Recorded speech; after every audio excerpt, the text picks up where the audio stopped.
What if a young man who looks like a dirt-poor bricklayer is actually an invincible God-Tier Cultivator? Welcome to BALA Manhua Recaps, catching bullets barehanded, single-handedly holding up a crashing airplane, or crushing Western demons with a flick of his fingers. For Ling Fan, these are all just a piece of cake. As badass as he is, this guy is the ultimate dense straight man. Even with billionaire heiresses and foreign saintesses fighting to seduce him, he keeps a straight face and dodges beautiful women like a plague. How will this pretending to be weak to crush the strong journey of this deity wreaking havoc in the modern city unfold? Let's explore the full story of this masterpiece with BALA Manhua Recaps right now. This young man had been abandoned since he was a child during a massive earthquake. Back then, Ling Fan thought his life was over, until a mysterious master appeared, saved him and raised him. That man eventually became Ling Fan's master. 16 years have passed since that day, but Ling Fan still carries a heavy burden in his heart. Today, for instance, he had another nightmare, reliving the scenes of that day. Although Ling Fan had promised his master many times that he would let go of worldly troubles and focus on his cultivation, his master knew that resolving the issue was better than trying to force it away. Thus, the master ordered Ling Fan to descend the mountain. He was to seek resolution in the mortal world to quell his inner demons. And so, carrying a letter from his master and a train ticket, he set off. When Ling Fan boarded the train to find his seat, he found a young girl in revealing clothes sitting there quite comfortably. He glanced at his ticket and then at the girl, unsure how to speak up, until she snapped at him. "Hey, have you looked enough? What do you want?" Ling Fan held up his ticket and told her she was in his sleeper berth. After checking her own ticket, she realized with embarrassment that she was indeed in the wrong spot and hurried to return the seat to him. An awkward and quiet atmosphere filled the air. After a while, the girl broke the ice. "Hi, I'm Jojachi. Sorry about earlier, we'll be sharing this space for over 10 hours. It would be awkward to stay quiet the whole time, wouldn't it?" Ling Fan replied curtly. His indifference took Jojachi aback. Regardless of the circumstances, she was a renowned beauty. Why was Ling Fan as cold as a block of ice? But just as the thought crossed her mind, Ling Fan suddenly leaned in and lifted her bangs. Jojachi's heart raced as she blushed, fearing he was about to do something untoward. To her surprise, Ling Fan solemnly declared that her yin-tang, the area between her brows, had darkened, a premonition of imminent misfortune. "HMPH, don't curse me. I won't have bad luck, you're the one who's unlucky." Jojachi stomped her foot in anger, unaware that while she was throwing a tantrum, Ling Fan had noticed a thug passing by. The man had set his sights on Jojachi's fair, slender legs and harbored dark intentions. That night, while she was fast asleep, he suddenly attacked, muffling her mouth and tearing at her clothes. "Be a good girl, beauty. I'll give you 50,000 once we're done." "Hey, shapewear underneath. I love this stuff." Jojachi couldn't even scream. It was clear the man was experienced in such villainy. She struggled desperately, but couldn't overpower the brute. At that moment, Ling Fan was lying down, facing the wall. In her subconscious, Jojachi cried out for help, hoping he would turn around. Just then, Ling Fan finally spoke. "I told you that you would encounter misfortune. Do you believe me now?" Jojachi's eyes widened as Ling Fan leapt from his bed, charging at the thug like an arrow released from a bow. However, he missed his mark because he was blocked by the man's bodyguard. "Brother, my young master is just an ordinary man, yet you're using a level 6 ability on him. Isn't that a bit much?" the bodyguard taunted. Seeing his backup arrive, the thug grew even more emboldened. He had already dropped his pants to continue his assault. Meanwhile, the bodyguard, radiating killing intent, intended to take Ling Fan's life simply because he dared to interfere with his master's fun. Unfortunately for him, after 16 years of training under his master, the bodyguard was nothing more than an ant to Ling Fan. Ling Fan nimbly dodged his attack. When he struck back, he brought his prey down with a single move. Ling Fan grabbed the bald bodyguard by the head, his murderous gaze shifting to the young master. "Your bodyguard is too weak. You have two choices, one punch from me or 10. Regardless of the choice, Ling Fan had no intention of letting them decide. For scoundrels like these, he would deliver as many punches as he could. The first punch was for the bodyguard, while the remaining 9 rained down on the predator who had harassed Jojachi. Terrified, the man bit his own tongue and begged for mercy. "Stay back. I'll let you have the girl, and I'll give you money. Just stay away. I'm from the Lee family. The Lee group, you can't touch me." Following that frantic cry, 9 dull thuds echoed through the air. Ling Fan lived by his master's words. "Except for those you cannot beat, there is no one you cannot touch." He struck with such force that Jojachi had to intervene, fearing he might kill the man. "Hurry and call the train conductor. Tell them there's a predator here. My master said that once a villain is caught, you must report it to the police immediately. Otherwise they'll turn around and frame you," Ling Fan added, punctuating his words with another kick to the thug. Jojachi was speechless. He was ruthless, and his master was certainly thorough. After she called for help, security arrived and hauled the man away. Once they were alone again, Ling Fan lay back down. The dark energy on your forehead has faded, you can sleep in peace now. I'm going to sleep too. Jojachi thanked him shyly, but she had one more favor to ask. She wanted him to use a blanket to shield the berth so she could change, as her clothes had been touched by that disgusting man. Jojachi really didn't want to wear them anymore, and they had been torn anyway. Though Leng Fan found girls to be a lot of trouble, he politely obliged. However, once she was undressed, Jojachi realized she hadn't brought a change of clothes. She usually flew, which only took a few hours, and rarely took the train, so she hadn't planned for this. Standing behind the blanket, she explained her predicament to Leng Fan while clutching the fabric nervously. Suddenly, her foot slipped and she instinctively yanked the blanket. Leng Fan, who was holding it up on the other side, was pulled down with it. Fortunately, he caught himself with his hands, narrowly avoiding pinning her down. The girl blushed to the roots of her hair, but Leng Fan remained composed. "I can lend you mine," he said in a gentlemanly tone. "But I only have 2 sets of clothes, you must return them to me." Jojachi nodded, desperate to escape the embarrassment. However, Leng Fan's spare outfit was a traditional cultivation robe. On a modern city girl, it looked incredibly absurd. Upon getting off the train, Jojachi hurried along, hoping no one would see her in such a strange get-up. Luckily, the Zhou family's private car was waiting outside the station. The driver barely recognized his young mistress in that attire. They sped back to the Zhou villa and Leng Fan followed to retrieve his clothes. While Jojachi went to change, her grandfather received Leng Fan personally. The old man was curious about what had transpired between his granddaughter and this young man that resulted in her wearing his clothes. Just as Leng Fan was about to explain, Jojachi reappeared. "Here's your outfit, stay for dinner, I owe you for your help on this trip." Leng Fan did not refuse. He spent the evening at the Zhou residence, devouring the feast as if he hadn't eaten in ages. Watching the 2 youths, Zhou's grandfather reminisced about his own youth, lamenting his old age and crippled legs. Hearing this, Leng Fan gave him a quick once-over and immediately identified that the elder's injury was caused by explosives about 20 years ago. Then Leng Fan made a statement that stunned them both. "It's not that difficult to treat. I only need 2 minutes." Jojachi was flabbergasted. "How do you know my grandfather's injury was caused by explosives, and that it's been 20 years? We've consulted top specialists everywhere. To no avail. What do you plan to do in 2 minutes?" Her skepticism was natural. It sounded preposterous, yet Leng Fan remained confident, even asserting he didn't need incantations or spells, only for the old man to sit still and not move. Leng Fan believed his encounter with Jojachi was a fated chain of cause and effect, leading him here to heal her grandfather. Thus, after dinner, Leng Fan stepped toward the old man. The elder naturally didn't believe his legs could be cured, but he agreed to the attempt, wanting his granddaughter to see the truth and not befriend a charlatan. However, once Leng Fan acted, the old man's legs actually regained feeling. For the first time in over 20 years, he felt sensation in his lower body. Jojachi was ecstatic, while Leng Fan remained as calm as ever. "You can try lifting your legs. Just continue a regimen of recovery for 6 months." The grandfather's gaze shifted instantly. He no longer saw a charlatan, but a little master of extraordinary power. No ordinary man. Befriending such a person would be immensely beneficial. It would be even better if he and Jachi could start a relationship. "Little master," the grandfather spoke quickly, "under which sect did you study? You are more miraculous than a divine doctor. Name any request and the Zhou family will fulfill it." To his surprise, Leng Fan answered without hesitation that he wanted nothing and had to leave immediately. If he hadn't come to get his clothes back, he wouldn't even be here. The old man tried to persuade him to stay longer, offering the Zhou family's assistance for any of his needs. But Leng Fan didn't look back. No need, mortal karma must be resolved by oneself. Watching his decisive departure, the grandfather was filled with regret. Had he known Leng Fan was this capable, he would have been far more welcoming. "Jachi, do you know this young master's background?" Jachi was at a loss. She had only taken the train for the experience and met him by chance. She hadn't even managed to get his phone number. Meanwhile, Leng Fan had left the Zhous to find a family named Xie. His master had instructed him to deliver a personal letter to them, promising they would take him in. Following his master's map, he arrived at a luxury apartment complex. As he was observing the area, a luxury car sped past, splashing a large puddle and nearly soaking him. Thanks to his profound cultivation, Leng Fan stomped his foot, causing the water to part and leave him dry. A young girl then climbed out of the car, fuming. "My dad and his meetings. Meetings all day long. Is a meeting more important than his own daughter? He's sending the driver to the next parent-teacher meeting again. He might as well never show up." This was Miss Xie, the darling daughter of Xie Hai. After a few steps, she noticed Leng Fan staring and asked irritably, "Who are you?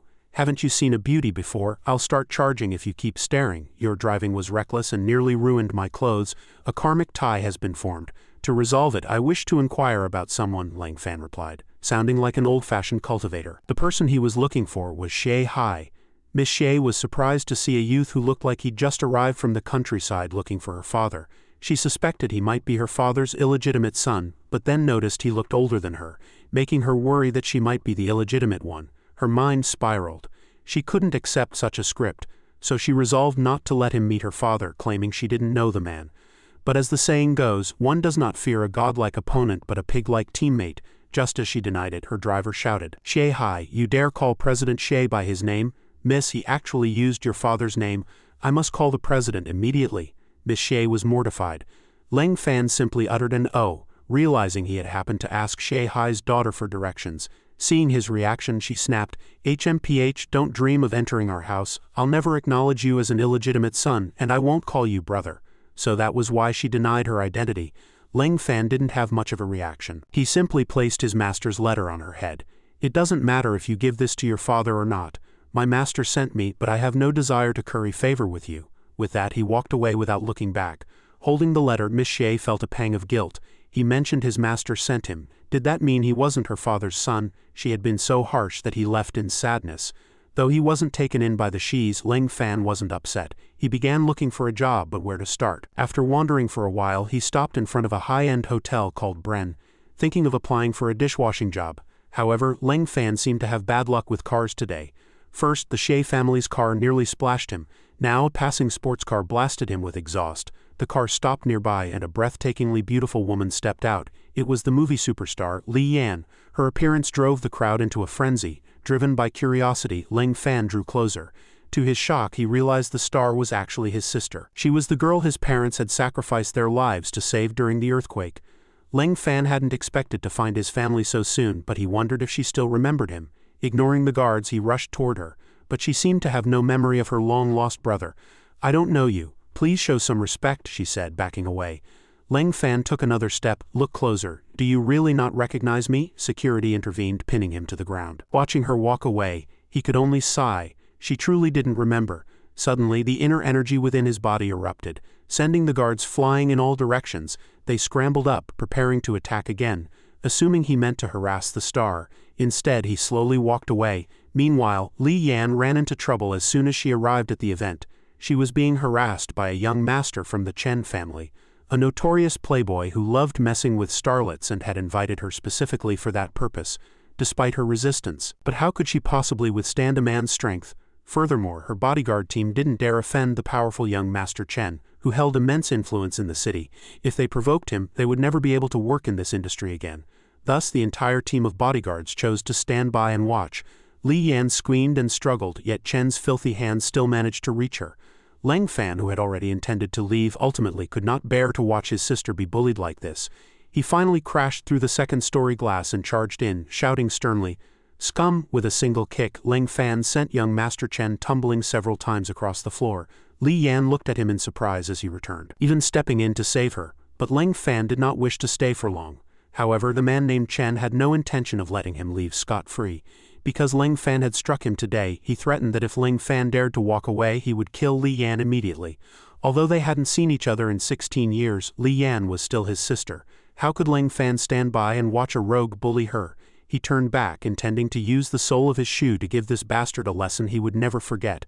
Just then, several of the man's bodyguards pulled out guns, boasting that they were retired special forces. Leng Fan didn't even give them a glance. He grabbed 2 gun barrels with his hands and bent them directly toward the sky. Young Master Chen still couldn't escape his fate of being crushed underfoot. Seeing this, the bodyguards realized that Leng Fan was actually an ability user, and none of them dared to step forward again. "Don't please stop stepping on me," young Master Chen, his face beaten black and blue, began to beg for mercy. "I'm warning you, never harbor ill intentions toward her again, otherwise," before Leng Fan could finish, Chen began shaking his head like a madman, saying he would never do it again and would never dare lay a finger on Li Yan. Only then did he manage to survive for the moment. The Chen family bodyguards rushed forward to rescue their master. Leng Fan had completed his task of protecting his sister. Just as he was about to leave, Li Yan stopped him. She wanted to thank him for what had just happened and also apologize for not recognizing him earlier. Li Yan even thought Leng Fan might be a former primary school classmate. This made Leng Fan feel rather uneasy. He bit his lip and after a moment forced a stiff smile. "No need to thank me, I mistook you for someone else just now." Li Yan watched Ling Fan's departing figure for a long time. Although he said he was mistaken as a professional actress, she felt that the way Ling Fan had looked at her in the hotel lobby and just now did not seem like someone who had the wrong person, but rather she could sense a hint of sadness. Meanwhile, at the Shay residence, Shay Hai's daughter finally handed the letter to him. Recognizing it as the immortal's personal handwriting, Shay Hai anxiously asked his daughter where the young immortal who delivered the letter was. "How should I know? He just dropped the letter and left. If I wasn't so kind-hearted, I would have thrown it in the trash long ago." Shay Hai couldn't bear to scold his daughter harshly, but he told her that the person who wrote the letter was an old immortal whom everyone wished to venerate. Driving his apprentice away was no different from causing a major disaster. Perhaps the entire Shay family would be implicated in the future. Just then, Shay Hai's phone rang. It was Elder Joe calling. After Ling Fan healed his legs, Elder Joe had heard that he went to find the Shay family, so he called hoping to get in touch with him. Shay Hai was even more shocked to hear that he had healed Elder Joe's 20-year paralysis in just 2 minutes. After hanging up, he immediately took his frustration out on his daughter. "Go and find that young immortal for me right now," he made Elder Joe, who was paralyzed for 20 years, walk again in just 2 minutes. Now even Elder Shu, whose every move can make all of Wrong City tremble, is looking for him. "If you don't find him, don't bother coming back." Miss Shay left the house in a huff. She had been pampered since childhood, and now she was being cursed out by her father because of some youth who came out of nowhere. She couldn't stop feeling wronged. Besides, the city was so big and she had no idea where to look. Miss Shay remembered that when Ling Fan left he was carrying a large hemp sack, so maybe he went to find work. Thus she went to a construction site to try her luck. Upon hearing news from Miss Shay, Zhou Jiaqi also joined the search for Ling Fan. Hearing Miss Shay say he might be working at a construction site, she also came over, though she still felt the idea was too preposterous. "He could heal my grandfather's legs. How could he be so poor that he'd do such manual labor for money?" To her surprise, Ling Fan was indeed there, working as a part-time laborer. At that moment he was sneezing repeatedly while moving bricks. A co-worker thought Ling Fan was sick, but he replied that someone was trying to create a karmic entanglement with him. Simply put, someone was talking about him, which was why he was sneezing. The older co-worker was speechless after hearing this. "I don't think you should be moving bricks, you should be a fortune teller. A fortune teller creates too much karma, it leads to a short life," Ling Fan replied seriously. The man obviously didn't believe he was some kind of immortal, thinking Ling Fan was just a kid who had watched too many cultivation dramas. Since work was over for the day, the man said he had a date and told Ling Fan to head back to the dormitory first. However, Ling Fan had already seen that the man's forehead was clouded with dark energy. It was hard to say if he would even be able to return tonight. The date the man spoke of turned out to be a tryst. Worried, Ling Fan followed him for a while. The two had actually chosen to meet in the bushes. It so happened that Zhou Jiaqi was passing by. Hearing the suggestive sounds, her face turned as red as a ripe tomato. "What kind of people are these, doing that in a place like this? See no evil, I need to leave quickly." Zhou Jiaqi squeezed her eyes shut, but just as she was about to leave she heard a blood-curdling scream from the co-worker. Logically, a person enjoying such a thing wouldn't make such a miserable sound. Out of curiosity, Zhou Jiaqi looked back, only to find the co-worker lying in a pool of blood. His mistress had turned into a monster. Zhou Jiaqi's legs went weak with fear and the female monster noticed her, lunging forward ferociously. It wasn't full yet, so it wanted to eat Zhou Jiaqi as well. Just as the monster grabbed the hem of her clothes, a group of people wearing Taoist robes appeared just in time. They grabbed the monster's hands and began to suppress it. "Unrelated personnel, go to the shelter quickly," the elder cultivator in the lead shouted at Zhou Jiaqi. She hadn't come to her senses yet. Looking at these people with strange powers, she thought of Ling Fan again. What on earth was this thing? Were they like that man, humans with special abilities? She murmured to herself. Just then, the monster let out a long howl toward the sky. Its power seemed to far exceed that of the cultivators. They fell one after another, coughing up blood. Only then did Zhou Jiaqi realize the situation was dire and she had to run for her life. But because of being grabbed earlier, she was so terrified that her legs were still too weak to stand. Zhou Jiaqi could only sit on the ground trembling, watching the monster pounce toward her as she silently prayed for someone to save her life. Then Ling Fan appeared again, just as he had on the train, saving Zhou Jiaqi at the critical moment. The monster was sent flying dozens of meters by his punch. Zhou Jiaqi instinctively trembled and hid behind Ling Fan. Ling Fan looked at the girl with a face full of helplessness, asking, "It's the middle of the night, what are you doing wandering around a construction site? Are you so full with nothing to do that you're looking for trouble?" Strangely, despite being scolded, Zhou Jiaqi wasn't angry at all. Seeing Ling Fan standing firmly in front of her, her eyes gradually turned red, and then she couldn't help but burst into loud sobs. Why did you only come now? You scared me to death," Zhou Jiaqi wailed while hugging Ling Fan tightly. Initially he wanted to push her away, but he detected a very pleasant, fresh fragrance on her. Forget it, let her hug for a while. It wasn't like he was losing anything. On the other side, several cultivators approached the monster again and found that it had lost its ability to threaten them. Its head had been completely shattered. It seemed the level of this ability-using monster had reached the terrifying disaster level. With a body as hard as steel, the eldest cultivator turned his gaze toward Ling Fan. He felt that this person was young but possessed astounding strength, having killed with a single punch a monster that their entire team couldn't suppress. He even had the thought of bringing him under his command. Acting on the thought, he approached Ling Fan and spoke in a friendly manner. "Young man, may I ask which sect you studied under? Are you interested in joining us? We are an organization that specializes in dealing with ability-related disasters and monsters. Surely you must have heard of us. My master's name cannot be shared casually, and I've never heard of your organization." Ling Fan's cold reply was like a loud slap to the man's face. Being slighted by such a young man, the elder was inevitably displeased, but he suppressed his anger to win him over. "With your outstanding strength, have you ever thought about becoming an official? If you join us, you can directly enjoy the highest level of benefits. And it's a lifelong position." "I haven't thought about it for now." Ling Fan's continued brief response left the other man speechless. This was the first time he had been so slighted, yet he didn't dare to strike, fearing Ling Fan might be stronger than him. "Very well then. Since that's the case, to prevent panic, we must erase all your memories of what happened today." Following this man's command, several young cultivators immediately rushed forward. However, before they could even touch Ling Fan, he directly shattered their memory-erasing power with a burst of energy. Ling Fan even bluntly mocked their abilities for being too unstable, suggesting they go back and train properly. "Kid, don't get cocky. Who exactly are you? Are you a spy sent by the enemy?" the slighted young cultivators shouted, jumping in frustration. Amidst the noise, another figure appeared.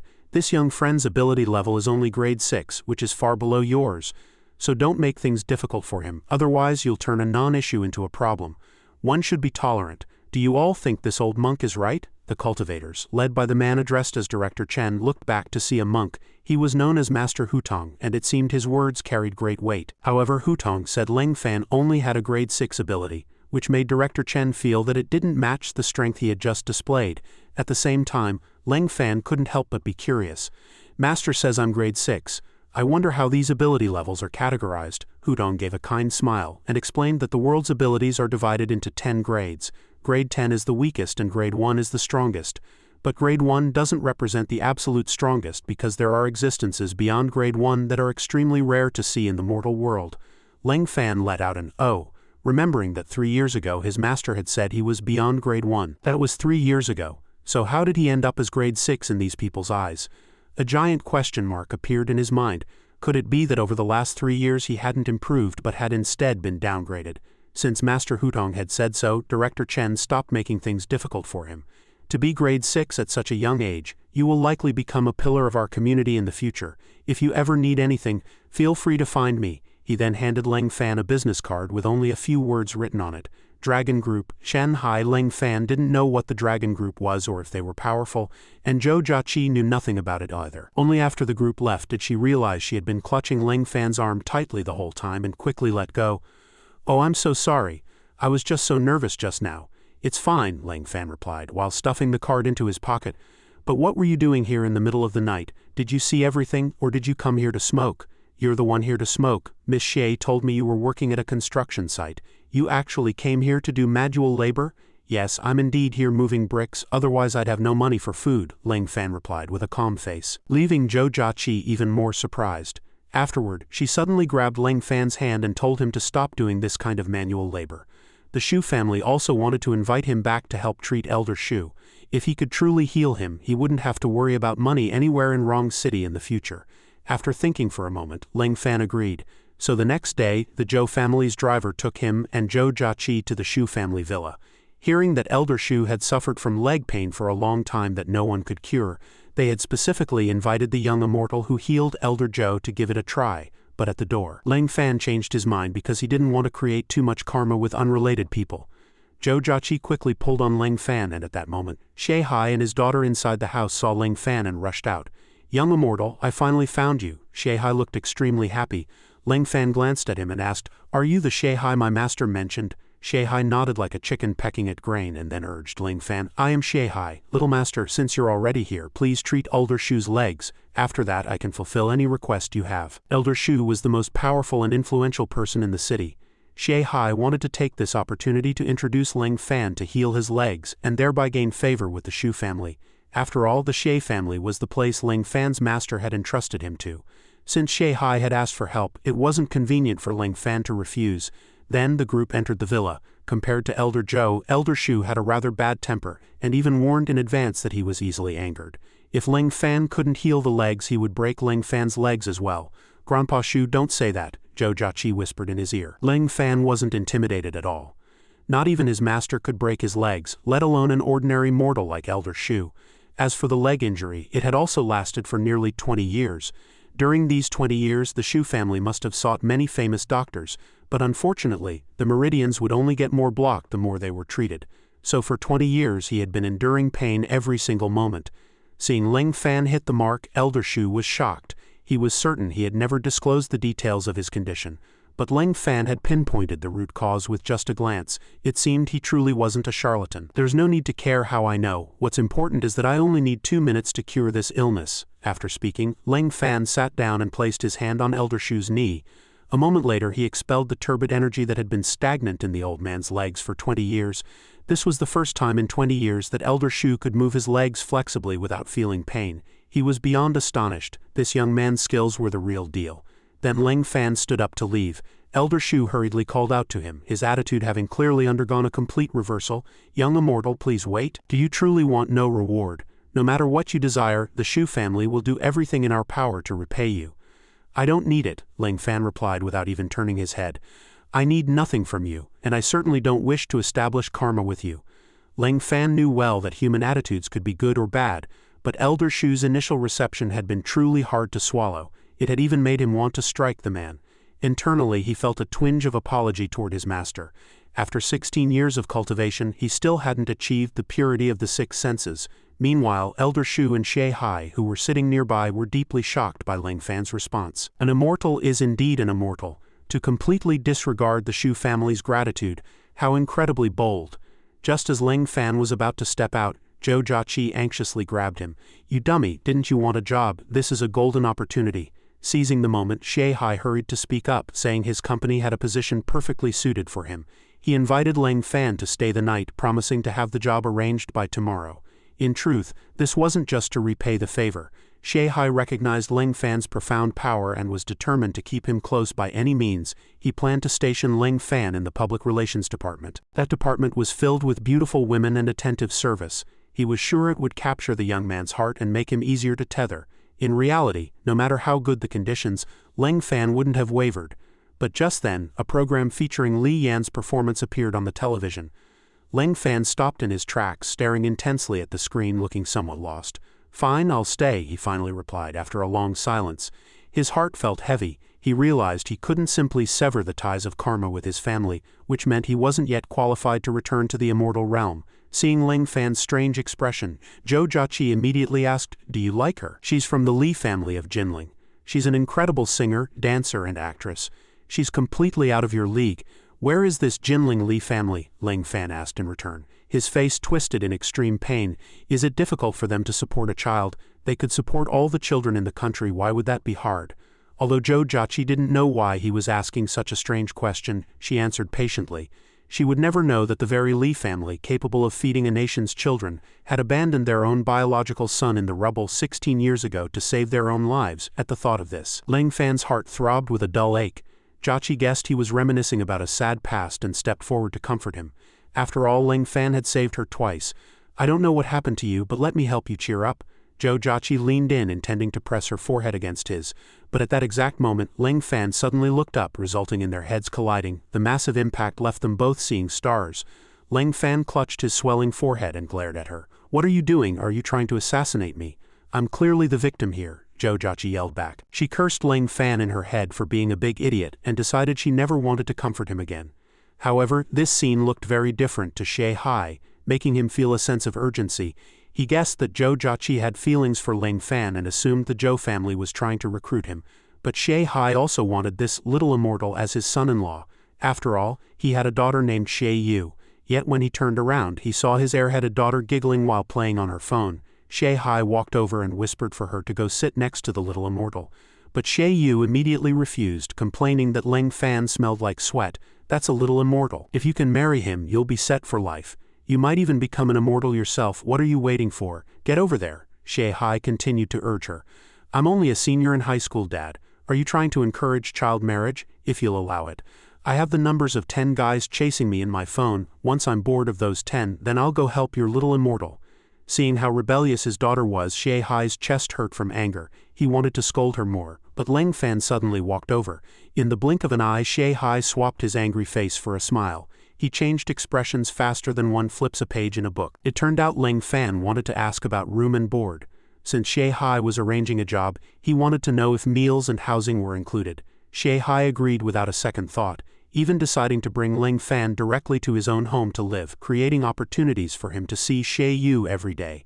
Zhou Jiaqi also intended to bring Ling Fan back to the Zhou residence, as Elder Zhou liked him very much, but Ling Fan wanted to support himself with his own hands. He remembered his master saying that living in a girl's house would lead to rumors of being a leech, and since he followed his master's words religiously, going to Zhou Jiaqi's house was out of the question. That night, Xie Hai brought Ling Fan back to his luxury apartment. After Ling Fan showered, Xie Hai pointed to a room and said it would be his from now on. Once Ling Fan entered, Xie Hai let out a crafty smile and whispered to his wife, "Honey, go get some pajamas for our daughter to change into after her shower. Pick the sheerest set." Upon hearing this, Xie Hai's wife Bai Rong couldn't help but look disgusted. Xie Yu wasn't even 18 yet. What kind of father was so blatant about selling out his daughter? Besides, Bai Rong didn't entirely believe that Ling Fan was some little immortal. After all, his master back at Kunlun Mountain only knew Elder Xie, Xie Hai's father. Now that the apprentice had arrived, he should have gone to see Elder Xie instead. "I think you'd better check his identity before you're so eager to sell our daughter." "What do you mean, sell our daughter? Don't talk nonsense." Xie Hai was initially angry, but then thought his wife's words made sense. "Fine, I'll call my old man. I've already put the kid in Yuer's room. Remember to tell our daughter to sleep in a different room tonight." By this time, Ling Fan was already settled in the room. However, the room seemed a bit too pink and was covered in teddy bears. No matter how he looked at it, it didn't suit him. Just as Ling Fan was considering asking for a room change, the sound of nails scratching against glass echoed from behind. He turned his head and saw a zombie crawling outside the window like a lizard. He didn't know where it came from, but it looked like it had come to avenge the female monster killed the night before. The creature slammed its head against the glass to break in. Ling Fan heard Xie Hai's voice from outside the door, apparently alerted by the noise. "Little immortal, is everything okay?" "It's nothing. Just a cockroach, Uncle Xie." "Don't worry," Ling Fan replied. By now he had already caught the zombie, pinning its arms behind its back with one hand while covering its mouth tightly with the other. "That's good then. Sleep early, little immortal. I'll take you to the company to start your job tomorrow."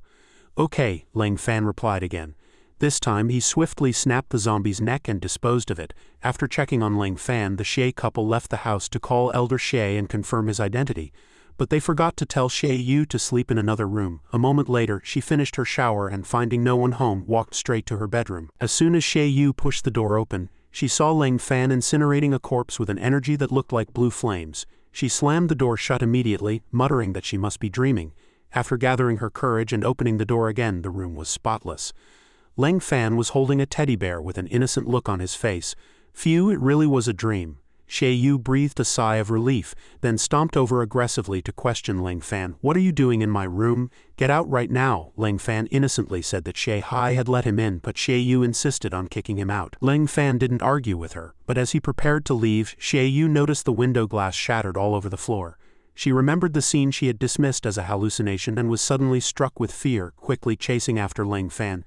"Wait, what were you doing in my room just now?" "Dealing with a deviant ability user. What you people usually call a zombie." Ling Fan didn't hide it. Xie Yu felt a chill run through her entire body. So zombies really existed, and with the glass broken, she felt incredibly unsafe. Thus, the person who had coldly told Ling Fan to get lost a minute ago suddenly hugged him tightly from behind. "Don't leave me alone, I want to sleep with you." This scene of Xie Yu desperately dragging Ling Fan back to the room was witnessed by Xie Hai and Bai Rong. They thought their daughter had finally developed a lustful heart for the little immortal. Having just confirmed his identity over the phone, Shay Hai thought this was perfect. If Shay Yu could seal the deal with him, the Shay family could stand on equal footing with the two pillars of Rong City, the Zhou and Shu families. And so that night, Ling Fan and Shay Yu actually slept in the same bed. Of course, he didn't harbor a single improper thought. This was because Ling Fan was currently focused on thinking about that zombie. It was a deviant ability user. Eliminating it wouldn't increase his merit or create karma. But why did that thing still possess emotions? Ling Fan had clearly heard the monster roaring to make him pay for its woman's life as it broke through the window. Lost in thought, Ling Fan didn't even remember when he fell asleep. Early the next morning, Shay Hai personally drove him to the company. He assigned Ling Fan to the public relations department. All he had to do each day was have a cup of coffee and clock in. "Thank you, Uncle Shay. As long as food and housing are covered, I can handle the rest myself." Shay Hai chuckled inwardly, feeling he had successfully secured Ling Fan as his future son-in-law. Afterward, Ling Fan stepped out of the car under the watchful eyes of many employees. It was natural for them to find it strange. After all, he had been chauffeured by Shay Hai himself. The gossiping crowd watched Ling Fan closely as he walked toward the PR department on the first floor. "Hello, I'm new. Uncle Shay Hai asked me to work in this department," Ling Fan said, reporting to the front desk. "Are you sure you're in the right place? Our department is entirely female." The receptionist looked somewhat hesitant, but immediately following that, the PR manager, Yuan, a beautiful young woman, personally came out to greet him. Shay Hai had already spoken with her privately. For the upcoming 3-month internship, Yuan would personally supervise Ling Fan. After the introduction, Yuan took Ling Fan to change his clothes, explaining as they walked that for PR work one's image and temperament must be impeccable. His current clothes wouldn't do, but a friend had sent over a new set this morning. Yuan turned and said, "That's the locker room. The new clothes are inside." A high-end suit had been prepared. Once he changed into the proper formal wear, Ling Fan looked like a cold elite CEO from a movie, and even she couldn't help but admire him. "You actually look quite the part." On the way to the office, he asked Yuan, "Who gave me these clothes?" She thought for a moment and replied. She said her last name was Zhou. She looked very busy and left right after dropping them off. As soon as he heard the name Zhou, Ling Fan knew it was Zhou Jiaqi. He thought to himself, so it was her. Once they reached the office, Yuan instructed him, "Stay at your desk and wait for me. I'm going to prepare some materials." She then added, "You'll be coming out with me in a bit." Before he could even settle in, Ling Fan was surrounded by curious female colleagues. They chatted with him in a mocking tone, showing no restraint. "Your suit looks like a designer brand. It couldn't be a fake, could it?" A woman named Xiao also chimed in sarcastically. "I heard President Shay personally dropped you off. You're quite young to know how to use the back door, aren't you?"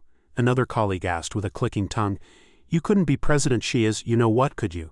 Xiao leaned in and teased, "Say something sweet to make us happy and maybe we'll teach you a few tricks of the trade." Ling Fan ignored them, absent-mindedly looking away. Suddenly, Yuan appeared behind them and barked, "Shut up, what are you all gossiping about during work hours?" They quickly scattered. He glanced at her, thinking that her helping him out just now had given him a good impression. She seemed like a decent person. Yuan turned to Ling Fan and said, "Get up, come with me to see a client." He agreed and followed. After the two left, the colleagues gathered again to speak ill of them. "Off to talk business with Qianchao Group again. I heard they won't even give her the time of day over there," another added, "and she's taking a dead weight with her this time. I really don't know what she's thinking." While waiting for the client at the Jinli Hotel, she reminded Ling Fan, "This is today's battlefield." Sitting in the private room, Yuan repeatedly advised, "The partner will be here shortly. Watch your behavior." A balding man walked in with a smile. "You're here?" This was Mr. Tian, the executive from Qianchao Group. She hurried over to shake hands and exchange pleasantries. "Hello, Mr. Tian. I've admired you for a long time." Mr. Tian spoke suggestively. "No need to rush. Manager Yuan's hand is so soft, as smooth as warm jade." He also rudely eyed Yuan's body. She maintained a forced smile, responding with professional awkwardness. "Mr. Tian, you're joking. Is Mr. Tian the only one coming today?" She then immediately withdrew her hand. Ling Fan observed him from the side. Mr. Tian sat down and laughed heartily, his tone full of confidence. "I'm enough on my own. Everything we discussed before is settled. We're just waiting for Manager Yuan to nod her head." She frowned slightly and responded, "Mr. Tian, haven't we already agreed? We're just waiting for your side to sign," he said again in an ambiguous tone. "Yuan, don't you understand what I mean?" Mr. Tian reached out his fleshy hand with malicious intent, implying that he would sign immediately if she agreed to his conditions. Ling Fan, sitting nearby, had seen enough. With a flick of his wrist, a chopstick flew across the air and struck Mr. Tian's wandering hand dead center, causing him to howl in pain. Ling Fan responded coldly, Sorry, the chopstick flew out on its own, Yuan stifled a laugh. Mr. Tian, humiliated and furious, ordered her, Yuan, I want you to fire this kid immediately. Otherwise there's no need to discuss this deal. To his surprise, Yuan didn't try to keep him at all. She curled her lips into a cold smile. If we're not talking, then we're not talking. Honestly, Yuan unceremoniously tore up the contract in front of him and fired back. Didn't want to cooperate anyway. Mr. Tian flew into a rage, cursing as he left. But not before throwing out a few threats. Yuan, you just wait. Ling Fan stepped forward and asked, Did I ruin your business? Instead of blaming him, she thanked him. No, you did well. Thank you for helping me. The corner of Ling Fan's mouth tilted up slightly. You're the first person to praise me since I started working. Yuan's eyes widened in surprise. Working? Aren't you the chairman's wife's son? What did you do before? He answered truthfully. No, I was just a bricklayer. Hearing this, Yuan was completely stunned. This revelation hit her like a thunderbolt, and she let out a desperate wail. It's over. My year-end bonus is gone. A deal worth hundreds of millions is lost just like that. I'm dead. I thought that with you here, even if the deal fell through, the chairman wouldn't say anything. It turns out you're not the chairman's eldest son at all. Ling Fan calmly poured himself a cup of tea. No, you just said the deal was only worth a few million. In reality, the deal was terrible. Ling Fan picked up his teacup, squinted at Yuan and asked, From the perspective of karma, do you think trading your body for a business deal makes a partner worth trusting? If you had agreed this time, what price would you have to pay the next time they need to release investment funds? Ling Fan added with a cold sigh. Did you want to join a group game, or did you truly intend to become his mistress? As he calmly sipped his tea, Yuan shouted in frustration, Stop saying such taboo things with that indifferent face of yours. She then slumped back down, stammering dejectedly. But regardless, the negotiation was a failure. I'm definitely going to get chewed out when I get back. Ling Fan closed his eyes and frowned slightly, offering a word of comfort. It's fine. Hearing this, Yuan thought he had a plan and asked excitedly, You have a way? Ling Fan showed a great sense of responsibility, pointing a finger at himself with certainty. I caused this mess, so if there's any scolding to be done, I'll take it. Upon hearing his solution, Yuan froze in place as if she'd been hit by a paralyzing spell in a video game. Inside the general manager's office at the Shea Group, Yuan honestly confessed to Shea Hai, President Shea, I'm sorry, I messed up the project. Shea Hai folded his hands, asking calmly, What was the reason? We've been working on this project with Qianchao Group for 6 months. You ruined it in the time it takes to have a meal? Furthermore, Qianchao Group called me saying someone hit manager Tian and demanding an explanation. Yuan found it extremely difficult to speak. Stammering, Ling Fan interrupted her to explain, Uncle Shea Hai, it was me. I hit him. Upon learning that it was Ling Fan who struck manager Tian, Shea Hai didn't get angry at all. Instead, he asked with a smile, You hit him? Why did you do that? Ling Fan spoke plainly, without any evasion. Although I'm new to this industry, my master taught me never to work with those who harbor impure intentions. That man started touching manager Yuan's thigh the moment he walked in. He is clearly a degenerate. Shea Hai's eyes widened in astonishment, and he thought to himself, If the little immortal says so, there must be a reason. Perhaps he saw that Qianchao Group's luck is running out. Shea Hai began to overinterpret, wondering if something catastrophic was about to happen to Qianchao Group. Was the little immortal saving him? The thought sent a cold shiver down his spine. Shea Hai hurried forward, clutching Ling Fan's hand and thanking him repeatedly. Thank you for the warning, little immortal. You're right, one truly shouldn't work with the wicked. Yuan stood by, completely unable to follow the conversation, her head filled with question marks. Shea Hai sat back in his chair and sighed dejectedly. However, with this project gone, the company's operations will become very difficult. He chuckled softly and said, If the little immortal could help me, the company's situation would improve greatly. He then pulled out a stack of documents and handed them to Ling Fan. Little immortal, aren't you quite familiar with the Zhou family? We have an ecological zone project we'd like to collaborate on with the Zhou Group. Yuan hadn't expected Shea Hai to give such a difficult task to a newcomer like Ling Fan. She was secretly shocked. No one had been able to land this project. To her horror, Ling Fan took the documents without hesitation. Fine, Ling Fan said, holding the files. In the hallway, Yuan kept explaining just how difficult the project was. What is wrong with you? This project is impossible. I've tried to set up meetings with the person in charge at the Zhou Group countless times, and they won't even give us the time of day. Ling Fan remained calm, showing no intention of backing down. Seeing this, she asked anxiously, Do you understand the gravity of this? Ling Fan ignored her question and instead asked about business. What is the first step in negotiating a project? Yuan replied offhandedly. To contact the person in charge, obviously. Ling Fan nodded, seemingly indifferent to the difficulty. Okay, then let's go to the Joe group. Yuan stared at him with wide eyes. Are you dreaming? Without an invitation from their side, we can't even get through the front door of the Joe group. Ling Fan said plainly to Yuan. Lead the way. I have an acquaintance there. Privately, he thought. Zhou Jiaqi should be working there, right? Yuan asked in surprise.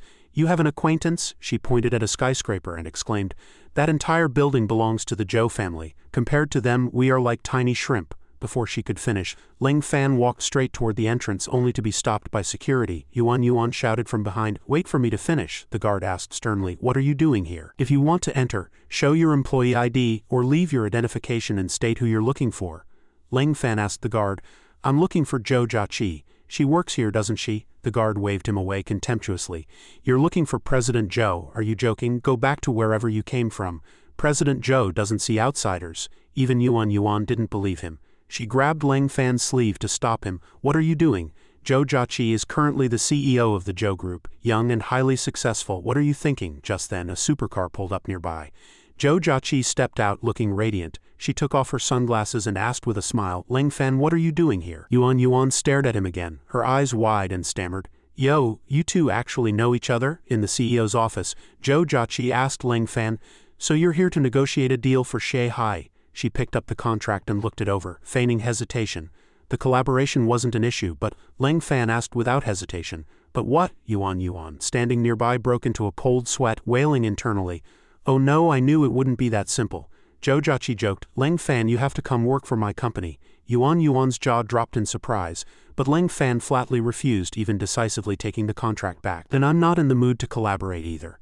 Yuan was terrified by his arrogance, thinking, this kid actually rejected an invitation from the eldest daughter of the Zhou family and the president of the Zhou group. Zhou Jiaqi quickly grabbed the contract and pleaded regretfully, I was just joking, don't be so serious. Watching the two of them fight over the contract, Yuan felt like her worldview was collapsing. She covered her face in disbelief. Are they flirting right now? Zhou Jiaqi picked up a pen to sign, winking as she stated her condition. I'll sign, but you have to spend the day with me. The clothes you're wearing are too cheap, I'm going to buy you a new set. Ling Fan agreed immediately. No problem. Yuan was now certain of her theory. This guy was definitely the son of some big shot. After signing the contract, Zhou Jiaqi reverted to a professional tone. You can discuss the rest of the details with my assistant. Yuan replied respectfully. No problem, thank you, President Zhou. Ling Fan watched Yuan, who was beaming like a flower, and wondered, why is she so happy? Zhou Jiaqi replied, because if it weren't for you, a small company like the Shis would never have the chance to collaborate with us in this lifetime. She guessed that Yuan would be treated like a hero upon her return. According to her, Yuan would be praised by Shanghai. Yuan, you truly are the best PR manager in our company. She would also be flattered by her colleagues. To actually land a deal with the Zhou Group, that's incredible, you're practically our hero. In Ling Fan's mind, a hero was someone like Superman or a sword-wielding heroine. Seeing Ling Fan's strange expression, Zhou Jiaqi demanded, are you thinking about something weird again? She blinked and suggested, let's go, I'm taking you shopping. Zhou Jiaqi actually took Ling Fan's hand in front of the entire company, making everyone red with envy. One colleague asked with wide eyes, is this pretty boy being kept by President Zhou? Another gnashed their teeth in jealousy. How can my goddess go on a date with someone else? I'm going to curse this kid, another colleague chimed in conceitedly. You're overthinking it. Why would President Zhou look at him? Is he even half as handsome as I am? The other two colleagues looked at the arrogant man with disgust. At the shopping mall, as they walked side by side, Ling Fan saw the employees bow in perfect unison and asked her, are you some kind of big shot? Why are these people so respectful? Zhou Jiaqi explained modestly. I'm not exactly a big shot, I just shop here often. Every time I come, the tips they get are more than their monthly salary. So why wouldn't they like me? She looked at an outfit and praised it happily. This set looks like it would suit you well. Ling Fan spoke bluntly. I still prefer Taoist robes. Zhou Jiaqi walked into the store and pointed at the outfit, telling the clerk, I'd like him to try that on. The clerk beamed like a flower and replied, no problem, President Zhou. Ling Fan came out after changing and asked the clerk, it fits well, but I just checked the price. This outfit costs 20,999 yuan. Is this made from a 1,000-year-old snake spirit? Zhou Jiaqi admired how handsome he looked with a satisfied expression, thinking, this kid looks really good in this. So handsome, the clerk responded to Ling Fan's strange question with an awkward smile. There's no such thing, it's just that this was ordered from a top artisan master in France. It's the only one in the world. Ling Fan simply took off the clothes, handed them to the clerk, and critiqued. Since it wasn't made from a 1,000-year-old snake spirit, it's not a treasure, it's just a useless mortal object. My master said, mortal objects are but a futile effort for those who practice. I don't want to buy things that are useless to me. Zhou Dominante pulled out her black card and ordered, I'm buying this set. Swipe the card. Ling Fan changed his face faster than turning a page, immediately putting the clothes back on. Since you've decided to buy it, I won't be polite. The clerk was overjoyed. Li Yuan, from a branch of the Li family, smiled arrogantly with a cigarette in his mouth. President Zhou, what a coincidence. I heard you've taken in a pretty boy. He even struck a lecturing pose. This won't do, your mother has already agreed to let me date you. Zhou fired back in disgust, but I haven't agreed. Li Yuan squinted and looked at Ling Fan with contempt, threatening him. Is this the brat who seduced my girlfriend? You must be tired of living. Ling Fan glanced at Li Yuan out of the corner of his eye and warned, You want to create bad karma, but I don't want to harvest the bitter fruit. If you create too much sin, you won't have a good end in this life. Li Yuan mocked him. What nonsense are you talking? When I was ruling these streets, you didn't even know where to get your milk. Li Yuan threw a stack of cash in front of Ling Fan and said contemptuously, Here's 20,000, if I see you pestering my woman again, I'll break your arms and legs. Ling Fan remained unfazed, pointing at his clothes and explaining, My master said one must understand propriety. This outfit Miss Zhou bought me is worth 299,000 yuan. You want to cripple me for 20,000? Am I the idiot, or are you? He gnashed his teeth in rage. You! Zhou hid a smile behind her hand, thinking, This kid really knows how to drive someone crazy. Unable to win the argument, Li Yuan roared, Bodyguards, throw this kid out, throw him off the second floor and kill him. Two large bodyguards rushed forward, even politely apologizing. Sorry, little brother, we're just trying to make a living, no offense. Just as the guards were about to grab Ling Fan, he gave a soft puff of breath, and the two guards were knocked over by a mini tornado. Ling Fan grabbed Li Yuan by the collar and stepped onto a whirlwind. Li Yuan screamed in terror, What are you doing? In the blink of an eye the two appeared at the mall's railing. He asked Li Yuan coldly, You probably throw people down often, would you like to experience it yourself? Suspended in midair, Li Yuan pleaded repeatedly, Big brother, don't let go, I was wrong, let me down, I beg you. Ling Fan looked at Li Yuan's crotch, which was already soaked, and mocked him, You actually peed yourself? Seeing he had suffered enough, Ling Fan threw him back. Ling Fan looked at Li Yuan, who was rolling on the floor, and warned, Stop creating bad karma, or next time it won't be as simple as just wetting your pants. Li Yuan scrambled away, not forgetting to hurl a final threat. You wait, you bastard. Zhou stepped forward and praised him. Your way of dealing with bad guys is quite unique. Ling Fan replied with a light smile. It is indeed unique, because in this world it's usually ordinary people who get bullied. She changed the subject, feeling a bit bored with the topic. Let's not talk about that. Do you know who that guy was? Zhou explained. He's the cousin of your favorite superstar, and a young master of the Jinling Li family. Ling Fan suddenly fell silent, his face darkening. He thought to himself, the Li family. An indescribable sadness surged in his heart. They discarded me, but they adopted a piece of junk like this. Noticing that Ling Fan was unhappy at the mention of the Li family, Zhou quickly changed the subject. She took his hand and said, Don't think about it, let's go eat. As they walked hand in hand, she asked curiously, I've always wondered, you must be an ability user, right? What grade are you? Ling Fan replied. That monk said I was grade 6 last time you were there. Zhou marveled. I was too scared at the time to pay attention to what you were saying. If you're grade 6, that's truly incredible. My grandfather says a grade 6 ability user can take on a master single-handedly. Ling Fan stroked his chin, feeling pretty good about himself.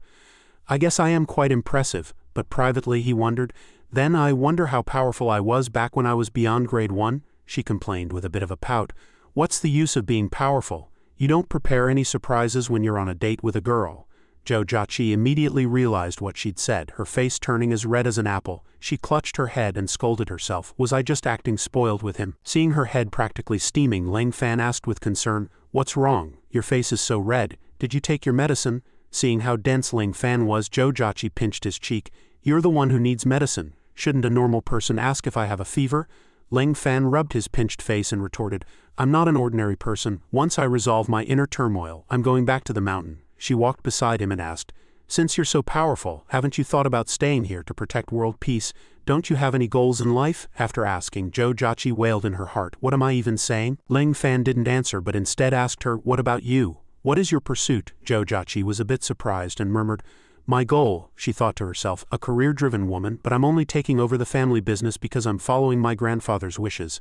At the thought, Zhou Jiaqi closed her eyes and said, I don't know either. Ling Fan suddenly leaned in and pressed his hand against her forehead.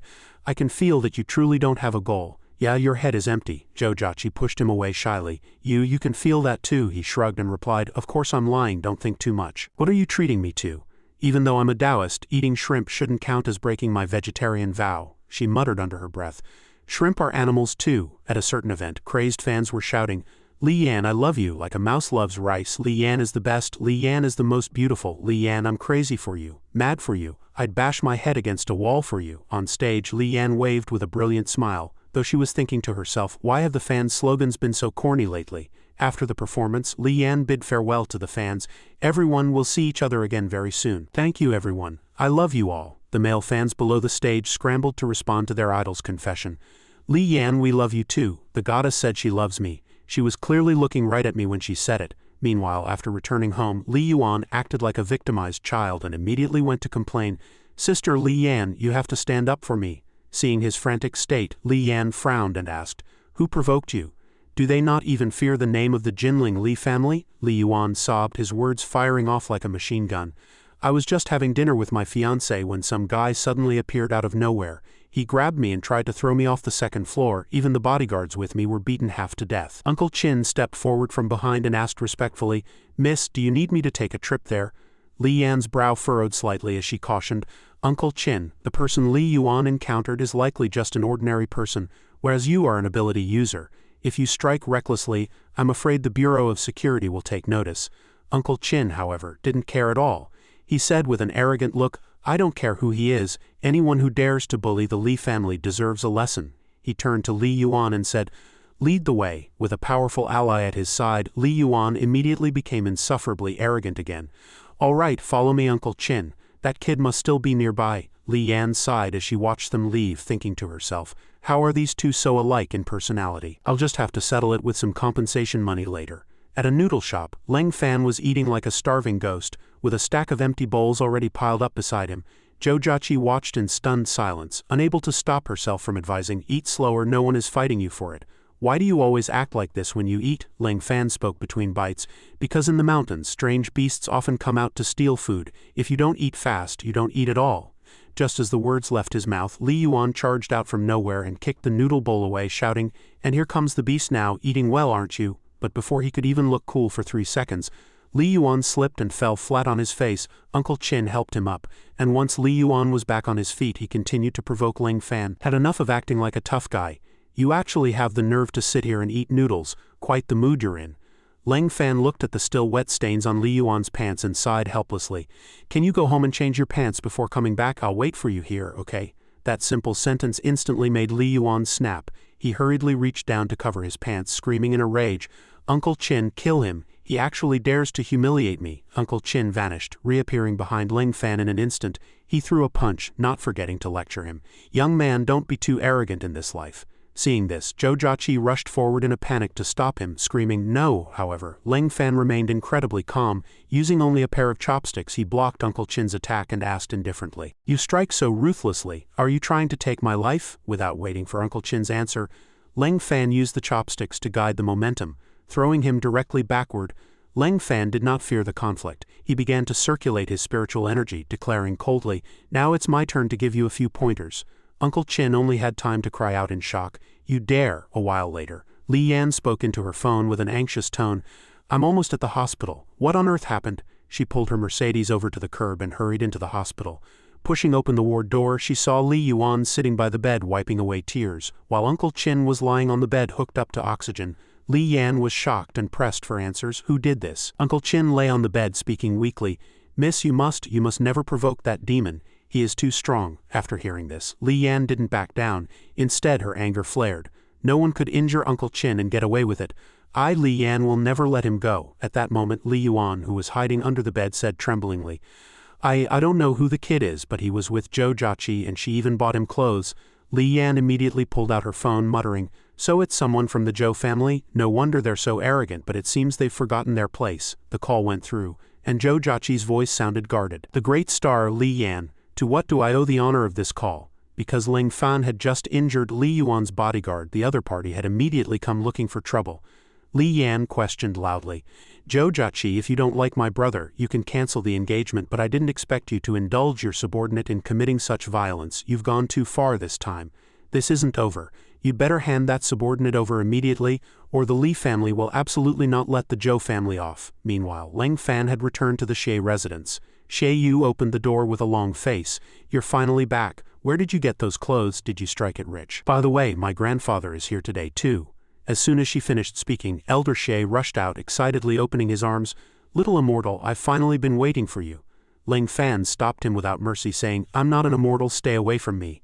I don't like men, especially old men like you. Just then, Zhou Jiaqi suddenly arrived as well. Out of breath, she shouted, Leng Fan, come with me quickly. The two left in a hurry, leaving the Xie grandfather and granddaughter stunned. Xie Yu asked blankly, is there something they have to say that even I can't hear? Elder Xie quickly warned, minors, close your eyes for Grandpa. Leng Fan followed behind Zhou Jiaqi, walking leisurely as he asked, is this because I hit the Li family people today?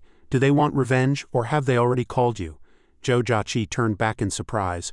How did you know? He replied. I guessed. Zhou Jiaqi's face was filled with worry. I thought you were going to say you calculated it with your fingers. Aren't you worried at all? The Li family is trying everything they can to deal with you right now. Leng Fan lowered his gaze and replied, it's not the first time I've been targeted. Using this opportunity to resolve the karma is actually quite good, isn't it? Seeing him like this, Zhou Jiaqi became even more worried. Her lips twitched slightly. Leng Fan, you look like you've been abandoned by the entire world. She then comforted him. No matter what happens, I will help you. Leng Fan seemed not to understand and directly held out a chicken toward her. Since you're so sure, then help me kill this chicken. Seeing the chicken struggling in Leng Fan's hand, Zhou Jiaqi was so scared she crouched down immediately. Don't come over, take it away. Leng Fan used this action to refute her previous words. See, you can't even help me kill a chicken. He patted Zhou Jiaqi on the head and gently instructed, stop thinking about what you can do for me. Just stay obediently behind me. Zhou Jiaqi called out Leng Fan's name, feeling somewhat touched. However, before a second could pass, Leng Fan poured cold water on her again.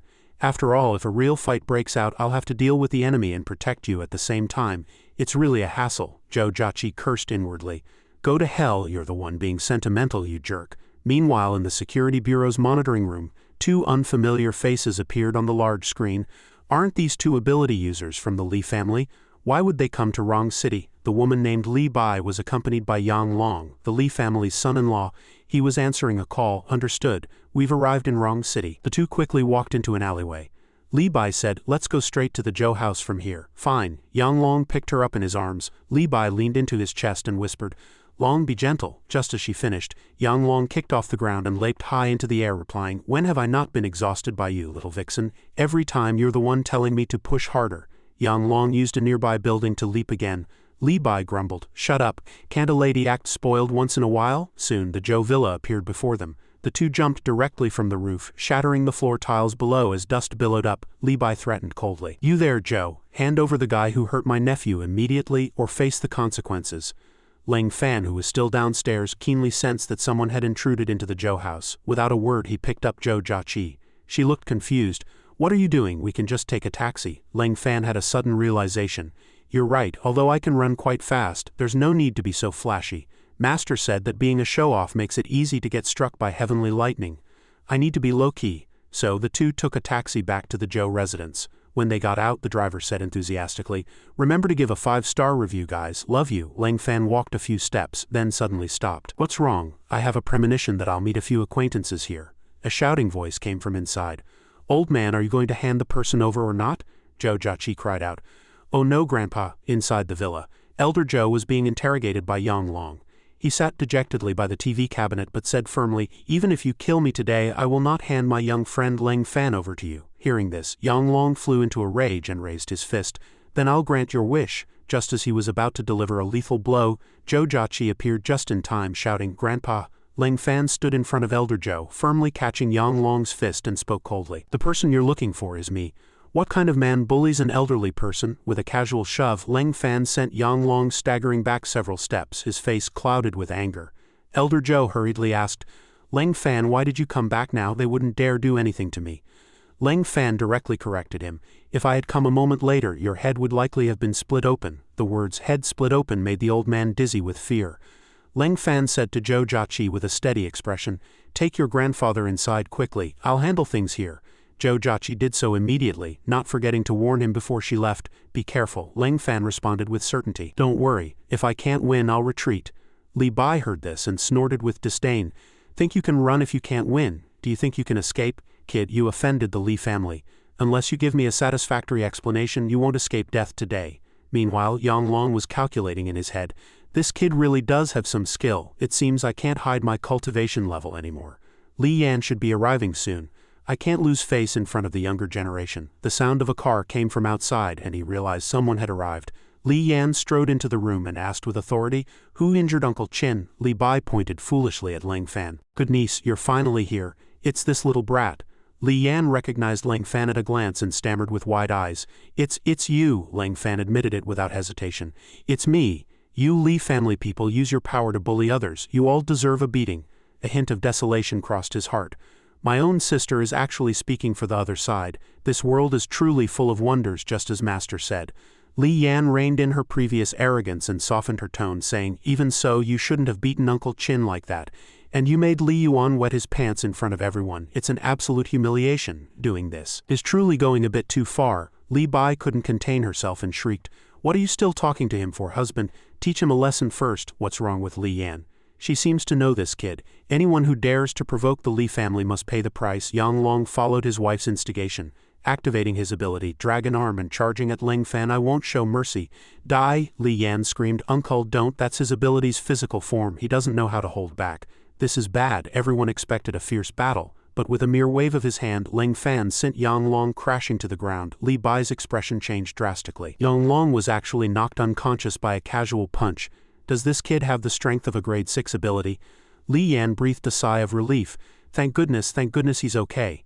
But then she realized the one who had been hit was her own uncle. Why am I worrying about an outsider? She changed her attitude again, gritting her teeth and asking, "You, who exactly are you?" Lang Fan replied plainly. "I'm from the mountains. No father, no mother, and my sister abandoned me. I've been alone since I was a child, just a poor boy forgotten by the world." Li Bai stepped forward, radiating killing intent. "I don't care who you are. You hit my husband and humiliated the Li family. This isn't over." Her ability gathered in her palm.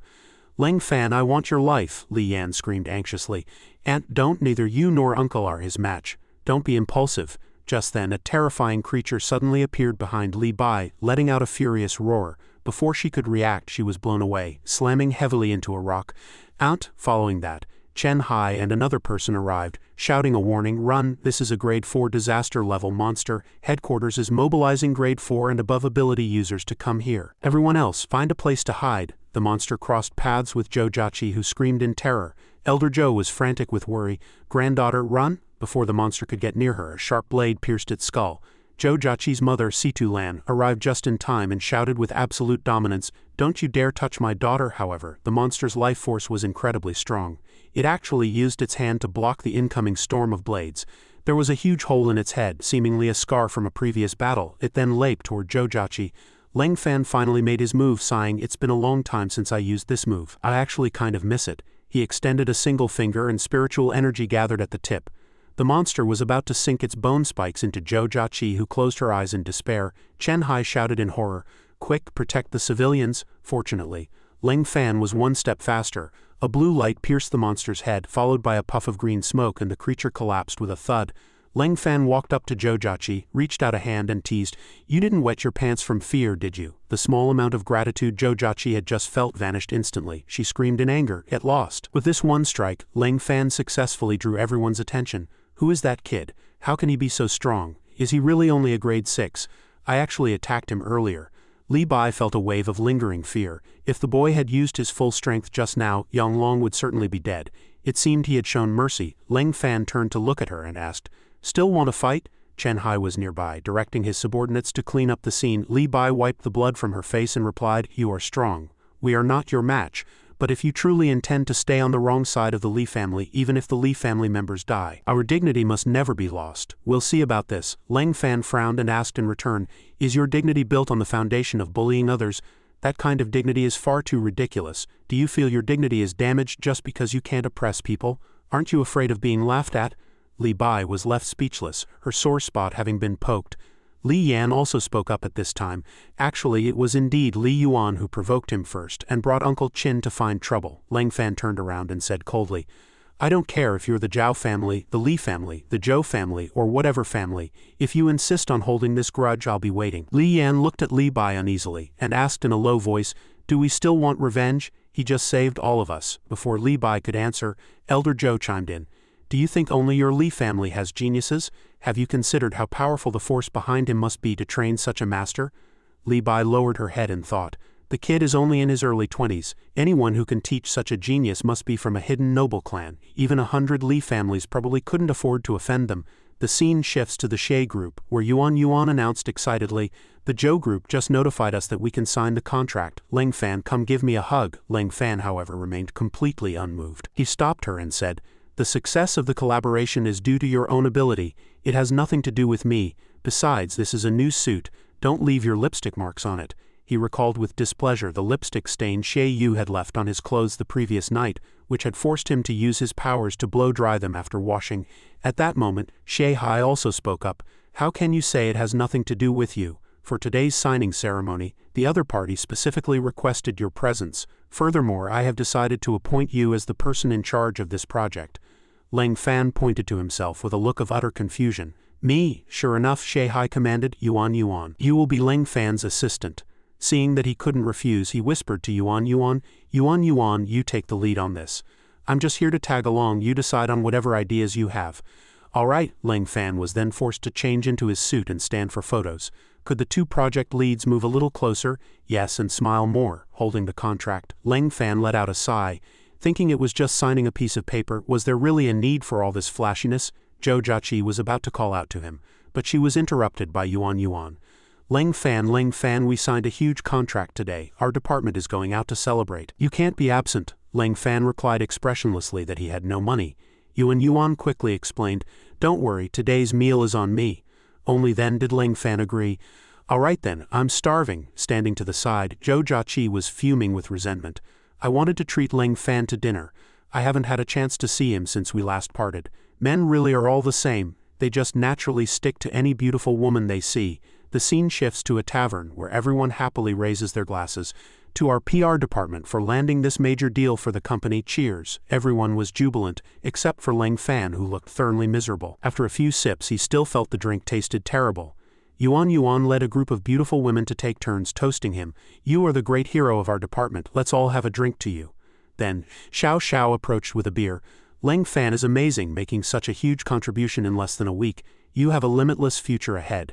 Hearing her speak in a local dialect, Yuan worried Leng Fan wouldn't understand and wanted to correct her. But Leng Fan didn't mind and simply waved it off.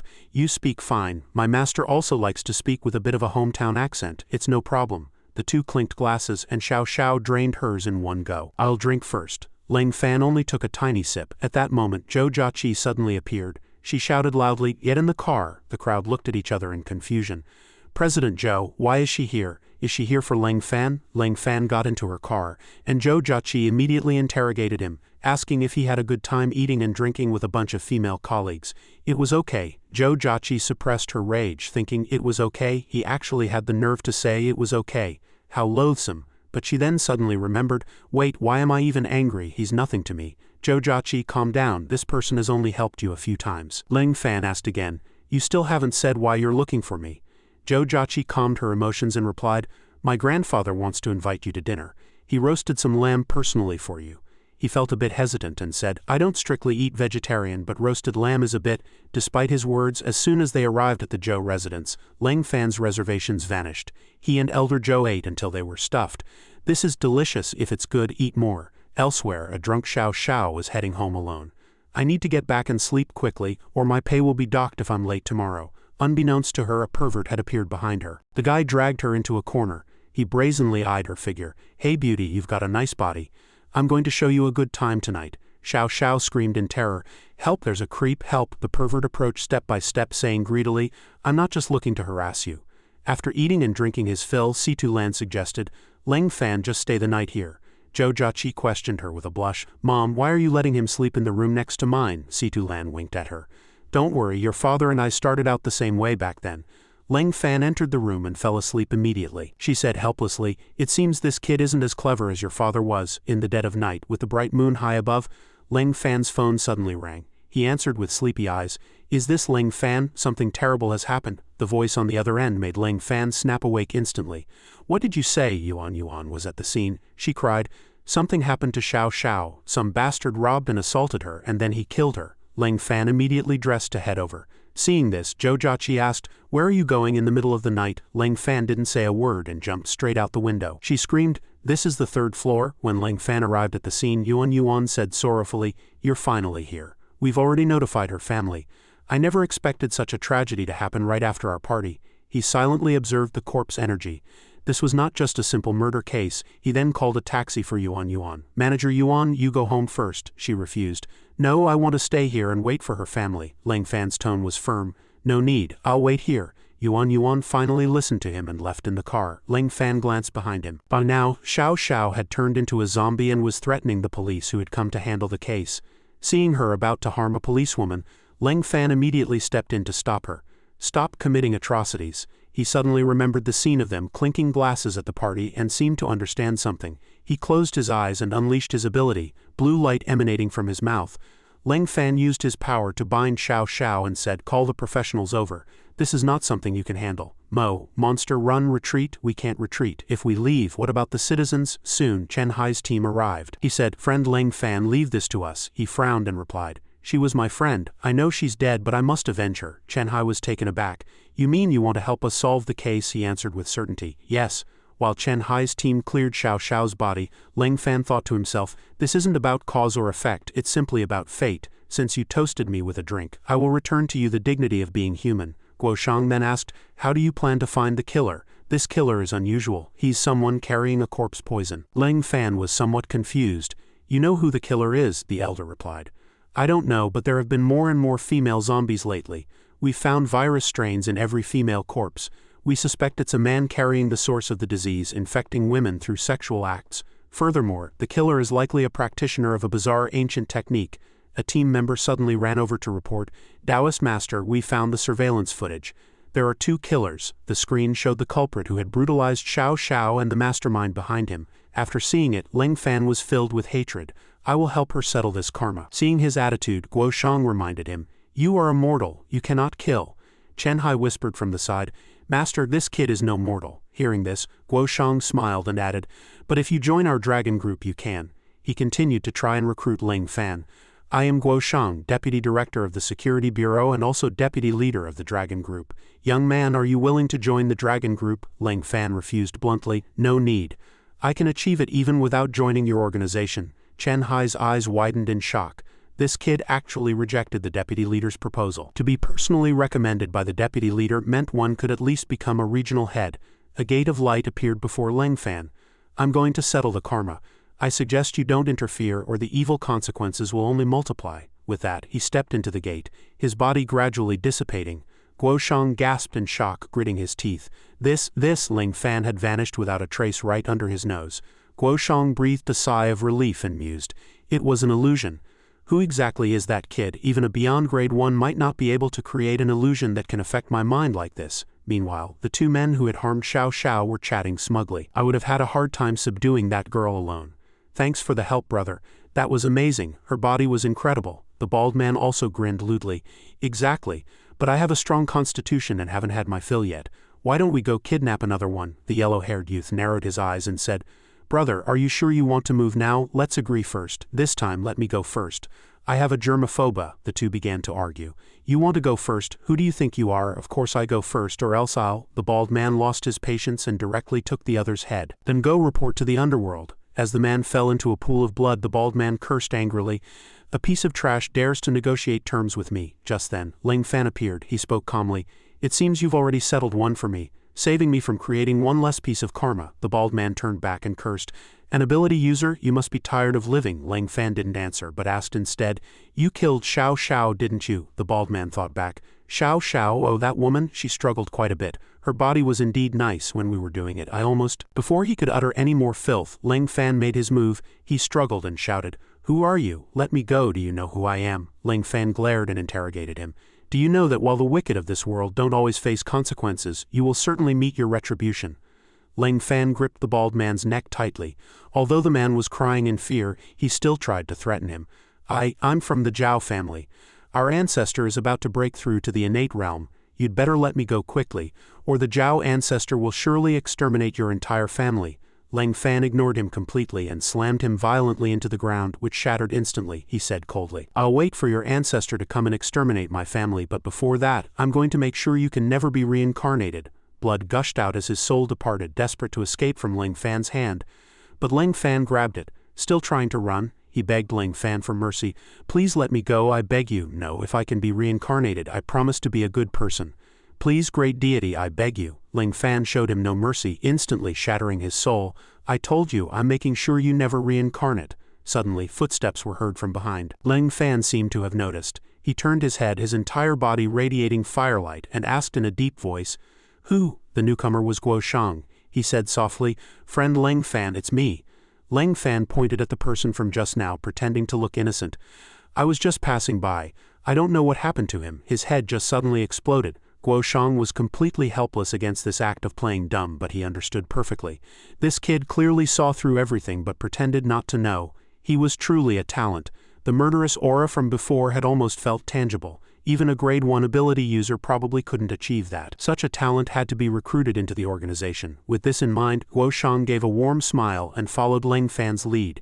Yes, some people's heads just explode while they're walking. It's a flaw in the evolutionary process. Friend Lang Fan, don't be nervous. Lang Fan was caught off guard by this and asked honestly, You actually believe that? If I said that, my master certainly wouldn't believe it. Guo Shang walked beside him and helplessly changed the subject. All right, let's not mention that. Friend Lang Fan, come with me to a place. This is the Dragon Group's base. Guo Shang explained as they walked. That guy was a lackey of the Zhao family, a practitioner of corpse energy and their young master. We've tried to catch him over a dozen times but always failed. The guy had at least grade 4 strength. I didn't expect you to take him out so easily. After walking for a while, they arrived at the Carp Tea House. Guo Shang suggested they go in for a cup of tea and a chat. Lang Fan, however, had no intention of going in, becoming suspicious. Wait a minute, this is probably a shady shop. Why is a tea house still open in the middle of the night? Guo Shang reassured him helplessly. Friend Lang Fan, rest assured. This is our Dragon Group base. It's absolutely safe. No one dares to act out here. The two chose a corner to sit down and Guo Shang spoke slowly. Friend Lang Fan, did you know the person you just killed? No, who was the person you saw with the exploding head? He took a sip from his teacup and replied, Of course I know. He was a person who sowed evil seeds. The karma he created would take 10 lifetimes to repay. I just let him experience the first lifetime in advance. Guo Shang held his teacup and kindly reminded him, That's not what I meant. That kid was a Zhao family lackey. The Zhao family is about to have a top-tier powerhouse emerge. Now that you've killed their man, you'll likely be hunted. However, Lang Fan was completely fearless, even provoking. If they want to hunt me, let them come. Anyway, Master said if I really can't win, I should ask him to come out and fight for me. Guo Shang was completely stunned by these words. Ask your master to fight? You can actually say such a thing. He thought his master must be an extremely powerful ability user, and he couldn't help but wonder, is there really such an arrogant expert in this world? Lang Fan's next response left Guo Shang speechless. No, I just made that up. My master rarely says things like that, and rarely takes action. We mostly live on the mountain. It was only then that the old man revealed his true purpose. Putting that aside, I actually want to recruit you into the Dragon Group. To serve as an elder. Once you join the Dragon Group, even if the Zhao ancestor himself shows up, he wouldn't dare do anything to you. Lang Fan's gaze sharpened as he asked suspiciously, Are there only benefits to joining you? Guo Shang remained calm and answered, Of course not. Since you want to be an elder, you'll have to help us eradicate all of the Zhao family's lackeys, specifically those practitioners of corpse energy. Additionally, we hope you can intervene in the dispute between the Li and Zhao families. Hearing this, the teacup in Lang Fan's hand stopped. He frowned and asked, What dispute is there between the Li and Zhao families? Guo Shang answered honestly, The Li and Zhao families have been rivals for generations. Their grievances go back a long time. The two families have always been fighting openly and secretly, but since their strengths were equal, they didn't cause any major waves. But this time, the Zhao family produced a genius. The Zhao ancestor, Zhao Rishan, who actually broke through grade 1 and entered the innate realm. Faced with Lang Fan's blank expression, he continued to speak volubly. I know the name Zhao Rishan sounds strange, but that is indeed his name. Furthermore, Zhao Rishan has announced to the entire Zhao family that he will completely exterminate the Li family in 1 month. At this point, Guo Zhang's face became exceptionally solemn. And the Zhao family has already begun their move tonight. His tone was filled with sorrow. In Nanhe City, 325 members of the Li family lost their lives in a short span of time last night.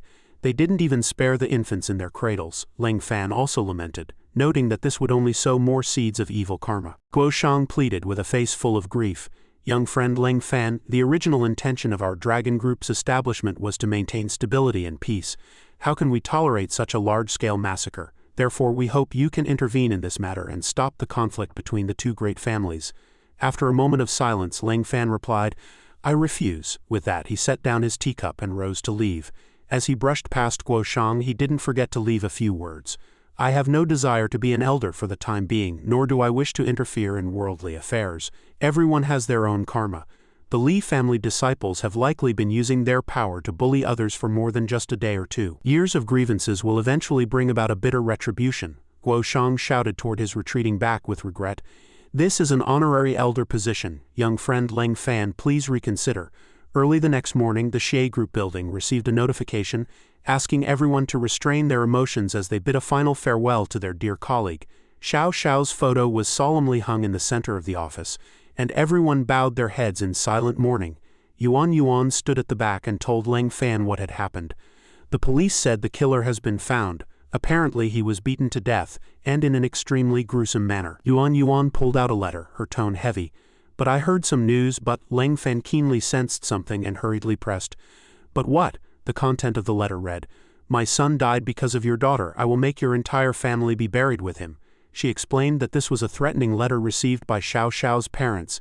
The two elderly people were already heartbroken by the loss of their daughter, yet they still had to suffer such threats. Leng Fan snatched the letter and tore it to shreds, promising with a firm tone, I will handle this matter. Yuan asked with a face full of confusion, How do you plan to handle it? Don't be impulsive. I heard the killer was an ability user. I'm afraid the people seeking revenge are also ability users. You can't handle this. Leng Fan ignored her, turning away while leaving behind a cryptic remark. I have my own plans. As he walked, he thought about his colleague, his heart filled with hatred. A simple person who had committed no evil in her life, yet was implicated by the evil fruits of others. It was clear that the way of heaven was never fair. Leng Fan was immersed in his own world, secretly swearing, Since this is the case, I need not follow the law of karma. I alone will bear all the evil consequences. Yet he did not forget to apologize to his master. Master, your disciple is untalented and must use the techniques you taught. I ask for your forgiveness. As soon as he finished speaking, he snapped his eyes open, utilizing physical awareness to search for something. The technique activated instantly, guiding him toward his target. Leng Fan's gaze pierced through the bustling crowds of the busy city. Next, the scene shifted to a desolate mountain area where not even a single living soul could be seen. After a search, he finally saw a group of people draped in cyan cloaks. Leng Fan thought with joy, I've finally found you. At this time in the forest, Chen Hai was also leading a team to hunt down the enemy. He cautioned as they walked. Those Zhao family dogs who practice corpse energy are hiding in this mountain. Everyone must be cautious, Chen Hai thought to himself. Taoist Master Guo said that Kid Leng Fan refused to help, so we can only rely on ourselves. Suddenly a gust of strong wind swept past, followed by several screams as the group was knocked to the ground. What kind of ghost wind is this? It's a person someone just ran past. Leng Fan's figure immediately flashed through Chen Hai's mind. Could that have been Leng Fan just now? Thinking of this, he immediately ordered loudly, Quick, move up the mountain and attack. Charge. His subordinates executed the mission with looks of utter confusion. Didn't you just say to be cautious? Does the team leader's caution mean a rapid assault? On the side of the Zhao family dogs, the leader was plotting, An ability user killed my son. In the end, it's all because of that woman named Xiao's family. My son has toyed with so many women without issue. How could things go wrong with her? His eyes were filled with hatred and resolve. Tonight, follow me to slaughter the entire Xiao family. The others obeyed in unison.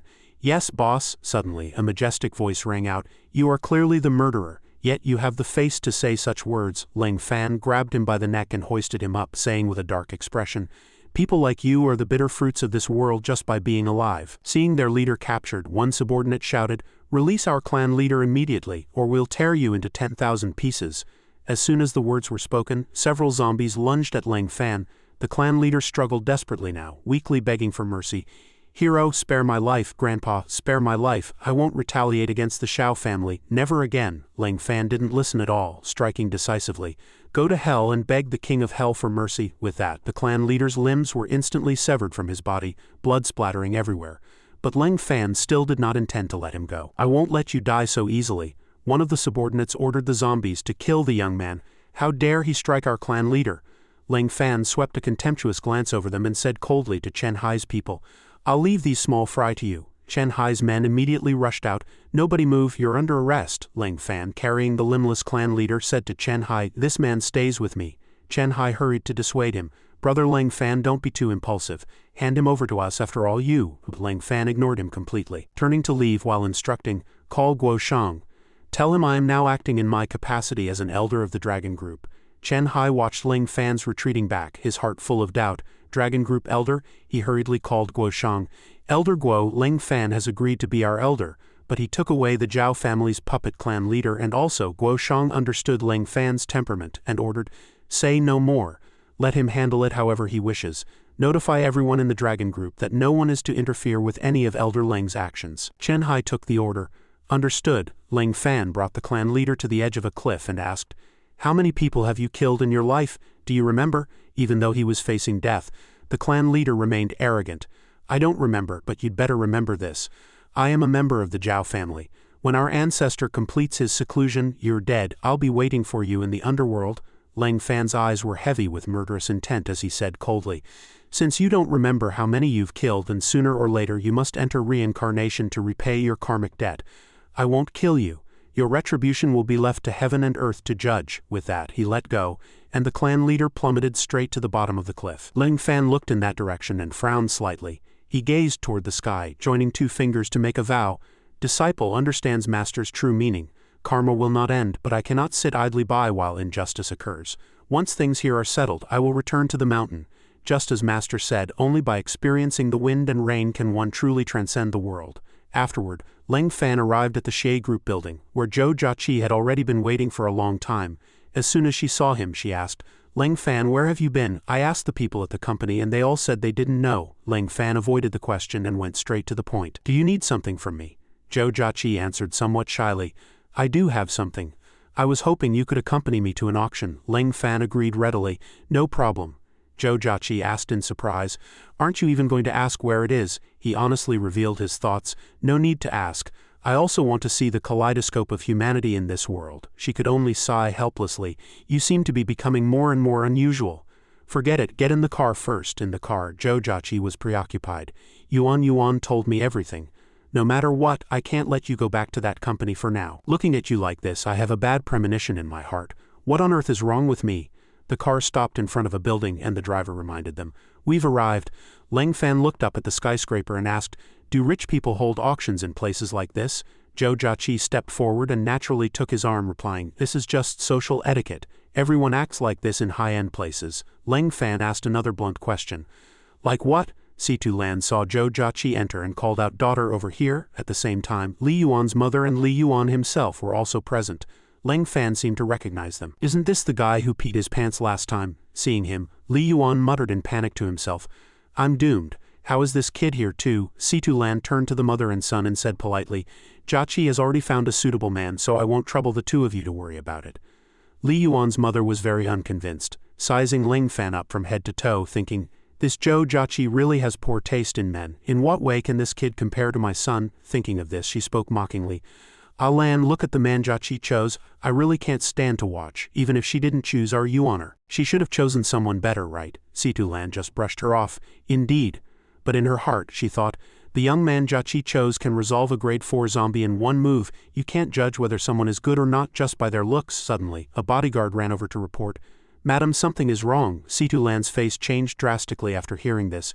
She grabbed Li Yuan's mother's hand and said in an urgent tone, "Quick, we have to leave." Li Yuan's mother still didn't understand what was happening and asked blankly, "What's wrong?" Situ Lan replied, "The Zhao family is here." She turned to order the bodyguard, "Quickly take them out through the back door. The Zhao family is currently targeting the Li family. We absolutely cannot let them meet."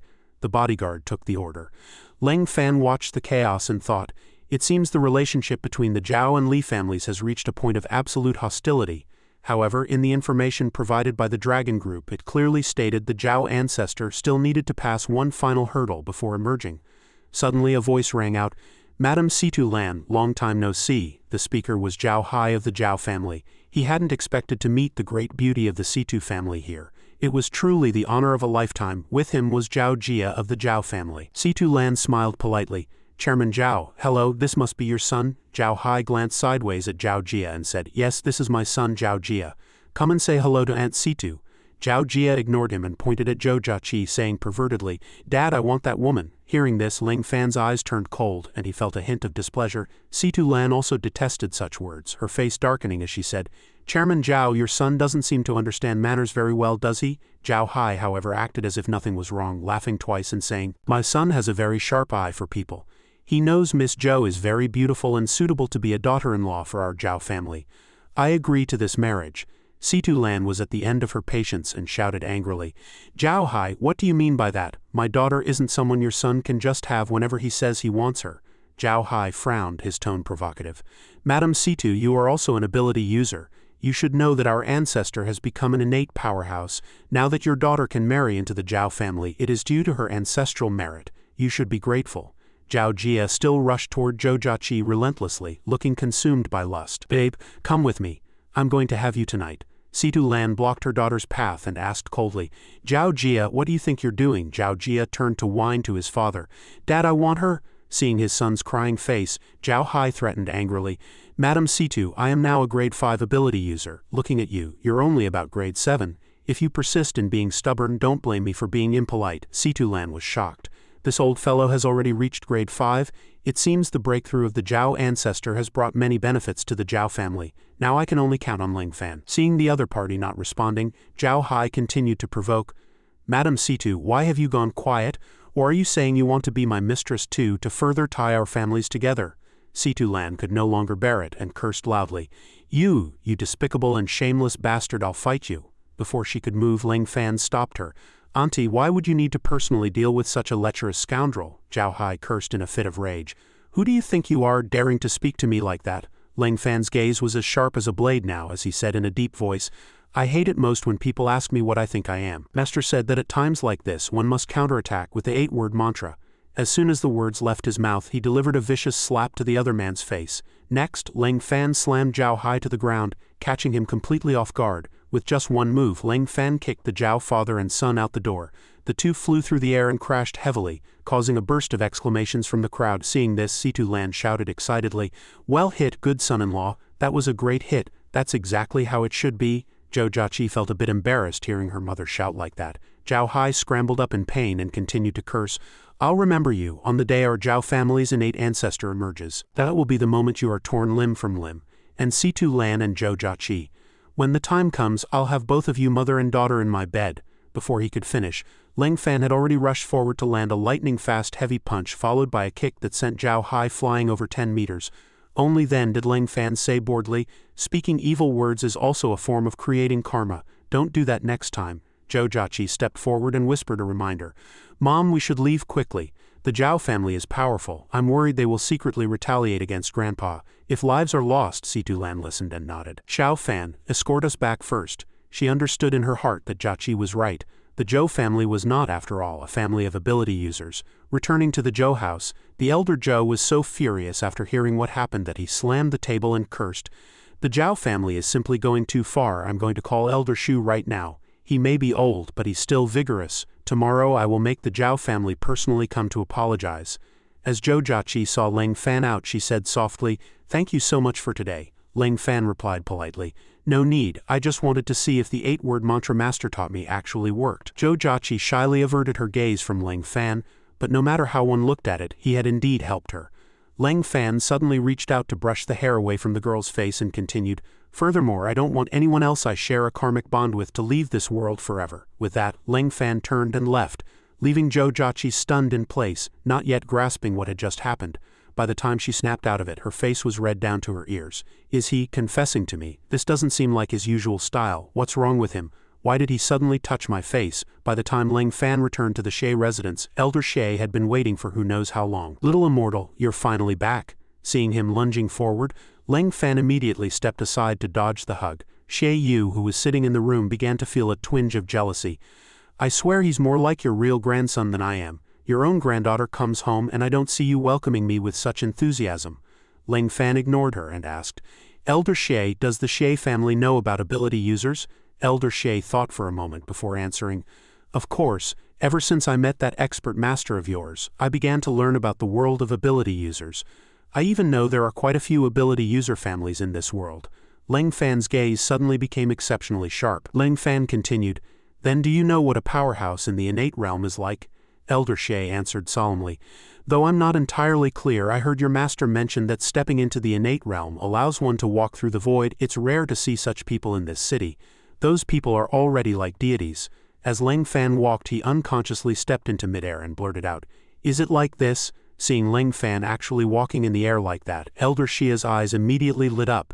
You really are a little immortal." Shay Yu was equally excited by the sight. "What kind of skill is this? I want to learn it too," Leng Fan muttered to himself, somewhat puzzled. "Strange. I learned this void walking when I was 8, but 3 years ago Master said I was super grade 1. And recently someone said I was grade 6. What rank am I exactly?" He looked at the glowing television set and couldn't help but wonder, is the Li family really on the brink of destruction? The next day, Shay Hai was waiting to drive him to work and asked casually, "Xiao Fan, I haven't seen you at the company lately. Are you feeling unwell?" As their car passed another coming from the opposite direction, Leng Fan seemed to sense something. To Shay Hai's astonishment, he suddenly jumped out of the car. "Shay Hai, I'm not going to the company for now. I need to go to the Zhou residence." Shay Hai shouted, "Little immortal, where are you going?" Leng Fan called back loudly, "I have to go to the Zhou house." As he chased after the car, he thought, "That's the direction of the Zhou villa." Zhao Hai, leading his son with heads bowed in a respectful manner, said, "Old Mr. Zhou, what happened yesterday was our fault. We have come to sincerely apologize to you. I had too much to drink last night and offended you both with my crude words. The family elders have already lectured and punished us." Leng Fan witnessed this and thought, "So they came to apologize. This is also a form of karmic resolution. But why didn't I see the ability user guarding the Zhou house come out?" Zhao Hai's son whispered in the car, "Dad, are we really just letting this go?" Zhao Hai, with a half-finished cigarette dangling from his mouth, had a face full of malice. "Let it go. The word forgive doesn't exist in our Zhao family's dictionary. Once we're done with the Li family, I'll settle the score with them slowly." The two drove away. Leng Fan watched the departing car, wondering why the Li family was involved and what this karmic entanglement was all about. The scene shifted. As soon as Leng Fan landed, Zhou Jiaqi spoke in surprise. "Leng Fan, why are you here?" He turned and asked her. "Never mind that. Why did Zhao Hai and his son suddenly come to apologize?" She answered evasively, "Because Grandpa found someone. You guessed it, the person who saved me." Elder Zhou also walked over to explain to Leng Fan, "I asked an old friend to find an ability user to help. It seemed ability users didn't interfere in the vendetta between the Zhao and Li families. They just take money to do a job ensuring our Zhou family's safety." He covered his face, old tears streaming down. "I failed the Li family. Many ability user families promised to help the Li family back then, but now that the Zhao family's ambitions have grown, they just stand by and watch." Elder Zhou added that the Zhao family had launched a public attack on the Li family in the capital last night. Many members of the Li family were killed and even the recently famous star, Li Yan, has gone missing. Leng Fan said to Zhou Jiaqi, "As long as you are all safe, that's enough. The grudge between the Li and Zhao families had nothing to do with them." His words left Zhou Jiaqi very puzzled. Doesn't he really like the big star Li Yan? Why is he being so cold? Leng Fan fell into deep thought. Li Yan is missing. She didn't even recognize me. That was her mistake, not mine. I could recognize her with a single glance. Just then, the phone in his hand rang. He knew it was the Dragon Group calling to assign a mission. Leng Fan answered the phone. The voice on the other end said, "Elder Leng, do you remember your agreement with the Dragon Group? The chief requires you to intervene in the Zhao Li conflict. The primary mission now is to find the missing Li Yan. If you need any support, the Dragon Group will cooperate fully." Li Yan's last known location was Kunlun City in the southwest province. He replied coldly, "Understood. Arrange a plane for me. I'm heading there now." After speaking, he soared into the sky like a rocket. "Leng Fan, oh Leng Fan, Master said your 6 senses are not pure." And he was right. The scene shifted to Kunlun City as a voice rang out, "But that's just the kind of person I am. I can sever ties with my own family, but if anyone dares to lay a finger on them, I will make sure you never recover." Zhang Qinming reached out his hand in greeting. "Is this Elder Leng? I am the director of the Kunlun branch." Zhang Qinming. Leng Fan didn't waste words and asked directly, "Any leads?" He replied that Li Yan had been missing for 3 days, as if she had vanished into thin air. "I even suspect she has left Kunlun City." Leng Fan questioned this. "Impossible. With the Zhao and Li families at each other's throats, there's only one reason she'd appear in Kunlun, to hide from the Zhao family. Therefore, there are only 2 possibilities for her disappearance. Either she was captured by the Zhao family, or she's been hidden by her own people." Zhang Qinming agreed and pointed to a tablet. Elder Lang makes a good point. This is the last surveillance footage before she vanished. She entered a hotel and never came out. When the cleaning staff checked the room, they found no trace of her. The camera shifted to a rental apartment. Uncle Joe promised, "Miss Lee, stay here peacefully. No one will disturb you."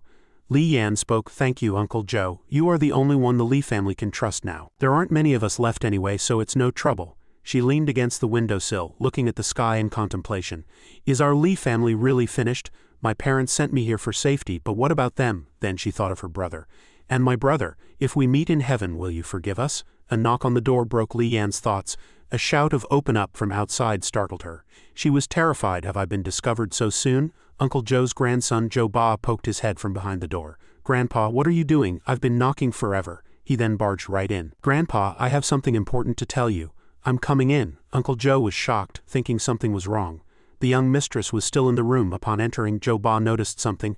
"Grandpa, the perfume smell in your room is so strong. You aren't hiding a girl in here, are you?" The old man quickly denied it.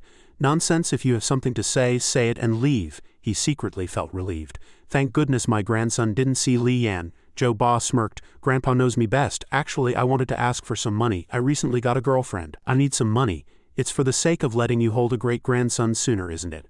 Uncle Joe frowned. "You're 25 and you still don't have a proper job. You even have to ask an old man like me for money just to go on a date. What exactly do you want?" He pulled on his grandfather's hand, acting like a spoiled child. "Grandpa, I just haven't found my life's goal yet.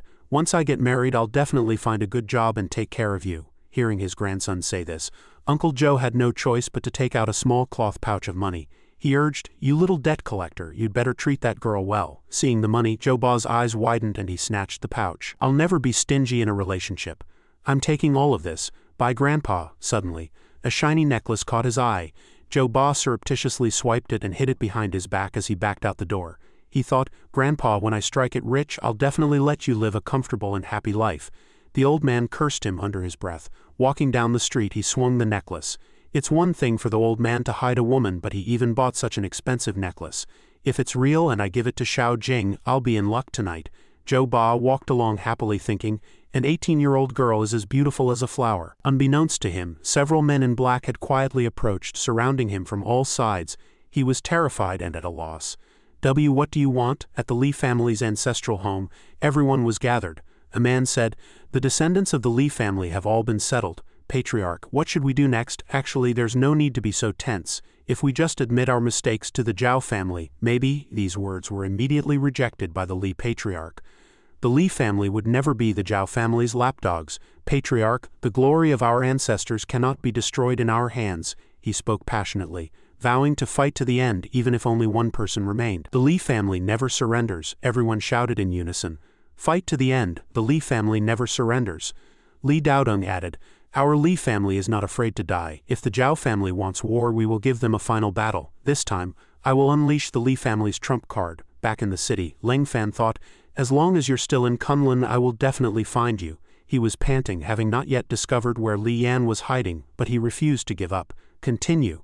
I must find you." He deployed his divine sense, looking into the lobby of a large building. "It's Zhao Hai and his son. They've come to Kunlun too." Then he looked into a room. "Is this the leader the Zhao family sent to find Li Yan?" He saw the green-haired youth bowing and couldn't believe his eyes. "It's Qinming, as a member of the dragon group. Why is he mixed up with these Zhao family bastards?" He was showing a photo of Leng Fan to the man in front of him. Leng Fan speculated, "Qinming, could it be the dragon group has betrayed me?" A man in black pulled out a necklace. Next to him was Joe Ba, who had fallen to the ground. Leng Fan recognized it as Li Yan's necklace. He looked at the blindfolded Joe Ba. He guessed they were interrogating him about where the necklace came from. After hearing the confession, the group immediately rushed out. Leng Fan was startled. "Oh no, they're going for Li Yan?" He leaped down from the rooftop, deciding to tail them. After a while, the car stopped. An elder of the Zhao family ordered, "Li Yan is right here. We must capture her alive." The subordinates shouted their agreement. The old man guarding the door saw the crowd and reached out a trembling hand to block them. "What do you want? Looking for me. Register your names first." He was sent flying. "Move." They broke through the door. The Zhao elder spoke, "Miss Li Yan, we've finally found you." Seeing them, Li Yan was also shocked. Uncle Joe stood in front of her.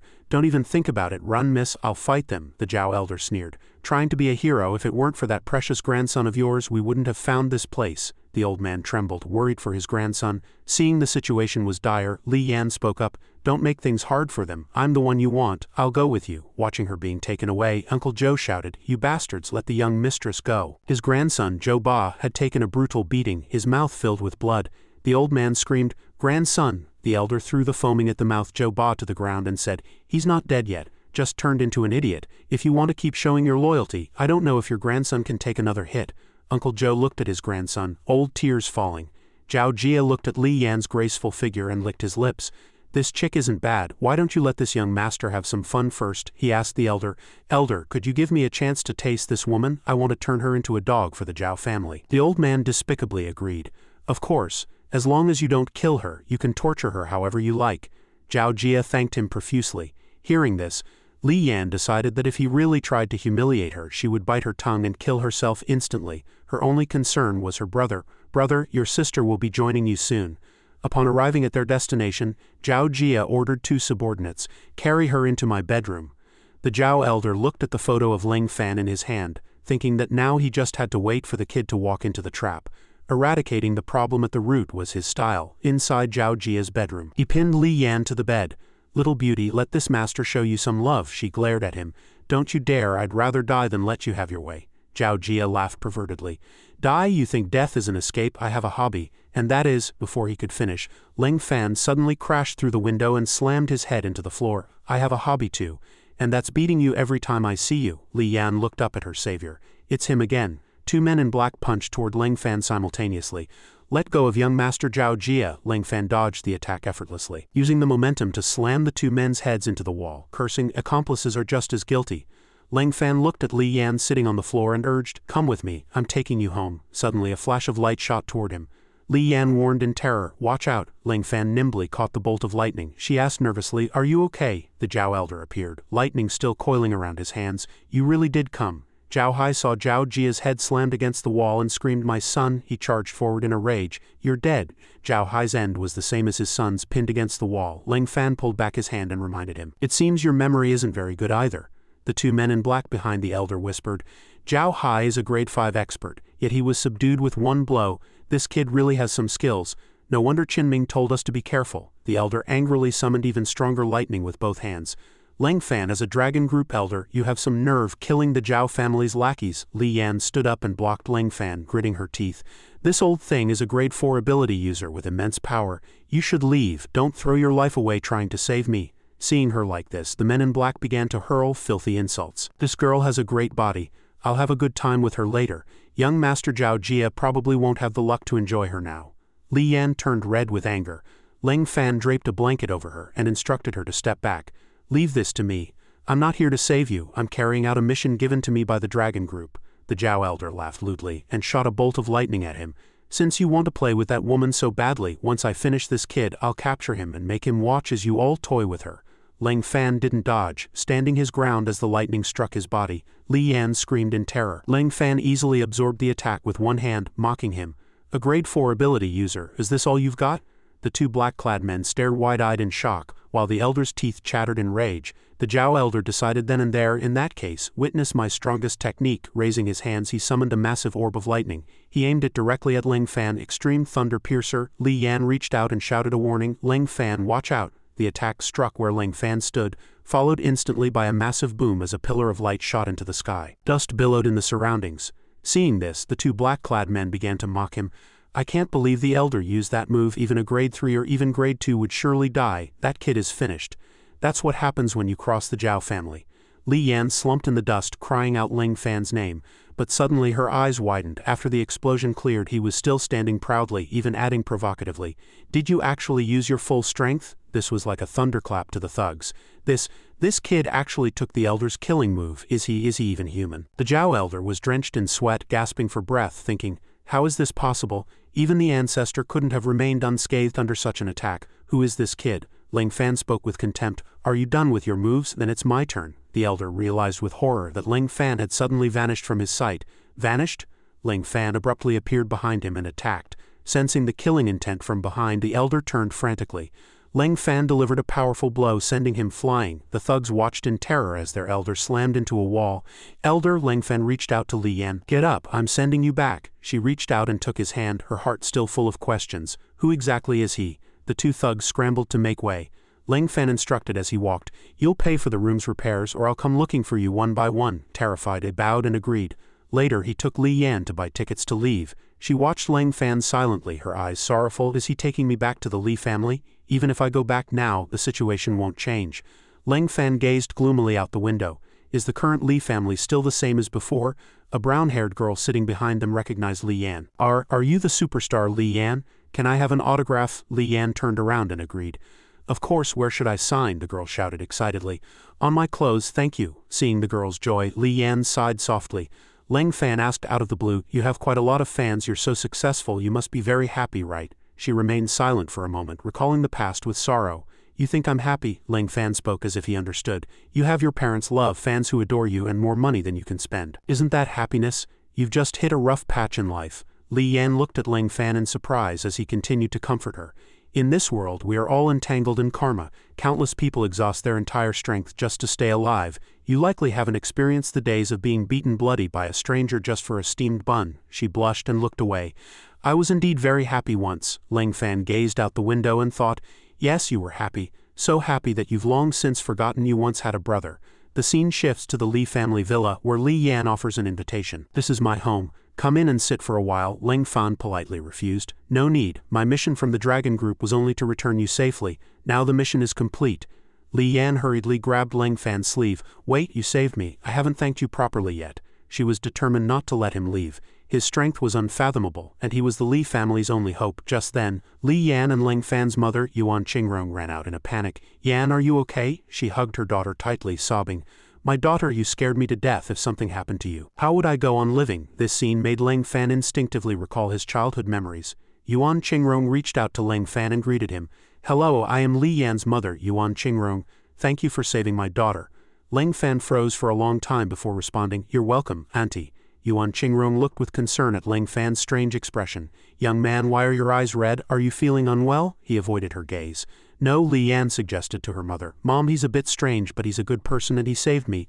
Let's invite him in for a meal, shall we? She readily agreed. Yes, young man, please come in for dinner. I'll cook personally to host you and thank you for saving my daughter. Ling Fan nodded and agreed. All right. His heart was filled with emotion. I haven't eaten my mother's cooking in over a decade. Li Yan watched his back, somewhat puzzled. What's with this guy? He wasn't interested when I invited him, but he agreed as soon as Mom spoke. Meanwhile, the Li clan head Li Daodong slammed the table in anger. This kid coming back with Li Yan must have ulterior motives. Li Hao tried to reason. Clan head, why do you say that? He saved my daughter. The old man frowned and warned. The Li family is in dire straits. Only one final stand might stop the Zhao family. Everyone else is avoiding us, yet this kid chooses this exact time to help. Don't you find him suspicious? Li Hao was gradually swayed by Li Daodong. You mean he's a spy for the Zhao family? The clan head held his chin and ordered. It's highly likely. Find a way to drive him away, but try not to cause a public scene. Knowing that Li Yan said the boy was strong, Li Hao cupped his hands and replied, Understood, I'll take care of it. Yuan Qingrong brought out a plate of fruit to host Ling Fan. Have some fruit first. He sat quietly, looking elsewhere, ignoring the fruit on the table. She walked over to Li Yan and whispered, What's wrong with him? Her daughter shrugged and shook her head. I don't know. Ling Fan stood up and looked toward the garden. Are they building a small courtyard over there? Li Yan picked up the conversation. Yes, do you want to see it? She led Ling Fan around and explained. This little house was originally our old home in West Sichuan, but it was completely destroyed in the earthquake. My father had it rebuilt based on his memories. Ling Fan stared blankly. So they had never forgotten their home from all those years ago. He stopped in front of a large tree. Looking at this tree, memories of sitting on the branch and crying as a child instantly surfaced. Back then, his father stood under the tree with open arms calling, Jump down, Daddy will catch you. Ling Fan hugged the tree, trembling. I don't dare, I'm scared. He encouraged him gently. Be brave, you can do it. Daddy will definitely catch you. He gathered his courage and asked, Then Daddy must catch me. Then Ling Fan jumped down. Daddy, here I come, catch me. Suddenly, Li Hao's voice came from behind, snapping him out of his memories. You must be Ling Fan, thank you for saving my daughter. He turned back to look at his father. His heart skipped a beat. Father has aged so much. Li Hao's attitude toward Ling Fan suddenly became stiff. If there's nothing else, please leave the Li family quickly. Disaster is imminent and I don't want to involve you. Li Yan pleaded urgently. Dad, he's really strong, he can help us. Li Hao scolded her angrily. Shut up, since when do children interrupt when adults are speaking? She stood there, stunned and lost. Ling Fan understood the hidden meaning. You mean you're driving me away? Li Hao sighed and said tactfully. Ling Fan, it's not that I want to drive you away. But the Li family is facing a calamity of extinction. and I don't want you to die for us in vain. Leng Fan didn't insist on staying, feeling a silent melancholy. If I still used that name, perhaps I would fight for everyone, but now you no longer recognize me at all. Li Yan watched his back with regret. Dad, he's really capable. If he were willing to help, our chances would be much higher, Li Hao warned cautiously. What if he's a spy for the Zhao family? The guardian array is our final trump card, we can't afford any mistakes. As Leng Fan was about to leave, Yuan Qingrong's voice came from behind. The food is ready, come in and eat. He remembered how she used to call him as a child. Stop playing, come back and eat. Leng Fan turned to look at the house, murmuring, time to eat. Li Yan sensed the vulnerability in his eyes and thought, he wants to stay, he's my savior, I can't treat him like this. Seeing Li Yan step forward, Li Hao called out deeply, Yan, what are you doing? She took Leng Fan's hand and invited him.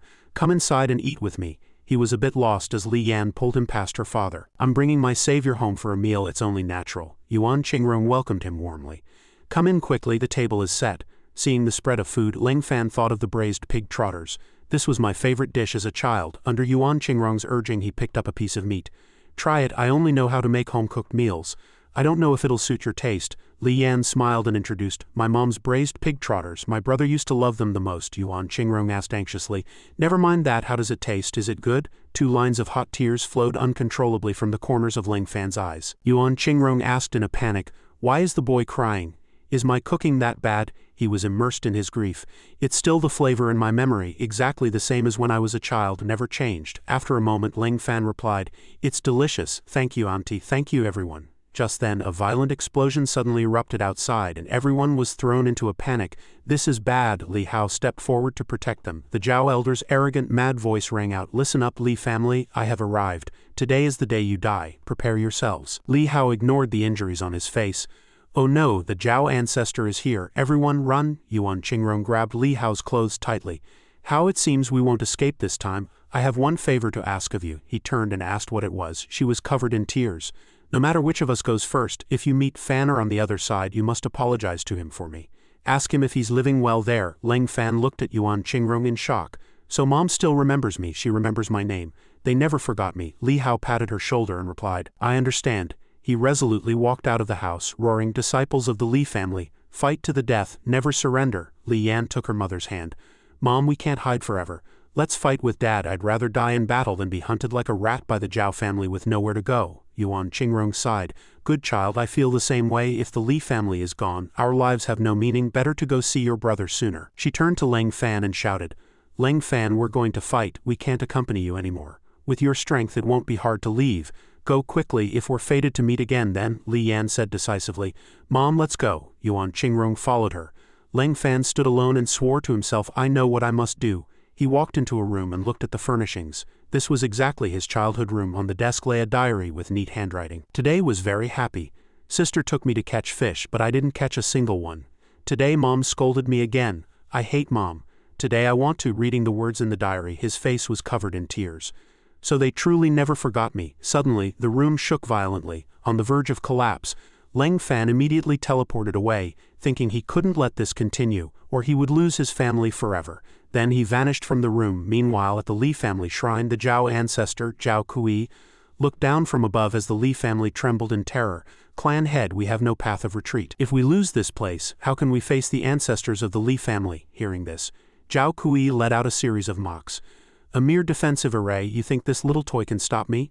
Li Daodong pointed the Bagua compass at him and roared, Zhao Kui, as long as I, Li Daodong, am here, don't you dare run wild in the Li family. He raised the Bagua mirror and ordered, disciples of the Li family, lend me your strength. Everyone shouted back, understood, and channeled their power together.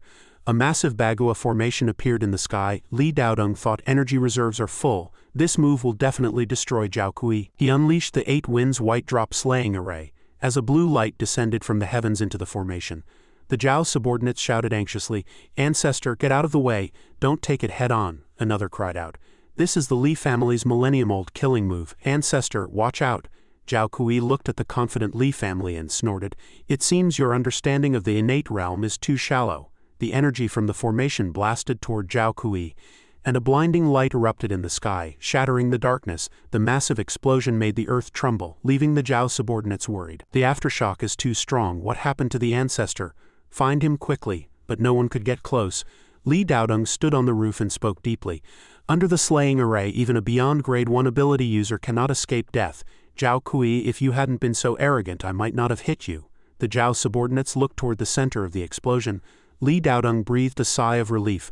We finally protected the Li family, the crowd cheered, and one man said excitedly, we did it, the Li family is saved. Looking toward the explosion, Li Yan broke into a smile. Mom, we've protected the Li family, another person added.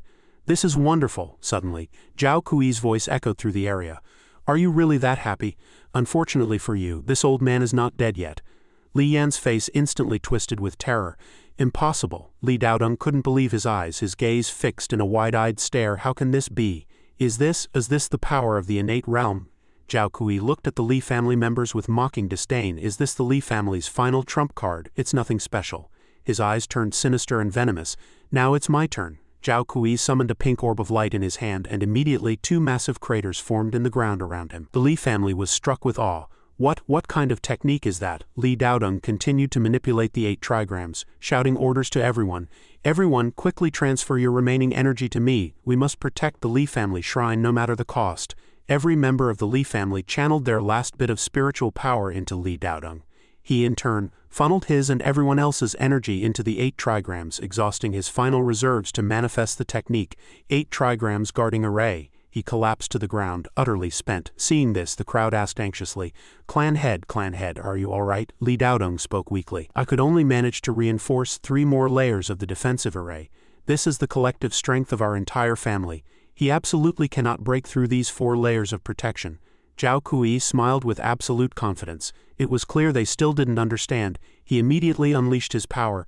The innate realm. 2 small light orbs instantly appeared at his fingertips. He sneered, it is all futile in the end. Zhao Kui pointed toward the 2 orbs, directing them straight at the shield the Li family had manifested.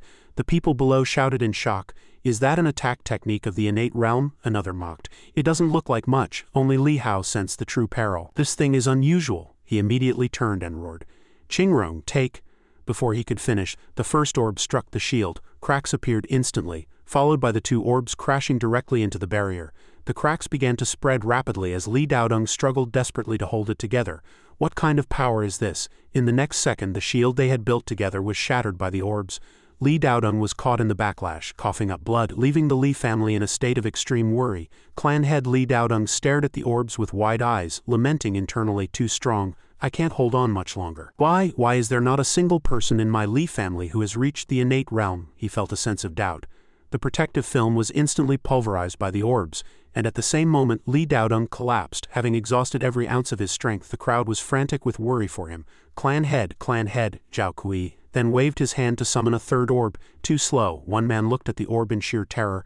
The 3rd one, those beside him were equally panicked. It's all over. The 3 orbs slammed into the barrier simultaneously, and the final shield completely collapsed. Li Daodong's eyes went hollow. It's over. Our Li family. Li Hao pulled his wife and daughter into a tight embrace, closing his eyes to wait for death. I'll see you in the next life. Suddenly, Leng Fan's voice rang out from the sky. No, it's not over yet. Immediately after, Leng Fan's figure appeared beneath the light orbs. Li Yan's eyes widened in surprise. That's Leng Fan. Li Hao watched him with concern. Doing this is practically seeking death. There's no need, truly no need. He has no relation to our Li family. Zhao Kui looked at him mockingly. Kid, it's useless. You'll be buried along with them. Leng Fan fixed him with a sharp gaze. This kind of move. I remember Master once taught me. As long as I stand here with a calm heart, I can summon a giant sword. Holding the massive sword across his front, Leng Fan decisively swung it at the orbs. A thunderous roar erupted in the sky, and the very earth was split in 2. Li Hao stared at him blankly. That child actually broke the attack. The rest of the Li family was equally stunned. He actually shattered an innate realm technique. How is that possible? After neutralizing Zhao Kui's move, Leng Fan faced him and asked, You are the Zhao ancestor, aren't you? He admitted, I am Zhao Kui, the Zhao ancestor. Young man, do you intend to stop me from dealing with the Li family? Leng Fan stared at him solemnly. That's right, I cannot stand by and watch the Li family be destroyed. Upon hearing the answer, the ancestor gave a mocking smile. Trying to save the Li family before this ancestor is like a mantis trying to stop a carriage. He thought to himself that he couldn't sense the boy's ability level. It was likely just some special, niche power. Zhao Kui then summoned a massive skeleton monster. Since you insist on opposing me, then die, he ordered.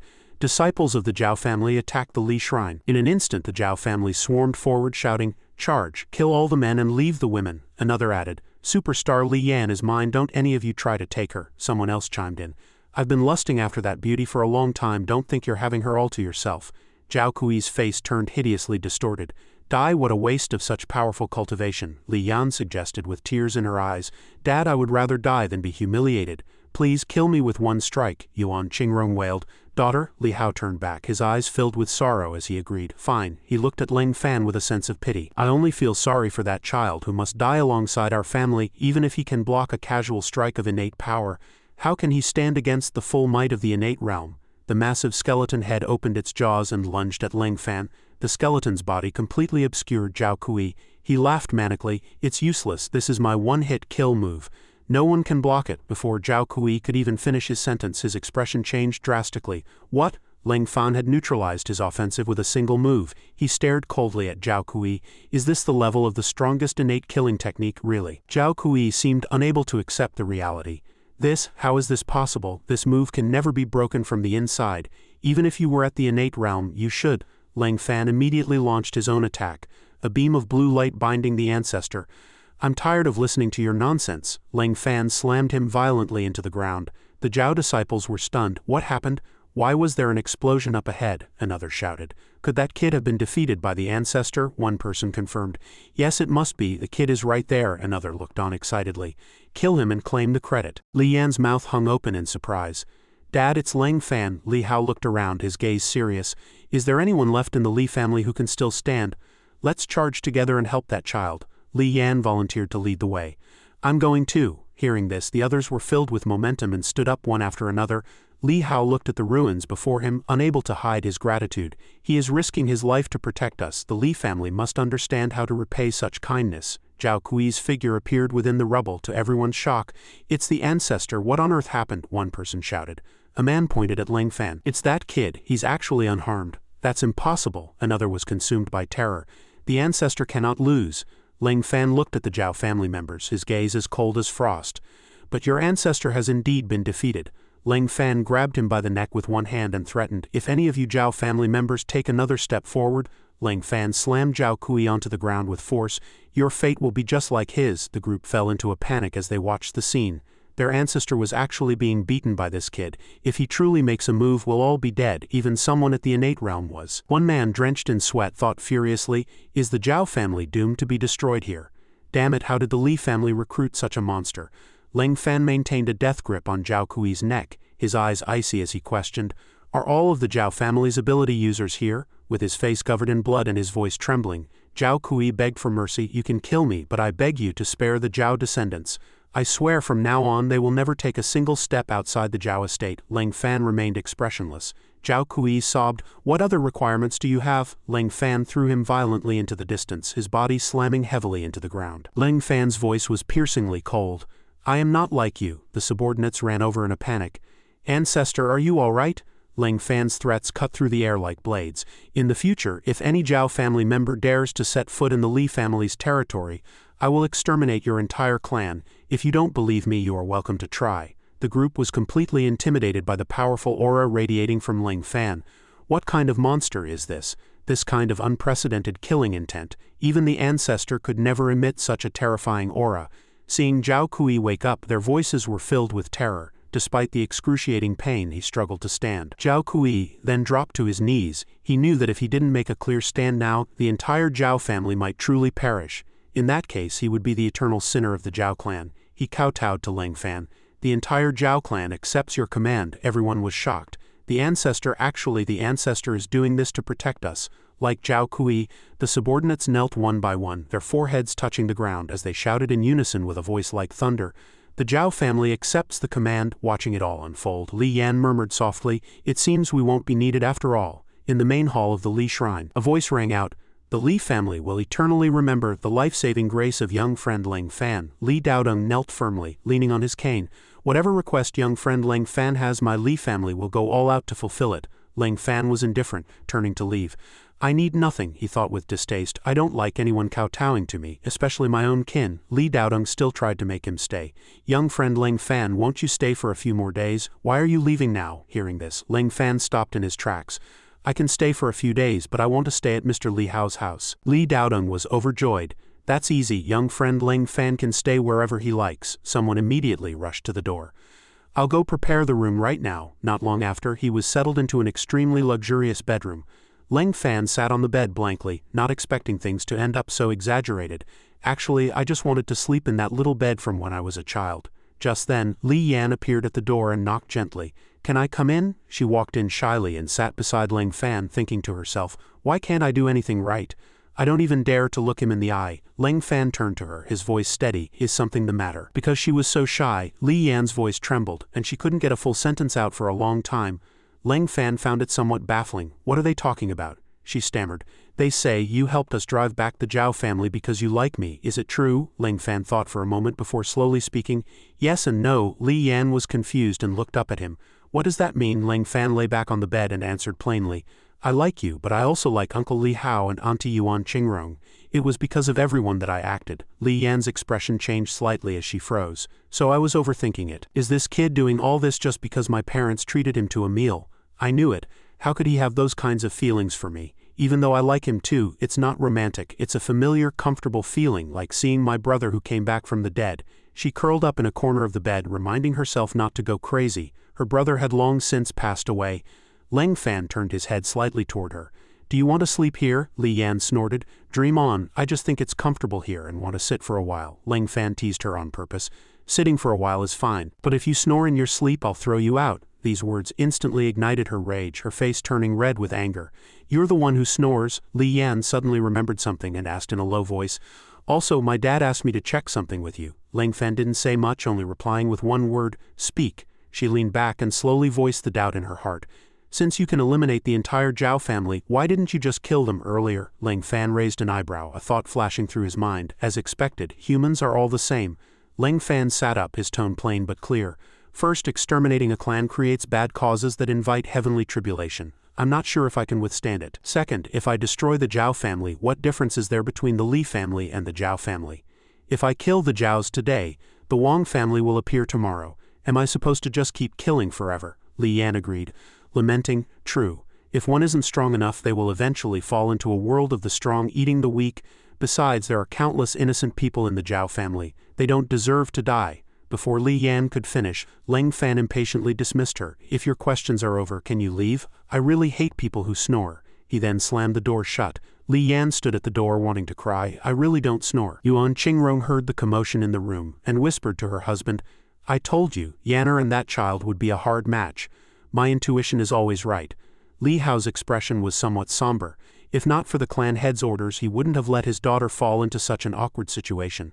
The threat from the Zhao family was only temporarily settled and could return at any time. A moment later, Li Yan appeared before her parents and recounted with a serious face. "Leng Fan said just now that even if we destroy the Zhao family today, the Wangs or Zhangs will appear sooner or later. If our Li family isn't strong enough on our own, it's useless to rely on anyone." Li Hao listened intently. He was silent for a long time, a hint of self-reproach in his eyes as he sighed. "Well said. I've lived half my life and I'm not even as wise as 2 children." Yuan Qingrong looked solemn as she stepped forward and placed a hand on his shoulder. "The logic is sound, but breaking into the innate realm is as difficult as ascending to the heavens. For now, the best course is to try and win Leng Fan over to our side. At the very least, it can guarantee the Li family's safety for a generation." Meanwhile, at the foot of the Li family mountain, multiple luxury cars had gathered and people were discussing animatedly. "I heard the Li family recruited an extremely strong innate master. They say the kid is only 20. If someone like that joins our group, I'm afraid we won't be far from controlling the globe. I will stay here until he appears."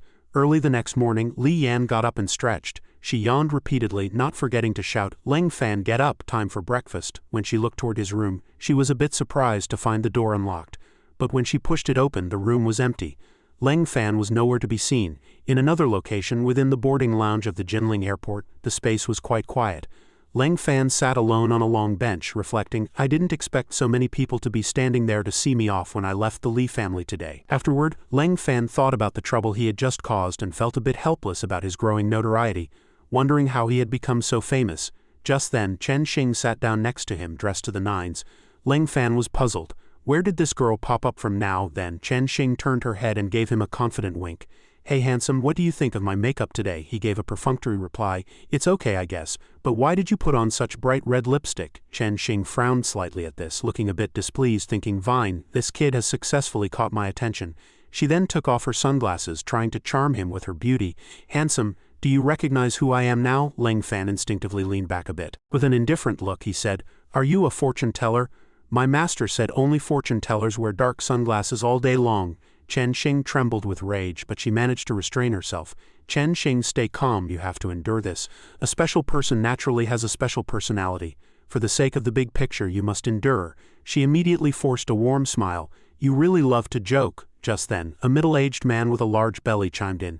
"Beautiful, are you talking to me?" Without even thinking, Chen Xing kicked him directly and then quickly left. Where did that kid Ling Fan go? In first class, Ling Fan was already in his seat, thinking the girl was very strange. Just then, a flight attendant approached. The flight attendant informed him warmly, "You must be Mr. Ling Fan? Our airline has upgraded you to first class for free. Please follow me." Ling Fan repeated in confusion. For free? After moving to first class and seeing Chen Xing there, he immediately felt like he had been played. Chen Xing smiled and said, "We truly are fated, we meet again." Ling Fan turned to leave without hesitation. "I'm more used to sitting in business class." The flight attendant stopped him with a hurt expression. "Mr. Ling Fan, please stay, otherwise my salary for this month will be gone." Chen Xing maintained her radiant smile and revealed proudly, "By the way, I forgot to introduce myself. I am the CEO of this airline. My name is Chen Xing and all the staff on this plane are my subordinates." Ling Fan remained very calm. Pointing at the flight attendant and making a request, "Give her a raise first." She went as far as humbling herself to beg someone just to complete the task you gave her. Chen Xing blinked and agreed, adding, "No problem. Mr. Ling Fan, please take care of me for the next few hours." Ling Fan directly questioned her purpose. "You want me to join your company too? Don't waste your energy, it's useless." Suddenly, Ling Fan's gaze swept over her curvaceous figure. Chen Xing said in a sweet voice, "I'm being sincere, I'm not trying to invite you to join the company." Hearing this, Ling Fan gave Chen Xing a cold glare. "Then what is your objective?" She leaned over, reaching out to touch his hair. "I want you to be my husband." Chen Xing acted coyly to seduce him, but Ling Fan directly brushed her hand away. "Sorry." Then Ling Fan gave a brief explanation. "Actually, I am a man of the cloth," Chen Xing persisted, grabbing his sleeve and arguing, "You're lying, you clearly still have hair. How can a monk have hair? Don't try to brush me off with some excuse about being a lay disciple." He let her make a scene, answering calmly, "I'm not a monk, I'm a Taoist." Chen Xing became even more excited. "I don't care what you are, Taoists can get married too, you must marry me." Ling Fan looked away and slowly revealed, "I am no ordinary Taoist, I am a cultivator, dedicated to the Tao. What I seek is ascension. When that time comes, you would only grow old alone, because the celestial realm is a completely different world from here." Although he said a lot, her head was filled with question marks. "Wait, what is he talking about? This kid is talking nonsense just to reject me." Chen Xing gnashed her teeth and planned privately, "It seems I'll have to use my ultimate move." As soon as she finished speaking, she pressed herself tightly against Ling Fan and kissed him forcefully. Just then, the captain Tai Jun happened to pass by and froze in his tracks, shouting, "President Chen?" He stared with wide eyes, his heart filled with jealousy. "I've pursued Chen Xing for nearly 3 years and she wouldn't even give me a second glance, yet now she's kissing another man on my plane." A few minutes later, Chen Xing finally let him go, defending herself shyly. "Now you should feel something, right? To be chosen by a woman like me is your good fortune." But a single sentence from Ling Fan drove her crazy with rage. "Is your lipstick smeared on my mouth?" Tai Jun walked over with a dark expression and interrupted. "You two certainly have quite the romantic mood." Chen Xing felt the mood was ruined and immediately barked. "Who gave you permission to come in? Get back to the cockpit. If you dare appear again, I'll dock your entire year-end bonus." Tai Jun argued back, refusing to back down. "President Chen, I've pursued you for 3 years and you've never looked at me properly. Now you're getting cozy with this poor-looking kid. In what way am I inferior to him? He's even too lazy to cut his hair. I'm clearly 100 times more handsome than he is." Chen Xing suddenly slapped him across the face and announced imperiously, "You are inferior to him in every way. Get out, your year-end bonus is cancelled." Watching this farce, Ling Fan thought that this girl indeed seemed a bit different from others. Then Tai Jun flew into a rage and put up a front to deal with Chen Xing. "I quit, you bitch, I'll kill you." Ling Fan was quick and easily subdued him. "Enough. This is the evil seed you planted yourself. That slap just now was merely the fruit you deserved." Although Chen Xing was a bit surprised, she was overjoyed in her heart that Ling Fan was helping her. In pain, Tai Jun still commanded arrogantly, "Don't touch me, let go." He struggled desperately, while Ling Fan slowly negotiated terms. "I won't let go easily unless you admit your mistake. Go apologize to her." Chen Xing stood behind him pretending to be afraid, which made Tai Jun's blood boil with rage. Tai Jun roared with a fierce expression, "Ling Fan, you're dead today." Immediately after, he pulled out a gun and threatened Ling Fan, "Are you going to let go or not? I'll count to 3. Chen Xing was stunned and hurriedly tried to stop him. Taijun, don't do anything crazy. Where did you get a gun? Taijun said proudly. Scared now? I'll settle accounts with you after I deal with him. I knew you were taking this flight today. I've been prepared for a long time. Chen Xing continued to plead. Taijun, don't be impulsive. Everything can be discussed. As she spoke, she observed Leng Fan's unusual expression. No matter how strong a human is, they can't beat bullets. Why isn't he afraid at all? Taijun lost his patience and pulled the trigger. Discuss my foot. To everyone's shock, Leng Fan actually caught and controlled the bullet in his palm, his entire body radiating a terrifying killing intent. You're a long way from being able to kill me with a toy like this. Taijun couldn't believe his eyes and screamed hysterically. How is this possible? I don't believe ghosts exist in this world. Leng Fan directly crushed the gun barrel as proof. You have no choice but to believe. Then Leng Fan delivered a kick that severely injured Taijun. Sending him flying, Chen Xing stepped forward and decisively announced, Taijun, you are now fired. The captain's position will be temporarily taken over by the co-pilot. Taijun gnashed his teeth. Fine, since you're so heartless to me, then everyone can die together. Seeing him rush toward the cockpit, Chen Xing shouted in panic, Oh no, stop him! Taijun ducked behind the door and revealed a sinister smile. Too late, die with me. The flight attendant turned pale with fear. She reported stuttering. He locked the door from the inside. Everyone on this plane is going to die. Chen Xing issued a furious command. Quickly distribute parachutes and oxygen masks to all passengers. Move! The flight attendant left to carry out the order. At that moment the floor shook violently, and Chen Xing tumbled into Leng Fan's arms, their lips inches apart. Chen Xing thought, great opportunity. However, Leng Fan was quick to block Chen Xing's mouth and change the subject. If the plane crashes, considering all current factors, what is the fatality rate? She answered seriously. The fatality rate is at least 90 or more. Inside the cockpit, Taijun was still frantically sabotaging things. Go to hell, all of you, go to hell. This caused the entire plane, including Chen Xing, to lose their balance. Leng Fan reached out to support her. I'll transfer a portion of spiritual energy to you. Go to business class immediately and help those who need it. Chen Xing looked excitedly at the airflow surrounding her body. Incredible. What is this? He reminded her helplessly. No time to explain. Go now. Seeing him standing at the door, she deduced. He won't be able to open that door. Once it's locked, even ordinary bullets can't open it. As soon as she spoke, Leng Fan shattered the door with a casual push. Leaving Chen Xing dumbfounded, he turned back coldly and said, Why aren't you going? I said, leave this to me. If they die, can you bear the responsibility? She promised with a firm tone. I'm going now. In the cabin, the passengers had fallen into extreme panic. Are we going to die here? I'm never flying with this garbage airline again. The media even called this the world's best airline. Those liars were finished. Chen Xing stepped out and looked at the chaotic scene. Then she steadied her mind and announced loudly, Everyone, please stay calm. We absolutely will not die. I stake my life, Chen Xing's life, as a guarantee. A woman rushed up to vent her rage, cursing, Who do you think you are? What use is your word? If something happens to me, the insurance company has to pay me 10 million. How much is your life worth? A male staff member hurried forward and reported loudly, This is the chairman of our airline, worth over 10 billion. Chen Xing took the opportunity to step forward and explain patiently, I have a responsibility to ensure everyone's safety. If anyone has an accident, I am willing to use my entire fortune for compensation. Suddenly, Leng Fan's figure surfaced in her mind. I believe in him. He will surely save everyone. Inside the cockpit, Taijun hadn't noticed who had grabbed his shoulder and roared, Get lost! He suddenly felt a surge of panic, recalling the scene from earlier. Wait, the co-pilot is already dead and the cabin door was locked. It's impossible for anyone to get in. Could it be? Taijun slowly turned around and saw Leng Fan standing behind him, his face turning pale with terror. How did you get in? Leng Fan gripped Taijun's neck tightly and hoisted him up. I'll give you one more chance. Fly the plane properly. Although Taijun was struggling to breathe, he laughed manically and proposed terms. Not unless you kneel and give me 10 loud kowtows. The co-pilot is dead. I'm the only one on the whole plane who can fly. Leng Fan directly threw Taijun to the back and ordered, Fly your plane. He resisted stubbornly. Even if the Jade Emperor himself came today, I wouldn't fly it. Leng Fan then cast a spell and a pure white rope appeared out of thin air. Then wait for your karmic retribution. The white rope instantly bound Taijun and the deceased co-pilot tightly, scaring him out of his wits. You think a mere mortal like you can fly a plane? It takes years to learn how to fly. Leng Fan approached to observe the instrument panel. The dense array of buttons indeed didn't look simple. Taijun chattered on from the side, Just wait for death. You'll watch everyone on the plane die with your own eyes and be powerless to stop it. This is the fate of trash like you. Leng Fan directly used the rope to seal his mouth.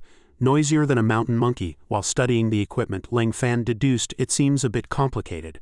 Meanwhile, the passengers in the cabin became even more terrified. Outside the window were rows of skyscrapers. "It's all over, we're going to crash into the city." Cries and screams rose one after another, and Chen Xing could only respond with silence. In the cockpit, Leng Fan slowly placed his hand on the control stick.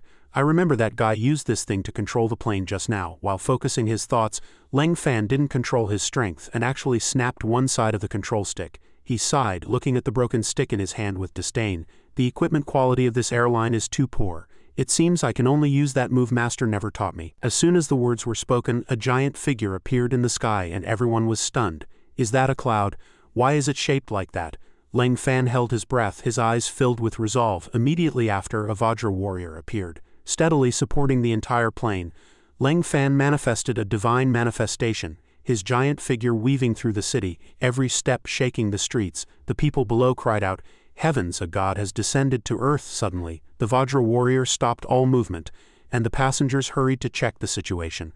"The plane has stopped and the engines seem to have stalled. We're actually suspended in midair." Seeing this, Chen Xing breathed a sigh of relief, a smile of relief appearing on her face. Leng Fan did it, but why did she always feel something wasn't quite right? After receiving the command, Leng Fan gave the final decree to the Vajra warrior. "The destination is Rong City Airport. Master said if you're going to help, see it through to the end. You can't leave things halfway. Let's go. It's still over 1,000 kilometers to Rong City." Immediately after, the Vajra warrior's expression became even more majestic. Then it leapt powerfully upward, drawing the attention of the crowd.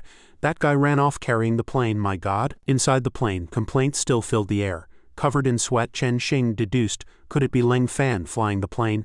Then the Vajra warrior began to dive at high speed and screams rang out again.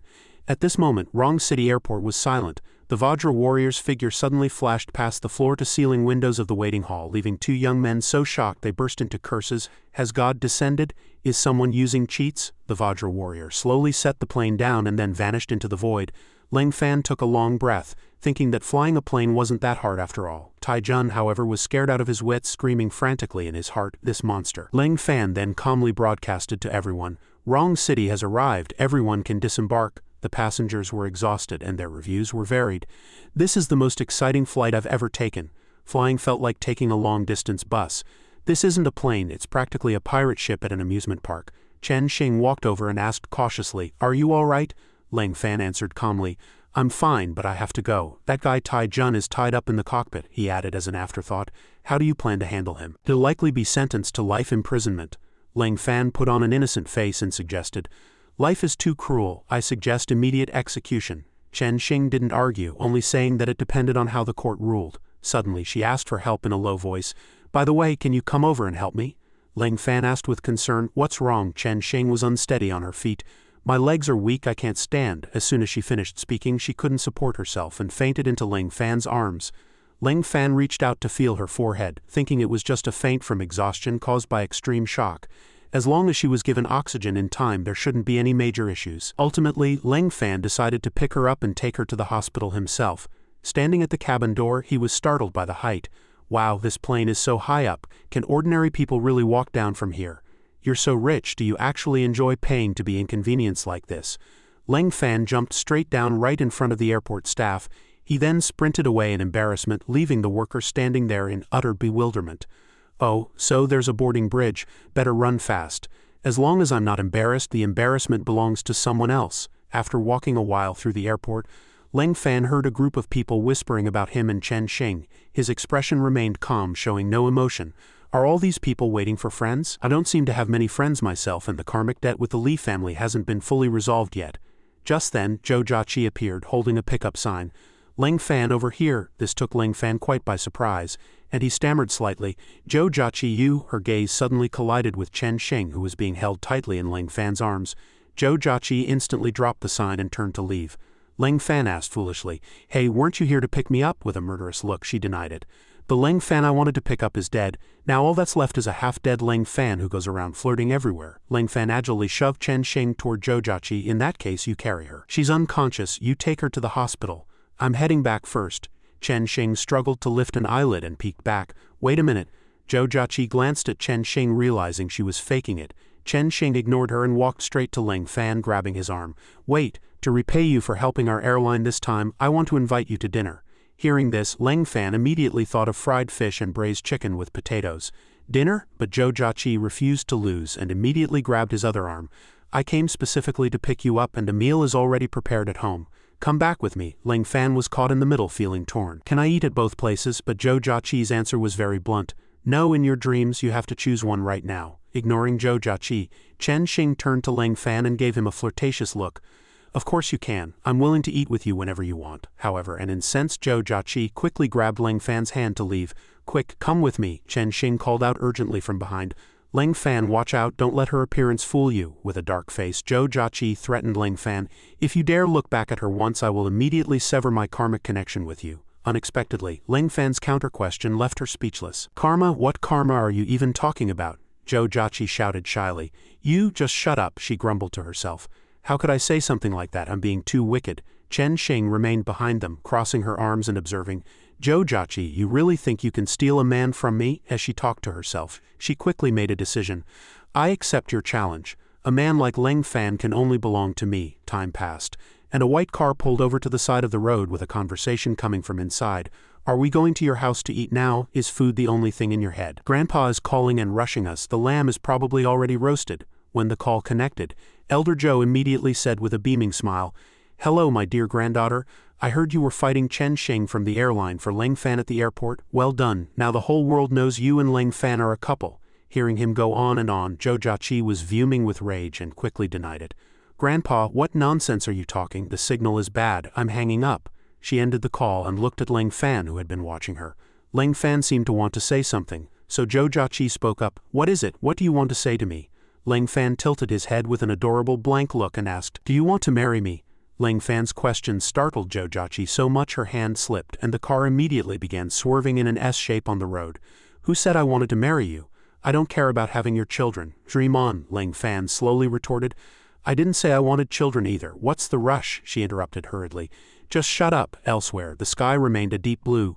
Elder Zhou looked at the red-hot lamb skewers on the grill and said, I've roasted the lamb. That kid Ling Fan says he can't leave my granddaughter. From now on, the Zhou family has a solid backer. I can retire in peace. Situ Lan was also there. She asked her father curiously, Is Jiaqi bringing Ling Fan back to our house? While elegantly sprinkling salt, Elder Zhou replied, Exactly. They should be here in a few minutes. Hearing this, Situ Lan turned and called out, Then please come out as well. Situ Feiyin immediately stepped forward to greet Elder Zhou. Situ Feiyin greets the elder of the Zhou family. Elder Zhou was surprised by her sudden appearance. Situ Lan introduced, She is a niece from my family, my junior. She came this time for Ling Fan as well. Feiyin closed her eyes and added, Grandfather's order is for me to marry Ling Fan. If that fails, I am to be his mistress. I hope the elder of the Zhou family will show some respect and not make things difficult for me on purpose. Elder Zhou laughed and responded confidently, I won't. My granddaughter is also a very charming girl. I don't think she will lose to you. Back with Ling Fan, he was having his cheeks pinched by Zhou Jiaqi and struggled to speak. I want to get out of the car here. I have a premonition that if I go to your house, it'll create new karma again. Zhou Jiaqi drove Ling Fan to the Tianhe residential area. Below the Xie residence, she muttered softly, Do you really want to get out here? Grandpa roasted lamb and is waiting for you. Before Zhou Jiaqi could finish, Ling Fan spoke, I appreciate your grandfather's kindness, but this time I really feel that going to your house would create countless karmic ties. Ling Fan patted Zhou Jiaqi's head to comfort her. Be good, go back on your own. Zhou Jiaqi had no choice but to let him go. Fine, just stop patting my head. She then watched Ling Fan's back through the car window. What did countless karmic ties mean? Was it because all the major powers knew of Ling Fan's strength and were desperately trying to establish a relationship with him? Zhou Jiaqi felt very uncomfortable thinking about those girls, some seductive, some pure and cute, appearing one after another. What if those major powers used all sorts of honey traps? Shouldn't I have some kind of strategy to deal with this? Would Ling Fan like someone like me? But a second later, Zhou Jiaqi quickly shook her head. What on earth am I thinking? Who would like that big flirt? Elsewhere, under the blue sky and white clouds, Ling Fan walked to his door. He looked inside and talked to himself. It seems no one is home. That's even better. However, before he could have a moment of peace, Elder Xie rushed out from nowhere. Little immortal, you're finally back. Let this old man give you a hug. Naturally, he was stopped by Ling Fan poking the center of his face. Ling Fan asked casually, Are you the only one home? Where is everyone else? Elder Xie scratched his head and laughed. They're all out. Little immortal, you became famous after that battle with the Zhao ancestor. All the major powers are trying their best to recruit you. I didn't expect you to actually come back. Lang Fan activated his karmic divine sense, and his eyes instantly glowed. Is everyone looking for me? He stared at Elder Shay and found that the karmic lines on him were 10 times more numerous than before. It's all my karma. If it keeps entangling like this, one by one they will lead to death. This is my ill fruit. Lang Fan deactivated the technique and turned his face away. Grandpa Shay, is there a place around here where I won't be found by others? Elder Shay answered truthfully but couldn't hide his curiosity. There is such a place. But right now you truly have the world at your feet. Why would you want to find a place to hide? For an ordinary person, this is an opportunity they wouldn't get in a lifetime. But Lang Fan just put his hands in his pockets, not taking it seriously. I don't need such an opportunity. I don't want to be famous. I only want to settle the karma that belongs to me. He finally understood. In that case, I'll take you to the Shay family's ancestral home for a few days. Lang Fan suddenly thought of Zhou Jiaqi, and his own karma seemed to be shifting. Time passed. The scene shifts to the Shay family shrine, where a voice rings out, "This is our family's ancestral shrine. It was built by my grandfather and has been around for a long time. This house is very far from the city center, so we rarely come here." Standing not far from the door, Lang Fan kept looking around. He sensed an extremely strong aura of the Zhao ancestor in this house. He asked tentatively, "Is there anyone else here?" Elder Shay pointed to his face with a thoughtful look. "There's only one person named Old Chin responsible for cleaning here. But it seems he hasn't been here for many years." Afterward the two entered the villa. Lang Fan pondered as he walked. The Shay family shrine is quite spacious. Elder Shay suddenly grabbed Lang Fan's hand and pleaded, "Little immortal, since I've helped you, could you do me a favor too?" Without waiting for an answer, he continued, "I've been in business since I was young and have seen countless people. Back then, I discovered the existence of the world of abilities. Our Shay family has no ability users to protect us. In the long run, we'll eventually be swallowed by other groups. I don't want the family business I built with my own hands to be given away like that. Little immortal, help me so that I can have a descendant with abilities." He truly intended to kneel and beg Lang Fan, but Lang Fan quickly supported him. "Do you know the price of becoming an ability user?" Lang Fan's question left Elder Shay stunned. "The price?" Lang Fan continued to explain. "The grievance between the Zhao and Li families is the competition within the world of abilities. Once you enter this realm, fighting with your life, what you lose isn't just family property, but the survival of the entire clan. Do you really want your descendants to enter such a cruel world?" As expected, Elder Shay broke into a cold sweat and stammered. Lang Fan didn't stay any longer, turning to walk into the villa. "Think about it carefully and then give me your final answer." Lang Fan entered a room. The dust beneath his feet scattered to both sides. Could that incredibly powerful Zhao ancestor be Old Li? Why would he hide in the Shay family shrine? If forced, I'll have to personally deal with this hidden threat for the Shay family. Just as Lang Fan reached the door, he heard the sounds of girls playing inside. Out of curiosity, he pushed the door open and walked in. The sight before him gave him a sudden shock. Several girls in bikinis were currently playing with each other. Upon seeing Lang Fan, they began to strike up a conversation. Li Ya walked toward him holding a pillow. "Come here, come find me. Come and have some fun." Hearing this, Lang Fan asked awkwardly, "Can we really do anything?" Li Ya took the initiative to lean in and hug him, speaking seductively. "Of course, we'll do whatever you want, including that thing." Lang Fan quickly pushed her onto the bed, and she seemed very excited. However, Lang Fan shouted as he struck, "Then what I want to do is this." Lang Fan grabbed the feet of the other two and shouted as he spun them around, "You said anything is fine after all." Finally, he saw the true forms of the three. Lang Fan instantly saw through who was behind the trick. "You don't need to use such tactics to test me. Your IQ is too low." Instead of getting angry, the other party laughed and said, "It seems this old man underestimated you." Hearing this, Lang Fan retorted, "It's not underestimating. My master stopped playing with this kind of illusion after I turned 7. The one who set the trap was a servant of the Shay family. And he didn't forget to praise Lang Fan. To have such skill at such a young age, may I ask your master's great name?" The next second, when Lang Fan flatly refused, he was greatly disappointed. "Master won't let me reveal his identity, otherwise he'd break my limbs, but I'm curious about you. An innate ability user with such immense strength. Why are you hiding here? The Shay family showed me kindness. If you intend to commit evil, I will certainly stop you." He decided not to tell the truth. "I am but a servant of the Shay family, just like you. I wish to remain anonymous." Lang Fan didn't force the issue and went straight to the point. "Do you know my purpose for coming here?" At this point, the Shay family servant stopped beating around the bush. "I not only know that, but I also know Elder Shay begged you to give the Shay family an ability user to inherit the family property. If you had agreed to the Shay family's request, I'm afraid I would have already stepped in to stop you." Leng Fan didn't explicitly state his plan but also accepted this choice of changing karma. I let him choose for himself. This concerns the survival of the Shay family. I cannot make the decision for him. As for whether I agree, it depends on what choice he makes. The Shay family servant was very clever and quickly understood his meaning. You mean you want to leave an inheritance of abilities for the Shay family? Realizing he couldn't persuade Leng Fan, he manipulated a puppet to threaten him. Young man, since you are so stubborn and refuse to see reason, I'm afraid you won't walk out of this door today. Afterward, Leng Fan glanced at the puppet and asked, "Are you sure?" He made the puppet fly high into the air and answered firmly, "I'm sure." A few seconds later, the puppet missed its mark again, and it was confused by how quickly Leng Fan had vanished. Leng Fan announced loudly after stepping out, "I'm out." Not only that, but he also wanted to tease the man, flashing back into the room and saying, "I'm back in." A few seconds later, Leng Fan walked out again. "I'm out again. It seems you're just someone who likes to talk big." This behavior unintentionally incited the Shay family servant, making him groan inwardly. This kid's strength is likely far above mine. Where on earth did little Shay recruit such a monster? After a while he got bored and wanted to go back to his room, so he asked, "Do you have any other moves? If not, I'm going back to sleep." Realizing he was no match for Leng Fan, he had no choice but to kneel and sincerely plead with the master. "This old man sincerely begs you, please do not bestow abilities upon the Shay family. I have guarded the Shay family for nearly 170 years and do not wish to see them fall apart." Leng Fan was stunned upon hearing the number 170 years. "How old are you this year?" The Shay family servant answered truthfully. Reporting to the master, "I will be 200 years old in 3 years. Leng Fan immediately helped him up and said excitedly, "You are the true living immortal. Stop kneeling. If my master saw this, he'd rip my head off and kick it around like a ball." Before Leng Fan could finish, the Shay family servant interrupted him. "Master, is he that ill-tempered?" Leng Fan didn't answer but changed the subject.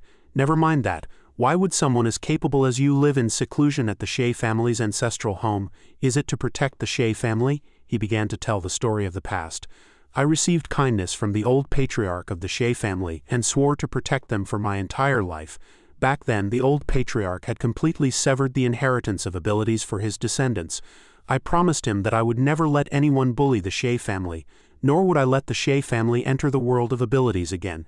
Please do not make things difficult for this old man." Leng Fan took the opportunity to use his karmic divine sense to check the other party. "He didn't lie to me. For the sake of this oath, he had severed all karmic ties, and currently only this single karmic line for the Shay family remained." After confirming he wasn't lying, Leng Fan decided to help him. "I can promise you, because the Shay family has also been kind to me. But I have one question. After breaking through to the innate realm, can everyone live as long as you?" To thank Leng Fan for his help, he answered, "Thank you. This old man will not hide it from you. The innate realm does help extend one's lifespan, but everyone's constitution is different, so I'm not entirely sure either." At that thought, he remembered his master and muttered to himself, "No wonder master's hair is white but his face is as smooth as a baby's. Beneath that skin, who knows how many centuries that old monster has actually lived." Meanwhile, in a fairyland, Leng Fan's master let out a sneeze and grumbled, "Why do I feel like some little brat is talking behind my back?" Back with Leng Fan after chatting for a while, the old man suggested, "If you want to stay for a few days, use this small courtyard. I always keep it clean, and having your company will make things more lively, but I am curious, with such strength at such a young age, why do you have the mindset of an old man like me, wanting to live in seclusion?" Leng Fan turned his head and looked at the elder with a look of surprise. "Because too many people are pursuing me. If it keeps up like this, I'll be annoyed to death, so I wanted to hide away." The old man was quite surprised by this reason. He hadn't expected someone as young as Leng Fan to be so decisive. "That is truly rare, and it is the Shay family's good fortune. If there is nothing else, I shall take my leave." Left alone, Leng Fan observed his surroundings and muttered, "This house looks like it's over 100 years old, doesn't it?" A second later, Leng Fan walked inside intending to sit on the old bed. This bed couldn't possibly collapse, could it? Just as he feared, the bed broke. This made Leng Fan lament. It really did collapse. That night, after Leng Fan fell asleep, a girl came looking for him.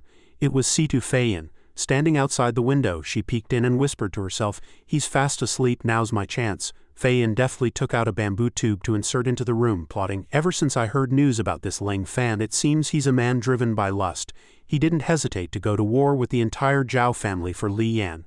As long as I can establish a physical relationship with him, he'll surely be at my beck and call." Next, as Feiyin blew the powder through the tube, she thought, "This is the aphrodisiac powder Grandpa specially prepared.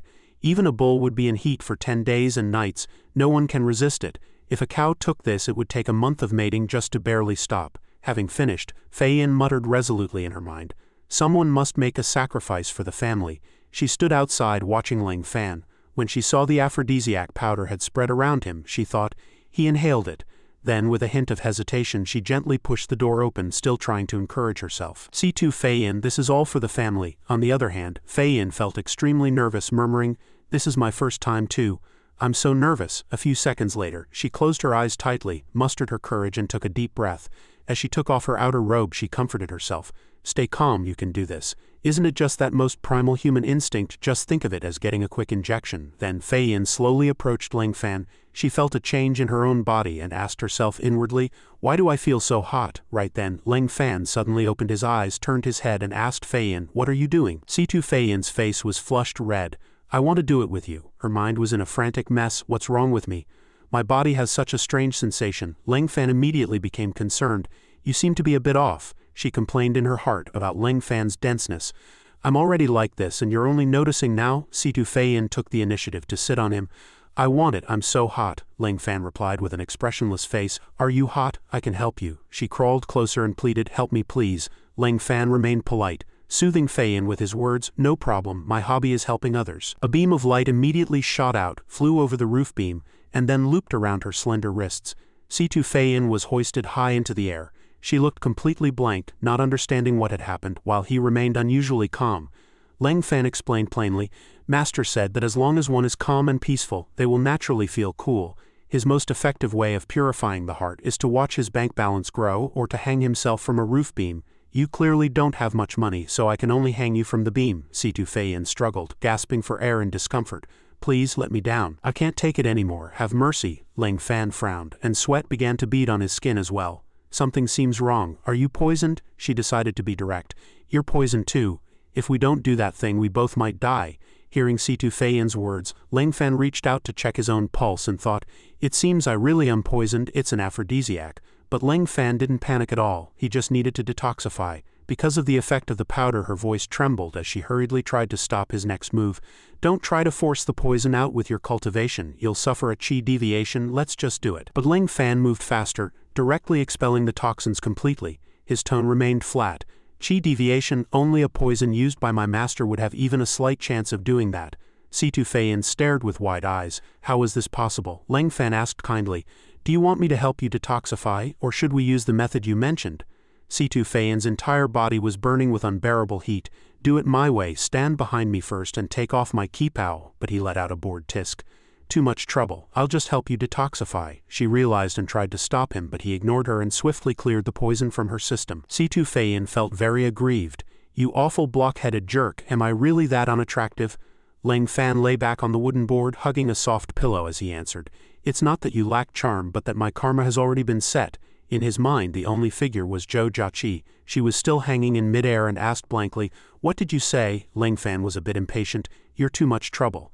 I'll have the guardian take you away from here." As he chanted a mantra, a tall figure appeared out of thin air. It was the summoned Vajra warrior. C2 Fei Yin shouted stubbornly, "I'm not leaving." But before she could finish, the Vajra warrior picked her up and flew away. He stared gloomily at his phone screen. Zhou Jiaqi didn't seem to like calling him. But contrary to what he thought, the screen showed 32 missed calls from Zhou Jiaqi.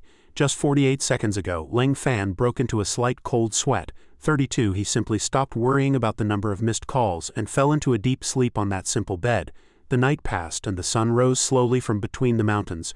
By this time, Ling Fan was already up, sitting on the roof tiles and enjoying the fresh morning air.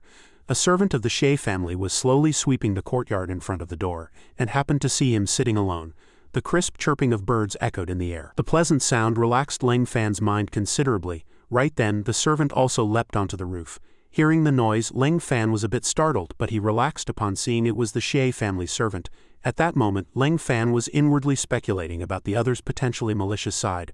While Ling Fan enjoyed his leisure time, Zhou Jiaqi was busy and frazzled. In the executive office of the Zhou Group, an angry voice shouted, "Where on earth did he go?" Zhou Jiaqi scolded loudly. "Aren't you supposed to be the top private detective in Wrong City? Why can't you even find one person?" One detective was sweating profusely, trying to defend himself. "President Zhou, it's not that we can't find him, it's that no one can find him. He's like he vanished from the face of the earth." Just then, Chen Xing stood outside the door, her teasing voice floating into the room. Scolding your subordinates again? I've heard that the more useless a boss is, the more they love to scold their employees. Seeing her, Zhou Jiaqi frowned. Chen Sheng, what are you doing here? A frivolous woman like you is not welcome here. The two detectives took the opportunity to slip away. Chen Sheng sat down as if nothing were wrong. You don't need to be nervous. I'm here to negotiate. If you're willing to give up Leng Fan to me, I'll leave the Zhou group alone. What do you think? Zhou Jiaqi let out a cold laugh. Give him up? If he likes you, he'll naturally go find you. What right do I have to give him or not? Chen Sheng approached and whispered in her ear. Don't think I don't know what kind of relationship you two have. Since you insist on being so stubborn, don't blame me for being ruthless.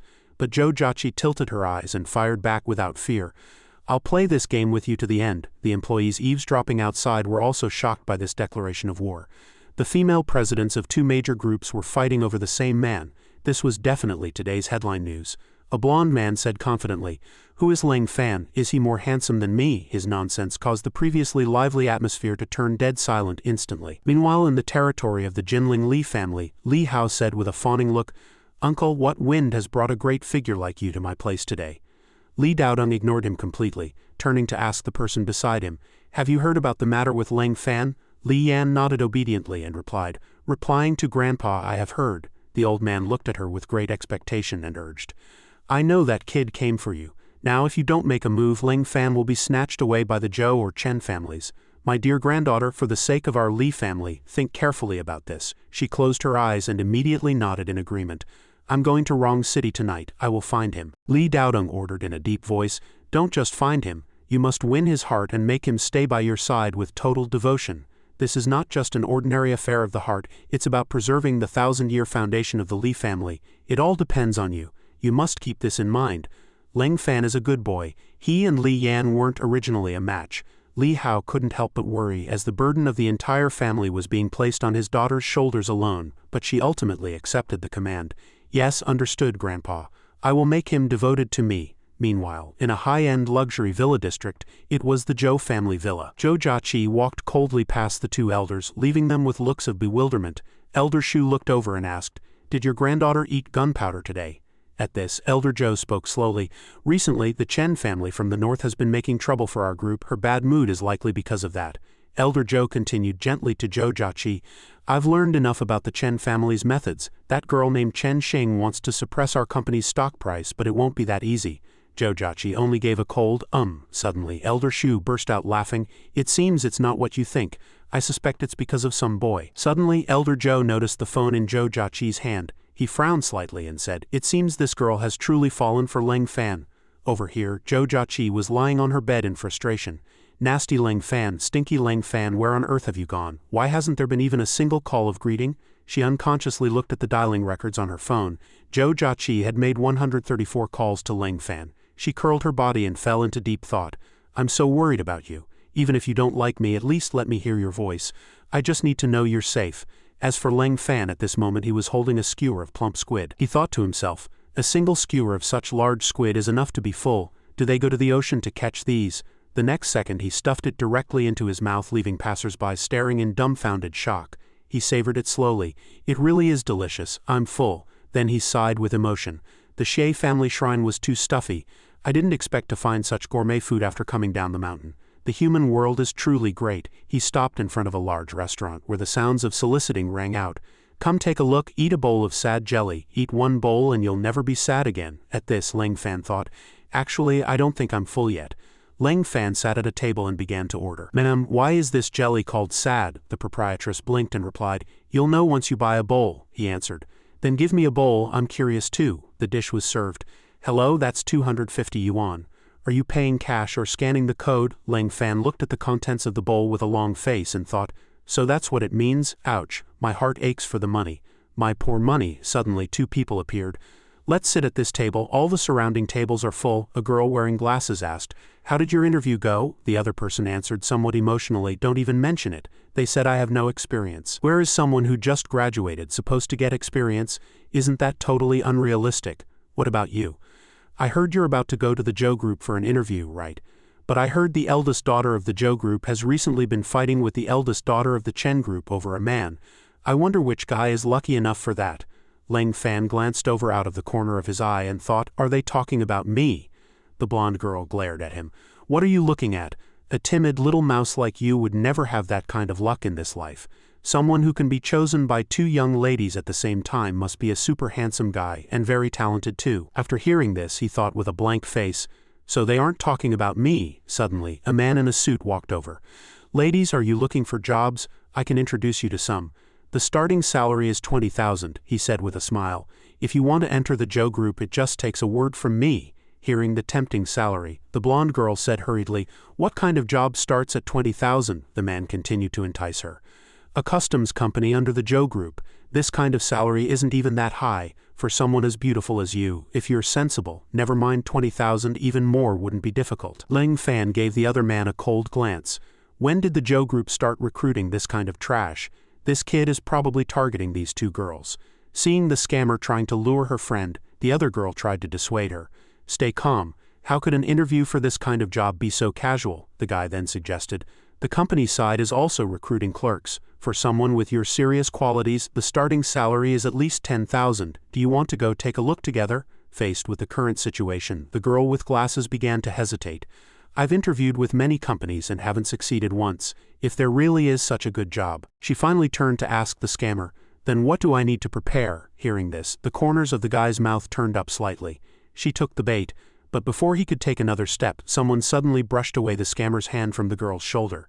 The guy flew into a rage. "What are you doing, trying to get a free meal?" Ling Fan exposed the truth without reservation. "Even if I had a free meal, I wouldn't be as thick-skinned as you. What kind of legitimate job could you introduce? You just want to scam these two girls. The evil karma on you is about to strangle you. You'd better be careful." Hearing this, the blonde girl was terrified. "Aren't you a recruiter?" The scammer fell into an awkward silence. Not only that, but Ling Fan spoke bluntly. "Have you ever seen a company that specifically goes to the roadside to pull people in for interviews? Has your brain been dug out and replaced by someone else?" Now the blonde girl officially confirmed it.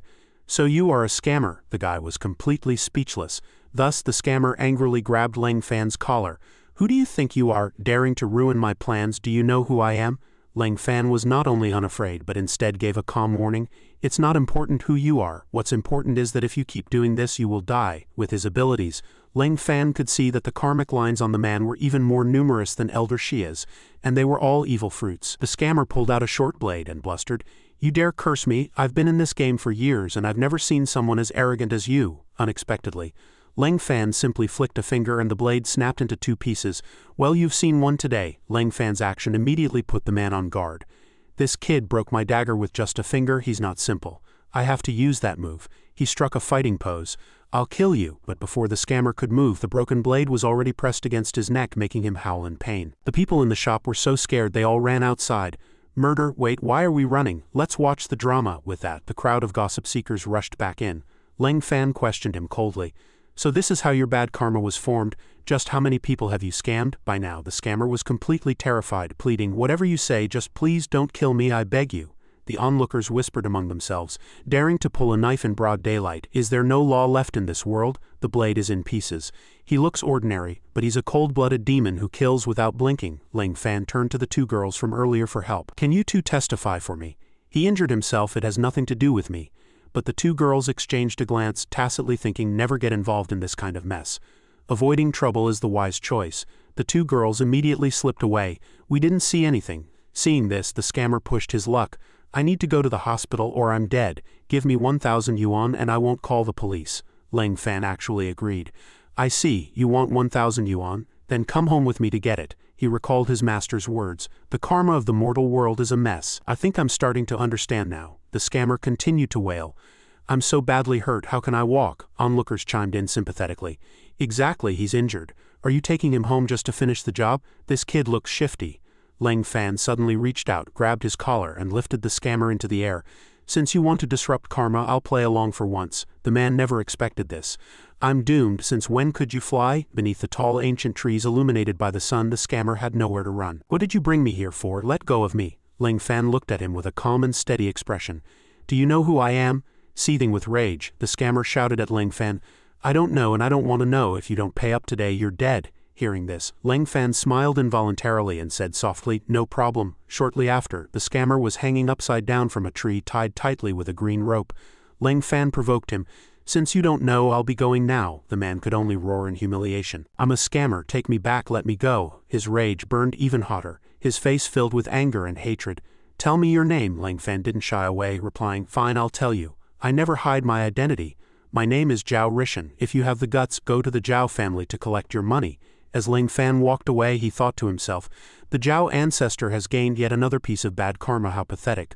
Lang Fan walked away happily, with the scammer's scream echoing behind him, "Zhao Rishan, just wait, I'll definitely find you and beat you to death." When Lang Fan returned home, he found Chen Hai waiting at the door with his arms crossed and a serious expression. He said in a deep voice, "Lang Fan, I've been looking for you for a long time, come with me quickly." But Lang Fan with his strong personality ignored him and walked past. Chen Hai wouldn't give up, following him and staring with an extremely grave face. "You must come with me today, if you don't." Finally, he had to lower his stance and plead, "I beg you, just come with me. It's a good thing we're going to the Bureau of Security." Lang Fan found it hard to refuse such hospitality and followed along. The destination turned out to be an adult products store. Lang Fan was shocked. "This is the Bureau of Security," Chen Hai analyzed. "The Bureau can't be known by ordinary people. This is to avoid unwanted attention. Go inside." Just as he finished speaking, Guo Shang walked over from a distance. "Lang Fan, long time no see." Lang Fan asked with a look of disgust, "Is this really the Bureau of Security?" The old man brushed it off with a smile. "It's all for the sake of a cover." Suddenly, a flashily dressed blonde youth shouted, "Old man, 2 boxes of the usual." The old man hunched his back and quickly agreed, handing over a pink box labeled Durex. Everyone seemed to know exactly what that was. "It'll be ready in a moment, please come again." This scene made Lang Fan feel awkward, and he prepared to leave. "I'm going." But the 2 men desperately stopped him. "It's not what you think, let us explain." Guo Shang tightly grabbed Lang Fan's wrist, ignoring his wishes. He instructed Chen Hai to keep watch outside while they went into the secret room to talk business. Chen Hai obeyed without hesitation. Guo Shang opened a hidden door behind the pink wall and invited him warmly. "Lang Fan, come inside quickly." They walked into a room with deep tones and luxurious decor, where a prominent red banner hung in the distance. A warm welcome to Lang Fan joining the Dragon Group. A voice came from the depths. "It was a bit rushed, so we could only manage this much. We'll definitely hold a grand welcome ceremony for you when we go to the capital in the future." Lang Fan tilted his head and muttered, "So what are we actually doing?" Elder Shu sat on a sofa in a crisp suit, intending to appoint Lang Fan as a highly respected elder. He pulled out a brown certificate with Lang Fan's photo on it. Lang Fan held the certificate and looked toward the phone camera with Elder Shu. "You're part of the Dragon Group now. You must contribute to protecting the country. In the future, wherever you want to go, as long as you show this, no one will dare touch you." While taking the photo, Lang Fan's mind was full of questions. "No one will dare touch me. Is this certificate a magical treasure?" When they finished and walked out, passers-by stared. Guo Shang suddenly turned and asked, "Where do you plan to go next? The Dragon Group does not restrict an elder's freedom." Lang Fan thought of the smiling Zhou Jiaqi and answered softly, "I don't want to hide anymore. I'm going back to Rong City." Since it couldn't be avoided, he would go and settle things. The car sped down the highway. Chen Hai asked curiously, "Will Elder Lang still be staying with the Xie family?" Lang Fan rubbed his chin and explained, "I haven't been paid in a long time due to my absence. I only have 32,500 yuan on me. That's definitely not enough to rent a place." Guo Shang hurriedly said, "How can a prestigious Dragon Group elder not have a place to stay? This villa is yours, Elder Lang." He handed over a set of keys. Lang Fan squinted and replied, "I don't need it." The old man was surprised. "You don't need it," he quickly started sweet-talking him. "This villa is in an excellent location, against the mountains and facing the sea, oriented east to west, with a large garden and fresh air. Why wouldn't you want it? I think Elder Lang should accept it." Hearing this, Lang Fan asked in return, "This villa is in the mountains?" Guo Shang confirmed. "That's right, in the mountains, about 10 kilometers from the city center. It's very quiet." Lang Fan replied with a look of displeasure, "I just came down from the mountains and you're sending me back to live in them." Guo Shang was instantly speechless. Lang Fan turned back and asked, "Is there anything in the city? A 1-bedroom apartment is fine." The old man replied with a worried face, "Well, there is one." Guo Shang calculated in his head. A 1-bedroom apartment was really hard to find, since the minimum benefit for the Dragon Group was a 2-bedroom. But since it was Lang Fan's personal request, he would make it happen even if he had to go through fire and water. This guy changed his tune faster than turning a page. The 3 arrived at the destination. Guo Shang said gently, "This is the last 1-bedroom apartment left in the Dragon Group." Lang Fan looked at the sleeping security guard. "Can this guard really watch the gate?" Chen Hai chimed in from the side. "Should I wake him up?" The security guard suddenly spoke, startling Guo Shang. "Thieves, stay out. The most valuable thing here is the walkie-talkie in the guard room. Immediately after, he went back to sleep, leaving the old man looking helpless. The three went upstairs, and Guo Shang told Ling Fan, "This is it. I'll find the keys." Strange, where did the keys go? He searched frantically. Ling Fan observed the place. Aside from the unusual guard, everything else seemed fine. The wooden door suddenly fell over on its own, leaving Ling Fan speechless with shock. "It seems we don't need keys anymore." There was a figure inside the room. The old man spoke up. "Why did you tear the door down?" Ling Fan asked in confusion. "Elder Shu, why are you here?" Elder Shu smiled warmly. "I have business, of course, but I'm not the only one here. There's another person." The figure behind him approached, and it was a murderous-looking Zhou Jiaqi. Ling Fan asked softly, "Have you been well lately?" Zhou Jiaqi walked up and slapped Ling Fan across the face. "You bastard!" The two old men were terrified, worried the Dragon Group elder would get angry and everyone there would suffer. To their surprise, Ling Fan only smiled gently, patted her head and said, "I'm back." She immediately threw herself into his arms and cursed, "You bad man, where have you been all this time? If Elder Shu hadn't told me, I wouldn't have been able to find you." The two old men looked at each other. They expected a massive explosion, but instead they were being tortured by this public display of affection. They really had nowhere to hide. Zhou Jiaqi clutched his clothes and asked through sobs, "You're not leaving again this time, right?" Ling Fan replied he wouldn't. Zhou Jiaqi frowned. "Is it really because of her?" Ling Fan was completely bewildered. "Who?" Zhou Jiaqi ran off aggrievedly, shouting angrily, "You really did come back for her. I never want to see you again." Ling Fan hurriedly followed, shouting, "Wait, what are you talking about?" He really couldn't understand what was going on in a woman's head. Elder Shu quickly explained, "Li Yan of the Li family has also come to Wrong City. Everyone says she's here for you. I think Zhou Jiaqi misunderstood you because of this." After hearing this, Ling Fan asked a brainless question, "What does that have to do with me? Does she want to come and hit me?" He then received an unexpected answer. "How could she hit you? She clearly wants to cling to your greatness." Ling Fan turned to leave without a second word. "Farewell." Guo Shang and Chen Hai pulled him from both sides. "Elder Lang, let Elder Shu finish. For the sake of me finding you a place to stay, give us some face." Elder Shu remained calm and asked Ling Fan, "Do you like her?" Ling Fan replied with a look of helplessness, "If I liked her, my master would tear me into 10,000 pieces tonight. Do you believe that?" Hearing this, he smiled triumphantly. "Then I understand," Elder Shu then said confidently. "Your real name isn't Ling Fan, is it?" Ling Fan played dumb and asked in return, "What do you mean?" He continued slowly, "If I'm not mistaken, your real name is Li Li, and you are Li Yan's biological brother, right?" A strange red light instantly erupted around Ling Fan. He stared at him warily and asked, "Old man, how did you know about this?" Ling Fan's aura was so terrifying that Chen Hai and Guo Shang hurriedly shielded Elder Shu. "Elder Lang, don't be rash. Listen to Elder Shu. Elder Shu is a pillar of the state. You can't act recklessly." Ling Fan calmed down a bit, but his gaze remained full of vigilance. His words were as cold as a command. "Speak," Elder Shu explained. "It's from the internal files of the Dragon Group. I had someone check all the information on you and the Li family. Only the case of Li Li, who went missing in the earthquake, matches. Combined with your insistence that you have no romantic feelings for Li Yan, I dared to make this deduction. It seems I was right." Ling Fan didn't make things difficult for him, withdrawing the red light and answering plainly, "In that case, let it end here. I don't want anyone else to know my true identity. I am Ling Fan now." Ling Fan thought to himself that if they disturbed his master's peaceful cultivation or found the source of his origins, it would be a capital offense. Elder Shu promised, "Don't worry, this secret will absolutely never be known by anyone else." He then stroked his beard and teased the young man. "Wait, that's not right. I think you're quite interested in Zhou Jiaqi, aren't you?" Ling Fan was a bit embarrassed. "She has a karmic bond with me. I must be responsible for her." Elder Shu took the opportunity to suggest, "In that case, why don't you two just get married?" Ling Fan felt a chill down his spine. "Married?" He walked over and patted Ling Fan's shoulder, coaxing him. "That's right, marry Zhou Jiaqi. The Li family doesn't know your real identity, so they sent Li Yan to seduce you. It'll be bad if something happens." At this moment, Elder Shu looked like a little coaxing demon in Ling Fan's eyes. "So you have to get married first. That way you can completely make other women give up on you." Ling Fan asked blankly in return, "Is marriage really that powerful?" These words left the demon Elder Shu speechless. Chen Hai chimed in from the side, "Actually, it's not necessarily true. As long as you're handsome, rich, and tall enough, never mind being married. Even if you're in the grave, women will still follow you." Seeing him disrupt the mood, Guo Shang kicked him. "Shut up." However, Ling Fan remained very clear-headed. "I'll consider it. And even if I agree, Zhou Jiaqi might not necessarily say yes.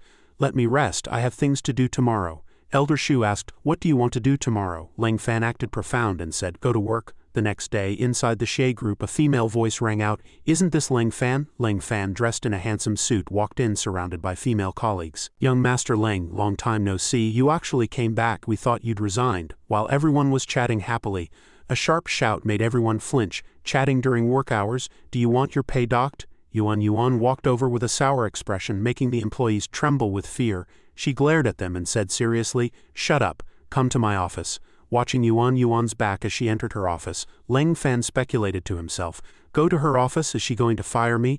Leng Fan walked into Yuan's office and spoke first. "Sister, I'm here, but I can't help feeling that phrasing sounds a bit strange." While Leng Fan was lost in thought, Yuan suddenly lunged forward and wall-slammed him in a manner straight out of an idol drama. She asked sternly, "Who exactly are you?" Leng Fan's gaze, however, fell inadvertently on the alluring cleavage visible at her neckline. "I am Leng Fan, nothing more." Yuan released him and turned away. "I originally thought you were the scion of some powerful family, but I've had someone investigate you recently, and found absolutely no information. It's as if you appeared out of thin air. Are you really just an ordinary person?" Leng Fan affirmed once more. "Sister Yuan, I am Leng Fan. No matter what happens, I am still Leng Fan.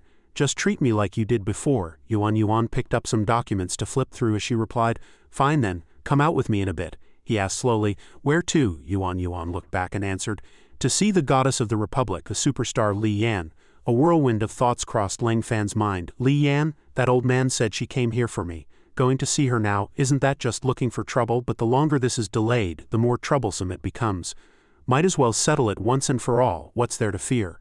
The best way to overcome a difficulty is to face it." Leng Fan replied to Yuan, "I'll go with you." At that moment, Yuan was sitting on the sofa, rubbing her ankles, which were sore from wearing high heels. "Go, we have to see if she's even available first. Today we're just going to set an appointment with Li Yan's manager. My feet are killing me." Leng Fan walked over and knelt on one knee like a Prince Charming coming to rescue a princess. "My master taught me a massage technique that can quickly eliminate fatigue. Do you want to try it, Sister Yuan? Consider it an apology for my recent absence from work." Yuan was surprised. "You actually know how to give massages? Well, let's give it a try then." She placed her foot in Leng Fan's palm, her mind racing with stray thoughts. "What am I doing? If he looks up, won't I die of embarrassment? What if someone else saw them doing this in the office?" Just then, a female employee was standing outside the door with a report, preparing to knock. "Sister Yuan just told Leng Fan to go inside. She must be furious. If I go in to get a signature now, will my pay be docked?" Inside the office, Leng Fan analyzed the sole of Yuan's foot. "It's these specific acupoints." Feeling the sensation, she shyly covered her mouth and thought, "This feels so strange." He didn't just think it, he acted. As he pressed, he funneled spiritual energy into her. Leng Fan then looked up and asked, "Does that feel better, Sister Yuan?" Perhaps he had used a bit too much force. As Yuan was now in a state of overwhelming bliss, her voice trembled as she replied, "It feels too good, I can hardly stand it." Then she let out a loud cry of relief. The employee outside, about to knock, felt her brain go numb. "It's over. Is Sister Yuan not actually scolding Leng Fan?" The employee quickly turned to flee, muttering, "Better get out of here." Knocking now would be a death sentence. Once the moment passed, Yuan asked Leng Fan awkwardly, "Did you hear anything?" Leng Fan simply looked away and played dumb. He caught a glimpse of her out of the corner of his eye and thought, "Are Sister Yuan's feet that sensitive? When Master massaged me, I never had that kind of reaction." Suddenly the phone rang incessantly. Yuan answered, "Hello, Manager Chen. Understood, I'll be right there. Is Miss Li Yan at the hotel? No problem, see you soon." As soon as she hung up, she leaned over to put her heels back on. "Let's go, Miss Li Yan's performance is over, we need to hurry." She grabbed his hand and led him out. "Thank you, your massage technique is very effective." Despite her words, she felt extremely shy about what had just happened. She quickly turned back to warn him, "You are absolutely forbidden from letting anyone know I looked like that just now. Otherwise I'll kill you first and then myself." Leng Fan replied calmly, "Understood. Though your reaction just now was very similar to a pig being slaughtered that I saw on the mountain last year." Yuan froze upon hearing this. Similar to who? She thought. Are people on the mountain really playing such strange tricks while slaughtering pigs? Leng Fan recalled the image and answered, "Just like the way a pig looks when it's been caught." This sentence left Yuan completely speechless. By the time they walked out, a large bump had appeared on Leng Fan's head. The people around them began to whisper, "What's that on Leng Fan's head? What were they doing in there?" The whole office heard it. Just then, Shay Yu appeared out of nowhere, blocking their path. Before Leng Fan could understand what was happening, she introduced herself. "That's right, it's me, Shay Yu, we meet again. My position is higher than yours now, I'm the assistant general manager." Yuan pushed her aside without mercy. Enough, we know you're impressive. We're going to talk business now, stay out of the way. Xie Yu burst into tears and hugged Yuan's leg, pleading, Sister Yuan, I know you're going to see Li Yan. I'm Li Yan's #1 fan. Please, sister, take me with you. I swear I won't say anything out of turn. At most, I just want an autograph. Yuan tried to shake her off, but she was clinging too tightly. Let go, little girl. Stop pulling on my skirt. Apparently, the persuasion worked. In the car, Yuan patiently instructed Xie Yu, don't say anything reckless when you see Miss Li. She finally agreed to be our spokesperson for 10 million. Any other company would likely have to pay 30 million.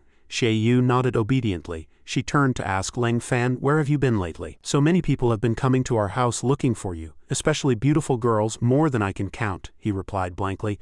I went to eat sad jelly. Xie Yu asked curiously, what is sad jelly? Is it good? I want some too. Leng Fan replied, there's no jelly, but there is an atmosphere of sadness. She asked again, how much do you make in a month? What is a sad atmosphere? Tell me, I've never heard of it. I make 10,000 a month. Why are you asking? He held out his hand. Give me the spare change in your wallet. I'll show you what a sad atmosphere is. If you don't want to give it, then I won't show you. Seeing this, Xie Yu simply pulled out her black card. I spent 300, there's 9,700 left. Is that enough? It's enough. Leng Fan took the card without hesitation. She leaned in, wanting that sad atmosphere she had paid for. He then tightened his fist and held it in front of Xie Yu. Lean in a little closer. She imagined a sad atmosphere. Could it be some magical scent that lets you understand the bitterness and sweetness of life just by smelling it? Leng Fan didn't make her wait long. He opened his hand for her to smell. She thought, sad atmosphere, here I come. As it turned out, Xie Yu felt nothing at all. How is this different from ordinary air? Leng Fan replied calmly. Exactly, it's just ordinary air. You don't need to give me back the remaining 300. So, are you sad enough yet? Xie Yu was so angry she lunged at him, scratching and hitting. I'll choke you, give me back my money. Before long, they arrived at the Golden Eagle Hotel, and Leng Fan reminded them, stop messing around, we're here. Li Yan is inside. The scene shifts to a sea of fire and ruins as if the flames were about to swallow the entire street. It's today. Li Yan stood before the floor-to-ceiling window, lost in thought as she recalled the tragic scenes of the great earthquake, the day her brother went missing. Suddenly a voice rang out, pulling her back to reality. Miss, the offerings are ready.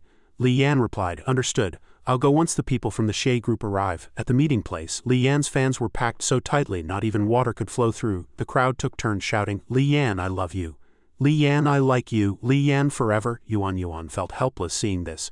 So many fans, Xie Yu said disdainfully, and their slogans are so outdated. These fans are too slow to follow trends. Only a #1 fan like me is truly qualified. Leng Fan said nothing, but as he stood there he sensed two very familiar auras. Qin Chengxi walked toward the three of them and held out a hand in greeting. You must be the representatives from the Xie group. I am Li Yan's secretary, Qin Chengxi. Please follow me. Seeing this, Xie Yu excitedly ran over and grabbed her hand. Are you Li Yan's secretary? What an honor, a real honor. I super love Li Yan. I even know what brand of. Before she could finish, Xie Yu was pulled back by Leng Fan, who covered her mouth. Yuan warmly introduced herself to Chengxi to ease the awkwardness. I am the representative for the Xie group. What you just saw was merely an illusion, Chengxi replied cheerfully. I understand. I've seen plenty of these superfans. This passage was specifically used for celebrities to avoid such harassment and was very private. In the distance, two mysterious men stood there, seemingly trying to eavesdrop. The one wearing a hat spoke. It seems they've found Li Yan. The one with a scar looked sinister. Once we kidnap Li Yan, we can retire. Meanwhile, the four were climbing the stairs together. Leng Fan was dragging along an exhausted Xie Yu. Qin Chengxi panted. The stairs are a bit long, please be patient. Li Yan is on the 27th floor waiting for us. Yuan was terrified by the physical toll. The 27th floor. Once they arrived, Yuan was completely out of breath. Li Yan apologized with some embarrassment. I'm terribly sorry. The floor I live on is a bit high. She watched Leng Fan carry Xie Yu up the stairs. He had indeed come, yet she didn't feel that special connection. Yuan was about to introduce herself. Hello, my name is, but was interrupted by Xie Yu. Hello Li Yan, I'm your fan, my name is Xie Yu, please give me an autograph. Li Yan happily agreed. No problem, where should I sign on your hand? To her surprise, Xie Yu lifted her skirt without any hesitation. Please sign my underwear, let me be the only fan to have your signature there. Leng Fan quickly pulled her aside to keep her out of trouble. Yuan shook hands to greet Li Yan again. I am the representative from the Xie group, Yuan. I'm here to discuss your role as the company spokesperson. She still hadn't recovered from the shock. On the other side, the two mysterious men looked at the ventilation duct. Almost time. This is the perfect spot to strike. Li Yan, unaware of what was happening, warmly welcomed Yuan. please come in. We need to discuss the specific terms carefully. Suddenly, the two thugs jumped down from the vent. Li Yan, come with us. She didn't even have time to react. The white-haired man quickly used a binding technique to freeze Li Yan. Come with me. Qin Chengxi screamed Li Yan's name in concern, but the man with the scar had already placed a sharp blade before her. Dare to take another step and I'll mince you into 100 pieces. Qin Chengxi was at a loss. What do? I should call the police, but by the time they arrive, Li Yan will surely be gone. Li Yan was held tightly, unable to move. No use, this old man's ability is too strong, I can't break free. He looked up sinisterly. I am a grade 4 ability user. Did you really think you could escape my control? A complete waste of effort. He then began to use his ability to invade her body. I've never tasted a superstar before. Since you want to struggle so much, I'll play along, Li Yan cried out in terror. No! Seeing this, the white-haired man became even more excited. Scream, I love hearing women scream. Now even if you scream until your throat is hoarse, no one is coming to save you. She closed her eyes tightly, unable to resist. Ling Fan, will you come to save me? Then Ling Fan spoke, I'll count to 3. If you stop now, I can give you a way out. His entire body radiated killing intent. The man with long white hair, wearing a black hat, laughed until his stomach ached. Old Dao, did you hear that? That kid said he's counting to 3. Scarface gave a grim smile, waving his hand to summon a powerful wind that swept across the room. Even if you count to 300, it's useless. We, the Black Wind twin fiends, are not people you should provoke. Ling Fan coldly raised his index finger and began to count from 1. The red-eyed youth with yellow hair lunged forward with his sword, purple light flashing. You're actually counting, then I'll send you on your way first. Xie Yu's mouth hung open in terror. Yuan screamed from behind. Ling Fan, watch out. A purple light flashed in Ling Fan's eyes. One eye turned purple, while the other turned turquoise. He calmly reached 3. The yellow-haired youth blocked an attack, the shockwave shattering the floor and sending up white smoke. He turned back alertly. Where are you? Before he could react, Ling Fan was already standing behind him, his voice icy. The evil aura on you is too heavy, therefore I am your retribution. Your time is up. He roared in rage and swung his blade backward. Ling Fan placed a hand on his head, emitting a faint light. Because I have already judged your karma. With a casual move, he slammed the man's head into the ground. The loser could only raise a hand feebly. Qin Chengxi, Xie Yu, and Yuan were all stunned. Xie Yu's jaw dropped in shock. Am I seeing things? Ling Fan is actually incredibly strong. Ling Fan's gaze turned toward the white-haired elder. Next, it's your turn. The old man frantically used his hair to entangle Li Yan's legs and hoisted her up as a threat. Don't come any closer. If you dare get near, I'll skewer this broad like a candied hawthorn. Qin Chengxi turned pale with shock and reached out to stop him. She's not even married yet. Don't touch her, the old man laughed manically. Then tell that kid to stop or else. Before he could finish, a resounding slap distorted his face. He didn't even have time to react. Ling Fan stood among the ruins and said coldly, The way you speak is so disgusting I can't bear to listen. Li Yan was suddenly released, and fell with a scream. Ling Fan caught her in his arms, the air around them seemingly filled with romantic pink hearts. He gazed tenderly at Li Yan, listening to her trembling thanks.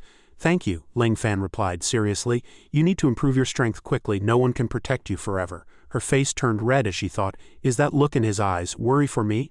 Are the rumors outside true? Everything he did for the Li family was for my sake. Qin Chengxi's expression was solemn, her tone firm. I've already called the police, they'll be here soon. Ling Fan spoke in a deep voice. Leave these two to the police. He closed his eyes and said gravely, No need, I will handle it. One carries the karma of violence, having injured many good people. The other carries the karma of lust, having violated over a dozen young men and women. Their karmic lines are a complete mess. Qin Chengxi, Xie Yu, and Yuan looked at each other. Young men, Ling Fan grabbed the yellow-haired man's shoulder, his voice as cold as a blade. Therefore, their retribution shall be as follows. Beside him was the scarred white-haired old man. He grabbed them both by the neck and threw them out the window, outside the window. Their legs kicked wildly in the air. Yuan and Xie Yu watched in terror. 3 girls huddled by the window. Yuan's eyes were wide.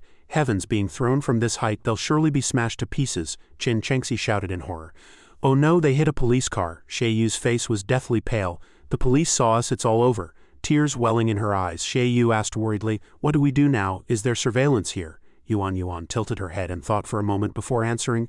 There should be cameras in the hotel hallway, right? We can claim self-defense. Qin Chengxi smiled and comforted them. Don't be afraid. Just leave it to me to handle. You 3 go back inside the room first. Was this the legendary all-capable manager? 2 police officers stepped forward, their gazes sharp and stern as they asked, Were you the ones who threw those 2 men out the window? Xie Yu broke into a cold sweat thinking, how did they get here so fast? Did they fly here on wings? Yuan looked at the police and panicked.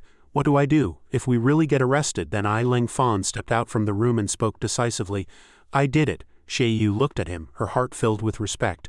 He's a hero, a true hero. Fine, I won't hold that sad atmosphere business against him anymore.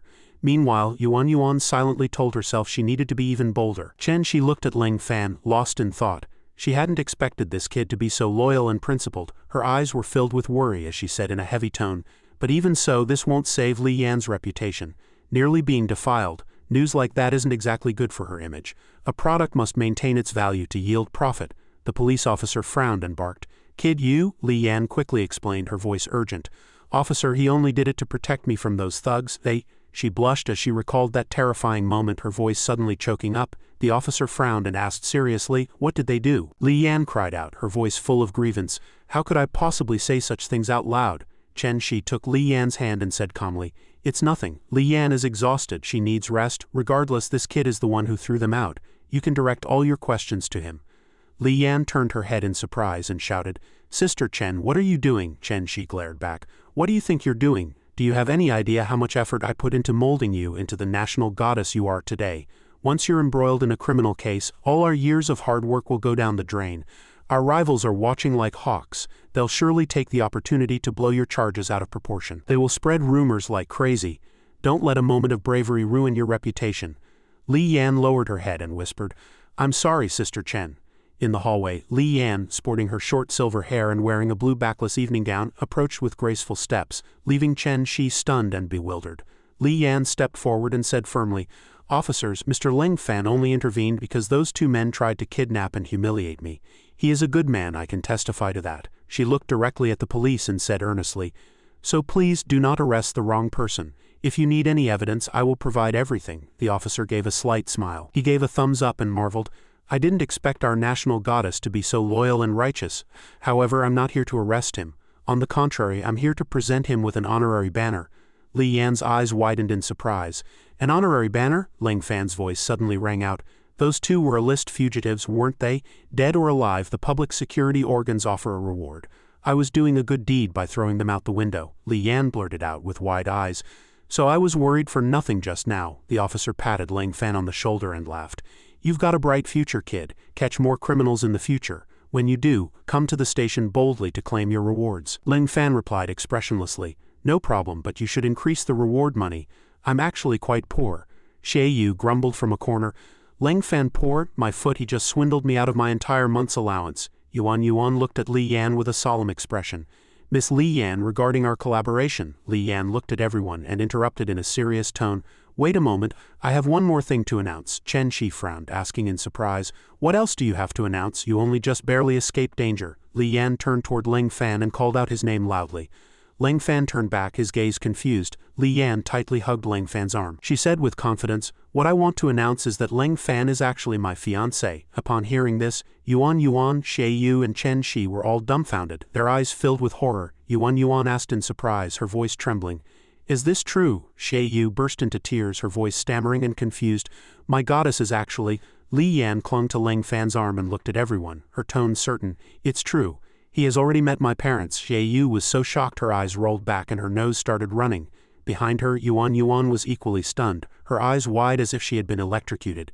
"He's already met her parents?" Shi let out a cold laugh, her voice ringing out with icy mockery. "It's a lie. Li Yan has never been engaged. All of this is just a momentary impulse." Xie Yu threw her arms wide with a happy smile. "I knew it. How could my idol be with a blockhead like Ling Fan?" Yuan blinked, blurting out blankly, "It's fake." Shi let out a sigh, her face full of exhaustion. "You're tired today. We'll discuss the collaboration another day," she thought to herself. "I absolutely cannot let Li Yan ruin the national goddess image I've spent years building for her." Li Yan hesitated, then said softly, "Sister Chen, there's something I forgot to tell you." She looked at Shi. Her gaze was resolute. "I've decided to retire from the entertainment industry." Chen's eyes widened. She simply couldn't believe it. Li Yan bowed to Shi, her tone sincere and gentle. "Sister Chen, I'm truly grateful for your care over the past few years, helping me go from a rookie to a superstar. But all good things must come to an end. Once this performance is over, I'm retiring." Shi frowned and asked sternly, "Do you have any idea what you're saying?" Li Yan nodded. "I'm very sure, and my family supports my decision." Shi sighed, her brow furrowed slightly. "It seems the Li family's mind is already made up." Li Yan turned to Ling Fan, her gaze tender. "Ling Fan, I'll be relying on you for my life from now on," he replied firmly. "No, I refuse." Ling Fan looked directly at everyone and pointed at Li Yan. "This person is not my fiancé." She's lying to you all. May I ask where I should go to report this kind of thing? Yuan froze, asking back in disbelief. Lying, the national goddess is actually faking an engagement. Xie Yu's eyes flared with rage as she barked. Who do you think you are? Even if there's a scam, it's you scamming Li Yan. I won't allow you to insult my idol. Her tone was powerful and her gaze lunged at Ling Fan like fire. I'm going to rip that foul mouth of yours. Li Yan looked at Ling Fan, her voice sorrowful yet tinged with hope. Don't you like me? You clearly went to the Li family home, Ling Fan replied decisively. First, I didn't go to the Li house for you. Second, I already have a fiancé. He suddenly yanked on Xie Yu's clothes, making her scream in surprise. Li Yan was shocked and asked softly, You have one? Who is it? Zhou Jiaqi's image surfaced in Ling Fan's mind. He replied, The director of the Zhou group. Zhou Jiaqi. Li Yan curled her lip, her tone mocking. Director Zhou, no wonder she agreed to collaborate with us so easily, the heiress of the Zhou group. How could she have anything to do with a pauper like you? Who do you think you are? Li Yan frowned and whispered. Zhou Jiaqi, so it's her, Ling Fan said coldly. So stop pestering me. He closed his eyes and thought, Take this chance to sever this karmic tie. I must be heartless. Chen Shi grabbed Li Yan's wrist and advised gently, Yanner, don't flatter yourself. Since he doesn't love you at all, why ask for trouble? Li Yan's face turned serious, her gaze firm as she said with absolute certainty, In what way am I inferior to her?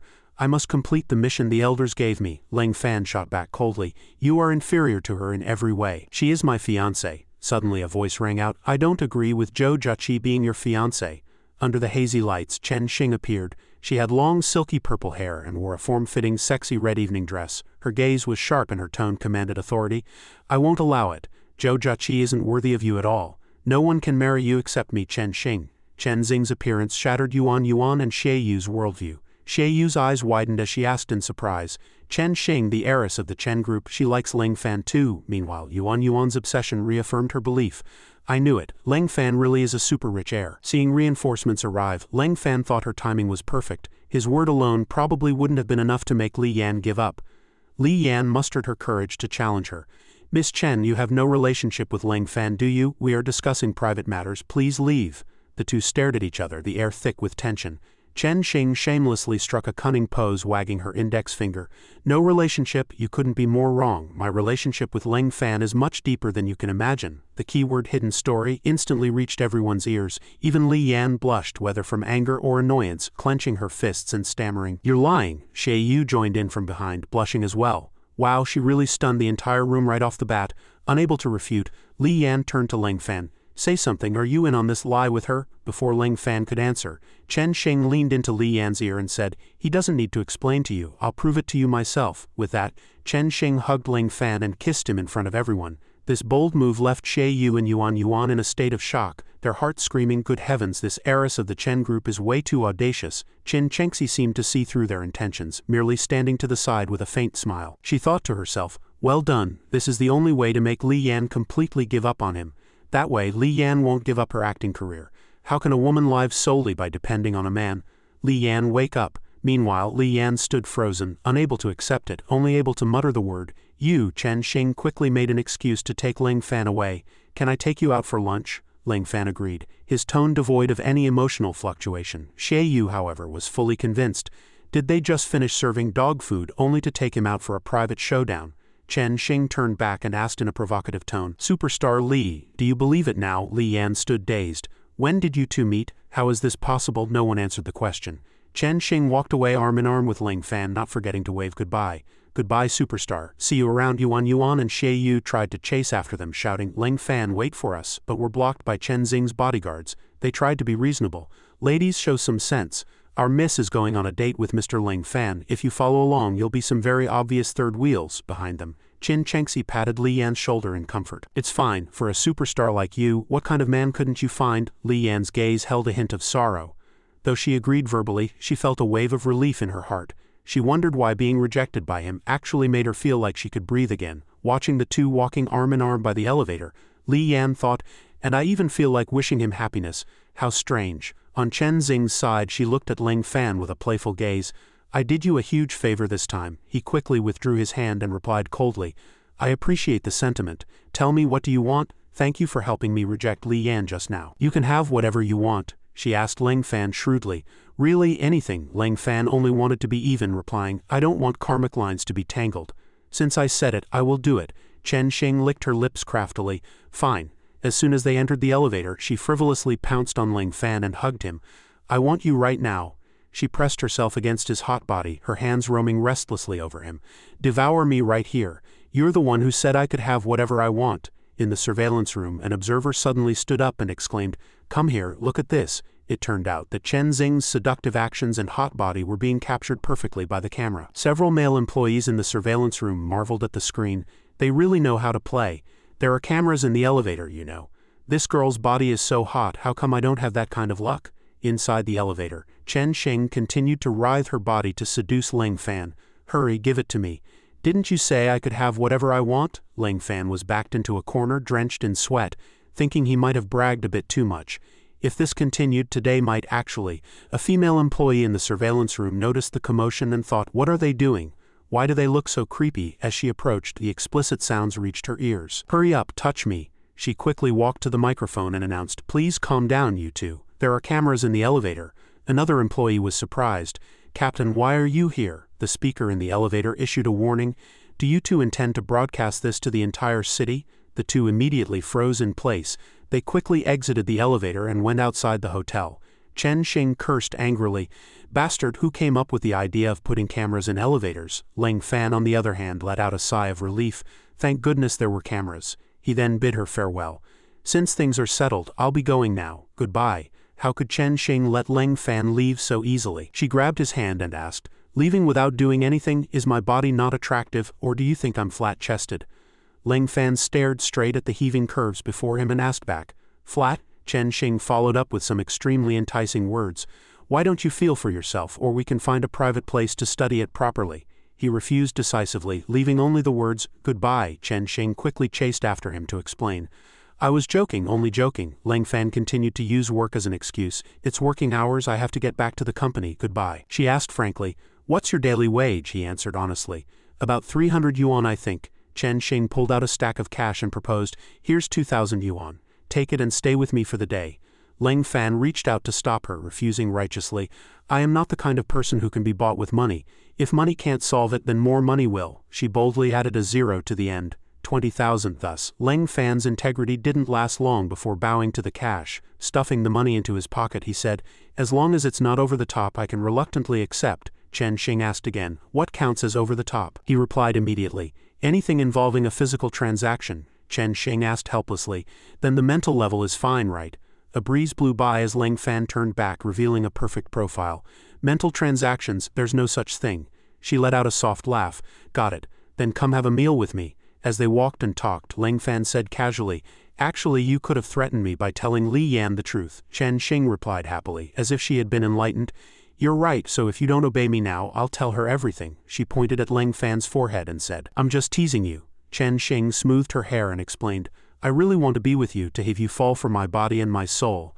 I don't want to use threats to get you." Ling Fan looked at her and thought, "Master, it seems my karmic lines are getting more and more complicated." The scene shifts to a bustling market. The Jinlu market, the second largest vegetable market in Rong City. The crisp sounds of hawking rose one after another. Cucumbers, buy my cucumbers and forget about him. Fruit here, buy one get 3 free. Buy a pomegranate, get 3 grapes. Come see the Chinese cabbage I grew myself today. He had just come over from the vegetable vendor. Right after leaving her house, Chen Xing took Ling Fan out for some shopping. With a look of confusion, Ling Fan asked, "What are we doing here?" She replied casually, "Eating." The men in the vegetable market all turned to look, staring at Chen Xing while whispering among themselves about how beautiful she was. "That kid is one lucky guy. If I had a wife that stunning, I wouldn't be here selling cucumbers." Surprised by her choice, Ling Fan asked, "Eating? You don't look like the type to eat in such a common place." Chen Xing challenged him, "Then where do I look like the type to eat?" Suddenly, a strange voice interrupted, "Like someone who eats at my house." Several men let out a series of lewd laughs, cigarettes dangling from their mouths as they threw out catcalls. "Hey beautiful, this kid doesn't know the first thing about romance. Why don't you come home with me for a meal instead?" Some people in the market recognized them and began to gossip. "It's the Market Dragon King. What is he doing here? There's going to be trouble." Instead of being afraid, Chen Xing suppressed a smirk, thinking, "This is a perfect opportunity to mess with him." Ling Fan turned and warned them, "I think you'd best leave right now or you might lose your lives." The obese man replied with a sneer, "With you, please." Without hesitation, Ling Fan pointed at Chen Xing and denied it. "I don't need to lift a finger against a lecher like you. She's enough to handle it on her own." Chen Xing stood to the side wearing a forced and awkward smile. The obese man spat out a curse. Fantastic, although I don't appreciate you using the word lecher to describe the Dragon King. Having this babe in my bed would certainly be enough to satisfy me. Since she's enough, you can get lost, brat. His lackeys joined in the taunting.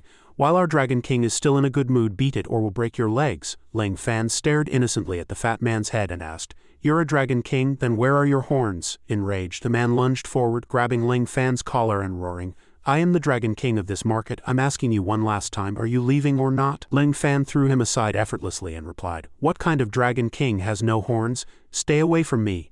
The fat man scrambled up in humiliation and ordered his lackeys, How dare he hit me, boys, get him. But don't touch the girl. The lackeys rushed forward instantly. You dare hit our boss, I'll break your legs, I'll pelt you to death with cucumbers. These men were no match for Lang Fan and were quickly soundly beaten. Lang Fan remarked, I really detest people like this. Chen Xing asked, Why? He explained coldly.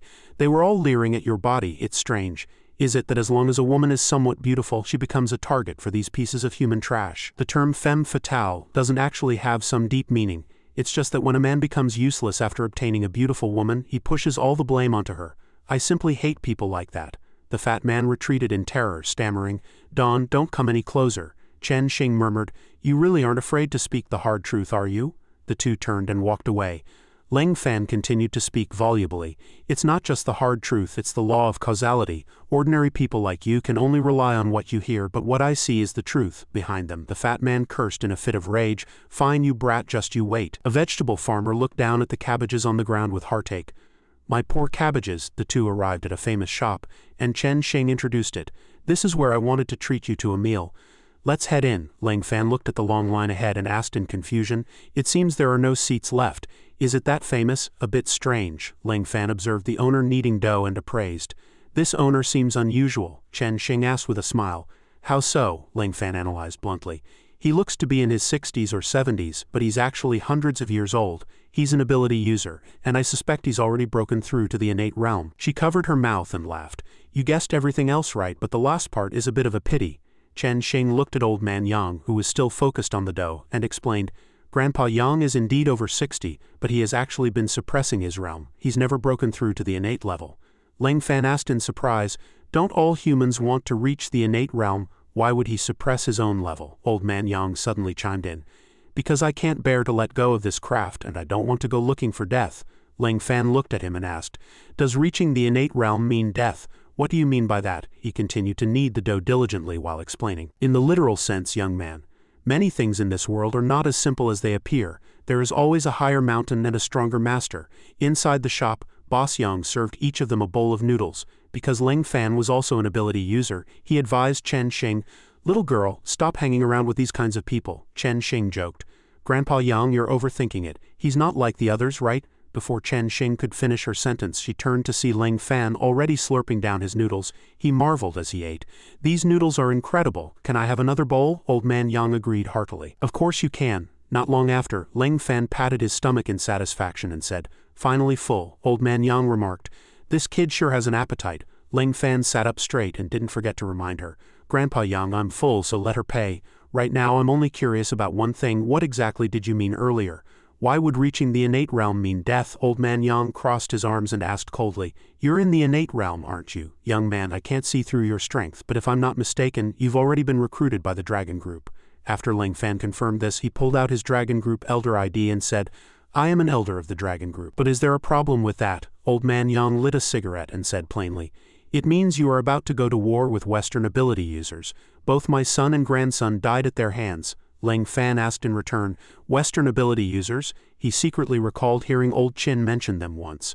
Were they truly so brutal? Old man Yang explained. To put it bluntly, ability users are nothing more than political tools, regardless of their level. Someone will always find a reason for you to fight, and Western ability users are extremely easy to incite. They come to China almost every few years. And we, the Eastern ability users, have always fought to protect China and its millions of civilians. This is our faith, but also our weakness, Lang Fan replied. I understand. An invading enemy always has countless hands and methods to exploit, but since I've come down the mountain, I've rarely heard rumors about Western ability users. Have they all been driven away? Old man Yang took a puff of his cigarette and answered. That's right. They were all driven out by the blood and souls of countless Eastern ability users. Ling Fan couldn't help but ask in surprise. Are they that strong? Relying on his experience, the old man lamented. It's not that they're strong, it's that they are exceptionally strong. Our greatest weakness is that our internal friction is too severe. Families killing each other wastes too much power, and the sole objective of the Western ability users is to strike directly at this pain point. Ling Fan peppered old man Yang with questions. But why do they invade? It can't be for no reason. Thinking of ancient times, the old man explained, they want to find the root of Chinese supernatural power. We follow the path of the immortals. All ability users will die, myself and you included. The only exception is the path of the immortals found in Chinese legend. Grasping the main point, Ling Fan felt a surge of doubt. The path of the immortals? I feel like I've heard that somewhere before. A female shop assistant ran in hurriedly to report, Boss, this is bad, people have come to cause trouble. A huge dark crowd of them. They've scared all the customers away. Boss Yang stood up and said, let's go, let's see what's happening. Ling Fan also rushed to follow. We're coming too. Chen Xing felt it was unnecessary and said, what are we going for? Grandpa Yang can handle it himself. Ling Fan stated his intuition.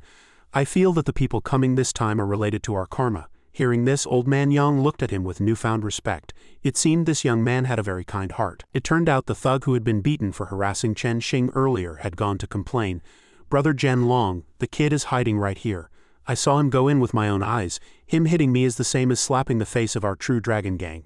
Zhen Long held a long sword, shouting heroically, which bastard hit my brother? Come out right now. The lackeys behind him also clamored for Ling Fan to show himself.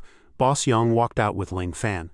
Ling Fan said coldly, who told me to get out? I don't know how to get out. How about you guys give me a demonstration first? The black-haired thug shouted in a rage. I think you're tired of living, boys. Break his legs and finish him. Two thugs, one bald and one red-haired, lunged forward with blades. Our brother's momentum is like a rainbow. Killing someone is just a few years in prison. Cut him. You dare offend a brother of our true dragon gang, I'll hack you to death. The surrounding crowd of onlookers whispered among themselves. The true dragon gang has come out in full force. This is already the second time this year. Last time, a kid was crippled, and they couldn't even find the culprit. This kid is in big trouble today. Ling Fan turned and made a request. Boss Yang, let me use your place for a moment. Boss Yang nodded in agreement.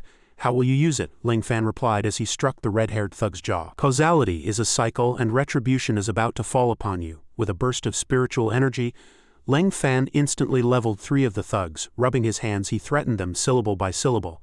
You're very unlucky. You thought you could intimidate me with your blades, but unfortunately, I am your retribution. Only then did Zhen Long begin to feel fear. You brat, are you human or a ghost? How dare you hit so many of my brothers? The fat thug beside him was shaking like a leaf. The killing intent radiating from Ling Fan made everyone shiver. What do you want? The fat man fled in terror. This was all that kid's fault. If you have a grudge, go take it out on him. He was so terrified he grabbed Zhen Long's leg, wailing, Brother Zhen Long, don't leave me. Zhen Long snapped impatiently, let go of me. If you want to die, don't drag me down. Zhen Long's pants were ripped by the fat thug, revealing pink Hello Kitty underwear, and he broke into a cold sweat of fear. Brother Zhen Long, I didn't mean to. Chen Xing and the onlookers let out a burst of laughter. No one expected this true dragon guy with his tattoos and tough talk to have such a dainty choice of undergarments. He ran away crying in shame. Taiyang Long, I'm not finished with you, the fat thug called out awkwardly to his boss. Listen to my side, let me explain. Ling Fan stepped on his head and questioned, trying to slip away. Who's in charge of this area? The fat thug begged for mercy in terror. Great master, hero, father, grandpa, spare your grandson. I was blind to your greatness. I'll never do it again. Ling Fan continued to ask, what about those guys lying on the ground? Aren't you going to plead for them? He thought in terror. I can barely save my own life right now. How can I worry about anyone else? The fat thug pleaded desperately. I'm not their brother. They were all people Brother Zhen Long found. Now that Brother Zhen Long has run off, this really has nothing to do with me. As soon as the words left his mouth, Ling Fan turned and mocked the bald thug. Did you hear that? This is your good brother. The bald man froze as his nose began to bleed uncontrollably, and Ling Fan decisively landed a follow-up blow on the fat one. You're all just a bunch of trash. My master said that only trash forms gangs to bully others, because once trash loses its humanity, it's worse than useless. Go back and think hard. When you hack people or get hacked, lose hands or feet, who is the one being destroyed in the end? The bald thug finally realized the truth. So we are the trash. Everyone looks down on us, and the moment something goes wrong, even our brothers can't be counted on. Ling Fan returned to Boss Yang's side amidst the applause of the crowd, but Boss Yang looked somewhat concerned. Your master saw things very clearly. Ling Fan explained calmly, it's useless. I know they might feel ashamed or despondent now, but in half an hour they will return to being the same trash as before because they have no faith or ideals." Boss Young let out a loud laugh of praise. "Kid, you're truly interesting. You've seen through all things. Come inside and sit. I believe a young man like you deserves a stroke of luck." Chen Xing led Lang Fan to the backyard, and he looked up at the ancient tree before them. "Is this the luck old Yang mentioned? A supersized tree." She introduced it proudly. "Don't underestimate it. Grandpa Yang rarely lets anyone in to see it. This tree contains innate qi. Ability users can increase their strength just by standing next to it. While you were busy teaching those guys a lesson, I begged Grandpa Yang for a long time before he agreed to let you in." Chen Xing suddenly covered her mouth, looking a bit shy. "Why did I start bragging all of a sudden?" Lang Fan touched the trunk of the ancient tree and muttered softly, "Innate qi." His nonchalant attitude made her fuming with rage. "How does this kid have no reaction at all? Is he made of wood, you dead man?" Lang Fan carefully touched the trunk again, realizing in his mind that it didn't seem particularly special. But then the hand Lang Fan had placed on the tree emitted a golden light, and a surge of green spiritual energy flowed into his body, feeling exceptionally comfortable. "Is this innate qi?" Chen Xing stared at the tree in shock. "You sense the innate qi? Why can't I see anything?" Lang Fan suggested casually. "Why don't you try touching it too?" She leaned against Lang Fan coyly and said, "I don't want to touch the tree, I want to touch something else." Lang Fan refused decisively. "No," but because Lang Fan used a bit too much force, he accidentally pushed Chen Xing away. He hurriedly moved to support her. "Oh no, sorry, I didn't mean to." Chen Xing sat on the ground and wailed. "I hate you. How can there be a man like you in this world with my Victoria's Secret supermodel body? Don't you have any thoughts at all?" The bright green light emanating from the ancient tree caught Lang Fan's attention. This time he simply left her on the ground. He walked toward the tree to absorb the spiritual power. The familiar sensation made him quickly begin to circulate his energy. Lang Fan struck a cultivation pose and drew in all the spiritual energy. Chen Xing stood up, rubbing her rear in a huff, cursing in her heart. "Brat, I'm going to make you see how formidable I am today." Seeing him not answer, she realized the kid had actually started cultivating. She decided to sit beside him. "I hate you. I'll deal with you once you're finished." The breeze from the tree carried spiritual energy that slowly merged into his body. Chen Xing fell asleep on Lang Fan's shoulder, feeling quite wonderful in her heart, as if she were about to take flight. Before long a great wind rose, sweeping up the aura of heaven and earth. Soon night fell, leaving a blanket of silence over the sky. After a full day of cultivation, he slowly opened his eyes and sighed. Lang Fan looked at his hands, thinking his realm seemed to have improved, but since he didn't know his original level, it seemed meaningless now. When he saw her sleeping beside him, he froze completely. How can she just sleep through a time like this instead of cultivating? What a dummy. Suddenly, Chen Xing cupped Lang Fan's face and gave him a deep kiss. Behind the ancient tree, Boss Yang leaned against the trunk and sighed with emotion. "Old man, what do you think of this kid? Is he qualified to be your successor?" Lang Fan turned and bolted. "You're not playing fair." Chen Xing reached out, trying to grab him. Just then a voice rang out. "This person possesses extraordinary talent. His heart for seeking the Tao far surpasses that of ordinary people." And the ancient face-bearing tree beside Boss Yang began to speak. "More importantly, this young man is completely ignorant of romantic feelings and worldly sophistication, making him an excellent successor." Hearing this, he felt a wave of helplessness. How can a man like him exist in this world? Is he a eunuch or something? Boss Yang mused. "Since he is a perfect successor, it means you have chosen him, and I don't have much time left." His eyes were etched with the wrinkles of time, carrying a hint of sorrow. "Even if I, old Yang, were to live for another 2,000 years, I might not be able to nurture such a genius. I have truly failed you." The other party consoled him. "Don't say that. You've done your best, do not blame yourself." The other party also seemed somewhat worried. "It's just that I don't have much time left either. If this continues, I'm afraid that monster will find us." Boss Yang asked in confusion. "Is that monster very strong?" The voice replied. "Extremely strong. 2,000 years ago, he was already in the innate realm. If he is still alive, he is more powerful than anyone else." In this world, night fell, devoid of even a glimmer of starlight. A private jet landed, and two subordinates knelt nearby to welcome the arrivals. "Welcome, Prince. Welcome, Wolf King." The Wolf King stepped off the plane and surveyed his surroundings. "It's been a long time since I've smelled this humid air." The prince, however, frowned with a look of pure disdain. "I hate the smell of this place the most." The Wolf King walked over and placed a hand on one of the subordinates' heads. "My dear friend, have you gathered information on that Eastern ability user?" The subordinate bowed low and reported. Reporting to my master, we have found him. His name is Lang Fan. He was originally involved with several local financial magnates, and his strength has already surpassed the innate realm, and he appears to be only in his early 20s. The prince sounded intrigued upon hearing this. Surpassing the innate realm at 20, his growth is a threat to our Western demon realm. he must be eliminated. Seeing a chance to prove his worth, the subordinate looked up and said, "Master, the man has been under our surveillance, but it's inconvenient to strike right now. There are many ability users currently in Wrong City." The Wolf King pressed down on his head. "Can those useless trash from Washaw really pose a threat to a prince like me? Take us to kill him immediately.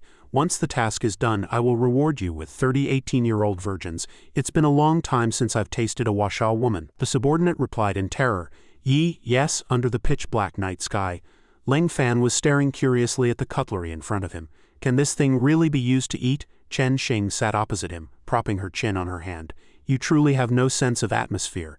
Instead of worrying about whether you can use that to eat steak, wouldn't you rather try eating me?" Leng Fan took a direct bite of the steak. "No," she straightened her clothes. "Do I really not even compare to a fraction of Zhou Jiaqi? If you just say the word, I'd even be willing to do it with you right here, right now." Leng Fan didn't even raise an eyelid. "It's not that you don't compare, it's that the feeling you give me is different from her." Chen Xing immediately asked, "So you like her?" Leng Fan instantly fell into silence. She grabbed his hand, looking pleading. "Then could you give me a chance? At least try to like me a little." Leng Fan turned his face away awkwardly. You certainly are thick-skinned." Chen Xing burst into tears instantly. "Why, I can't live without you. I just want to pursue you openly." Leng Fan asked in confusion, "Is this the legendary tactic of acting spoiled by using tears? When will you be needing a tissue?" She was left speechless.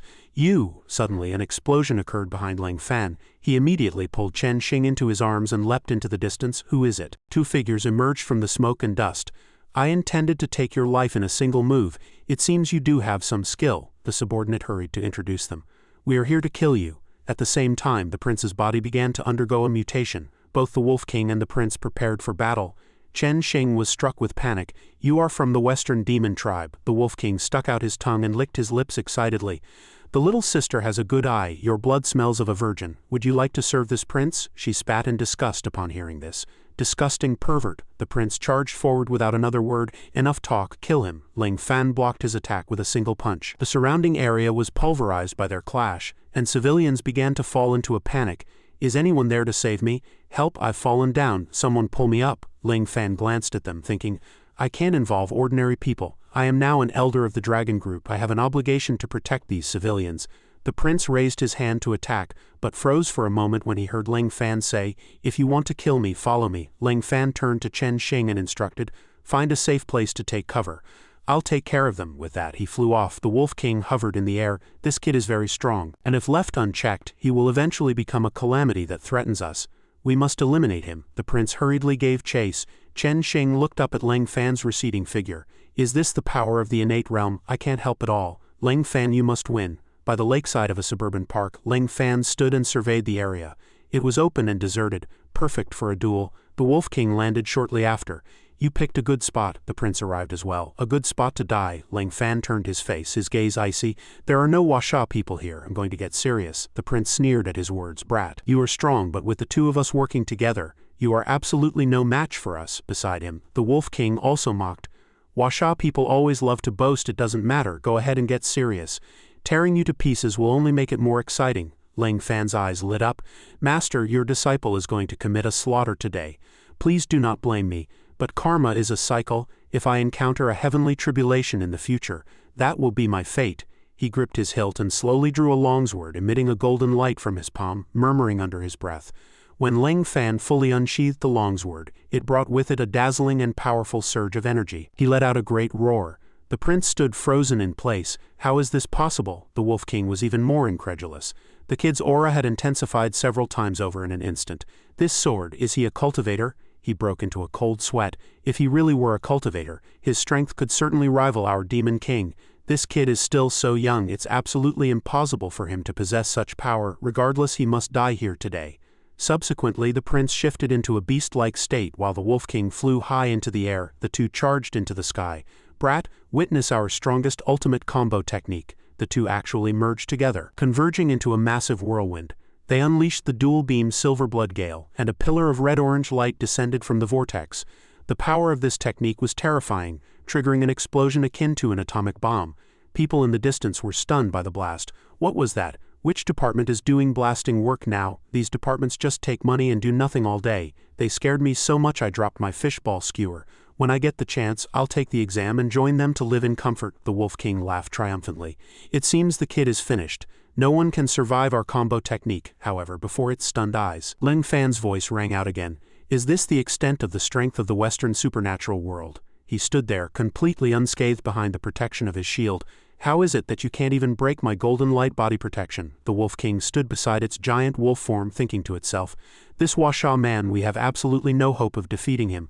Ling Fan looked at them and spoke coldly. Do you have any other moves? Use them all quickly, or I'm going to make my move. The Wolf King and the prince moved as fast as lightning, shouting as they fled. Run! Don't give him a chance to strike. If he makes a move, we're dead meat. Ling Fan flew out and intercepted them, his tone icy. Do you really think running will save your lives? The Wolf King roared. We'll fight you to the death. Ling Fan approached the Wolf King without a trace of fear, saying slowly, my master said that when facing a formidable enemy you cannot stand against, fighting desperately never solves the problem. Instead, it only makes you die faster. He swung a hand and struck the prince. You go down and lie there for a while. The Wolf King, half blinded and about to fall, thought to himself, I can't fall. If I fall, I'm dead. Washa values its people above all else. There is only one way to stay alive. The prince suddenly roared at Ling Fan, who slapped him across the face without changing his expression. Still dare to roar? The previously arrogant prince now looked like a tiny puppy. Ling Fan spoke. Almost there, he looked back and added, next, it's the other flying one's turn. He gazed into the distance and said coldly, it's useless no matter how far you run. Ling Fan watched the rapidly falling red shadow, thinking, I see this guy wants to use innocent civilians to threaten me. It seems he doesn't think he's dying fast enough. 3 young men on the ground looked up, shouting excitedly, Elder Lang, it's you. We thought some ability user was causing trouble with all that commotion. Since it's you, I don't need to head over. Ling Fan patted the prince's head and replied, while I don't understand what you mean by don't need to head over, I happen to need some help right now. I'm handing this person over to you. Make sure you watch him closely. One young man leaned in and asked, curiously, Elder Lang, this is a little dog. Is it the beast shifter form of an ability user? Ling Fan answered casually, that is a prince of the Western supernatural world. Ling Fan instructed them, a prince is several times stronger than the innate realm. You must not lower your guard, he must be strictly monitored. Don't let him escape, or Washa will surely face a great calamity. In the entire dragon group, probably only Elder Lang has the ability to capture a Western prince. Gazing at Ling Fan's receding figure, one young man lamented, is our Washa supernatural world about to be led back to its peak by Elder Lang? If only Elder Lang would take me as a disciple. You're nearly 50. You still want to be Elder Lang's disciple? What's wrong with being 50? Looking at this face, I could pass for 30. I maintain myself very well, using brand name cosmetics every day. Ling Fan looked down from high in the sky, thinking, don't cause me any more trouble. The dragon group just happened to give me an apartment. A loud explosion echoed and flames shot into the sky. Inside a room, the Wolf King was holding a girl high by the throat. The girl cried out in pain. Help! The people present were in extreme panic, screaming, a monster, run! Call the police, fast! The Wolf King spoke expressionlessly. These are ordinary Washa people. They run as soon as they see me. You, ability kid. I will never acknowledge you as a Washa person. He looked at the weeping girl and said, you're quite pretty. Don't worry, I'll make you feel comfortable in a bit. Now I'm going to turn you into one of my kind. The girl cried out in terror, begging for mercy. No, please, no. It laughed manically, revealing 2 fangs, its voice tinged with madness. Scream, I love hearing the screams of beautiful Washa women the most. Scream louder. All your screams will only make me more excited. Become my kind. Suddenly, a force surged toward him. A water attribute ability user manifested a water cannon and shouted loudly, let go of that girl. Chen Hai, the branch chief of the Washa Rong City Dragon Group and a grade 8 ability user, is here. I will never allow you to harm a single civilian. The Wolf King was completely unfazed, licking its lips and saying, this water gun is indeed powerful. I didn't expect a hint of blood in it. Interesting, but only just interesting, 2 young men shouted urgently. Chief, call an ambulance quickly. Does anyone have a first aid kit? Get it out. The man fell to the ground, his face deathly pale. Thinking this guy was too strong, no one here was a match for him. They had to run or they would all die here. He gritted his teeth and shouted weakly through blood, everyone, don't come over. He lay prone on the ground with a large hole in his back. He said in a trembling, broken voice, leave immediately. Inform the Council of Elders immediately. Only they have a way. This guy's strength is not something we can stop. 2 young men ran over, one shouting, the chief is injured very badly. If we stay here any longer, I'm afraid, the other interrupted.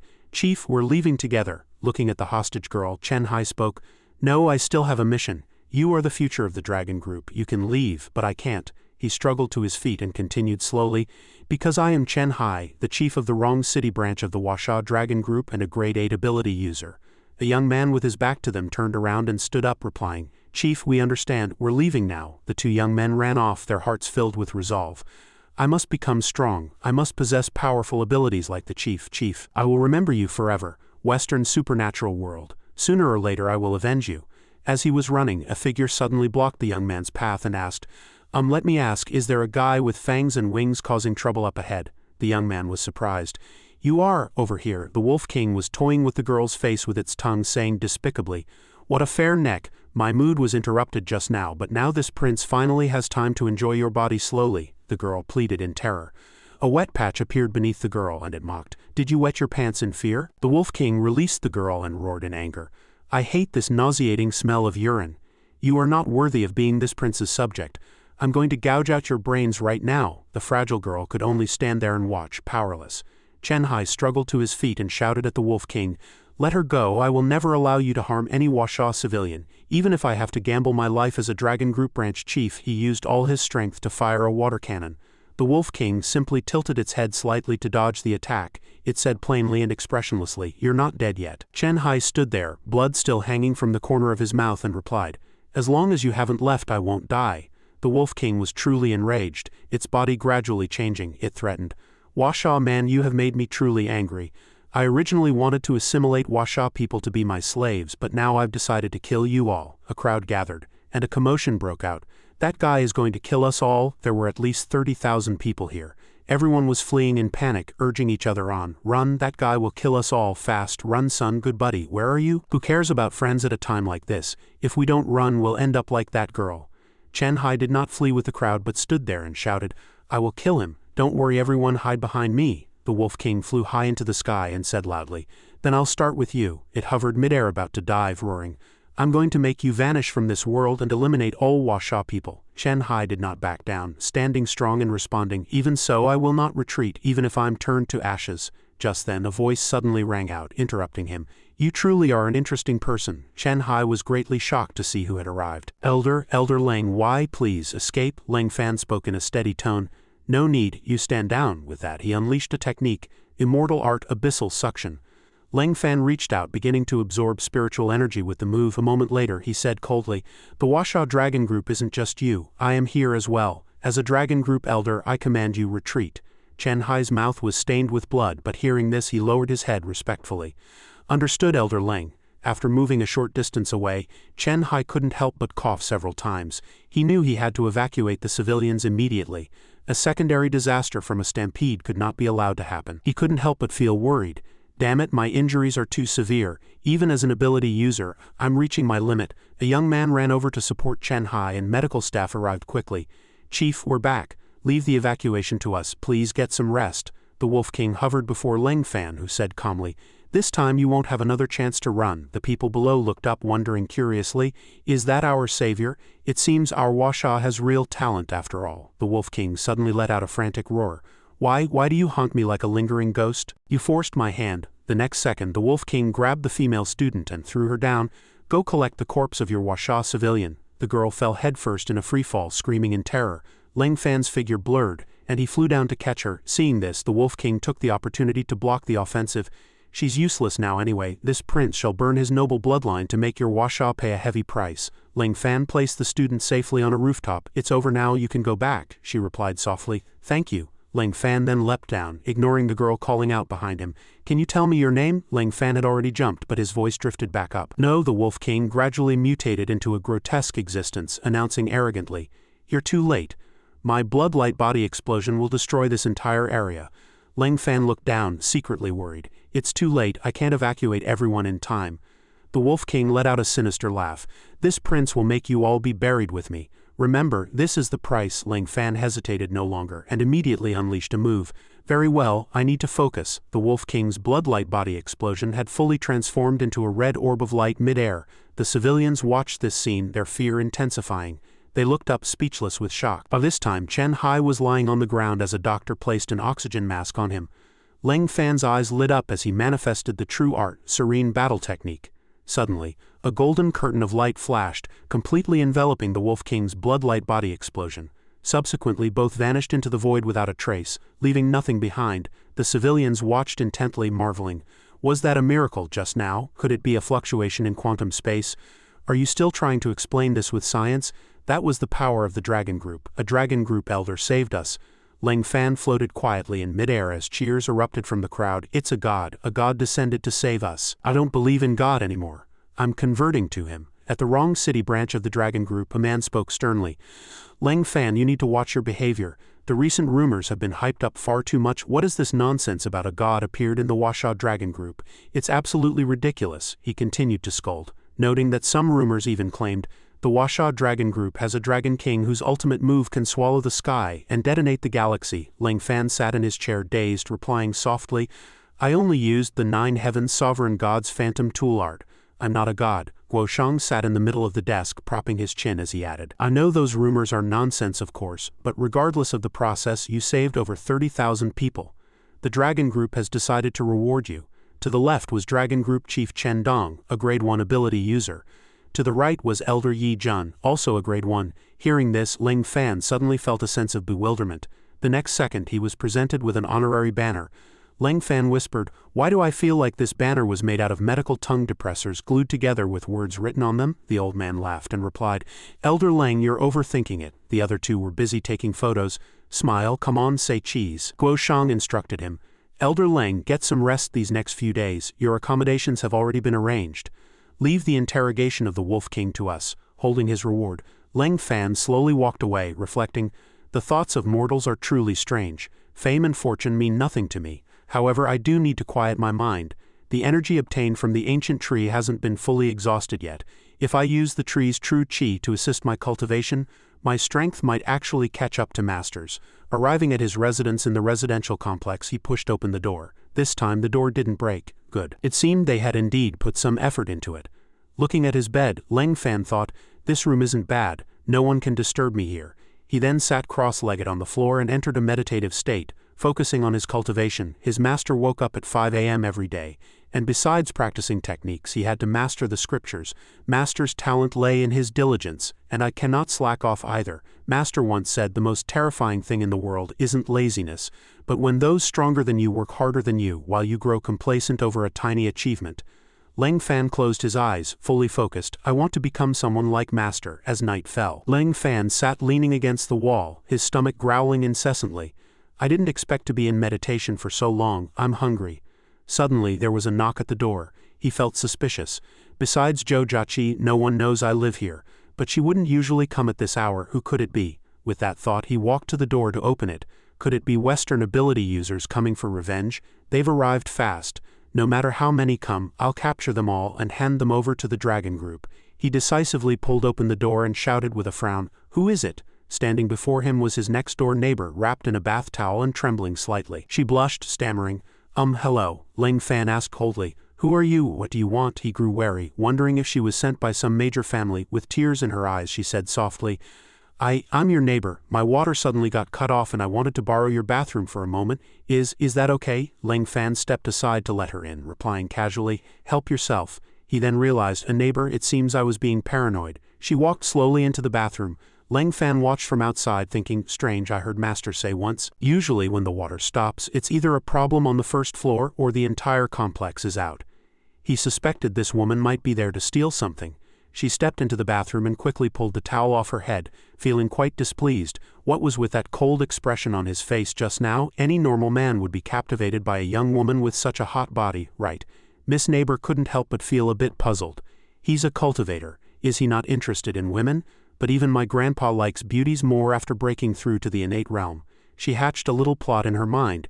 Zhao Jie, you absolutely cannot lose here. As long as I can get his body, his heart will be mine sooner or later. A while later, she opened the bathroom door and stepped out. I'm finished. Seeing Leng Fan standing right there, she smirked inwardly. So you were hiding at the door eavesdropping. As expected, you are interested in women. Suddenly, she turned around and feigned panic, crying out, Why are you standing at the door? What are you trying to do? I'm going to scream for help. She intentionally let the bath towel slip down, shouting shyly, My towel, but deep down she thought, no man can see a young girl's body and remain unmoved. Pounce on me, become my man. Leng Fan frowned, his face expressionless. Zhao Jie hurriedly covered her chest with her hands.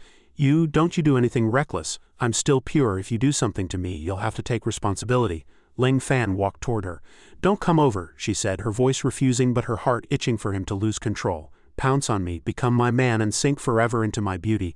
But Ling Fan didn't even glance at her, walking straight past her. He picked up a bottle of body wash to check it. Phew, looks like she wasn't here to steal my soap. It seems the bathroom in her house really does have a pipe issue. Zhao Jie was fuming with rage, cursing inwardly. Is this guy crazy? A girl as beautiful as me is standing stark naked in front of him and he has absolutely no reaction. Ling Fan turned his gaze back to her and asked plainly, is the pipe in your house clogged? These words caused Zhao Jie to misunderstand. Oh, so he wants to roleplay with me. He looks dull, but I didn't expect him to understand this kind of flirtation. How strange, but I like it. She leaned close to Ling Fan and replied coyly, yes, my pipe seems to be clogged. You have to help me clear it out. Ling Fan felt suspicious. A clogged pipe and she's this frantic about it. Zhao Jie reached out to gently touch Ling Fan, urging, I'm worried sick. Answer me, are you willing to help me clear it? Without a word, Ling Fan grabbed a thick blanket and wrapped her up tightly, then scooped her up in his arms. Stinky man, you really couldn't wait. A blanket? Do you want to keep playing? Just as a satisfied expression appeared on her face, Ling Fan doused her with cold water. He decisively threw her out. I don't know how to fix pipes. Find a plumber yourself. With that, Ling Fan shut the door, leaving a stunned Zhao Jie standing outside. Her head was full of question marks. That guy is a psycho, right? How dare he treat me like that? I'll find an opportunity. When the time comes, I'll handle you personally. No matter how much you beg for mercy, I won't let you off. Having dealt with that matter, Ling Fan sat down and looked at his phone. The new place is mostly settled. Should I invite her over for a meal? The memory of Zhou Jiaqi's previous hug surfaced in his mind, along with those countless missed calls. Ling Fan hadn't forgotten what Zhou Jiaqi once said. No matter what happens, I will help you. He felt a wave of emotion. She really is quite good. Meanwhile, over with Zhou Jiaqi, she was burying herself in work, using constant activity to fill her thoughts. Stinky Ling Fan, I won't miss you at all. Her resolve didn't last long before it was broken by Ling Fan. He called. 1 second. Zhou Jiaqi was pouting in anger. Who wants to answer your call? The next second she couldn't resist after all and pressed answer. What do you want? You actually thought to call me. That's a miracle. Ling Fan spoke in a flat tone. Is this Zhou Jiaqi? I've moved and I want to invite you to dinner. I'll be cooking myself. Do you want to come? Zhou Jiaqi was startled and asked shyly, Is anyone else coming? From the other end of the phone came Ling Fan's voice. No, just you. I want to invite you alone. Zhou Jiaqi blushed and replied, I understand. After hanging up, she couldn't help but praise him. At least the kid has a bit of a conscience. My kindness wasn't wasted on him. Zhou Jiaqi felt her face burning and shouted in a panic, Then what should I wear to see him? Would professional attire make it seem like I don't value his invitation enough? But if I wear something too sexy, would I seem too easy? What should I do? Seeing this, Fei Yin suggested, Cousin, leave this to me. People at the martial arts hall call me the straight man killer. Zhou Jiaqi realized something. Just how long have you been eavesdropping? Fei Yin confessed. Since you first answered the phone. The C2 family has changed its strategy. Even if I can't have him, if you do, it still counts as a relative.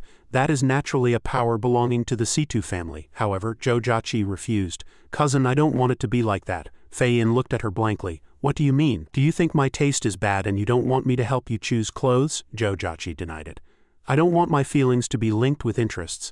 I just feel comfortable around Ling Fan. He doesn't scheme against me. It's not because of money, the company, or my status. It's simply because I am Zhou Jiaqi. I want to be the same for him, so please forgive me for not accepting your proposal. After hearing this, Fei Yin didn't say more but was secretly curious. Is that how it is?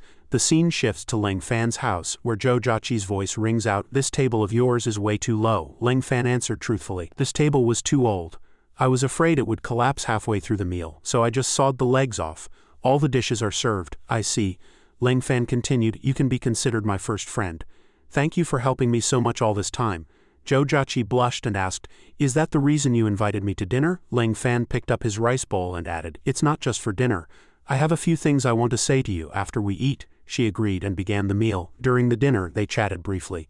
Why is it all vegetables? Because I only know how to cook vegetable dishes. The meat dishes Master taught me were all roasted directly over wood fires. After a while, they were full and satisfied. Zhou Jiaqi suddenly remembered, Oh right, what were you planning to tell me just now? Ling Fan began. Before he could continue, the doorbell suddenly rang. He had to stop and stand up. I'll go get the door. Zhou Jiaqi cursed inwardly. How annoying, who's so inconsiderate. Ling Fan turned the handle and opened the door.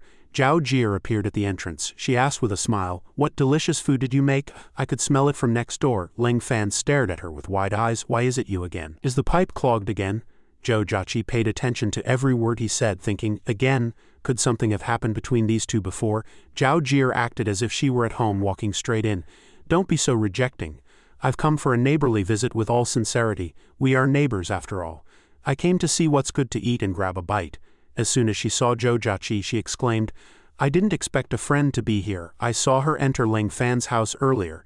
If I hadn't been clever and decisive, Ling Fan would probably be all hers by now. No matter what, I must stop this from happening. Zhou Jiaqi wasn't in a good mood either, speaking coldly. As a neighbor, I'm afraid that status doesn't give you the right to intrude into someone else's home. Ling Fan followed up with, you should leave. Zhao Jie immediately clutched her head and started acting. Brother Fan, did you forget? I spent so long with you earlier stark naked, and now my head feels so dizzy. I might have caught a cold. These words fell like a thunderclap in Zhou Jiaqi's ears.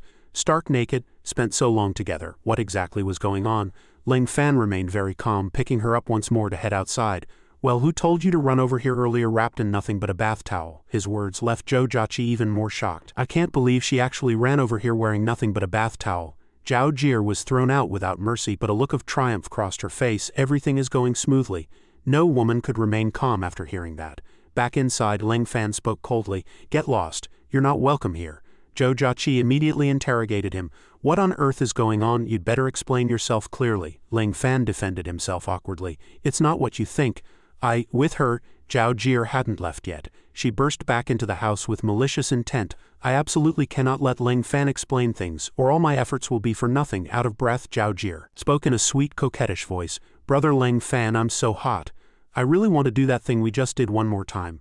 As soon as she finished speaking, she pounced on Ling Fan and hugged him tightly, causing him to freeze in place. Zhou Jiaqi, looking like a wife who had just stumbled upon a scandalous scene, stared with wide eyes and demanded, that thing you did, what you just did? The two of them looked tiny before her fiery rage.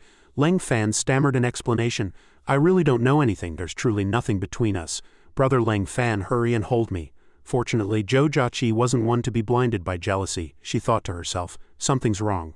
This fox spirit has been acting the whole time and Ling Fan hasn't responded at all. But I can't rule out the possibility that Ling Fan is just putting on an act because I'm here. Should I believe that vixen, or should I believe Ling Fan? Ling Fan was still desperately trying to prove his innocence. Zhou Jiaqi, listen to my explanation. Suddenly, Zhao Jie crouched down and grabbed Ling Fan's pant legs with both hands. No, I have to use an even more drastic move. Seeing this, Zhou Jiaqi immediately landed a resounding slap on her face. Ling Fan watched Zhou Jiaqi in a daze, but he had no intention of stepping in to stop her. Zhou Jiaqi continued her lecture. Zhao Jie, you shameless woman, how dare you try to seduce my Ling Fan? Did you lose your sense of shame? Don't think for a second those 2 lumps of fat on your chest can attract him. You're far too naive. Get lost. Get out of here right now. Holding her face, Zhao Jie wailed aggrievedly. You're bullying me too much. Today this young lady is going to, before she could finish her sentence. Zhou Jiaqi's anger reached its peak, her face flushing crimson with rage. Terrified, Zhao Jie shrunk her neck and fled. Mommy, there's a ghost. Zhou Jiaqi's fury was still burning bright as she shouted at her retreating back. Who are you calling a ghost? Only then did Ling Fan dare to step forward, placing a hand on her shoulder and softly calling her name. She suddenly snapped out of it, turned around and asked awkwardly, Ling Fan, did I scare you? Ling Fan smiled and replied, no, on the contrary, I'm actually quite happy, because this time the causality is different. Thank you for being willing to believe me. Ling Fan's sun-like smile made her blush. So this is what his smile looks like. But immediately after, Zhou Jiaqi turned away with an air of feigned indifference and said sharply, I didn't say I believe you. I just think you're too stupid to pull it off. Unless their brain is broken, who would believe you're having an improper relationship with a woman like that? Ling Fan was no longer a blockhead. He soothed her gently. All right, let's not mention this anymore. Did you know last night I captured 2 members of the Western supernatural world's demon clan? Ling Fan naturally changed the subject and Zhou Jiaqi followed up. I know, I heard you even killed one. Apparently, it was because that demon wanted to drag the people on the entire street down with him, so you, Ling Fan nodded slightly. That's right, but that's not the point. The main point is the surviving demon prince. Zhou Jiaqi asked in confusion. Wasn't he already captured? Ling Fan continued. But while I was out shopping just now, I received a call from the Dragon Group. They said the Western supernatural world has sent representatives to take the guy back. Zhou Jiaqi turned her head and questioned. On what grounds? They think they can just come and go as they please? Ling Fan added. Currently, the Western supernatural world is indeed stronger than us, which puts the Dragon Group in a difficult position. But there is an even more troublesome matter. This time, it's not just the demon clan coming for him. Even the Holy See has sent representatives. They want that prince too. When Leng Fan mentioned the Holy See, Zhou Jiaqi appeared somewhat surprised. Leng Fan didn't pay much attention to her expression and continued. Furthermore, the Holy See has sent their saintess this time. Concerned for Leng Fan's situation, Zhou Jiaqi asked, "The saintess? Isn't all of this supposed to be classified? Aren't you afraid of getting into trouble by telling me?" Leng Fan replied without any defenses. "It's fine. I trust that you would never leak a single word because you are my person." This sentence left Zhou Jiaqi utterly stunned. He actually considers me his person. Shortly after, Zhou Jiaqi quickly composed herself and promised firmly, "I understand. I won't breathe a word to anyone, but when you say it like that, it feels even more problematic. I've also heard some rumors. The demon prince you captured is indeed extremely powerful, reportedly surpassing the innate realm, but does his capture alone require the saintess of the Holy See to appear in person? And as far as I know, aren't the Holy See and the demon clan sworn enemies?" Folding his arms, Leng Fan analyzed. "If the Holy See is getting involved, their ultimate goal is undoubtedly something that benefits them." Zhou Jiaqi agreed. "That's possible. Should we go to the dragon group to ask?" Just then, the house began to shake violently. She screamed in terror, "Is it an earthquake?" Leng Fan quickly sensed the situation and informed her, "No, it's not an earthquake. A terrifying battle is taking place nearby." At that moment, a beam of light streaked across the roof, followed by several more landing on the ground, and a defensive shield instantly manifested. Leng Fan pulled Zhou Jiaqi into his arms, thinking with a frown, "If this continues, they'll destroy the entire city." He released her and instructed, "Wait for me here. I'll go stop them and be back soon." Before Leng Fan left, Zhou Jiaqi mustered her courage and grabbed his hand. She urged with concern, "You must be careful." Leng Fan gently patted her head and replied, "I know." With that, Leng Fan transformed into a streak of light and sped away. Looking at Leng Fan's cluttered room, a thought suddenly occurred to Zhou Jiaqi. "You are a hero saving humanity. I don't have the ability to fight alongside you, but I can help you manage your life." On the other side of the building, two ability users were preparing to engage. The demon spoke first. "Trying to snatch someone from our hands. You're daydreaming." The bishop from the Holy See followed up. "This world will eventually belong to His Holiness. You should be grateful for His Holiness's grace, for He has washed away your sins." Enraged, the demon fired a demonic projectile. "Then go die for your pope." The other party didn't back down, sneering through gritted teeth. "This kind of power cannot oppose His Holiness. You're nothing but a useless demon." As soon as the words were spoken, the two forces collided, erupting in a thunderous roar. Earth and stone shattered, flying into the air. Civilians fled in a panic. "Help, I just came for a walk in the park. How did I run into these monsters?" "Run, son, run." A man was swept into the air by the suction of these two forces. He urged his son in pain, "Run. Tell your mother that I love her very much." It was a heartbreaking farewell between father and son. Just as the son cried out for his father, thinking he was doomed, another green light suddenly appeared in the sky. It was Leng Fan who had intervened, cutting through the power of the two combatants. In an instant, both forces dissipated into nothingness under Leng Fan's hand. The man was saved. Leng Fan said coldly, "You should go back and say those words to your wife in person. Go." Thank you for saving my life." Seeing Leng Fan appear, the demon sensed that a Chinese person wanted to interfere. The bishop of the Holy See also looked toward him. It seemed reputation alone wouldn't be enough to scare off these Chinese ants. After saving the civilians, Leng Fan turned to question the two despicable characters. "Who are you exactly? Why are you attacking our Chinese compatriots?" The demon responded arrogantly. "You are a Chinese ability user. What right do you have to question us? You are not worthy of knowing my identity." Leng Fan also realized that communication with these two was impossible. He directly unleashed his ability. "If you don't give me a reasonable explanation, then I'm afraid you won't be able to leave this place today." The two showed no fear. Instead, they wore expressions of disdain. "What did he say? He says he won't let us leave. Is he challenging us? Then I'll kill all you small fry first." A few minutes ago, the demon and the Holy See were enemies, but now they worked together to surround and attack Leng Fan. Two forces lunged at him simultaneously. The demon didn't forget to mock. "The strongest person in Huaxia is nothing more than an innate level waste anyway. This is the consequence of meddling in others' business." Standing below, the man watched the scene and shouted in terror, "Hero, look out!" The powers of the demon and the Holy See merged to form an energy sphere encased in a ring of light, radiating a terrifying pressure. Terrified, he hid to the side, clutching his son. "Hero, can our Huaxia really not find a single ability user who can drive back these foreign powerhouses?" Meanwhile, Sophia, the saintess of the Holy See, was leisurely enjoying her luxurious lifestyle. She evaluated with interest. "Leng Fan, if those two demon princes end up dead or injured, it will be entirely thanks to you. You wouldn't die so easily, would you?" otherwise it would be far too boring. Back on the battlefield, Leng Fan was nowhere to be seen. The two guys boasted to each other triumphantly. That lowly Washa man dared to interfere in our business. He was truly tired of living. Now no one can disturb us. Wolf King, shall we continue our previous topic? The Bishop of the Holy See unleashed his ability, saying proudly, "Let's see how long you can last." Just as the two were about to resume their duel, Leng Fan's voice rang out once more. "Aren't you two underestimating people a bit too much?" The bishop was startled. "Who is that?" A golden light flashed before the demon's eyes.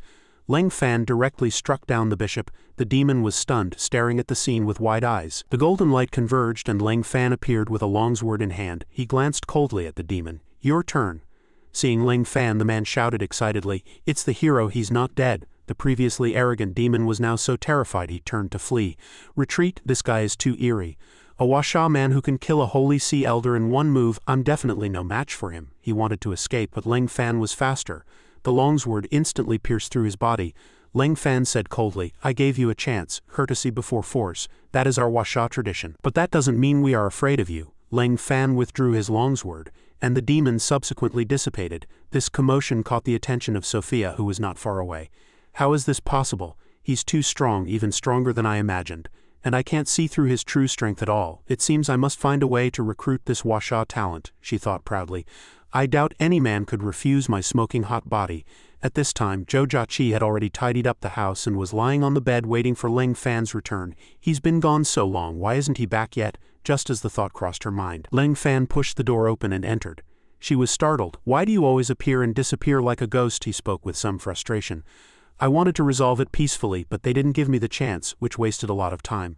Zhou Jiaqi couldn't understand the phrase "resolve it peacefully" at all, and could only stare at him blankly. Just then, Leng Fan's phone rang. The ringtone was Tai Ji Fist and Sword. He answered the call. "Old Guo." As soon as the call connected, Guo Shang questioned, "Elder Leng, why are you causing trouble again? Didn't we agree to consult us before going to war with those two Westerners?" Leng Fan didn't explain. He asked Guo Shang in return. They were in the middle of negotiations. Why did they suddenly start fighting? From the other end of the phone, Guo Zhang's voice came. "Because they couldn't reach an agreement. We didn't expect this to lead us to a shocking secret about the Western supernatural world. Hurry to the Dragon Group headquarters, we'll talk in detail." Left with no choice, Leng Fan had to bid farewell to Zhou Jiaqi again. "I have to go out," she replied sensibly. "I understand, I also took time off to come over, it's about time I head back. Even though I gave myself the day off, there's no reason to linger." Zhou Jiaqi turned to leave. "Then I'll be going now." Just as she was about to step out, Leng Fan suddenly grabbed her hand and softly called her name, causing her cheeks to turn crimson. He looked away and said awkwardly, "Thank you for visiting my home. Feel free to come over anytime you're free." Zhou Jiaqi looked at him in surprise, then nodded in agreement. The scene shifts to the Dragon Group base. Inside the storefront Guo Shang used as a cover, he was enthusiastically promoting his products. "This stuff is extremely effective. One pill lasts 10 hours, it'll make even the most parched field spray like a fountain." After the customer left, Guo Shang turned to welcome Leng Fan. "Elder Leng, you're here. Sit, quickly sit." Leng Fan got straight to the point. "What exactly is this shocking secret about the Western supernatural world you mentioned?" Guo Shang replied with a frown. "This time, both the Holy See and the Demon Clan sent people to demand the prisoner. That werewolf prince you brought back, we were curious why the Holy See would want to save someone from the Demon Clan. Taking this opportunity, we pried open the werewolf prince's mouth and learned some secrets," he continued to explain to Leng Fan. "It turns out the Holy See can now use holy light to absorb the abilities of these demons, and then inject them into their followers, thereby creating a large number of believers with prince-level strength." As Guo Shang reached this point, he couldn't hide the bitterness in his heart. "If we let the Holy See continue developing like this, I'm afraid it will eventually be our Washa supernatural world's turn." Leng Fan had a general grasp of the situation, and asked, "Then who do you plan to hand that prince over to now? The Holy See or the Demon Clan? Neither works. Handing him to the Holy See would bring endless trouble, and handing him to the Demon Clan is no different from releasing a tiger back to its mountain." Guo Shang agreed and continued, "Indeed, moreover, this prince is extremely powerful. It's nearly impossible for us to keep him imprisoned long-term. But if we kill him impulsively now, it will trigger a war between the East and the West." Suddenly, Leng Fan asked, "If there were a way to hand the person over to those two organizations and let them fight over him, while also making the prince lose all value, would you want to use it?" As if grabbing a lifeline, Guo Shang agreed without a second thought. "Of course I would. I'm already worrying myself sick over this. Quick, tell me, If you can really do it, you'll have performed a great service, Leng Fan quickly expressed his view. Don't bother sending me another honorary banner this time, it's simple. I'll just cripple his entire cultivation and turn him into an ordinary person. Guo Shang was surprised. You have that kind of ability? That's fantastic, let's go take care of it right now. At that moment the prince was still roaring incessantly. You pieces of trash, once I escape I will kill every single one of you. The two core members of the dragon group responsible for guarding him were too terrified to approach, only able to whisper among themselves from a distance. This guy's strength is far beyond the innate realm. If he really escapes, Washa will surely face catastrophe. If he breaks free, we'll be the first to die, won't we? Guo Shang and Leng Fan walked down at that moment. Guo Shang scolded impatiently. What are you shouting about again? Believe it or not, I'll hand you over to the Holy See right now. The prince roared in a frantic rage. Don't you dare threaten me, you don't have the guts to kill me. And if you hand me over to the Holy See, you're just creating another powerful enemy for yourselves, he threatened. You'd better release me immediately and let me kill a few people here to vent my anger, otherwise, once the demon army invades this place, it's only a matter of time before I bathe Washa in blood. Leng Fan waited until the prince finished his performance before making a move. He walked over, placed his hand on the prince's head and said, "Stop all that shouting, you're about to be sent back to the furnace to be remade." The prince asked in confusion. What are you trying to do? Leng Fan didn't say another word, and directly drained all of the prince's spiritual energy in just an instant. He turned into an old man who was nothing but skin and bones. Leng Fan was also a bit surprised. Sorry, I think I overdid it a little. Looking at the prince, who had been drained into a withered husk, Leng Fan muttered, "This should be fine, right? He looks like he's about to draw his last breath."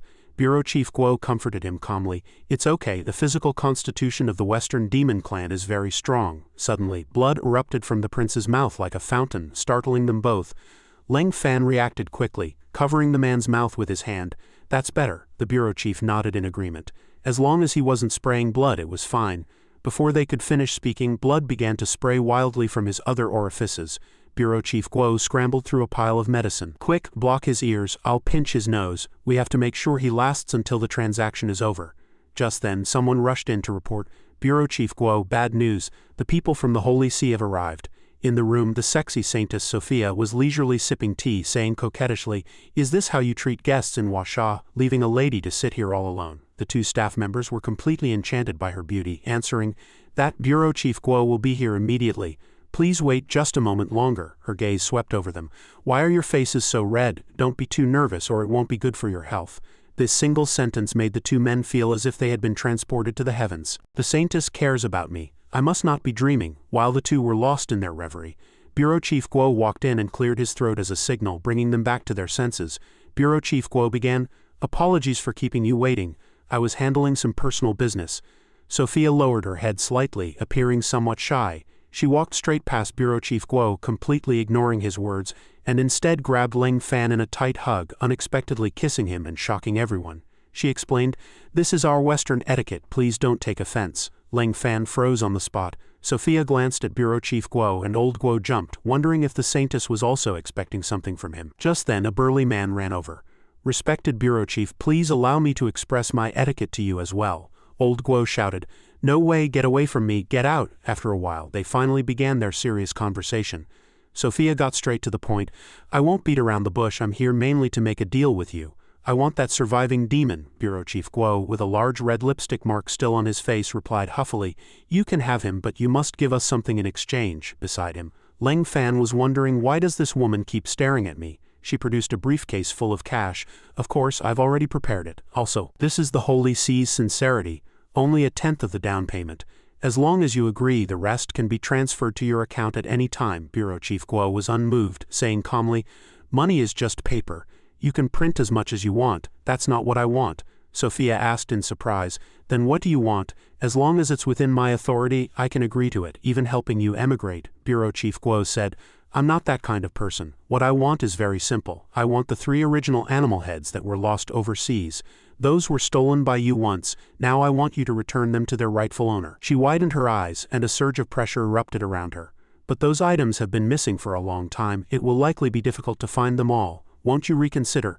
Bureau Chief Guo endured the pressure, feeling his body grow heavy. "So heavy, she's putting pressure on me. I can hardly breathe." Seeing this, Leng Fan immediately exerted his spiritual power and said coldly, "You've mistaken one thing. Only then did Guo Shang feel the weight lift, realizing the pressure had vanished. Leng Fan continued, "You are in no position to negotiate terms with us." Sitting opposite him, Sophia was being suppressed by Leng Fan's spiritual power, exactly as she had just done. Sophia could not withstand such a powerful aura, and even her dress was torn by the shockwave. The men present stared, their noses bleeding, and marveled, "It's so round and big." Bureau Chief Guo wiped his bloody nose and said to Leng Fan, "Elder Leng, enough. If you keep pressing, she's going to explode." Leng Fan snorted coldly and withdrew his hand. The pressure vanished instantly. Sophia's bodyguard asked, "Do we need to take action?" "We await your command," she answered. "No. Even altogether, we are no match for him." Finally, she had to accept Bureau Chief Guo's proposal. "We will look for those 3 animal heads. Give us some time." Old Guo stood up and said seriously, "The sooner the better, because we are about to meet the people from the demon side." Sophia unbuttoned her coat and said flirtatiously, "Elder Leng, may I invite you to dinner?" The nosebleeds of the 2 men nearby sprayed out again. So big and round, a normal person would surely be unable to resist such a scene, but Leng Fan simply gave a cold refusal. "No need, I don't know you." This sentence left the 2 men in shock, thinking, how can he make up an excuse like that? Sophia stood frozen, thinking, no one has ever refused my invitation. You are the first. How interesting. The scene shifts to the Shay group. Leng Fan returned to his workstation, thinking it had been nearly a month since he last worked. A female colleague said in surprise, "You actually came to work today. That's rare, but the company is in trouble lately. It looks like there's a major crisis coming. I'm already planning to switch jobs." Leng Fan turned and asked, "What happened? Is it serious enough for the company to go bankrupt?" She covered her mouth and whispered, "Don't tell anyone I told you." She leaned in and whispered in Leng Fan's ear, "Remember that collaboration project we had with the Zhou Group? It fell through. Not only that, but thugs have been coming to cause trouble, and calling the police was useless. Apparently some big shot at the top wants to destroy our company." Leng Fan asked who the big shot was, and his colleague continued, "And 2 days ago I heard President Shay took Sister Yuan to a dinner to try and ease the situation, but the other party apparently wanted Sister Yuan to serve them." Leng Fan asked in confusion, "Serve them at dinner, drinking, or sleeping?" His colleague added, "Fortunately, President Shay didn't agree. But now I hear things are getting out of hand at the construction site." Just then, Yuan shouted from a corner, "Leng Fan, come to my office." His colleague sighed, "She's calling you. Good luck. Don't provoke her while she's in a bad mood." In Yuan's office, Leng Fan asked, "Sister Yuan, what's wrong?" She handed him a severance agreement and said, "Sign it. Take the money and leave. If we wait any longer, the company might not even be able to afford the compensation." Leng Fan asked, "Is it because of the harassment at the construction site preventing work?" Yuan sighed, "I see someone has already told you. Yes, the matter is very complicated and involves many people from both the legal and underworld sides. Even the Zhou Group might not be able to resolve it. This time, the Shay Group is truly in danger." Leng Fan remained unfazed and said coldly, "Then leave it to me to solve. Give me 3 days." Hearing this, Yuan stood up in shock. "Can you do it? This matter isn't as simple as you think." Leng Fan noticed a tear in her stockings and asked, "This is?" She shyly covered it up. "No, it's nothing." Leng Fan guessed it was from that dinner 2 days ago. Recalling his colleague's words, President Shay took Sister Yuan to a dinner, and the other party wanted her to serve them. Yuan said sadly, "President Shay wanted to find the heads of the relevant departments to solve the problem, which is why he organized that dinner. Since I'm the project manager, I had to be there." The scene shifts back to the day of the dinner. Shay Hai toasted respectfully, "I'll leave this matter in your care, Bureau Chief Zeng." "I toast to you." Bureau Chief Zeng of the Public Security Branch sighed and looked at Yuan. "If it's just drinking some wine, I'm afraid things won't be so easy to handle." Yuan smiled tentatively. "Bureau Chief Zeng, then how can it be resolved? What kind of cooperation do you need from us?" Bureau Chief Zeng immediately lunged forward and touched her leg, asking despicably, "Are you sure you can cooperate in every way?" Yuan was shocked. "Bureau Chief, let's talk this through properly." Not only did Bureau Chief Zeng not stop, but he also tore her stockings. "I don't want to talk slowly, I just want to play with you. As long as you sleep with me tonight, I'll settle that little trouble for you." Yuan swung her hand and slapped the pervert. "Let go, I'm not the kind of person who sells her body." Bureau Chief Zeng became enraged. "You bitch, you dare hit me? I think you're tired of living." As he was about to hit her back, Yuan covered her face in terror, and Shay Hai rushed over to grab his hand. "Enough," Bureau Chief Zeng roared. "Shay Hai, do you not even want your company anymore?" Shay Hai fired back. "Don't think I don't know that the people causing trouble at the construction site were all arranged by you. A piece of trash like you is not fit to serve the people. I'm not begging you anymore, you make me sick." After saying this, Shay Hai took the lead and left. "Let's go," Yuan followed. "That's how it happened. To protect me, President Xie has completely fallen out with them. After hearing her story, Leng Fan said, I understand. I'll go to the construction site now to check the situation. He thought to himself that Uncle Xie truly was a good man. If it had been anyone else, they might have sacrificed Yuan Yuan long ago. Yuan Yuan was moved, blushing. She hadn't expected him to still be willing to help after hearing all this, especially since he didn't have to get involved. She called out to him, Leng Fan, if it doesn't work out, just let it go. Don't push yourself. I know you're very capable, but some things cannot be changed by human effort alone. Leng Fan gestured with his hand. I know, but you're the one who needs to let it go. Your dark circles are almost as bad as a panda's. Yuan Yuan covered her face in shock. What? I clearly applied a lot of eye cream. She stretched. I really do need to rest. I haven't been home in 3 days. I need to go home and get a good night's sleep.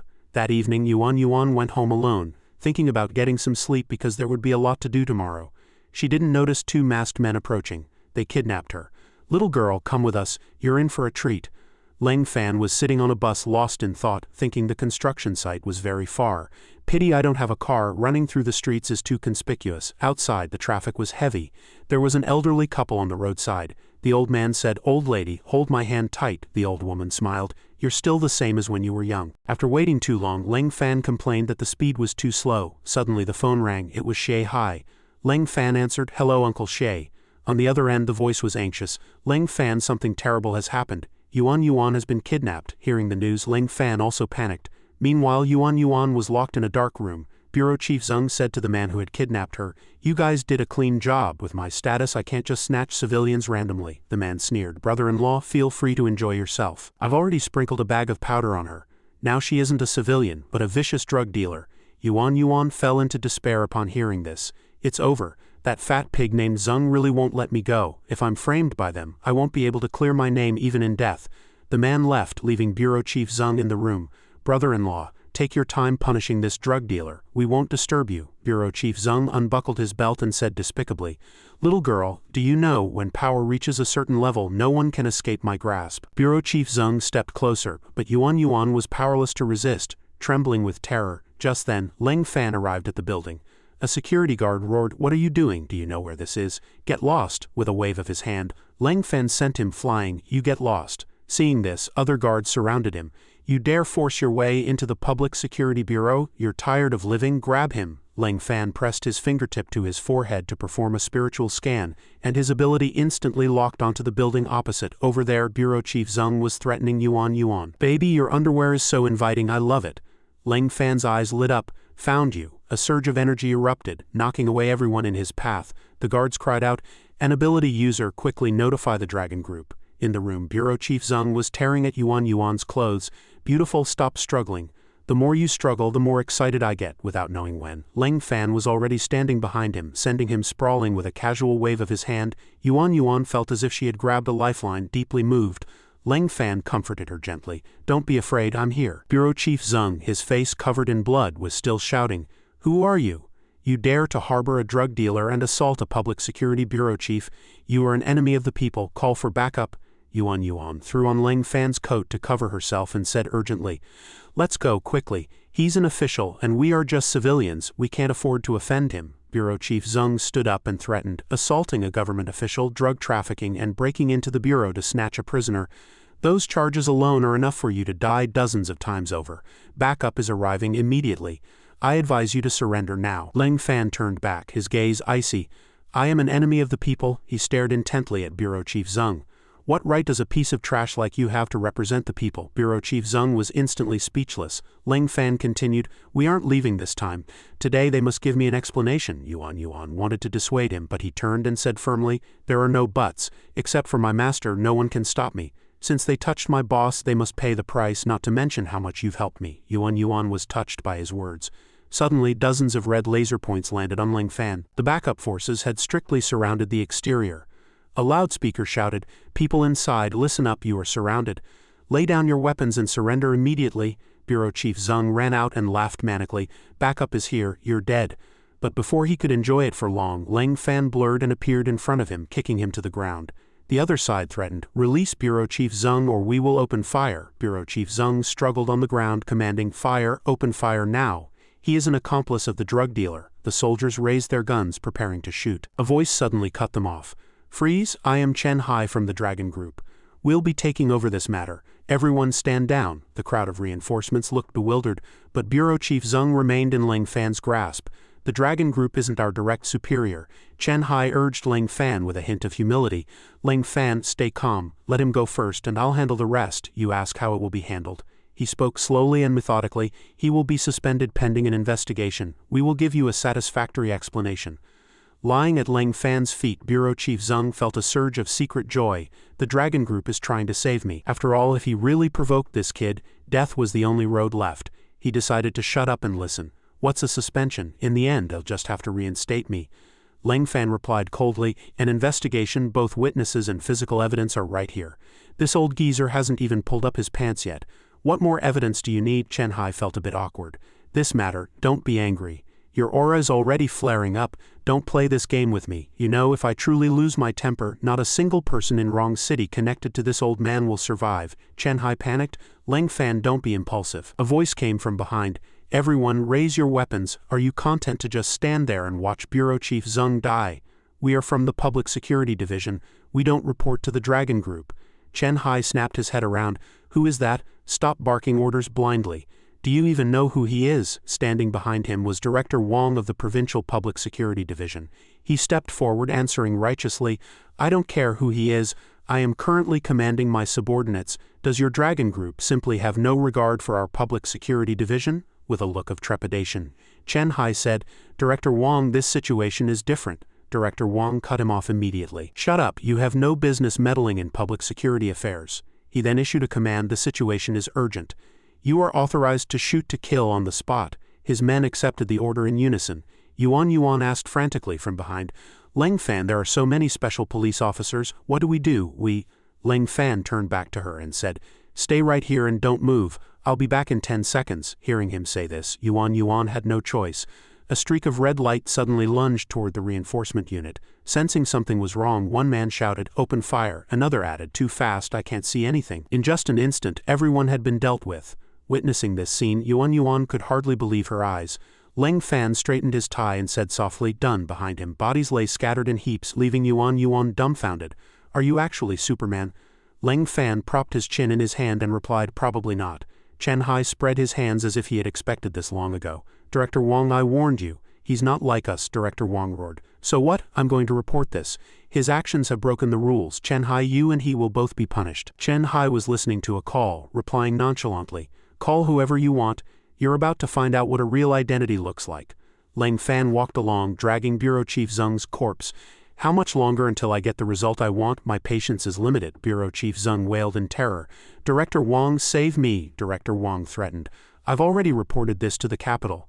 No matter what your status is in the supernatural world, you're finished this time. Ling Fan told Chen Hai that by shielding his subordinate, the man's guilt was doubled. Chen Hai agreed, exactly. Elder Ling, please don't be impulsive. There will be an answer very soon. Director Wong suddenly pulled his gun. Guilt doubled? Who do you think you are? Do you know who I am? Chen Hai stepped forward, firmly gripping his hand. Director Wong barked sharply. What are you doing? Do you want to rebel with him? Chen Hai handed him his phone and said, take this call. Director Wong took the phone, confidently declaring, today, even if your Dragon Group leader comes in person, I'm not afraid. However, upon hearing the voice on the line, his face turned deathly pale, and his earlier bravado vanished instantly. Yes, it's me, yes, understood. He slumped his hand down dejectedly. Chief Chen, I'll have to trouble you. Bureau Chief Zeng asked with difficulty. Director Wong, was that a call from the capital? When did Director Wong put on a pair of silver bracelets? He replied, yes, the capital has dismissed us from our posts. All authority has been transferred to Chief Chen. We are both criminals now, until he was handcuffed and led away. Bureau Chief Zeng couldn't believe it. How could this be? A mere brat managed to provoke a top leader to speak out personally. Before leaving, Chen Hai expressed his gratitude to Ling Fan and Yuan. The organization will certainly punish them severely this time. Elder Ling, Miss Yuan, please rest assured. You two should leave here quickly. Can I go now? He nodded in agreement. Of course. Elder Ling can leave at any time. Yuan watched Ling Fan's receding back, secretly filled with admiration. So cool. Ling Fan seemed like a different person. She found him harder and harder to read. After walking Yuan to her apartment door, he carefully instructed, I'll leave you here. I'll settle the construction site issue tomorrow. It's fine, I'm going in. she called out to Ling Fan to confess. Thank you for coming to save me tonight. If you hadn't appeared, my life, reputation and honor would have been completely ruined. He turned back with a gentle smile. No need for thanks. In this world there is cause and effect. One reaps what they sow. Yuan stood frozen in contemplation. Causality. There he goes again with those incomprehensible words. But who exactly was he? A single sentence from him could get high-ranking officials dismissed. The night passed quickly. The next morning by the construction site near Fuhei Park, a mobile stall owner was chatting with a customer. Did you hear? Something huge happened last night. I heard the Public Security Bureau chief and that annoying captain were both fired. The customer in green added enthusiastically. I know about the bureau chief. He committed so many evils, he was truly a corrupt official. I wonder which high-ranking official took him down. It's really gratifying. He shared his view excitedly. Exactly, it must have been an official from the central government who acted. Otherwise, who else would have the power to decide such a major matter? Ling Fan, sitting at the nearby porridge stall, heard everything clearly. He hadn't expected everyone to think of him that way. Could I be considered a high-ranking official? Xie Yu suddenly popped up from behind Ling Fan and shouted, fried dough sticks. As if she hadn't eaten in ages, she grabbed a stick and began to devour it ravenously.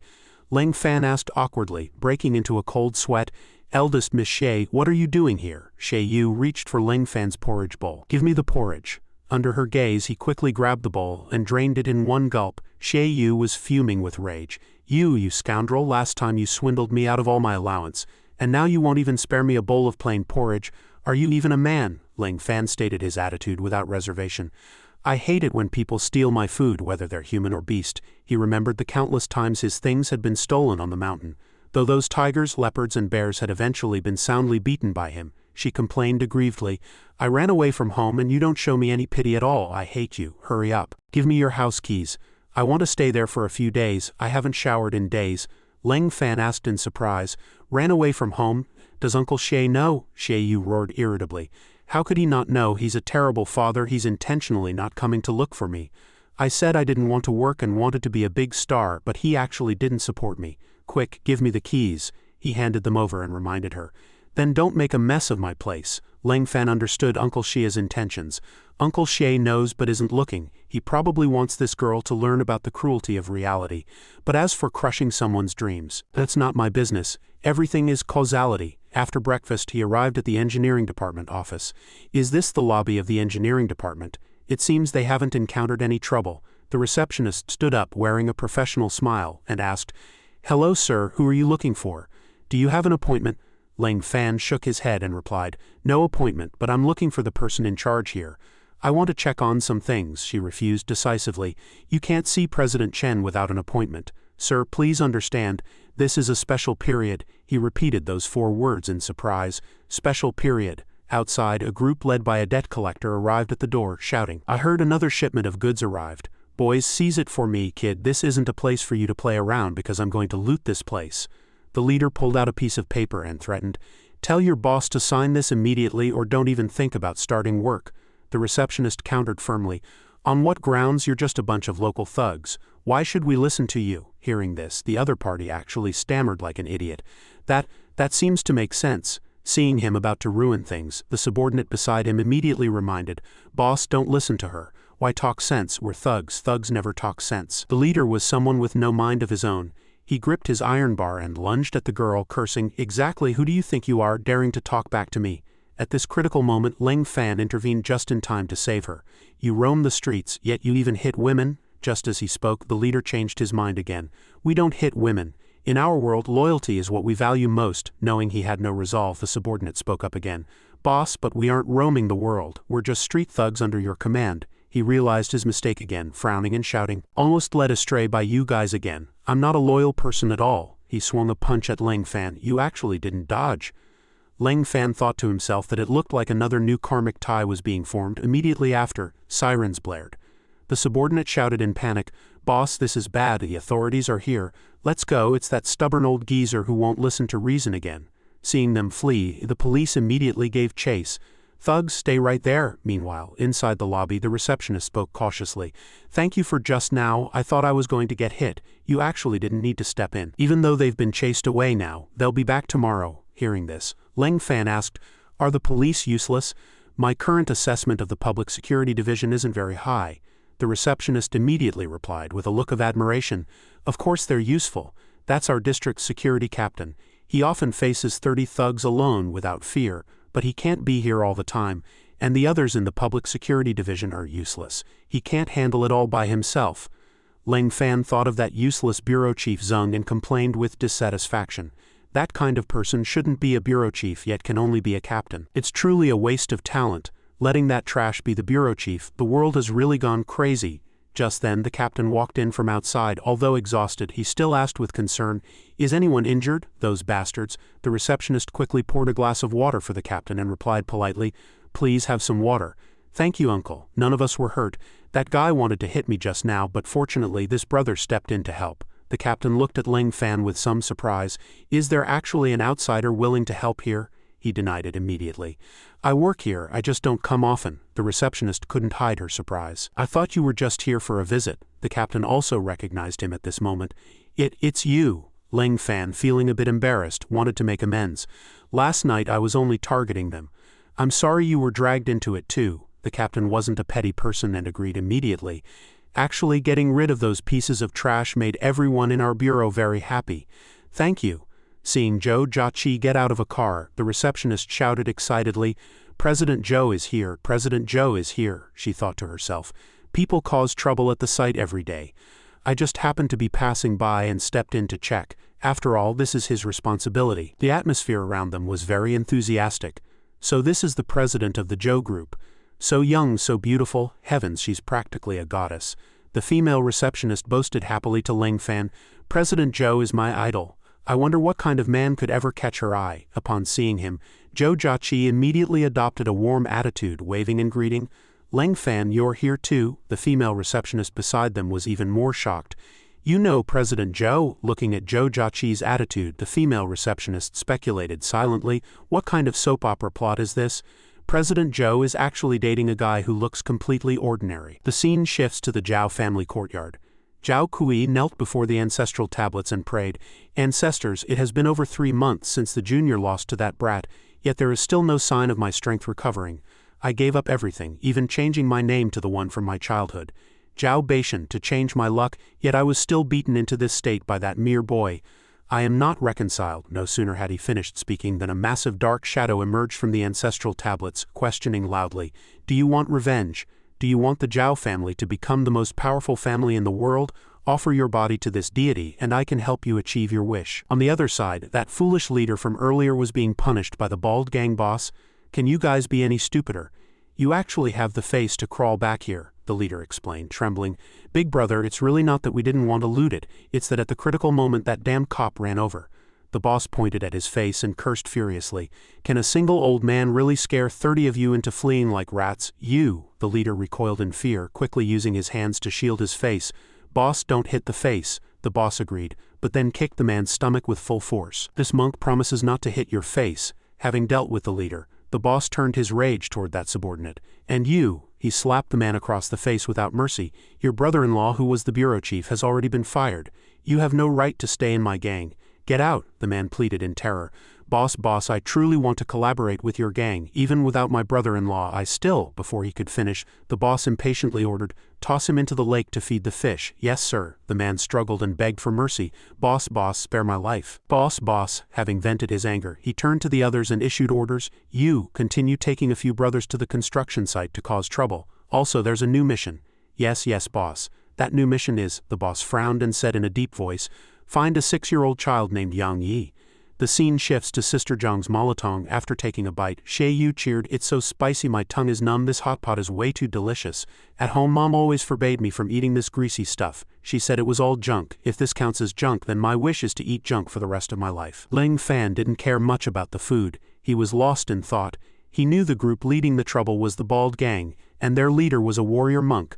As long as he uncovered the motive, he could resolve the matter. Just then, Sophia suddenly appeared. She spoke in a sweet, coquettish voice. "What a coincidence, we meet again. Did you bring your girlfriend out for a meal?" Ling Fan answered without hesitation. "She's my sister." Hearing this, Xie Yu shouted, "Who's your sister? You still owe me 10,000 yuan. You have to take responsibility for supporting me." Sophia let out a triumphant laugh upon hearing this. So that's the kind of relationship you have, now I can rest easy. He glanced at her, asking in confusion, what are you resting easy about? Heavens, she actually confessed her feelings directly without any regard for her image. I'm at ease because there's one less romantic rival, of course. Sophia's words failed to move Ling Fan. He asked coldly, are you saintesses always this idle? Sophia sat down shamelessly, clinging to Ling Fan's arm and acting spoiled. Don't reject me, it's fate that we met again. Besides, no woman could resist a man as outstanding as you. For your sake I've already broken my vow. Ling Fan repeated the word vow in confusion. She answered immediately, that's right. I am determined to make you my man within a month. Ling Fan couldn't be bothered with her, and led Xie Yu away by the hand. Let's go, my spicy soup is waiting. Sophia didn't give up, calling out loudly, are you shy? What a cute man. Her appearance attracted many admirers. She seemed to just confess to that kid.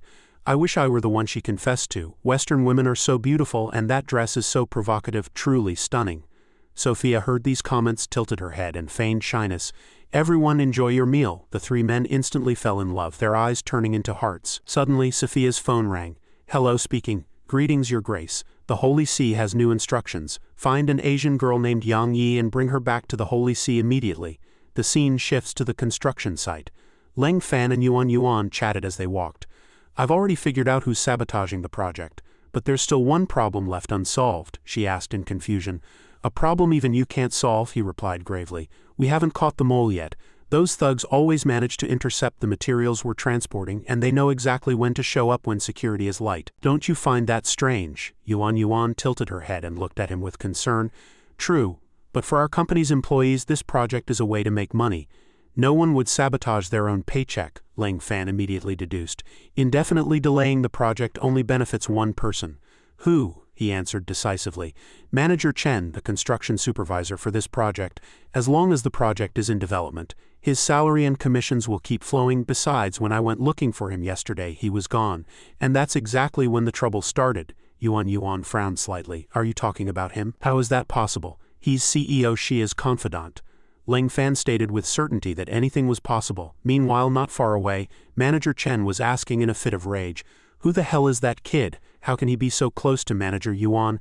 Everyone in the company knows Yuan is the woman I've set my sights on. The bald thug glanced at Ling Fan and replied, I don't know either. He seems to be from a related department. Should we have the bald gang teach him a lesson? Once Manager Yuan sees the chaos, you can step in to settle things. This hero saving the beauty act is a guaranteed success. He pushed up his glasses in agreement. Makes sense. Act immediately. Understood. Ling Fan and Yuan were suddenly blocked by two large vehicles. The foolish leader stepped out with a weapon to intercept them. Brat, you've got some nerve. Daring to show your face here again? Yuan was startled. What is this? Ling Fan looked at the group calmly. These were the same local thugs who had caused trouble the day before. A voice came from the car. Buzzcut, make it quick. If that Chen guy shows up, we're in trouble. Yuan was easily fooled, asking worriedly. They seem to be very afraid of Manager Chen. Is that right? Just as Ling Fan finished speaking, the leader gave the order. Get him! At that moment, Manager Chen was hiding in a corner with a triumphant smirk, thinking, even if you had 10 arms, don't dream of leaving here alive today. Then he rushed out, feigning good intentions. Manager Yuan, don't be afraid, I'm here. But he was immediately dampened by Yuan. I'm not afraid, it's already settled. Settled? The leader had been beaten black and blue by Ling Fan and confessed everything. He's the one who instigated it. Please have mercy on us, since the man himself was present. Ling Fan leveled the accusation. Do you believe me now? This guy is the traitor. How could this be? Manager Chen had been exposed. He cursed inwardly. Is this kid Superman? I've been backstabbed. Thinking quickly, he pointed at the leader and hurriedly defended himself. Wait, Manager Yuan, don't listen to his nonsense. He's slandering me to drive a wedge between us. Yuan didn't react for a moment. And the leader, unwilling to take the fall alone, immediately countered, Liar, I still have the recording of my call with Manager Chen on my phone. Please, you must believe me. Her gaze turned toward Manager Chen, waiting for an answer. He continued to quibble. I only wanted to negotiate with them. I contacted them for the sake of the company. Besides, they've kidnapped someone in that car. How could I be in league with kidnappers? As soon as he finished speaking, a cry for help came from the vehicle. Help, save me, shut up. Ling Fan walked toward the car and said, I'll go take a look. Be careful. After he took a few steps, a bald man stepped out of the car with a little girl pointing a gun at him. You're strong, but can you beat a bullet? Get lost right now. During the standoff, Ling Fan showed no fear, but the other side grew bolder. Do it or I'll blow your head off. Seeing this, Yuan screamed in terror. Ling Fan, watch out. Manager Chen felt he had escaped his fate, gloating inwardly. perfect, send him to hell, fire the gun. Before the bald man could pull the trigger, Lang Fan grabbed the barrel. He said calmly, I've seen these things a few times now. Without his gun, the bald man was like meat on a chopping block, taken down by Lang Fan in a single move. Get lost. Seeing Lang Fan was like finding a lifeline. Yang Yi cried out, Big brother, are you here to save me? Looking at the girl, he remembered his own once desperate self. He pulled her into his arms to comfort her. It's okay now. Under Lang Fan's comfort, the little girl began to sob loudly. I was so scared. Yuan ran over and asked worriedly, Are you all right? Manager Chen's face contorted as he gritted his teeth and said, I told you they kidnapped someone. See, I was right. How could I possibly collude with people like this? I didn't expect this kid to be able to snap a gun with his bare hands. Is he even human? Lang Fan spoke coldly after hearing this. You did one good deed today, so I won't hit you. Resign on your own. The man immediately began to curse. Who do you think you are? Don't think your parlor tricks give you the right to boss people around at the Xie Group. My position was given to me by President Xie and Manager Yuan. Who are you to tell me to leave? Lang Fan didn't want to waste any more words and turned to Yuan. You handle it. She didn't hesitate, giving the order directly. Follow me to process your resignation. Manager Chen's eyes widened in disbelief. Manager Yuan, what are you saying? Who is this kid? Why? Yuan glanced at him and said firmly, he is the actual person in charge of this project. I am only assisting him. We only got this project because of his relationship with the Zhou Group. Now who did you say he was? The man stood dazed, muttering to himself. How is it possible? That brat is the general manager of this project? On the way back, Lang Fan kindly asked Yang Yi if she felt better. The little girl blushed and replied, I am fine now, thank you, big brother. Lang Fan continued to soothe her, smiling as he recalled, I used to live in the mountains. When I felt bad, I'd often run to the river to cry. The sound of the flowing water would drown out the crying, so I wouldn't feel so sad. In the end, all you hear is the gurgling of the river, and you stop crying. Yang Yi looked at the river before them and asked gravely, The river, so big brother gets scared too. Lang Fan denied it, saying that was a long time ago. Come on, I'll take you home. At the mention of home, her gaze grew vacant. The little girl said, I don't know where home is, I don't remember. She couldn't even remember what her parents looked like. Lang Fan was surprised. How could that be? Did you hit your head and get amnesia when those people kidnapped you? Yang Yi asked timidly. I don't know, big brother, can I live at your house? I'll be very good and listen to you. The little girl pleaded sincerely with tears in her eyes. Please don't leave me alone. Faced with this, he was stunned for a moment. A while later, Lang Fan returned home with the child. He called out, I'm back. Then came Yang Yi's childish voice, Sorry for the intrusion. No one was home. Lang Fan turned to the girl and said, Xie Yu isn't here. She probably ran off to pursue her star dreams again. Yang Yi asked curiously, Big brother, what are star dreams? The question caught him off guard, but he eventually answered, It's when a lot of people surround you to take pictures. It's basically like being a pig waiting to be slaughtered. A lot of people gather to watch. I used to see it often in the mountains. After hearing this, Yang Yi actually imagined a superstar with a pig's head. So that's what a star is. The scene shifts to the bald gang's territory. The boss cursed angrily. You still have the face to come back, he scolded while beating his subordinates. Losing face for me by failing to handle a single ordinary person, the subordinate defended himself in pain.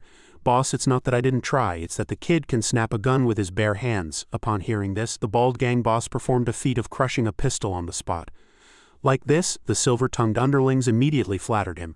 As expected of our boss, you're so powerful. Following the boss, we'll sooner or later become a world-renowned team of professional thugs. The boss frowned and announced, Since that kid has such skill and cut off our income, I'll have to go meet him myself. I'll bring that little brat back while I'm at it. Back at Lang Fan's house, he was in the kitchen cooking for the two girls. Last dish, time to eat. Smells great, you're amazing. Zhou Jiaqi took a bite and said, If I hadn't heard the story from Yuan, I would have thought you had a daughter. Yang Yi giggled upon hearing this. The little girl spoke quickly, If he's my daddy and your third mommy, that would be wonderful. Both of them felt as if their bashful nerves had been pricked and quickly turned their faces away. Xie Yu appeared at the door at some unknown time, her face gloomy before she rushed angrily into her room. Lang Fan asked blankly, Have you eaten? If not, before he could finish, the door slammed shut with a bang. Zhou Jiaqi was also puzzled. Did this kid eat gunpowder? Only Yang Yi noticed the detail. The little girl answered, No, big sister is crying. Zhou Jiaqi asked in surprise, How do you know? Yang Yi answered innocently, Because I can see very clearly. They both fell silent after hearing this. They just turned to exchange a glance. Then Lang Fan said, I'll go check on her. Lang Fan used his ability to observe and quickly had an answer. She really was crying. At that moment, Xie Yu was hiding behind the door, sobbing in grievance. Why is it like this? Lang Fan went over and knocked, asking, Xie Yu, what happened? Crying is useless. You must face and solve the problem.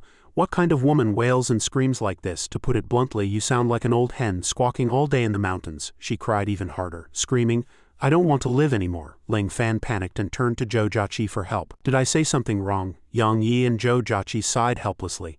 More than just saying something wrong, saying that is practically driving someone to a dead end. Ling Fan is truly hopeless. It was Zhou Jiaqi's turn to step in. She comforted gently. Xiao Yu, what happened? Tell big sister, maybe I can help. Crying doesn't solve problems, but if it makes you feel better, then have a good cry. After some effort, Xie Yu finally opened the door and stepped out. She sobbed and called out, Sister Zhou. As Xie Yu came out, Zhou Jiaqi pulled her into her arms to soothe her. Yang Yi marveled from behind. Mommy is still the best.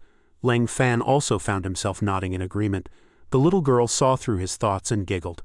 Big brother, it seems you really like this big sister. After a while, Xie Yu finally calmed down and recounted the reason for her tears. That's how it happened. They clearly said they'd let me be a talent manager, but then they actually tried to force me to serve those kinds of people. I was stupid and didn't know anything. I thought going to the dinner was legitimate business. I never expected my dad's business partner would be at that dinner. She slammed the table in hatred. Those people will definitely tell my dad I was out serving those kinds of people. After hearing this, Ling Fan blurted out, Small matter, I'll help you explain to Uncle Xie. As long as you're okay, that's all that matters. Zhou Jiaqi immediately reminded him, Don't advise her like that. The point of this matter isn't fear of President Xie knowing, but that a girl's reputation has been damaged. So she acted again. Zhou Jiaqi stroked Xie Yu's head and said firmly, Xiao Yu, this company betrayed your trust and their behavior is illegal. We must expose their true colors so everyone can see them clearly. Xie Yu seemed to be awakened and became excited. Sister Zhou is right, we must expose their true colors and ruin their reputations. Ling Fan sat alone between the two women, secretly admitting that only women truly understand women. The scene shifts to the exterior of Ling Fan's apartment. The bald gang boss had already found the place. That brat lives here. He stepped into the elevator and ordered, Wait here, I'll be right back. The underlings, seeing this for the first time, felt their dreams shatter. So the boss takes the elevator too. I thought he'd fly up. Guess we overthought it. The elevator reached the 12th floor and the doors opened. Sophia appeared and said, You're here. I've been waiting for you for a long time. He frowned in confusion. Who are you? She smiled and replied, You don't need to know who I am. You only need to know that our goals are the same. We both want to cause trouble for Ling Fan. Sophia leaned in, trying to use her charms to entice him. How about it? Want to collaborate with me? The boss asked with disgust. Collaborate? How do you want to collaborate? Don't waste a second. She quickly stated her plan. Ling Fan has set up a formation in his home. We have to find a way to lure him out. The boss immediately questioned. Lure how? That kid isn't weak at all. He crippled over a dozen of my brothers. I'm afraid he can sense the aura of my ability. He won't come out. Sophia saw right through Ling Fan, and she promised confidently, You're overthinking it. He is an arrogant ability user who fears no one. As long as you provoke him at his door, he will naturally show himself. Once you lure him into my demon-slaying formation, no matter how strong he is, he won't escape death. The man didn't answer immediately but schemed inwardly. My second-in-command has a bit of supernatural spiritual blood in him. If that kid could defeat him so easily, it means he really has some skill. If I can kill him and take back the girl, it'll be worth it. But was this enough for him to fully trust her? He followed up by asking, What if you're lying to me? Sophia placed a hand over her heart and affirmed, In the name of the Saintess of the Holy See, I will never lie to you. The bald gang leader was finally willing to collaborate. I am also a disciple of the Buddha. It's easy to communicate with someone who has religious faith. I won't back out on you. Two strangers moved toward Ling Fan for the same goal. Sophia carefully instructed him once more. Let's go. Remember, my formation will be set up downstairs. Understood. Inside Ling Fan's home, the three girls were still heatedly discussing the situation, determined to make that scam company go bankrupt. Right, I hope they end up behind bars soon. Exactly, a scam company must be eradicated, wiped directly from the face of the earth. Among the three, Yang Yi was the least calm, saying quite a few harsh words. The other two looked at each other. Do you think she's going to curse their ancestors back 18 generations? I think it's possible. Just then, the gang leader kicked the door open and shouted, Brat, get the hell out here, I've come for revenge. Ling Fan stood at the front to protect the girls and asked coldly, Who are you? The man replied arrogantly, You don't know who I am, you just beat my second-in-command today. Xie Yu and Zhou Jiaqi were filled with admiration upon hearing this. Ling Fan, aren't you a bit too overbearing? You can actually shut down someone's thoughts? Did you fight a whole crowd by yourself? At this point, the leader finally couldn't help but reveal his identity. I am the leader of the bald gang, Ling Fan replied. I remember now, you're the ones who kidnapped the little girl. I didn't expect you'd dare to show up at my door. A surge of power began to gradually condense in his hand. As soon as Yang Yi saw him, fear flooded her heart again. The little girl stammered, "Big brother Ling Fan, it's them, they're the ones who kidnapped me." The two girls blushed upon hearing this. It seemed they finally understood the sequence of misunderstandings. Power was held firmly in Ling Fan's palm. He frowned and scolded, "There is absolutely no way you're taking this child from me. You'd better be smart and get lost now." Instead of being intimidated, the leader smashed the wall beside him with force and said, "I'm here for revenge. What do you think a monk like me wants? There are beauties here and I'll give you some face. If you have the guts, come fight me outside." Ling Fan charged toward the leader with eyes full of killing intent. "Fine, then I'll go out with you. Stay steady." Seeing him make a move, the man panicked. "He's too fast, I can't block this at all." So he quickly shouted, "Just you wait." Ling Fan remained a man of rules. His punch stopped just as it was about to hit the man's face. The man broke into a cold sweat, thinking, if that punch had hit my face, my looks would be ruined. Ling Fan frowned and questioned, "What else do you have to say?" To follow Sophia's plan, he proposed, "If you've got the guts, take the elevator down with me. I've picked a good spot downstairs. Come with me and I guarantee I'll beat you until you're looking for your teeth on the floor." Now he was banking everything on the Saintess's killing formation. Ling Fan agreed without a second thought. He didn't want the girls to see blood either. The three girls stayed in the room to wait for him. Xie Yu comforted the other two. "Don't be afraid. Ling Fan is very strong, he'll protect us." Just then the doorbell suddenly rang. Was Ling Fan back? The door opened, but it wasn't Ling Fan, it was Sophia. "I'm terribly sorry, it's me.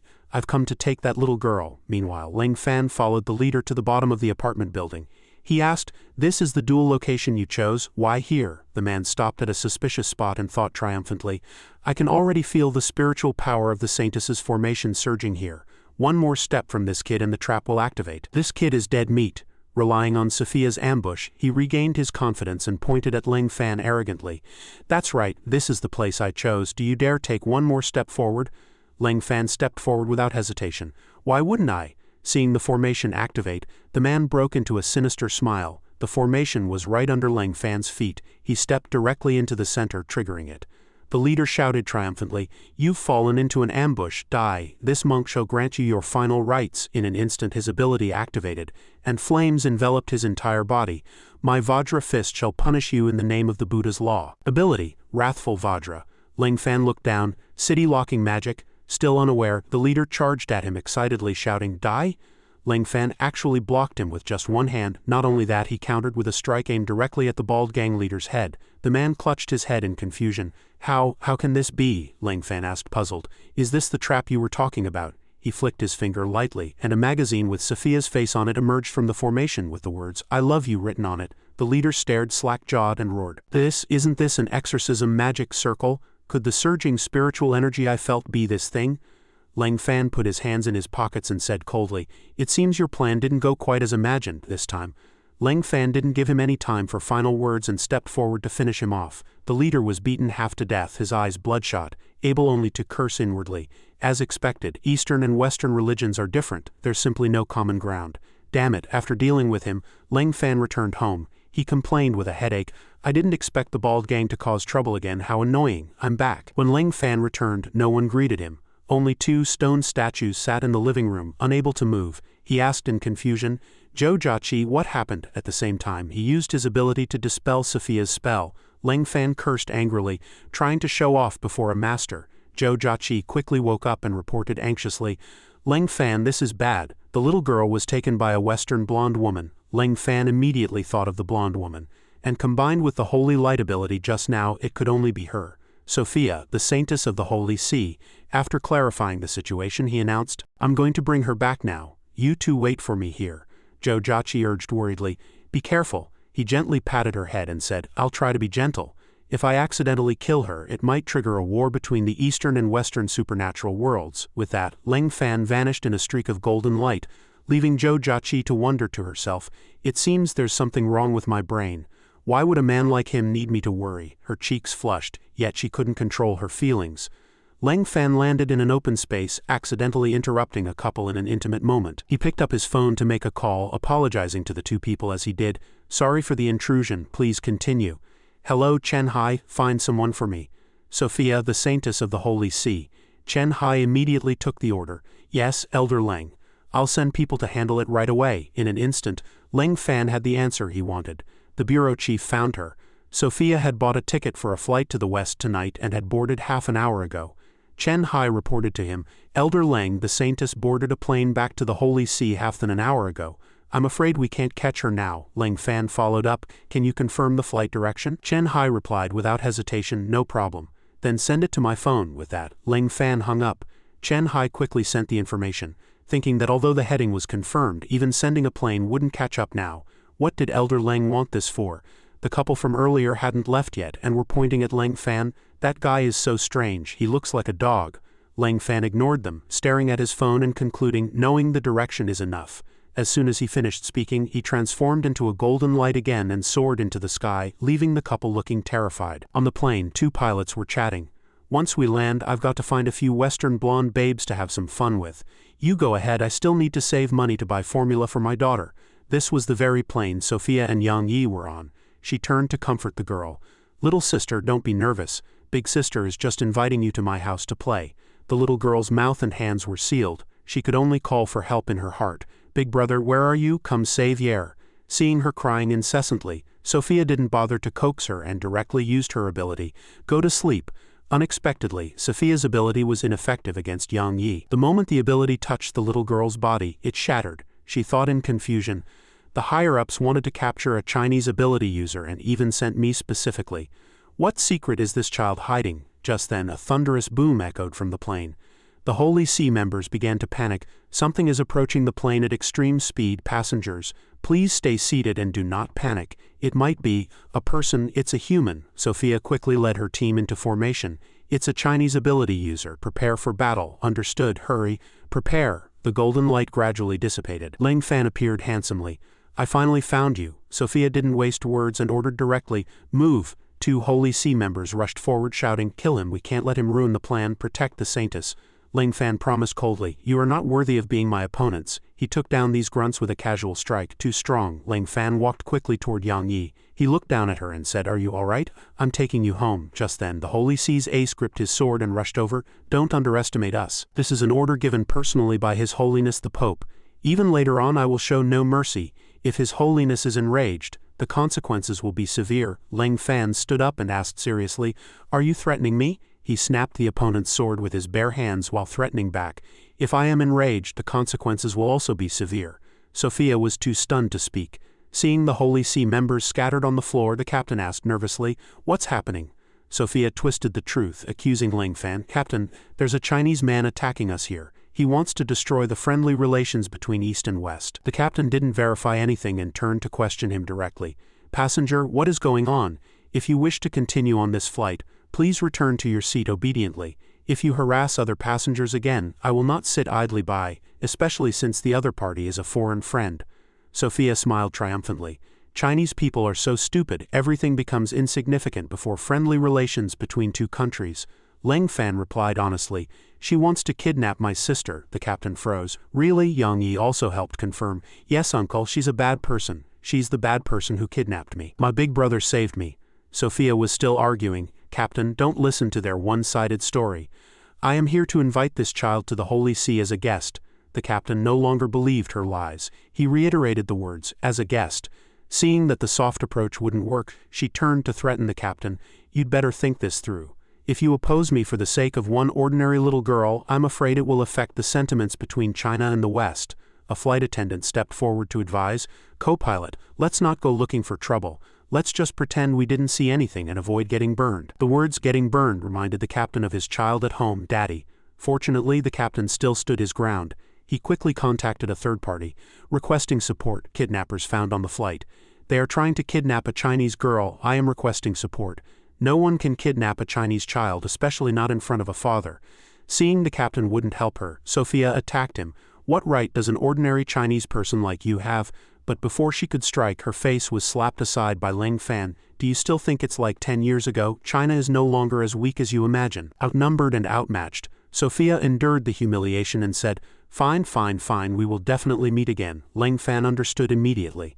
Not good, she wants to run. He hurried to use his ability, but she fled first, leaving behind only the words, just wait, next time His Holiness the Pope will show up in person. Sophia jumped out of the plane, breaking a large hole in the window. The people inside immediately lost their balance and were sucked toward it. This is bad. The saintess broke a huge hole. She's trying to kill us. You dare insult the saintess? You deserve to be punished. This is all your fault. We're going to be killed by that crazy woman. You're actually still defending her? The captain struggled to stabilize his body and promised firmly, "Don't be afraid, everyone. I'll go block that hole." Heroes of old sacrificed themselves to block swords. Today, a Chinese man will prove no less than those of the past. The attendant tried to stop him in terror. "Co-pilot, don't. Humans can't withstand that kind of pressure. You'll die." The captain still let go resolutely, allowing himself to be sucked toward the hole. This was the responsibility of a Chinese co-pilot. On the other side, Ling Fan was also holding Yang Yi tightly with one hand.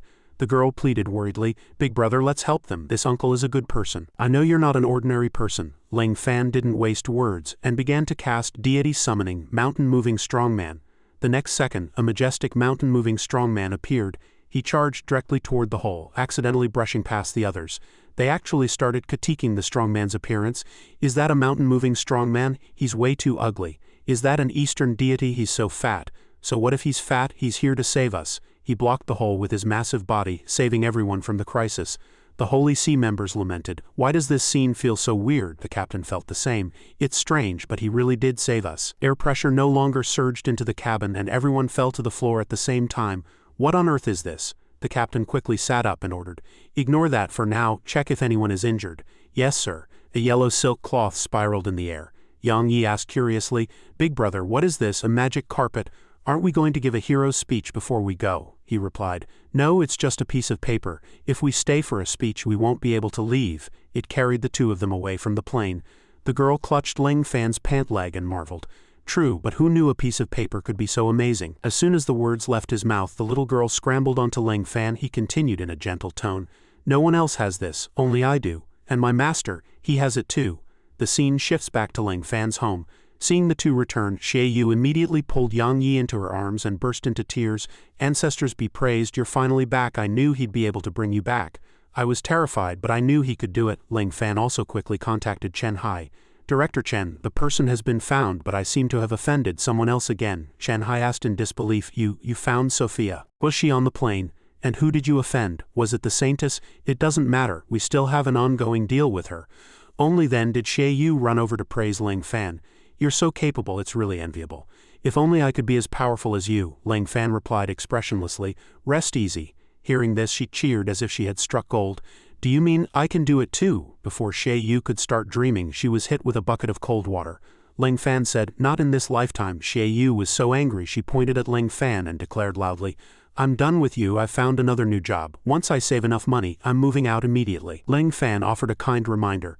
"Don't get scammed again. After all, you do have some looks. You might very well be sold off to the deep mountains. I saw plenty of that back when I lived on the mountain." Xie Yu stomped her foot in rage, retorting firmly, "Impossible this time. A big shot introduced me to the job, but I can't tell you. Also, how are you so familiar with people being trafficked into the mountains? Didn't you ever step in to save them?" Ling Fan turned back suspiciously to question her. "Which big shot is it that you can't tell me about?" She turned her face away petulantly. "Beg me. If you beg me, I'll tell you." Ling Fan stepped forward and held out his hand to her. "Actually, while I was out saving little Yi, I brought back a little specialty for you." Hearing this, her eyes lit up and she asked excitedly, "A specialty? Let me see." Ling Fan took the opportunity to set terms. "Tell me who the big shot is first, then I'll show you." She tightly gripped his hand and confessed, "It's Miss Li Yan. Now show me." Miss Li Yan introduced me personally. The name sparked several thoughts in Ling Fan's mind. Li Yan, I wonder how they're doing. After I rejected her last time, I hope she didn't do anything foolish. Xie Yu twisted her body and acted spoiled. "Are you going to show me or not?" Ling Fan didn't make her wait. He opened his palm and a golden light radiated from his hand. Then looked closely. Beneath that layer of golden light was nothing but Ling Fan's fair, flawless hand. He introduced it confidently. "This is the heartbreak air I brought back for you from the plane." Realizing she had been played, Xie Yu chased Ling Fan with a knife. "I'm going to kill you. You actually used this air trick on me twice. You're the one who fell into the trap. What does that have to do with me?" Watching the two chase each other, Yang Yi marveled. Big brother and sister Xie have such a good relationship. Good. A few days ago at the Li family mansion, Li Yan had dejectedly announced to the whole family, "Ling Fan has absolutely no interest in me. I've let everyone down." Her mother gently pulled her into her arms to comfort her. "Don't be sad. Relying on outsiders to strengthen the family was never a long-term plan anyway. In a few days it'll be your brother's death anniversary. Let's go to Wrong City to burn some incense for him." With tears in her eyes, she replied, Okay, thank you, Mom. Li Hao also spoke up. Since we aren't fated to be one family, when we go to wrong city to burn incense for our son, let's invite Leng Fan to a meal. Consider it a thank you for saving the entire Li family. The scene shifts to Wuming Temple on Mount Song, where a priest enters to report. Elder, the senior brother's mission failed. That little girl has fallen into the hands of a young man named Leng Fan, the old priest spoke calmly. Everything is predestined. It seems I must make the trip myself. The camera returns to Leng Fan's residence. Xie Yu had already caught Leng Fan, laughing sinisterly. Try running again if I don't beat you until you're looking for your teeth on the floor today. My last name isn't Xie. A flurry of heavy punches struck Leng Fan's face. But it was merely Xie Yu's hallucination. In reality, she was just venting her frustration on a pillow. The real Leng Fan was standing right behind her. Has Sister Xie gone crazy? You're the one who made her hallucinate. Now she thinks she's pummeling you. Is that hypnosis? Leng Fan put his hands in his pockets and uttered a cool piece of philosophy. To master peerless martial arts, one must endure pain that ordinary people cannot bear. Immediately after, he received a call. Hello, is this Leng Fan? This is Yuan Qingrong. Leng Fan quickly recalled who she was and asked, Auntie Yuan, is something wrong? She said with a smile. We'd like to invite you to dinner. You're in wrong city now, right? If you're free. Before she could finish, Leng Fan replied immediately, I'm free. After hanging up, little Yang Yi suddenly said, Big brother, I discovered a secret, she asked in a low voice. You were just talking to your mother on the phone, weren't you? Yang Yi emphasized. Why is Big brother so surprised? Did I guess right? Leng Fan gently ruffled her hair and said, No, you guessed wrong. The girl looked at him in confusion and asked, Wrong, but your tone and expression just now were really similar. At the same time, Jiaqi couldn't help but think, Leng Fan only gets this strange when it involves the Li family. Does he really have special feelings for Li Yan? Just then he received a text. It's Li Yan. No other meaning, just notifying you to meet at the Jinhua Hotel in 3 days. I'll wait for you at the hotel entrance. This time we're coming to wrong city to burn incense for my brother, so I hope you don't do anything strange in front of my parents. Thanks. Leng Fan understood after reading it. They were here to commemorate himself. They hadn't forgotten him. Even though he wasn't dead, why did he feel happy hearing they were coming to burn incense for him? What a strange thought. Do ordinary people think like this? Indeed, no one would think like him. Get out of here, only you would think that. 3 days later, Leng Fan changed into a sophisticated suit and walked slowly into the lobby. Jiaqi had said it was a social occasion and he had to dress formally, but he still felt more comfortable in Taoist robes. He walked over to ask the hotel waitress, I have a reservation. Has Miss Li Yan arrived yet? Li Yan is a superstar after all, everyone should know her, right? The other person only glanced at him with secret disdain. Even if she did come, it wouldn't be for someone as shabby-looking as you. Miss Li Yan hasn't arrived yet. Leng Fan didn't mind much and continued walking in. Then I'll wait inside, maybe I arrived early. Looking at Leng Fan's receding back, the waitress cursed under her breath. Has this guy's delusional disorder reached such a severe level? Looking at the high-end suit he was wearing, Leng Fan thought of his master again. Master always wore Taoist robes. He should give him a suit like this in the future. Just as he reached the table, the waitress appeared again. Welcome. How many in your party? Leng Fan answered innocently. Just me sitting here. If they come, I'll see them immediately. Hearing this, she couldn't help but curse again. Truly beyond help. Some more time passed and waves of guests came and went. Welcome back next time. She was surprised to find Leng Fan still sitting there, so she walked over and asked, How much longer do you plan to wait? I'm about to get off work. Leng Fan picked up his phone to call Li Yan. A mechanical voice rang out. The number you have dialed is temporarily unavailable. Seeing him like this, the waitress comforted him in a soft tone. Did you get the date wrong? Seeing you so pitiful, I can't even bring myself to mock you anymore. Leng Fan checked his phone and dialed again, but it still wouldn't go through. The waitress sighed, leaned closer to the poor man and asked, Where do you live? I'll give you a ride. I have an e-bike. Leng Fan seemed completely unfazed by all this and replied, To master peerless martial arts, one must endure pain that ordinary people cannot bear. Meanwhile, he received another call. Hello, Elder Leng, things are bad. Something major has happened. Li Yan had brought her parents to wrong city, but they had suddenly disappeared mid-journey with no word. Everyone from the Bureau of National Security and the wrong city police had been mobilized to search, but they still hadn't been found. Chen Hai requested anxiously, Can you help? The place where they disappeared is extremely eerie. It's an emergency. Leng Fan turned to ask the waitress exactly what she had said. You have a vehicle, right? Yes. He immediately stood up. Let's go. Ha, where to? Though confused, the waitress still roared her divine bike to life and took Leng Fan away. Do you want to die in such a hurry to be reincarnated? She looked back behind her triumphantly. How's that? Fast enough? Although Leng Fan wasn't wearing a helmet, he still suggested loudly, Can you do me a favor? What favor? Can you drive any faster, or should I take the wheel? Before he could finish, the speed surged again. You forced my hand, let me show you what the king of speed looks like. On Chen Hai's side his mood was extremely anxious. Why isn't he here yet? Elder Leng, hurry! No sooner had he spoken than a cloud of smoke whistled past him. Chen Hai exclaimed, Elder Leng, this girl is so cool. The girl shivered as she took off her helmet, a bit of fluid leaking from the corner of her mouth. She had driven so fast she made herself motion sick. Leng Fan looked around and asked, forget about that for now, what's the situation? Chen Hai explained hurriedly.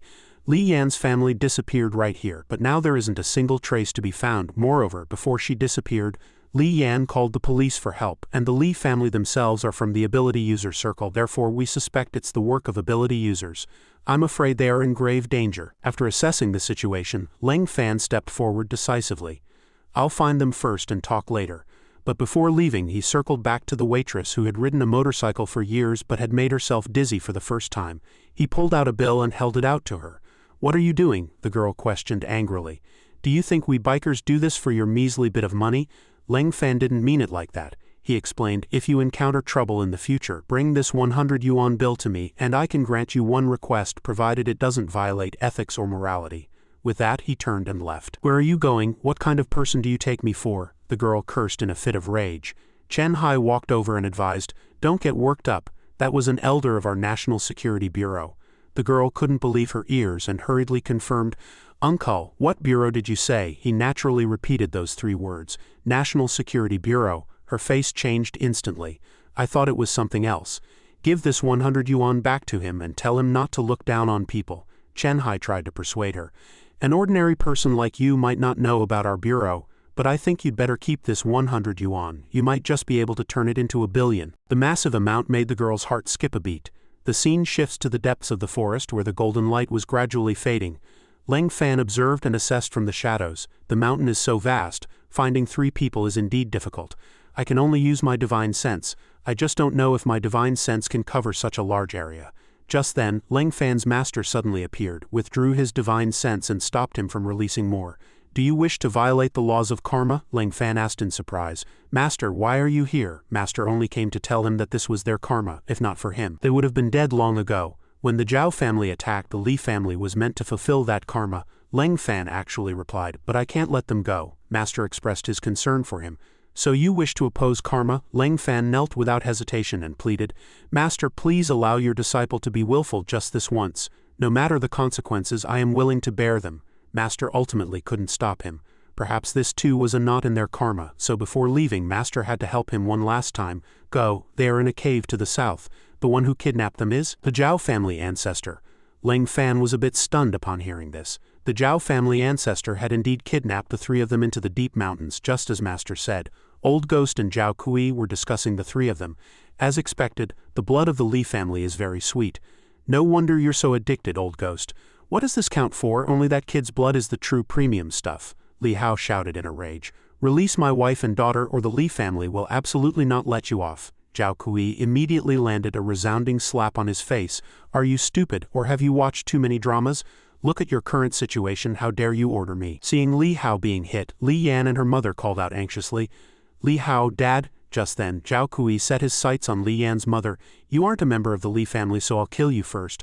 I'm going to drain your blood right now. He decisively unleashed his bloodthirsty demon art, and the blood in Yuan Qingrong's body was gradually being drained. Zhao Kui laughed manically. A woman's blood is the best supplement for demon arts. Behind him, Old Ghost suddenly spoke. That kid is here. Be careful, Zhao Kui sneered, his face full of disdain.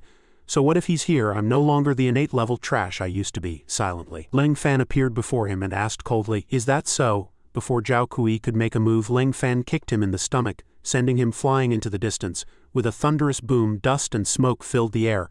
Leng Fan quickly turned to the mother, his face full of worry.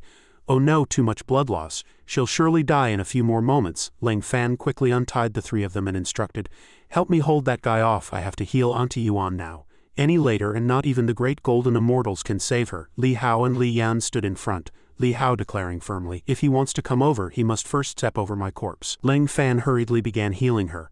Mom, wake up, you absolutely cannot sleep now. The smoke cleared and Zhao Kui stood up in a wretched state. Great, I've finally been waiting for this. It's perfect timing for you to taste my demon art. A blood-red power enveloped his entire body, and his body began to transform.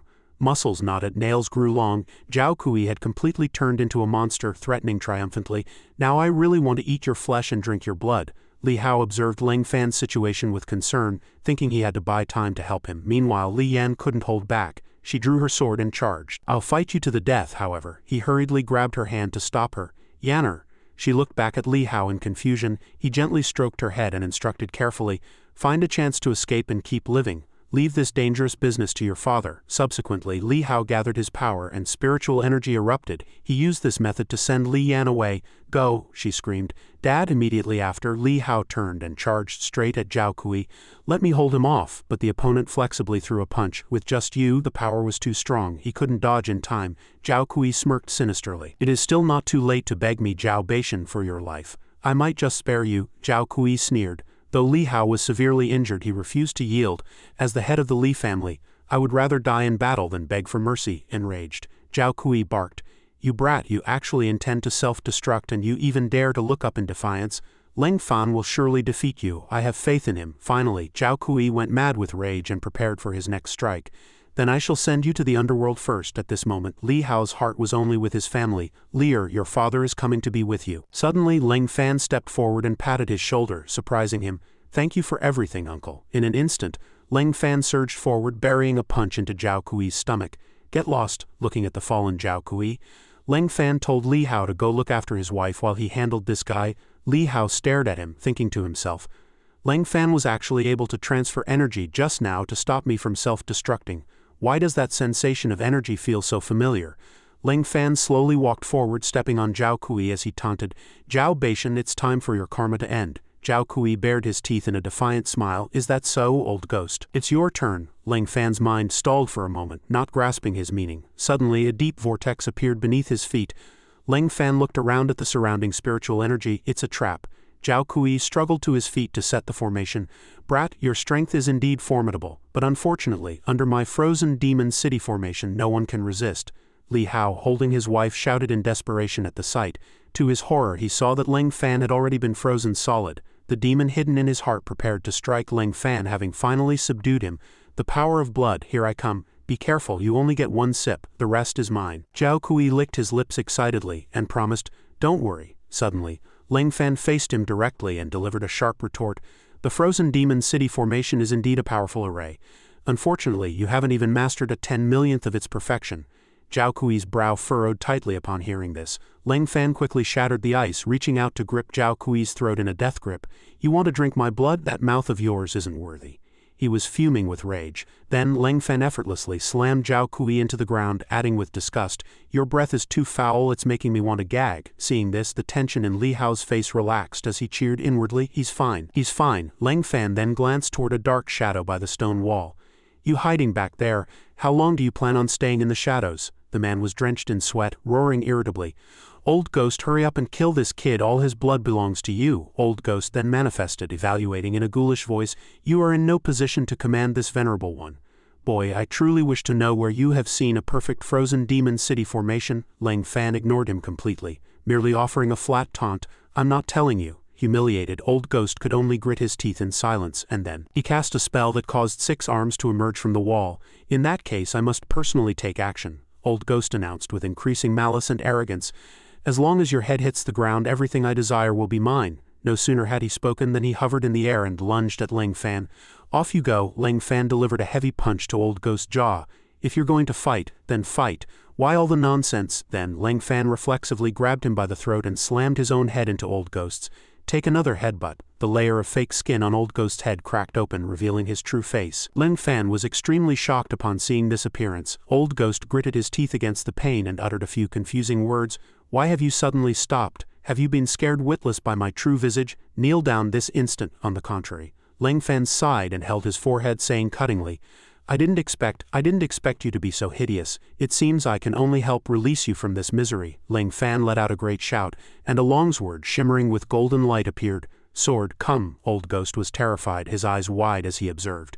You are actually a sword cultivator." Leng Fan set the matter aside for the moment and coldly raised his sword to grant a mercy. "Don't worry, your next life won't be this ugly. In this life you must have been abandoned by your parents and betrayed by your wife and children.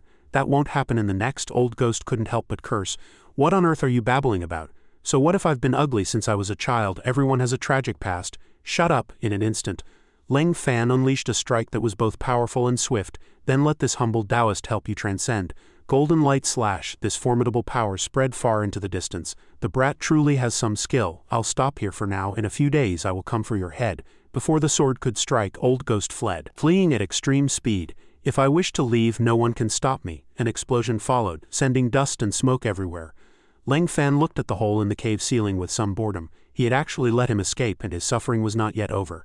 At this time, Li Hao supported Qingrong as they stood up, expressing their gratitude together. Brother Leng Fan, we truly owe you this time. If not for you, we would likely have. Leng Fan sighed and asked with concern, It's over now. Li Yan hurriedly answered when she heard him call her name. I'm here. Have those people been driven off? Suddenly, Zhao Kui woke up, declaring war on Leng Fan with a somber aura. It seems today I must drag you all down to die with me. Since Old Ghost was no match for you, we'll perish together. It's worth it. So this is what a Dantian self-destruction feels like. Li Hao slowly stepped forward to observe the dark energy. Not good. He's going to detonate his Dantian, and he's an innate expert. The power of a Dantian self-destruction was 10 times stronger than ordinary explosives. Everything within a 10-meter radius would likely be blown to dust. Zhao Kui triumphantly countered his analysis. No, not 10 meters, 20. I'm going to make every living thing within 20 meters go to hell with me. Li Hao became extremely anxious, stammering his prediction.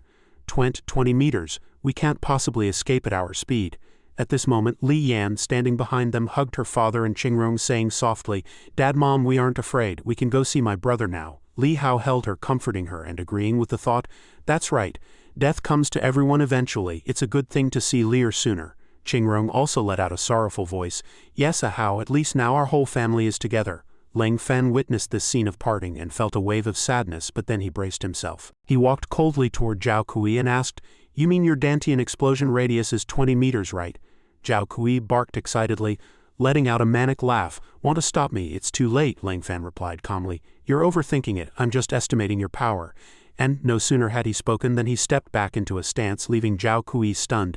What are you trying to do? I'm about to explode. In an instant, Leng Fan gathered his strength and kicked Zhao Kui directly into the high sky. Go! Zhao Kui used the force to rocket into the heavens, followed by a thunderous boom. Leng Fan looked around, wondering curiously where he had flown to. Zhao Kui's body turned into a flat, fiery red, but it was gradually expanding. Leng Fan was inadvertently admiring it. It's actually quite beautiful. The 3 members of the Li family resigned themselves to fate. Yes. Suddenly, the object grew larger and larger, turning into a massive fireball. Leng Fan immediately sensed the situation and gave a quick warning. Not good, it's still spreading. With that, Leng Fan leapt up with his sword. Quick, leave, Li Hao shouted anxiously. What about you? Leng Fan looked back and affirmed confidently. I am strong. Qingrong looked at the sky with guilt. He wants to save us. Li Yan worriedly repeated that he was strong, while only Li Hao remained exceptionally resolute. We cannot let his kind intentions go to waste. A few seconds later, the family of 3 supported each other as they left the cave. At the same time, the fireballs collided, causing rocks to fly in all directions. The rock layers were gradually cracking. The Li family seemed to understand the current situation, crying out in heartache, Leng Fan, he did this to save us. However, Li Yan didn't believe it. She decisively began searching for Leng Fan. I must find him. If he's alive, I want to see him. If he's dead, I want to see his body. She struggled to move every stone, hope budding in her heart. Leng Fan, where are you? You haven't died yet, right? Coming to a massive boulder, Li Yan also tried her best to move it. Leng Fan, where are you? Then Li Hao and Qingrong came to help her. We'll help you too. A moment later, the 3 of them pushed the boulder into the deep pit, and suddenly a hand reached out from the pile of rubble. The hand hit a rock, making the sound of a bone cracking. The 3 of them stared with wide eyes and open mouths, shouting, Leng Fan. Li Hao hurriedly helped him sit up to check his body. Thank heaven he's still breathing. He cast a spell and pressed his hand to Leng Fan's chest. Let me check the situation. The injuries were very severe, and Li Hao's face grew increasingly grim. How could this happen? Li Yan and Qingrong asked anxiously. Is his life in danger? Dad, how is he? Li Hao spoke his feelings helplessly. His life is saved, but his meridians are all severed. He will likely be a cripple from now on. Hearing this was like a bolt from the blue for the 2 women, their eyes instantly becoming vacant. How could this happen? This whole thing, Li Yan hugged him with heartache, discussing with her family in a guilty tone. He became like this to save us. From now on, even if the Li family has to give up everything, we must protect him. As time passed, everything returned to normal. A few days later in the Li family villa, Leng Fan's eyes slowly opened. He sat leaning against the headboard, looking at Qingrong sleeping by the bed.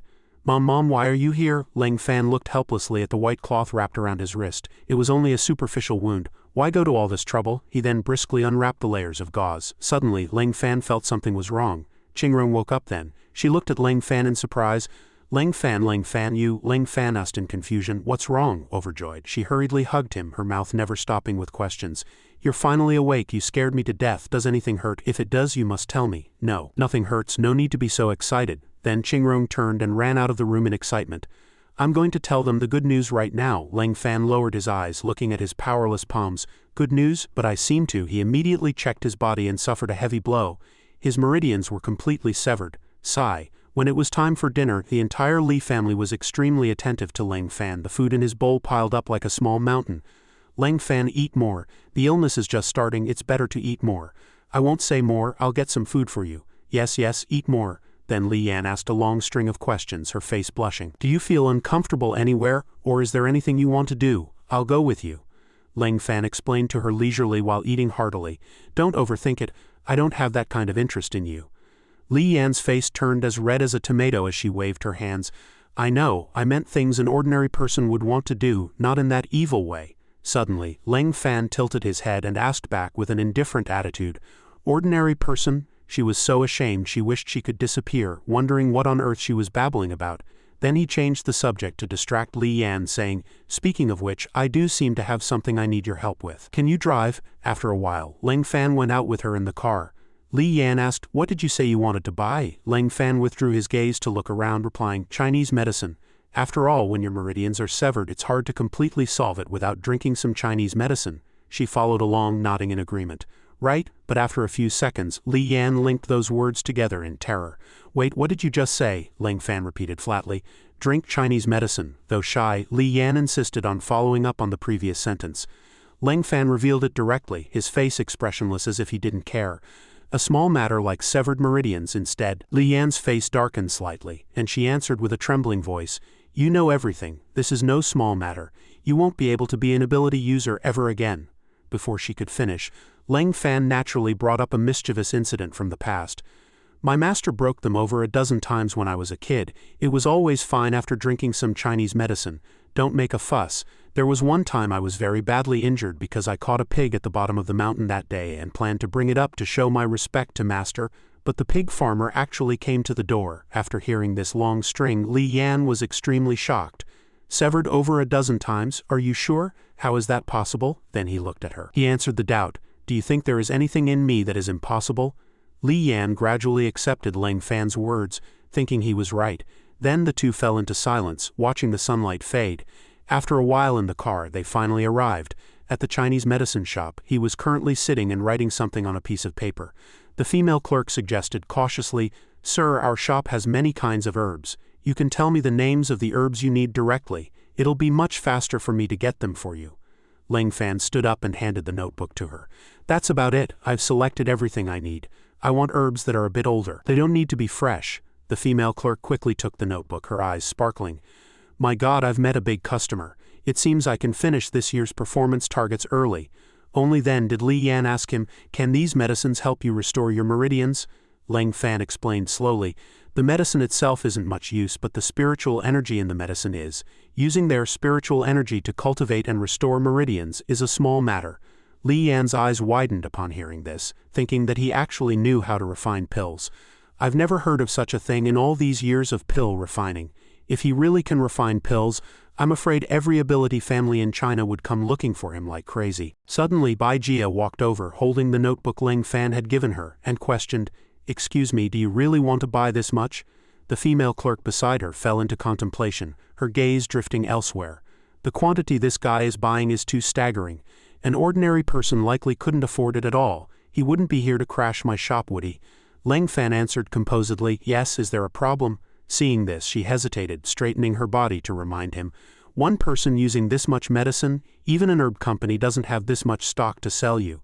And do you know how much the total cost will be?" Without hesitation, Li Yan produced that extremely powerful black card in front of Bai Jia. "There's 100 million in the card. That should be enough for anything, right?" Thus, thousands of thoughts surfaced in the female clerk's mind. "Don't tell me these two are a pair of scammers. You dare say this old worn-out card has 100 million? Bai Jia quickly ordered the clerk. Hurry and get the medicine for this lady and gentleman." The young girl was startled. "Huh?" She was still analyzing the value of Li Yan's black card. "This black card can only be handled by the top figures in China. Never mind 100 million, the credit limit alone is more than that." Li Yan stood proudly, hands on her hips as she affirmed, "I told you, I can fulfill anything you want." Lin Fan replied with a serious expression, "In that case, let me return the favor.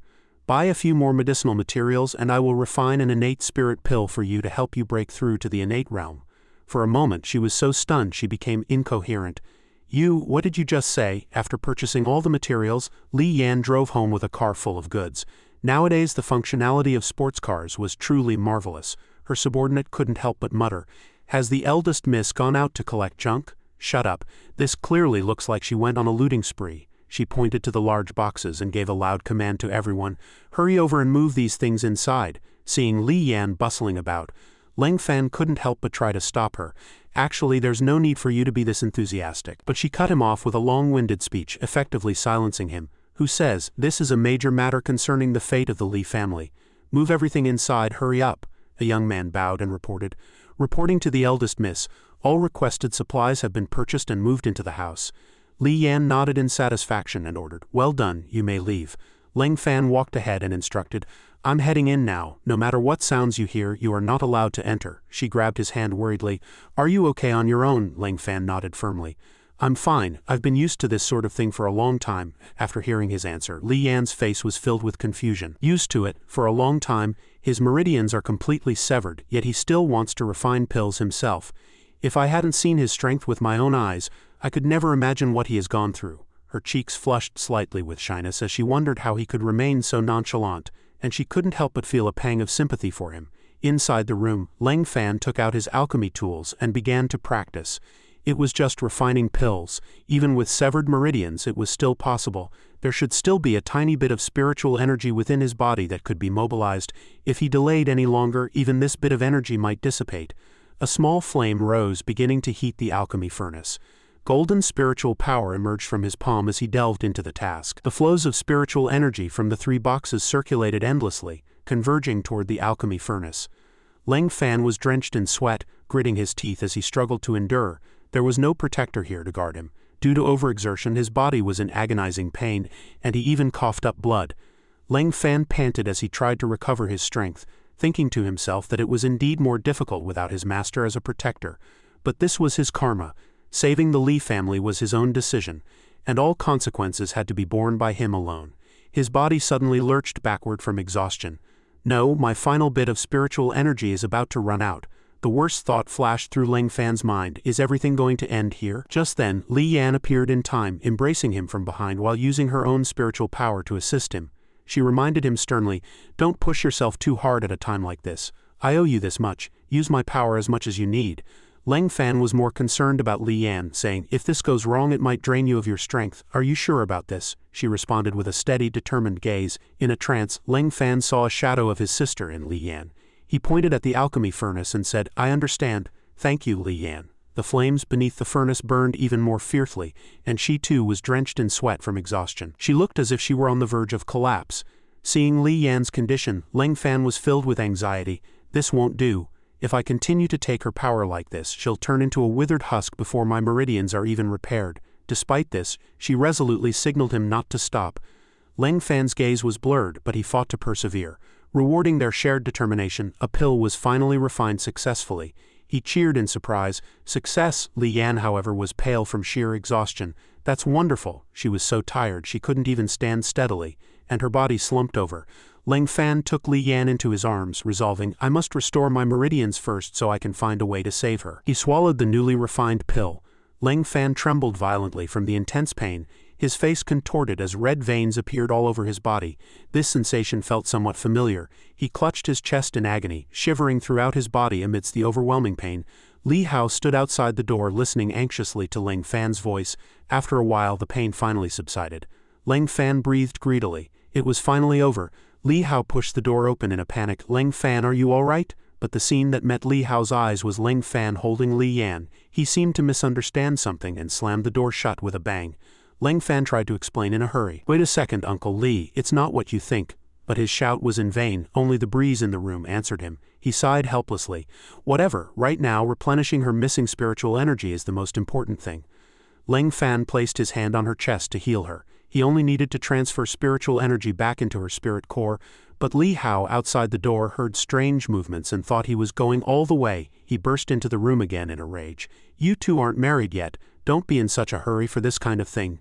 Seeing that he was merely transferring spiritual power to Li Yan, Li Hao froze on the spot. He broke into an embarrassed cold sweat.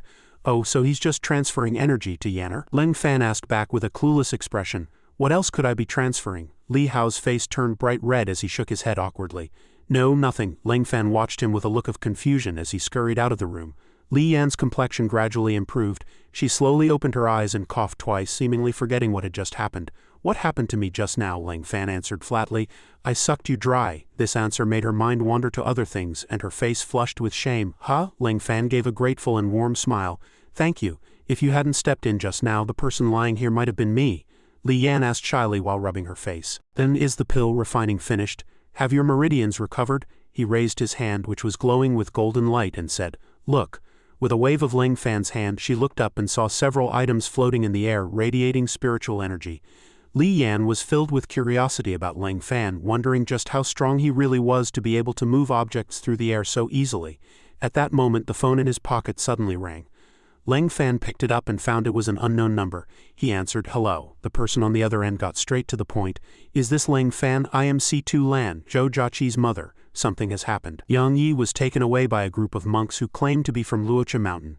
Zhou Jiaqi and her grandfather have rushed off to Luocha Mountain to demand justice. Come back quickly, those people don't look like proper monks, and I'm afraid Jiaqi and her grandfather might be in danger. Leng Fan cursed in annoyance. Are they idiots? He roared into the phone. Where in this world does a kidnapper listen to reason and then release their captive? Isn't doing that just walking into a trap? C2 Lan gave an awkward laugh, the anxiety on her face impossible to hide. Leng Fan heard her fatigue and said no more. I'll go find them. He put on his coat and bid a hurried farewell. I need to go to Mount Song right now, goodbye.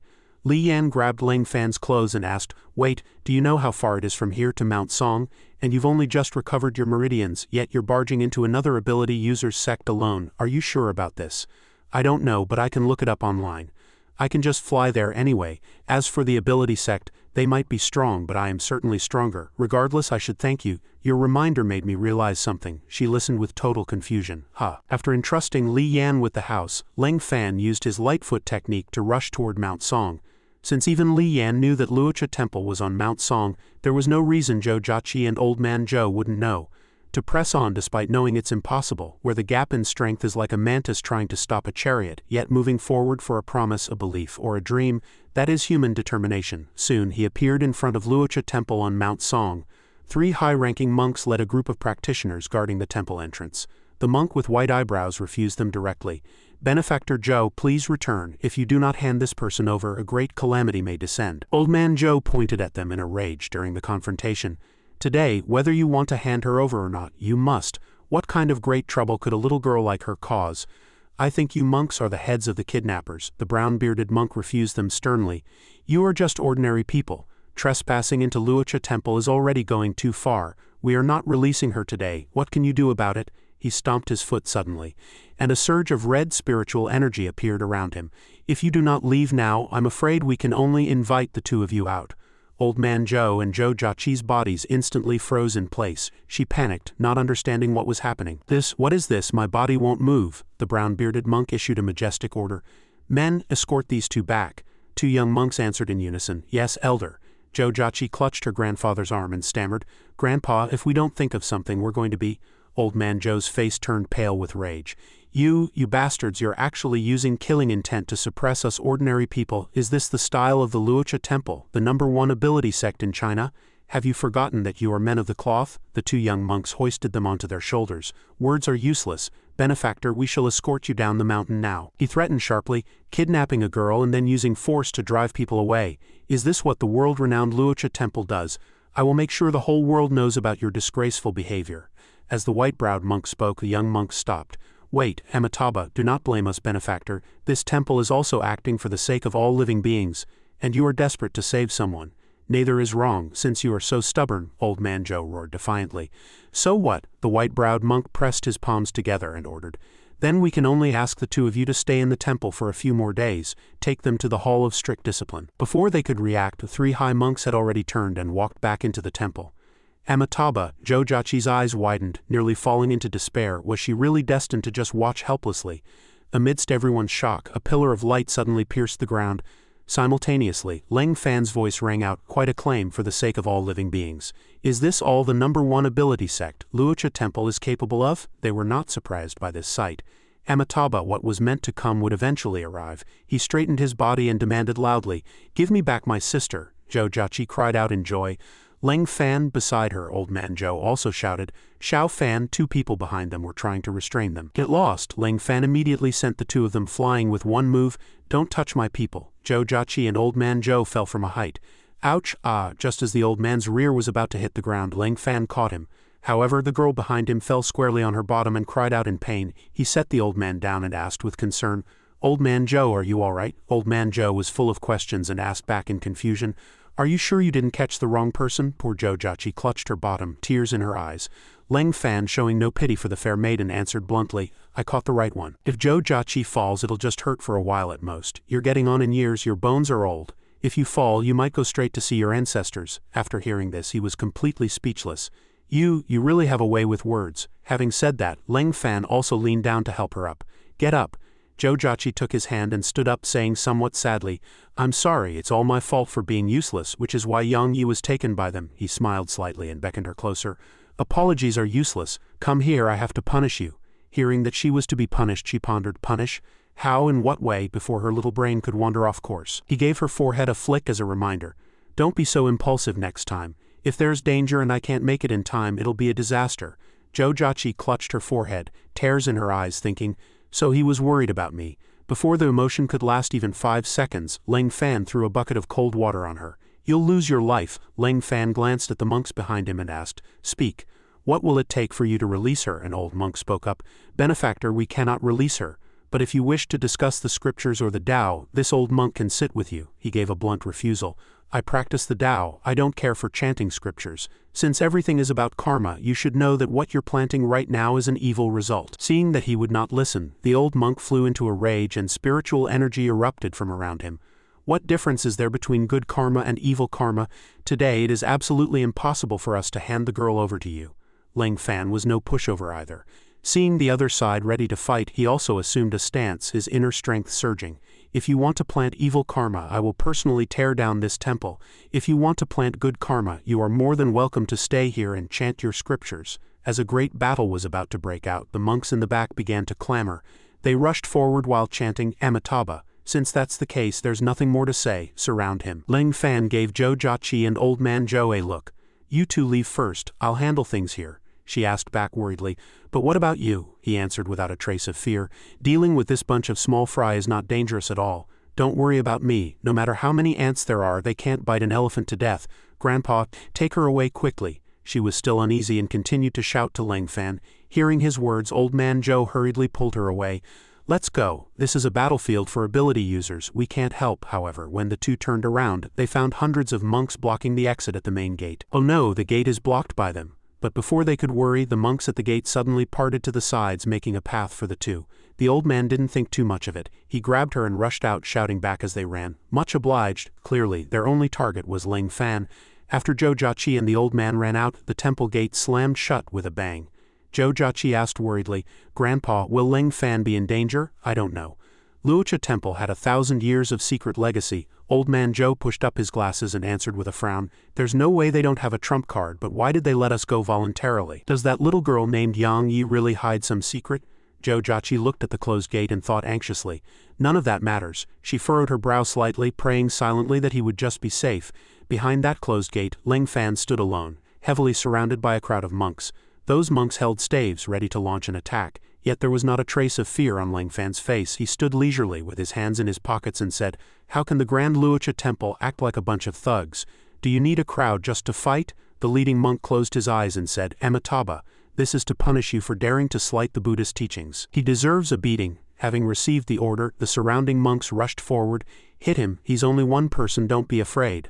Lang Fan extended his index and middle fingers and said gloomily, "Then let me call some helpers over too." With that, he reached forward and his inner strength erupted. With a thunderous boom, a powerful force lunged toward the monks, triggering a massive explosion. The monks who were blown away cried out, "What is this?" After the explosion, what appeared before the monks was a giant six-armed warrior, holding a sword in one hand and a bell in the other, with a ferocious and terrifying countenance. The monks were instantly dumbfounded. "What is this even human?" Lang Fan spoke up. "Still want to fight a crowd? I can summon one even larger than this." The old monk, realizing he was outmatched, hurriedly ordered, "Everyone fall back, you are no match for him. Let us handle him." Before the order could even be fully relayed, the monks saw the ferocious warrior Lang Fan had summoned and were scared out of their wits. They cried out in panic, realizing that being stepped on by that thing would mean certain death. "Run!" Seeing the enemy surrender before the battle had even begun, Lang Fan ordered the giant warrior to withdraw. "You step down as well." The warrior obeyed. "Yes." Witnessing this staggering power, the old monks began to resort to empty talk. "Don't think you are invincible. Although the deity summoning art is powerful, this old monk knows it drains a massive amount of your energy. You now have to face the three of us, all grade 1 ability users, on your own. You'd better save your strength." Hearing this, Lang Fan replied, "I have great respect for you elders. I only want to take my sister home. Give her back to me and I will leave immediately." Seeing that the soft approach was failing, the old monks made their move. "In that case, don't blame us for being impolite." Several shimmering golden staffs appeared, and dozens of massive golden spiritual staffs hovered in midair, surrounding Lang Fan completely. "Spirit Staff Grand Formation," the old monk spoke with a furrowed brow. "This is the millennial guardian formation of Luocha Temple, passed down by our ancestor. Many ability users have lost their lives within this array. If you leave now, this old monk can still grant you a chance to live." However, these words alone could not make Lang Fan back down. He quickly unleashed his power. "Then make your move." Slighted and enraged, the old monk controlled the massive spiritual staffs to launch an attack on Lang Fan. "Then don't blame us for being ruthless." Lang Fan cast a glance and thought to himself, "It seems to break this formation, I can only use that technique Master forbade me from using." With that thought, he summoned a massive longsword. He pointed the longsword vertically toward the sky and let out a great roar. "Secret / technique first form." Subsequently, he swung the sword down violently toward the ground, shouting, "Break!" A rift appeared along the path of his sword, and within the rift, a mysterious void resembling a black hole was revealed. All the surrounding golden spiritual staffs, earth and stone, were powerfully sucked into that black hole. The monks were no exception. They were all pulled toward the void. They shouted in terror, This is a void that can devour everything. Even the Spirit Staff Grand Formation can't escape it." One by one, the monks were sucked in, powerless and shouting for help. "Save me, help, what on earth is happening?" The stronger old monks spread their arms, struggling desperately to hold their ground. "Hurry, grab onto each other, don't let yourselves be sucked in." Lang Fan watched quietly, and hearing the old monk speak, he countered, "It's useless. Once the secret / technique is unleashed, unless I retract the sword intent, it will suck in everything I have locked onto." Just as he said, the old monk who had been boasting just moments ago was now being pulled toward the black hole, able only to wail, "It's over, my body won't listen to me. If this continues, we'll have no choice but to do that." One old monk shouted at the top of his lungs, "Ancestor, are you still unwilling to show yourself? The millennial foundation of our Luocha temple is about to be destroyed. I never expected that besides them, there would be others." Lang Fan asked in surprise, "Who else is hiding here?" No sooner had he spoken than a beam of Buddha light radiated from within the temple, and a voice rang out, "Amitabha, benefactor, when it is possible to let someone off, one should do so. Why must you be so relentless?" The elder unleashed a palm print that shattered the secret / technique, and the void quickly dissolved. The young monks were instantly flung out, crashing to the ground and wailing, "My rear, I'm saved, run!" Lang Fan's face darkened, his brow furrowing in displeasure. As soon as the elder appeared, he spoke in platitudes. "Amitabha, a benefactor with such talent, should not have revealed it here." Lang Fan got straight to the point and asked, "Old master, I only want to take back my sister. Could you please grant me this favor?" The elder asked tentatively, "Do you know who this girl is?" Lang Fan thought of Yang Yi's brilliant smile and replied, "I don't know, but I know she is my sister." The elder began to talk in circles. "It's not just us looking for her. You should know that many factions are searching for her now. You can protect her for a moment, but can you protect her for a lifetime?" Lang Fan's eyes flashed with determination. "How will we know if we don't try?" Lang Fan closed his eyes, thinking of his master. "If not for his master, I would have vanished from this world long ago. How would I be here today?" The elder challenged him. "And if I say no?" Lang Fan pressed his palms together and bowed his head in a gesture of respect. However, his words carried 70% arrogance and 30% provocation. "Then you should also know that I am much stronger than you. You cannot stop me." The three high monks chimed in all at once. We have heard that the Western Holy See and the Demon Clan are already aware of this child's existence and have sent people here. Ancestor, we must not hand this child over to him. Once she appears in the world, she will surely bring calamity to all living beings. The elder glanced at them and asked, Amitabha, then if the Holy See and the Demon Clan come to Luocha Temple for the person we want to seize, how should we respond? One high monk looked hesitant, finding it difficult to answer. The other two stated decisively, we can only fight with our lives, we must keep that girl even if we die. But the elder ignored them. He looked at Ling Fan, but his words were like a bucket of cold water poured over the three high monks. But he doesn't need to fight with his life. The elder turned to Ling Fan with a tone of admiration. Barely 20 years old, yet possessing such formidable cultivation. Truly gifted. But do you know who your sister really is? Ling Fan frowned and said, please enlighten me, master. The elder explained, the soul hidden within Yang Yi. She is not human, but an ancient ferocious beast. It's just that her soul has not yet awakened, so this old monk does not know exactly which kind of ferocious beast she is. Ling Fan replied briefly, I know. The elder decided to take Ling Fan to see the girl. Then please follow me, she is in the back hall. Ling Fan was led to a quiet courtyard within the temple and saw Yang Yi sleeping soundly.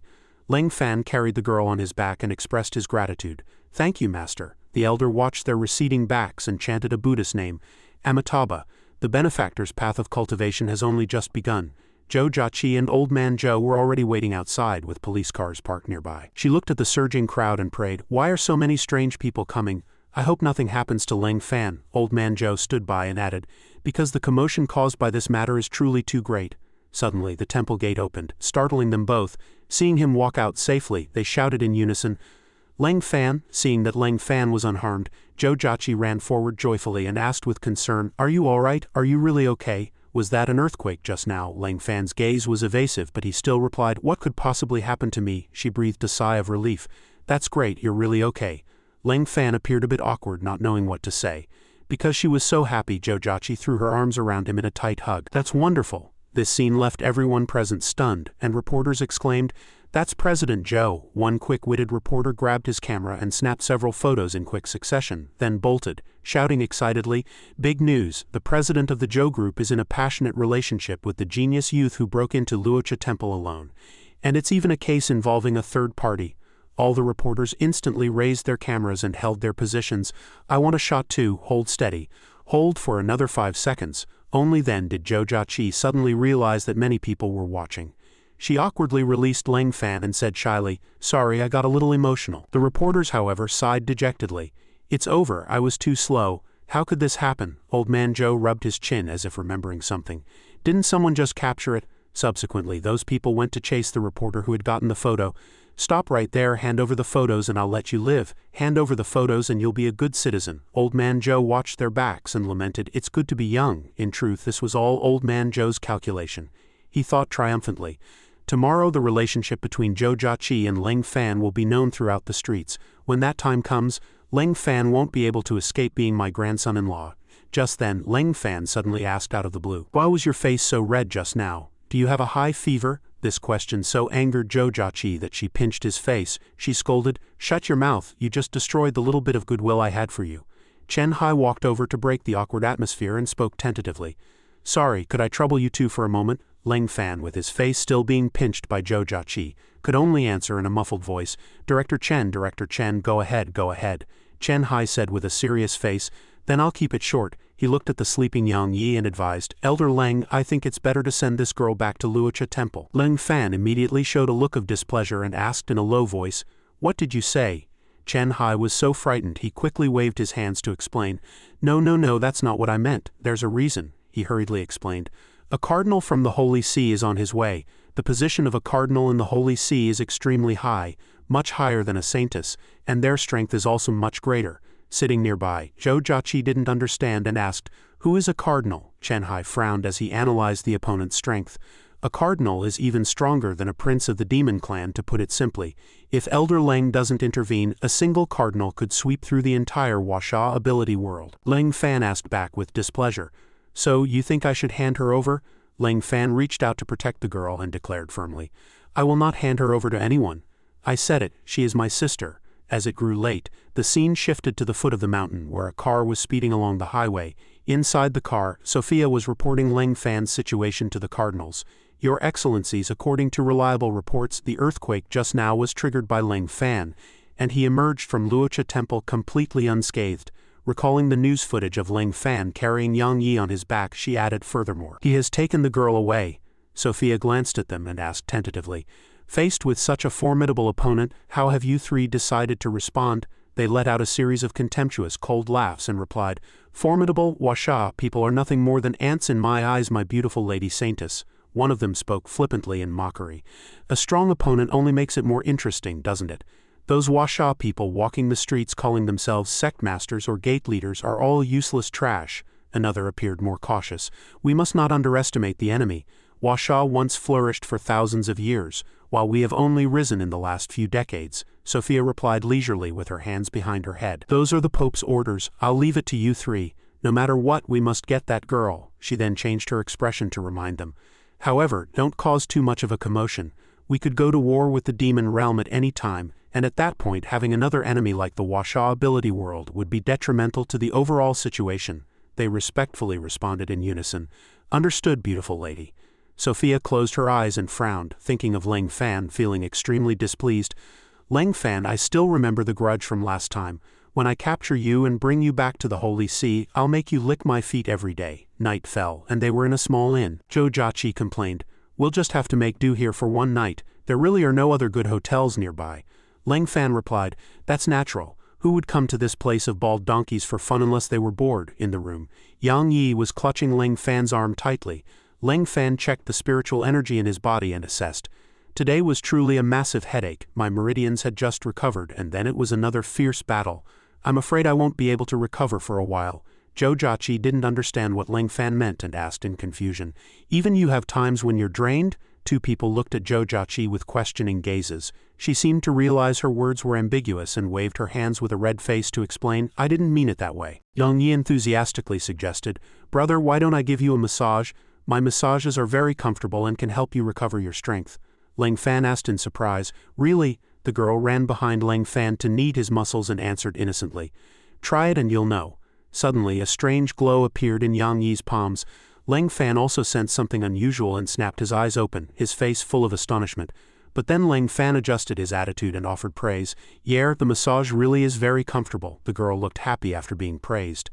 "I told you it was comfortable, right?" Ling Fan sensed a surge of abundant power within him and thought the feeling was very strange. This wasn't just an ordinary massage, she was helping him restore his essence, and the realm he had been stuck in also seemed to be loosening. He raised a hand to his chest to feel it. A dazzling, magnificent light erupted all around Ling Fan.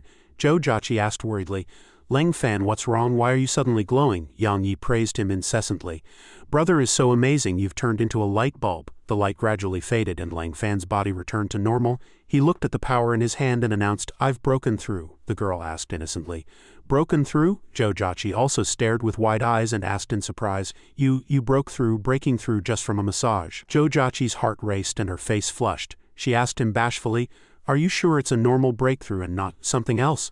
Ling Fan asked back innocently, "Is there such a thing as an abnormal breakthrough?" She was so embarrassed her hair stood on end and she replied, "No." Ling Fan looked at Yang Yi behind him, secretly guessing that this must be Yi's ability, finally understanding why those people were fighting over her.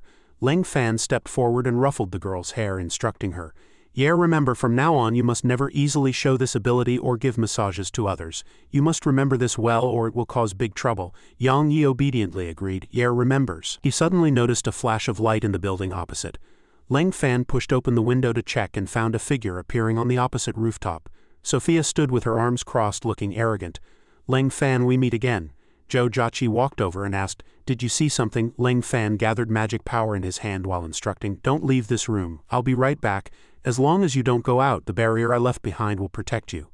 Ling Fan flew off and Zhou Jiaqi called out a worried reminder from behind, "Ling Fan, be careful." He was like a shooting star in the night sky. Ling Fan landed instantly in front of Sophia, his tone confident. "I knew you would come." Ling Fan appeared within the light, his tone full of warning. "I have already promised to protect Yang Yi. I advise you not to try anything funny," she said in a teasing tone. "Don't be in such a hurry to talk business. Since you're here, I should treat you properly." Subsequently, Sophia teleported to his side. She practiced her seduction under the starlit night sky. "A man and a woman all alone. Don't you want to do something?" Sophia shamelessly lifted her skirt, revealing an extremely seductive posture. Westerners say my legs are too slender. Do you want to help me check? Are they really too slender? Lang Fan turned his face away, not bothering with her. Sophia displayed herself without any sense of shame, her tone flirtatious. And today I specifically wore this outfit for you. I heard Washa men all like this color. Confident that this body could seduce Lang Fan, she offered an extremely shameless condition. As long as you hand her over to me, I am yours. I will stay by your side forever, and you can do whatever you want. Lang Fan's attitude didn't waver in the slightest. He casually asked back, are you sure? Anything I want, Sophia confirmed decisively, I'm sure. Lang Fan's face darkened, and he demanded with disgust, can you put those shredded clothes back on? Sophia questioned him with a look of utter disbelief. Do you really not understand, or are you just pretending? In the West, everyone wants me. Do you really not want me?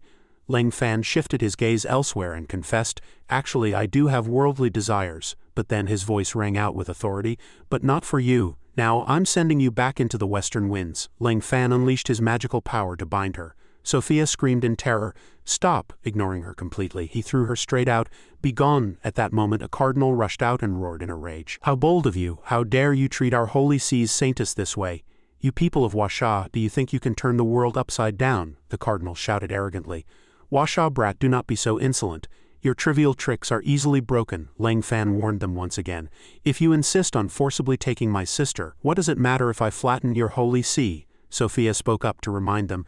This kid is different from those Washa people we killed along the way, we must be careful. The man still looked on with utter disdain.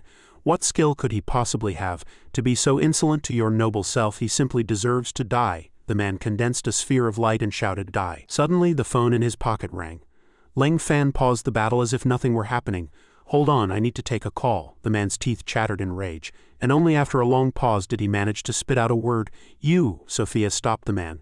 It's fine, let him take the call. With 3 cardinals here, no matter how strong he is, it will be to no avail. The man's eyes were filled with displeasure and danger. This brat just seduced the saintess, yet now she won't even let me hold her. Lang Fan had already connected the call. Hello, it's me. A voice answered on the other end. Elder Lang, it's Chen Hai. At that moment, Chen Hai was at the scene of a homicide. Beside him, a girl was wailing piercingly. Daddy, Mommy, he quickly reported. The Western Holy See is massacring our civilians. Please, Elder Lang, intervene. Lang Fan hung up, his expression becoming extremely grim. He replied, I understand, the man from the Cardinals threatened. As long as you hand that girl over to us, we can act as if nothing ever happened. Lang Fan was truly furious now. And if I say no, the man let out a contemptuous cold laugh. Do you think our Western Holy See is to be trifled with? They quickly mobilized, hoping to overwhelm Lang Fan with superior numbers, 3 of them working together to deal with this existence that surpassed the rank of a prince. Do you think you have victory in your grasp? They took to the air, complacently declaring that they would show Lang Fan just how powerful a cardinal, second only to the Pope, could be. They transformed into arrogant giants to flaunt their power. This is our true strength. Only a body this massive can contain the full extent of our power. One of them swung a sword and shouted, Crush him! The sharp blade slashed down. Lang Fan nimbly dodged the attack, but the sword chi struck the roof, causing debris to rain down. The crowd below fled in a frantic panic. The roof is falling. What is that? Some people stared blankly at the falling stones, unable to even react. Suddenly, a flash of golden light left everyone stunned. Lang Fan instantly pulverized the roof fragments into dust. The civilians below marveled, Daddy, is that Superman? That's not Superman, that's an immortal of our Washa. Those in the air mocked triumphantly. Saintess, you overestimated him. Washa's strongest are nothing more than this. Before our Dharma bodies, they can't even withstand a single move. Sophia frowned and warned again. His aura hasn't disappeared. He is much stronger than you imagine. They laughed wildly. It doesn't matter. If he comes again, we'll just give him the axe. Once his head is gone, can it grow back? Hurry and crush his bones. I still want to go catch a few Washa women to play with. Just then, a familiar voice rang out. I'm afraid you won't have the chance. Lang Fan leapt up and appeared before them. Showing no sign of weakness, they immediately rushed forward, their mouths still filled with taunts. So you're still alive. Since you're bent on seeking death, don't blame us for being ruthless. You ignorant fool, how dare you return? Lang Fan silently recalled his master's teachings. Master, you once said that to be revered as a deity is to bring blessings to all. Someone just called me an immortal. His brow furrowed, his eyes burning with determination. So I must. Lang Fan charged forward and shouted, Protect the realm. A blinding, brilliant golden light made the enemies scream in terror. What is this? The sun? A massive sphere of light like a rising sun appeared out of thin air, radiating an incredibly intense light. Those who had been arrogant and overbearing just a moment ago were now slumped on the ground. Leng Fan did not stop. He waved his hand, preparing to finish them off. Only then did they feel true fear, begging for mercy one after another. Spare me, I'll give you all my women, please don't kill me, I'll give you all my wealth. Leng Fan spoke coldly. Too late, a massive pillar of light descended from the heavens. Piercing screams rose one after another. The vibrations generated by this power even reached the pyramids. The pharaoh was awakened by the massive disturbance. The heaven-slaying sword has emerged. The cycle of reincarnation is about to begin. Now that the Heaven Slayer has appeared, it is time for us to awaken as well. The residual power of the light pillar had not yet dissipated. Leng Fan was drenched in sweat. It seemed that using this sword form was far too taxing. If he stayed here any longer, he might be ambushed. Sophia crawled out from her hiding place, trembling and pleading. Don't kill me, I can be yours." Leng Fan ignored her completely. He flew away directly. "I'm leaving." Sophia remained where she was, gazing up at his receding back and muttering to herself. Just how strong is this guy? Is the Pope the only one who can deal with him personally? The scene shifts back to his home where Yang Yi was yawning tiredly. Zhou Jiaqi said to her, "If you're sleepy, go to sleep first. I'll wait for him to come back," but Yang Yi refused. "No, I want to wait for Big Brother to return, otherwise I won't feel at ease." Zhou Jiaqi rubbed her head. "You're so sweet," the little girl said. "Aren't you very sleepy too, sister? Yet you're still waiting for Big Brother." These words made Zhou Jiaqi's face flush with shyness. No, I'm not." Yang Yi teased her. "Sister is blushing." Zhou Jiaqi still wouldn't admit it. Just as she was about to speak, there was a knock at the door. She immediately ran to open it. "Who is it?" As soon as the door opened, Leng Fan collapsed directly onto her. Zhou Jiaqi called out anxiously. "Leng Fan, are you all right?" he replied tiredly. "I'm fine, just a bit exhausted." "Help me to the bed." On the bed, Yang Yi was helping him massage his forehead. Zhou Jiaqi said, "He's broken into such a cold sweat and his forehead is so hot. He must have been through a fierce battle. This is the first time I've ever seen him this exhausted." Suddenly, she noticed that the little girl had fallen asleep at some point, exhausted from the long day. Zhou Jiaqi also began to yawn, but she still couldn't put her mind at ease. "No, I can't sleep yet." While wiping his sweat, she thought to herself, "He has always been the one protecting me. This time it's my turn to protect him." Early the next morning, Leng Fan slowly opened his eyes. He sat up and muttered to himself, "Where is Zhou Jiaqi?" No sooner had he spoken than the door opened. Zhou Jiaqi walked in carrying a pot of porridge. "You're awake? I borrowed some kitchenware just now and made some porridge for you." Leng Fan thought, dazed. "Since being adopted by Master, no one besides him has ever made porridge for me." Zhou Jiaqi scooped a spoonful of porridge. "Wait a second, it's a bit hot. I'll blow on it for you." Leng Fan reached out to take the bowl. "I can do it myself," she blushed and said with some shyness. "You had a high fever all night and it only broke this morning. You need someone to look after you now." Leng Fan suddenly asked her, "You looked after me all night?" These words gave Zhou Jiaqi a start. She hurriedly handed over the spoon to hide her embarrassment. "Hurry and open your mouth, don't ask so many questions." He took the spoon with some surprise. Zhou Jiaqi watched Leng Fan and asked, "How does it taste?" Leng Fan remained silent for a while. This silence made her a bit worried. "Does it taste bad? Did I cook it too long, or did I put in too much salt?" Oh no. The next second, Leng Fan grasped her hand and said with emotion, "Thank you. It's delicious. This is the best thing I've eaten since I came down the mountain." Zhou Jiaqi blushed and said happily, "That's good then." A while later, Leng Fan finished the porridge and she picked up the bowl, preparing to leave. She suddenly remembered something and said to him, "By the way, I just received a call from Elder Shu. He wants you to go to Beijing." He asked in confusion. "Go to Beijing for what? If it's an invitation to dinner, there's no need. Wrong city is quite nice." Zhou Jiaqi turned back and questioned, "Is eating the only thing on your mind? The Bureau of National Security just solved a huge trouble for you. They captured the Saintess of the Holy See." Leng Fan frowned. "They captured Sophia," she continued, saying she heard the woman tried to flee Huasha overnight, and the higher-ups at the Bureau of National Security detained her with you in mind. Now the Western Holy See is coordinating with Western countries to apply pressure. Besides, you are now an elder of the Bureau of National Security. It's only right you go and take a look. Capturing Sophia was, after all, for little Yi's sake. Leng Fan stood up, his face full of determination. "I understand. It seems this trip to Beijing is unavoidable." A moment later, everyone had changed their clothes, looking like a family. Zhou Jiaqi walked over to greet them. "The tickets are already bought. Little Yi and I will accompany you to Beijing." Yang Yi also agreed. "I love traveling the most." Leng Fan looked at her and praised, "You look really cute today." She was a bit embarrassed. "You only just noticed?" Hearing this, Yang Yi puffed out her cheeks. "Am I not cute?" Suddenly, they saw Sophia being escorted over. Zhou Jiaqi cried out in surprise. Seeing them, Sophia also spoke up. "I didn't expect to meet again so soon." Leng Fan looked at her with some irritation. "I really should have just killed you back then." but he thought to himself that it was a pity he had been completely out of strength to deal with her at the time. Sophia blushed as she looked at him. "But you let me go. Deep down, you still couldn't bring yourself to strike a beauty like me, could you?" Behind him, Jojachi asked, "Is that true?" Yang Yi chimed in as well. A sour scent of jealousy filled the air. The person escorting Sophia suddenly walked over to Leng Fan and said, "Elder Leng, please be so kind as to escort this person back to the capital. Someone will meet you there." Hearing this, Jojachi screamed, "What do you mean? Is this woman coming to Beijing with us too?" The person hesitated for a moment and replied, "These are orders from above." At this point, Jojachi stepped forward and looked Sophia in the eye. "Leng Fan and I don't want to sit in the same compartment as her. Buy her a ticket for a different one." Yang Yi chimed in as well. The scent of jealousy grew even stronger, but in the end everyone still had to sit in the same carriage as Sophia. She suddenly said triumphantly, "Oh my, it seems your protest was ineffective." Jojachi's brow furrowed tightly. Seeing this, Leng Fan rubbed her head to comfort her.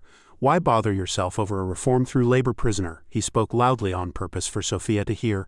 "We're just escorting her to Beijing for labor reform along the way, am I right?" Jojachi chimed in immediately. "You are absolutely right." Sophia was beyond furious. "Who says anything about labor reform?" She struggled and screamed. "I don't want to go to prison. Release me back to the Holy See immediately.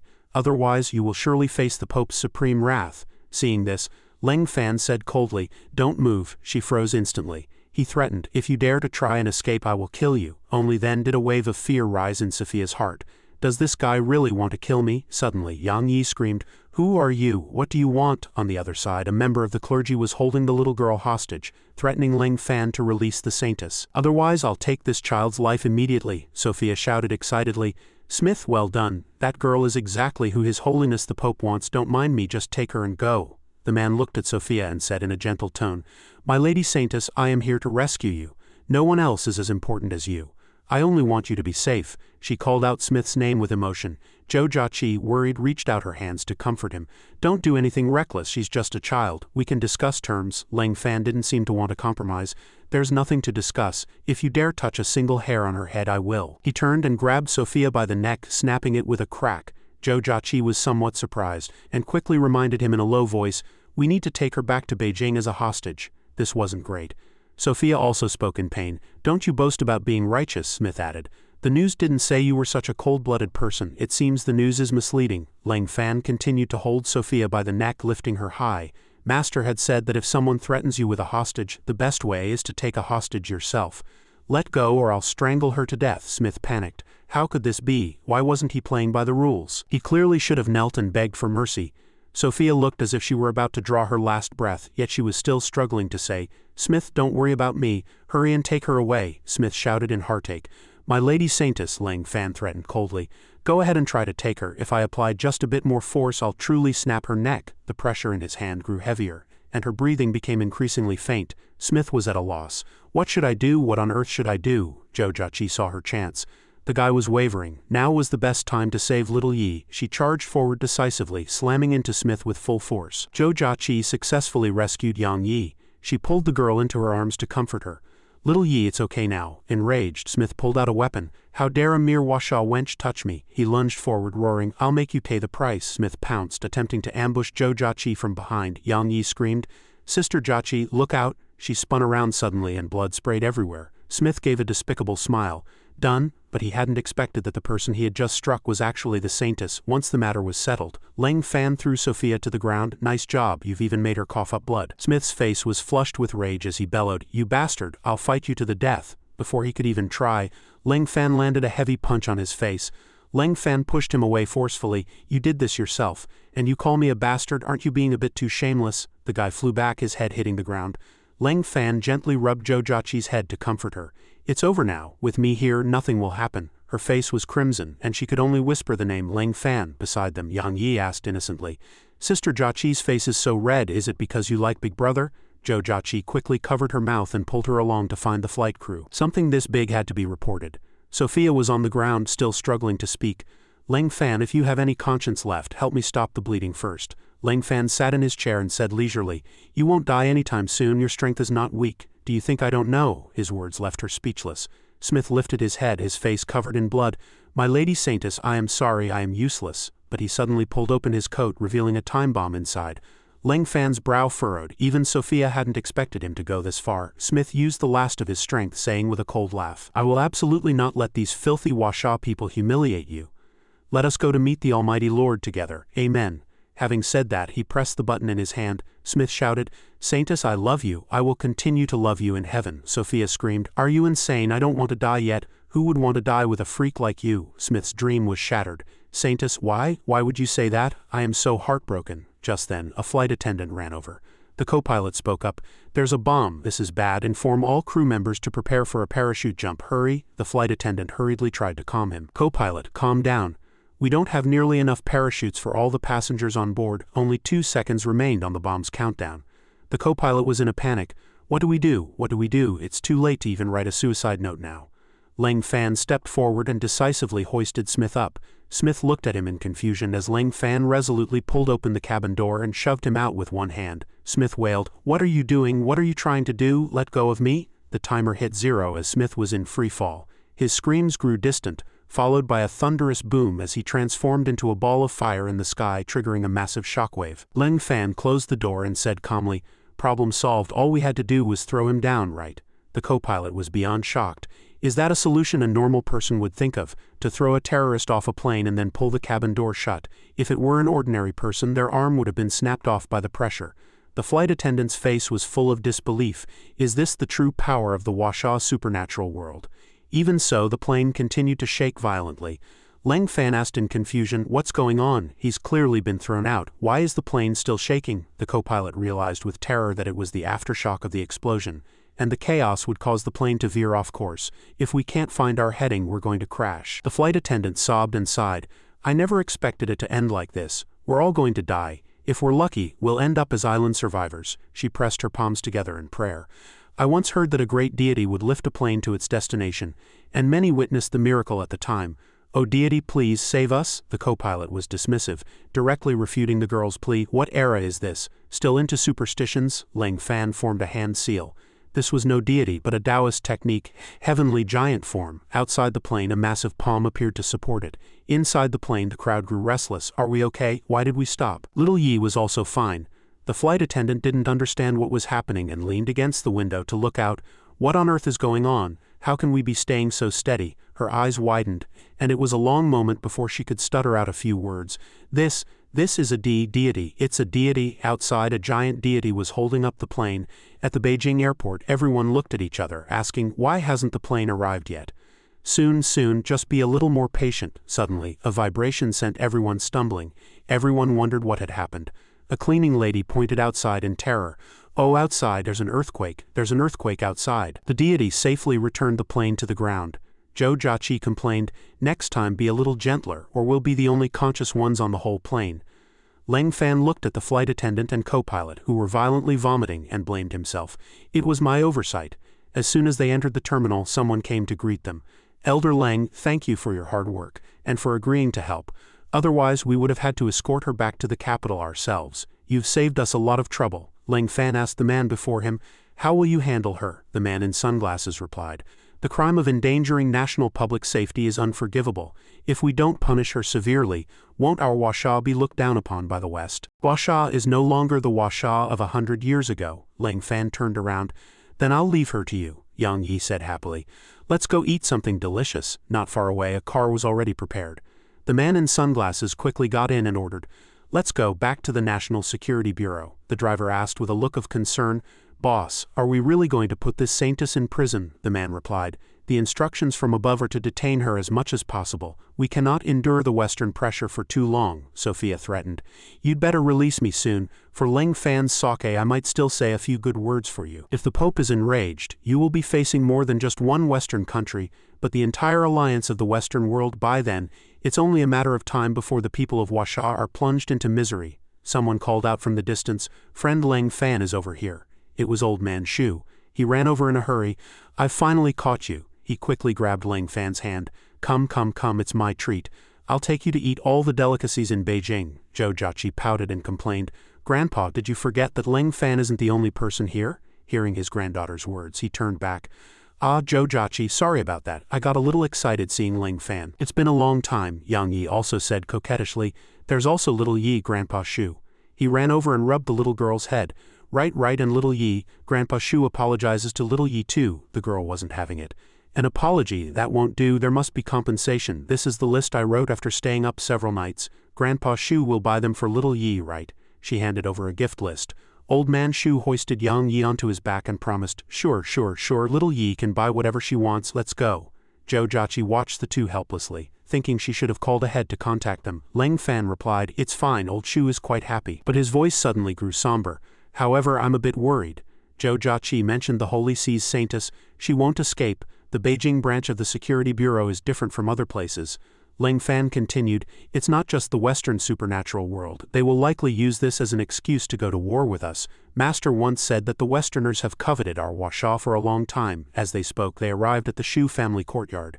Yang Yi ran ahead. Sister Zhou Jiaqi, come and catch me. Zhou Jiaqi chased after her. Slow down, little Yi, don't fall. Leng Fan sat down to talk with old Shu, deliberately sending the others away. Do you have something you want to tell me? He struck a lighter and lit a cigar. That's right, Xiao Fan, I'll be blunt. This time the Roman Holy See has demanded the Security Bureau hand you over within 5 days or they will declare full-scale war on the Eastern supernatural world. Leng Fan frowned. Full-scale war? There's a demon realm behind the Holy See. Aren't they afraid of a fire in their own backyard? Old man Shu was also deeply worried. That's where the trouble lies. It seems the Western demon realm has reached some kind of truce agreement with the Holy See. And more troublesome than that is this. Almost all of the Eastern supernatural powers have decided not to intervene. They consider this your personal matter. He exhaled a ring of smoke and continued, so if war really breaks out, we only have you and the Security Bureau. We can't count on anyone else. Oh, 2 supernatural forces have agreed to help. One is the Jinling Li family, which you know. Leng Fan quickly followed up. I know the Li family. Which is the other one? Old man Shu frowned and spit out 3 words. Luocha Temple. He stood up abruptly. Luocha Temple? Didn't I just, a few days ago, old Shu added. After all, they are the leaders of the Eastern supernatural world. Putting the big picture first is their principle. Besides, the ancestor of Luocha Temple seems to quite admire you. Leng Fan fell into deep thought. I understand. But it actually doesn't matter. Even if the Holy See wants to come, it's not certain they can win. I just killed 3 of their cardinals, so I don't mind killing a pope too. Old man Shu stood up suddenly, clapping his hands in admiration. Good, excellent. Young people really are full of heroic spirit. But a pope is far beyond a cardinal, Leng Fan said flatly. It's fine, if I really can't win I'll call my master. At this, old man Shu trembled all over, stammering in panic. You still have a master? Leng Fan replied. Of course I have a master. I owe my life and my upbringing to him. Furthermore, all my skills were taught by my master. Old man Shu was overjoyed. A master who can produce a disciple like you must be incredibly powerful, right? If he is willing to help, our Security Bureau will agree to any terms, Leng Fan added. Old Shu, if my master truly cared about fame and fortune, then being world-renowned would be a simple matter for him. Old man Shu regained his dejected expression. I understand. If there is such a master backing us, does our Washa still need to listen to the nonsense of the Western Holy See? Leng Fan was unconvinced. He truly is someone who worries about the country and its people, but everyone has their own ambitions. I can't force my master, he then asked. By the way, old Shu, can you tell me about the Holy See? I want to hear just how strong they are. Old man Shu no longer hid anything. I was just about to talk about that. Although the Holy See's strength isn't equal to the demon realm, they are still much stronger than us. According to reliable reports, the Holy See has 13 cardinals, 3 priests, 1 high priest and the Pope. All 13 cardinals are above the innate realm, and we have never even seen the priests take action, let alone the high priest and the Pope, who are even higher in rank. Leng Fan fell into deep thought. I might be able to fight a priest, but the high priest and the Pope are hard to say. Old man Shu stood up and said instead, let's not mention this anymore. We can't boost others' morale and diminish our own. Come with me to the Security Bureau headquarters. The 9 elders are all waiting for you. The tourist groups at the Beijing ancient residences were endless. The guide asked everyone to stay close and not get separated. It's very hard to find someone if you get lost here. The crowd was noisy. Who stepped on my foot? How annoying, who's groping me? After hearing that fat lady speak, no one dared to get close. Just then, old man Shu and Leng Fan passed by and accidentally caught her eye. She grabbed Leng Fan's hand and shouted, It was you who just groped me, wasn't it? Leng Fan glanced at her. This hero, seeing your tiger-backed and bare-waisted build, you should be a person of great righteousness. Don't make random accusations. Did you even see me walk past just now? Old man Shu lamented. Tiger-backed and bare-waisted. What an apt description. She was furious and was about to throw a punch. You bastard, you did it, but don't dare admit it. My little pink fists are going to pummel your chest. Before she could act, the tour guide hurried forward to stop her. He advised the lady to stop. "If you land this punch, our group will have to head straight to the tourist police station," she said coquettishly. I don't care. I want justice," the guide explained. "The tickets have a time limit, there's only an hour and a half left. If we go over, they'll be void." She was still persistent. I don't care. The people in the group panicked. "What, a time limit? Let's go. They hurried to pull the fat lady away. "Daughter, who would dare touch you? Mom spent a lot of money today, I have to see everything." Right. Missing one attraction would be a huge loss." Old Man Shu and Ling Fan looked at each other. This lady really was a terrifying powerhouse. A moment later they also arrived. Old Man Shu introduced, "This is it. Of the 9 elders, 6 were sent by various factions to keep watch, and only 3 are dedicated and don't talk nonsense." The door opened and 3 people were already waiting inside. Yin Zhengqi, sitting in the middle, spoke. "We've been waiting for you for a long time." Old Man Shu bowed respectfully. "Elder Yin, why are there only 3? Where are the other elders?" He smiled helplessly and replied, "That bunch of cowards was scared off by a document from the Holy See. They even made a scene about quitting the security bureau." Old Man Shu frowned. As expected, this always happens at the critical moment. Ling Fan lamented, "Even the security bureau headquarters is in this state." No wonder Old Shu would say, "The Washa supernatural world is a heap of loose sand. Only by cutting out the cancer and unifying the supernatural world can we fight the Holy See." The two then sat down, and Old Man Shu introduced, "These 3 are the true core figures of our security bureau. The one in the middle is our great elder, Yin Zhengqi." Ling Fan spoke respectfully. "Ling Fan greets the elders," Yin Zhengqi joked. "I thought a prodigy like you would try to give us a display of authority. I didn't expect you wouldn't have a trace of arrogance about you." Ling Fan replied, "The 3 of you are pillars of the nation, exhausting yourselves to protect Washa." Ling Fan would not dare be insolent. Ling Fan's attitude made him lament. "This child truly is different." Ling Fan continued, "Elders, Ling Fan took the liberty of sensing just now. Your realms all seem to be at rank 1. If we oppose the Western Holy See, I'm afraid," Elder Yin comforted. "No need to worry. We know, of course, that those 13 cardinals are all above the innate realm, relying solely on our strength. We have 0 chance of winning." Old Man Shu panicked. "And you call that no need to worry? If we lose, our Washa will be finished," Elder Yin continued. "If they really dare to come, do you think our Washa's thousands of years of heritage is for nothing? We have a great array. As long as the 3 of us exert our power, we can activate it anywhere." Old Man Shu asked in surprise. "What array?" Elder Yin replied. "The array is nameless, but within it, everyone's realm will be suppressed to below the innate level." The person on the left added, "We 3 have lived for so many years. At the same realm, we are naturally invincible." Only then did Old Man Shu relax a bit. "Then I can rest easy." Ling Fan couldn't help but admire. As expected, a security bureau must have some trump cards. A great array that forcibly suppresses realms. He had heard his master mention it before. Even so, Yin Zhengqi still looked worried. "Don't be happy too soon. The Holy See is an organization that can manipulate half the planet and is also a 1,000-year-old religion. Do you think they don't have some tricks?" Old Man Shu froze. And another elder added, "Furthermore, the families they have planted inside Washa will surely collaborate from the inside once war breaks out." Ling Fan frowned. "The Western Holy See has people planted inside Washa?" the elder wearing a hat replied. "It's the Ouyang family and the Zimin family. Their business is also focused on Western trade rather than Washa's interests. Of course, the West gives them more profit, not to mention they have long since intermarried with the West. They are indistinguishable." Ling Fan was furious after hearing this. "Why not just deal with them directly?" Yin Zhengqi explained. "How can things in this world be so easy? Which of those 2 families isn't connected to the major families of the Washa supernatural world? Pulling one hair moves the whole body, you should understand." Old Man Shu also couldn't contain himself. "Then do we just watch them do as they please? I've wanted to move against them for a long time. I just haven't found an excuse." Only then did Yin Zhengqi speak.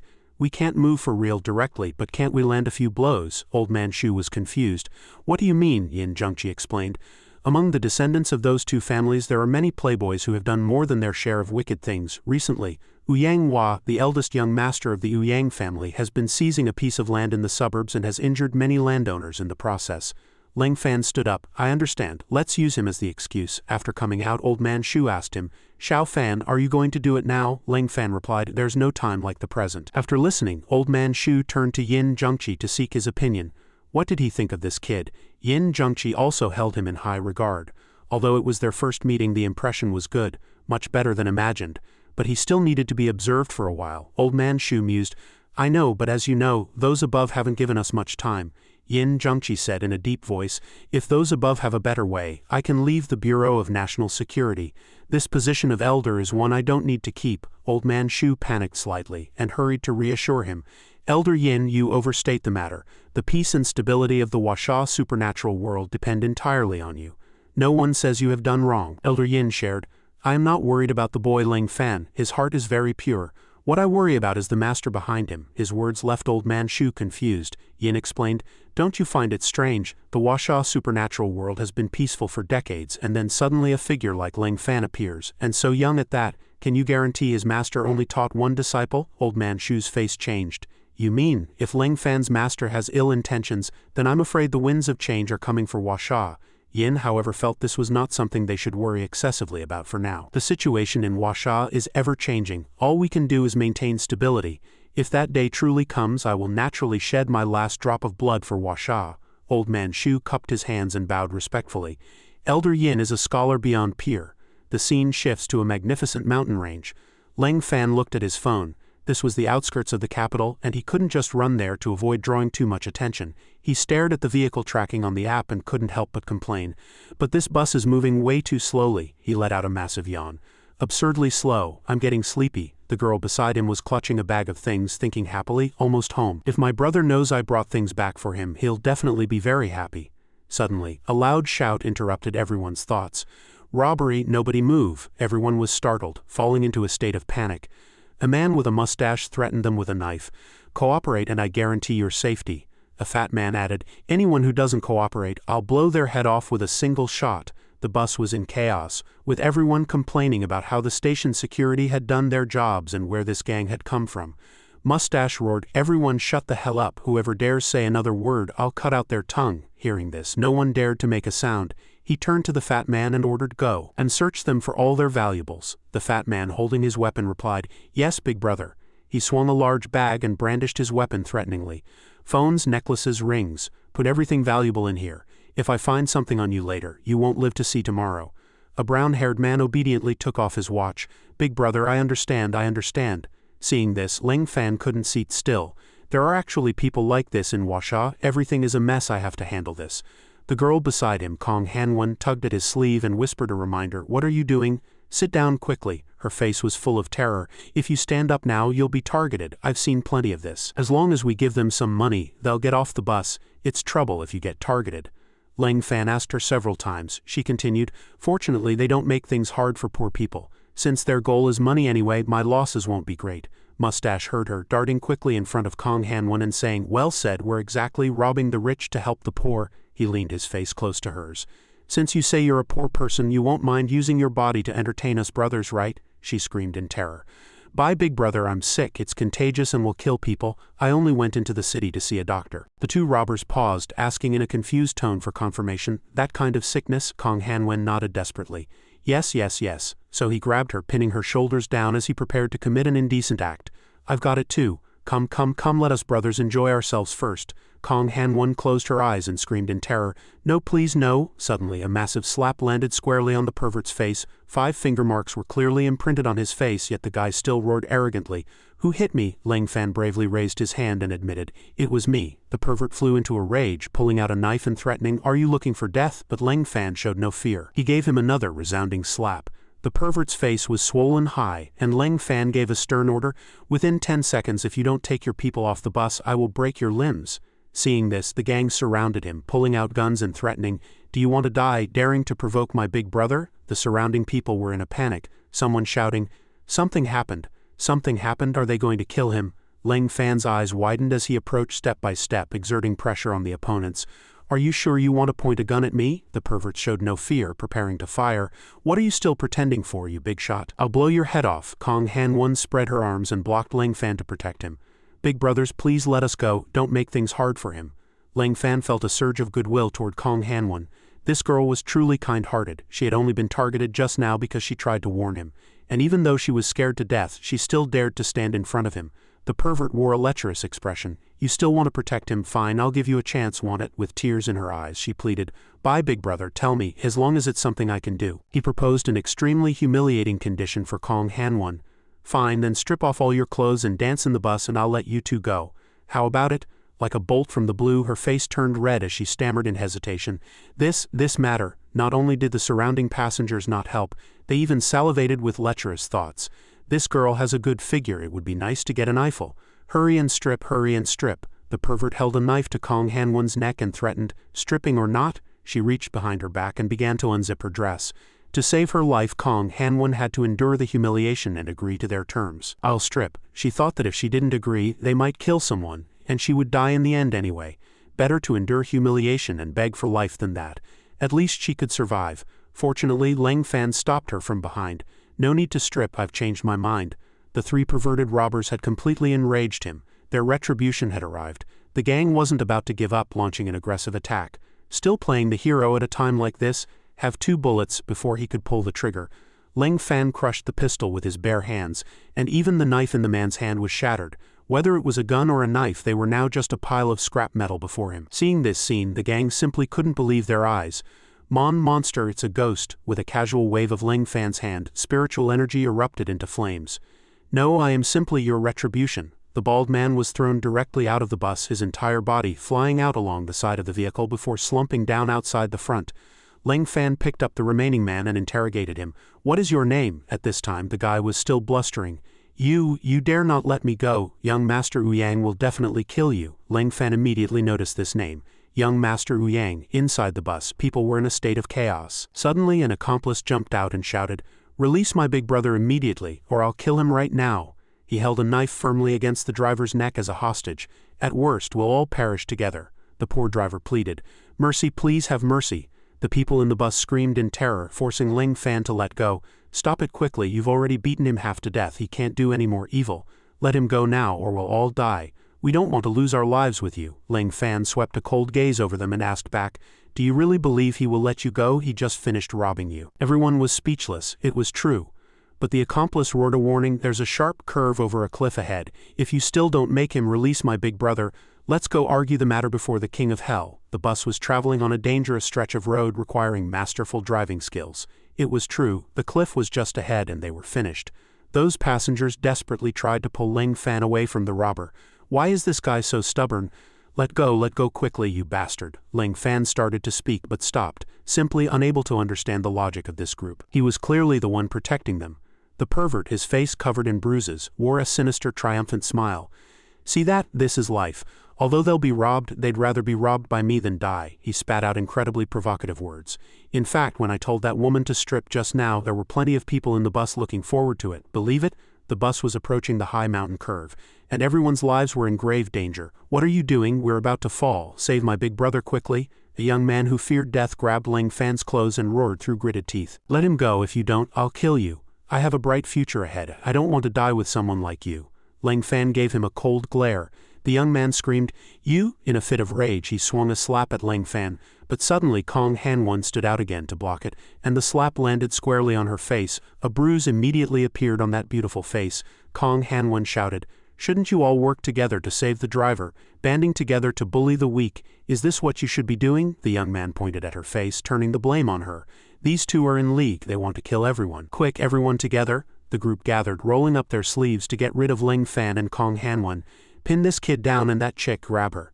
This group of people had lost their humanity, preparing to make a move on Kong Hanwon. "Her figure is really nice, I wanted to see it just now. Strip her, strip her." She instinctively reached out to defend herself. Don't come over here." The group of filthy men approached step by step, preparing to act. But Lang Fan acted first, kicking one man back into the crowd. "Since you all want to die, I will fulfill your wish." Lang Fan swung his arm, his gaze sharp as he said, "The villain you speak of is already dead." Hearing this, the gang of robbers and the passengers all widened their eyes and cursed loudly. "What did you say? Do you want to kill us all? With so many people involved, no one can save you?" Lang Fan calmly spat out a sentence. "If I kill you all, and then fake a car accident scene with no witnesses and no evidence, who could catch me?" The group was instantly terrified into silence, unable to utter a single word. He took Kong Hanwon and walked off the bus. "Let's go, the rest of this has nothing to do with us." The sound of glass shattering rang out, and Lang Fan picked her up, jumping from the bus. The two landed steadily. He said politely to Kong Hanwon, "Sorry for the trouble. As for that bus, just as it's about to plunge into the depths of hell," she screamed in terror. You're going to fall." Suddenly, the wheels let out a piercing screech of brakes and the front of the bus seemed to begin to turn. Lang Fan seemed to have anticipated the outcome. It won't fall, rest easy. Only then did Kong Hanwen breathe a sigh of relief. Thank heaven, there are many neighbors from our community on that bus. If something truly happened, it would weigh on my conscience. Her legs were weak and she couldn't stand steadily. Leng Fan asked her, they treated you like that just now, yet you still speak for them. But Kong Hanwen was kind by nature, and she reasoned, everyone has moments of impulse, you can't expect everyone to remain rational. Kong Hanwen gave a red-faced, bitter smile. Besides, aren't we both okay? Her innocence made Leng Fan instantly feel that there wasn't a trace of malice in this girl. Kong Hanwen propped her chin in her hand, lost in thought. She guessed their fate, but the two bad guys were still on the bus, and she felt the passengers probably wouldn't have a good outcome. At this time, inside the bus, the pervert was grabbing a passenger by the collar and demanding money. You lost one of my brothers. I'm going to make you lose your life and fortune in compensation. The young man, who had been aggressive just a moment ago, was now trembling violently in fear. We helped you just now. The pervert wouldn't listen to reason, swinging his knife and slashing the man's face. People in the bus screamed incessantly. Murder, murder, it's over, it's all over. He turned back to threaten the rest. You'd better behave and cooperate, or this will be your end. Meanwhile, Leng Fan accompanied Kong Hanwen, asking about her next plans. Where do you want to go? Kong Hanwen pointed to a town in the distance. My home is in Longzhou County just ahead, it's only a few more hours' walk. As for you, he looked toward the distance and immediately realized that the place where Yang Hua was entrenched was precisely this Longzhou County. To make time, Leng Fan proposed, come get on my back, let's go. 2 hours was too much trouble. Kong Hanwen let out a red-faced exclamation. What are you planning to do? Carry me? But with you carrying me, you'll walk even slow. Before she could finish, his hands had already circled her legs. Leng Fan comforted her gently. I'll take you back, I'm not tired. With that, he began to accelerate, smoke rising from beneath his feet. Kong Hanwen screamed in surprise. You're running too fast. Of course, this ride wasn't free. I'll take you home, but you have to do me a favor too. She asked what favor. Leng Fan set the condition.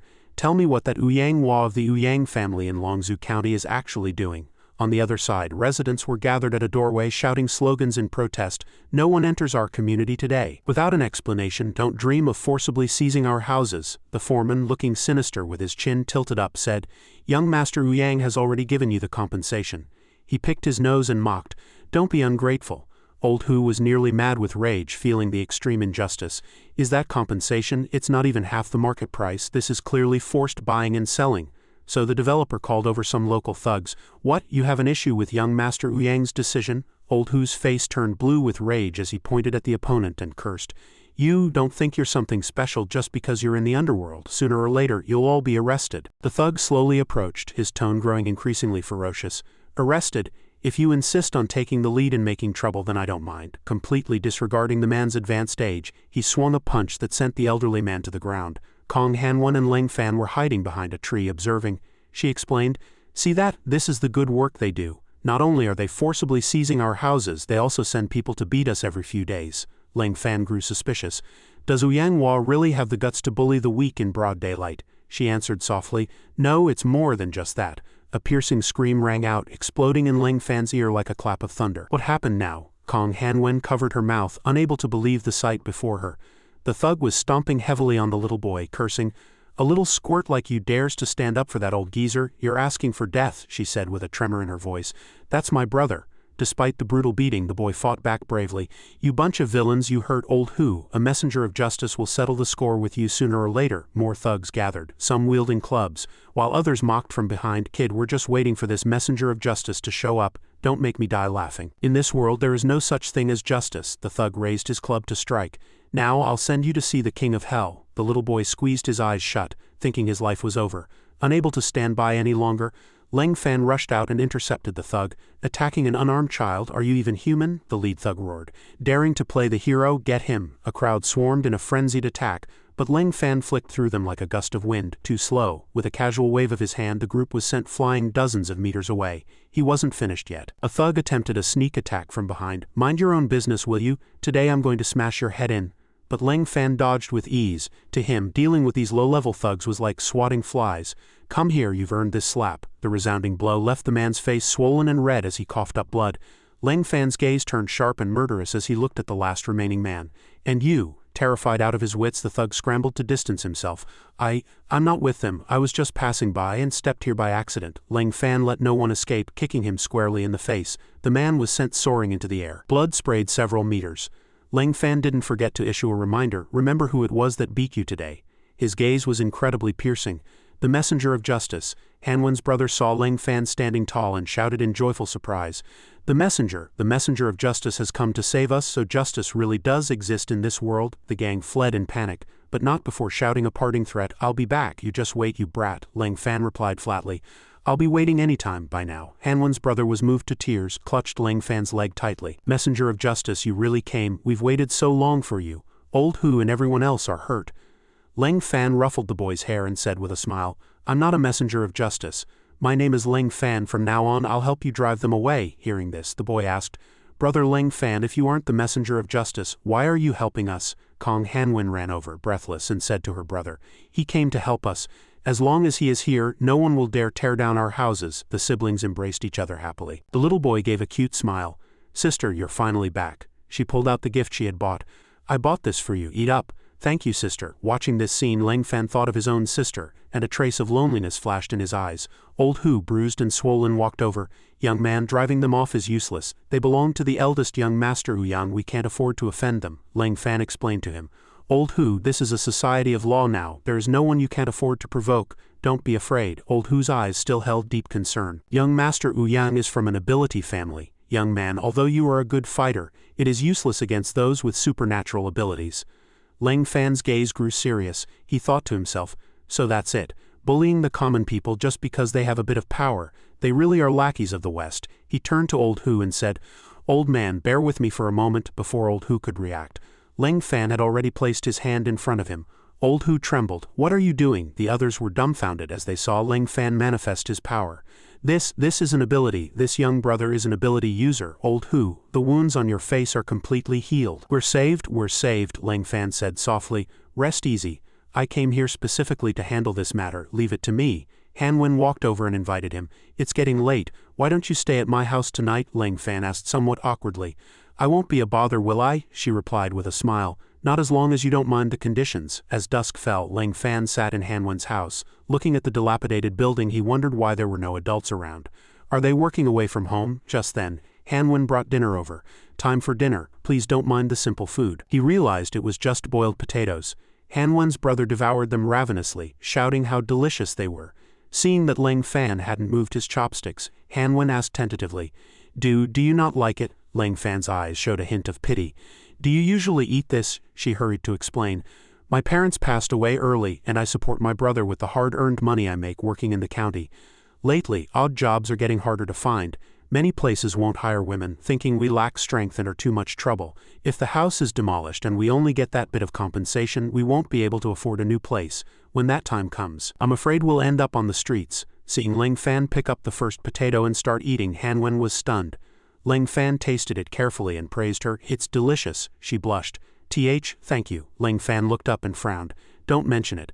Since I've eaten your potato, our karma is tied. I will resolve this matter for you. The next morning, Lang Fan was still sound asleep when the morning light woke him. He rubbed his eyes and sat up, determined to solve the problem. Just then, he noticed a piece of paper on the table. He picked up the note. It read, We went to buy groceries, we'll be back shortly.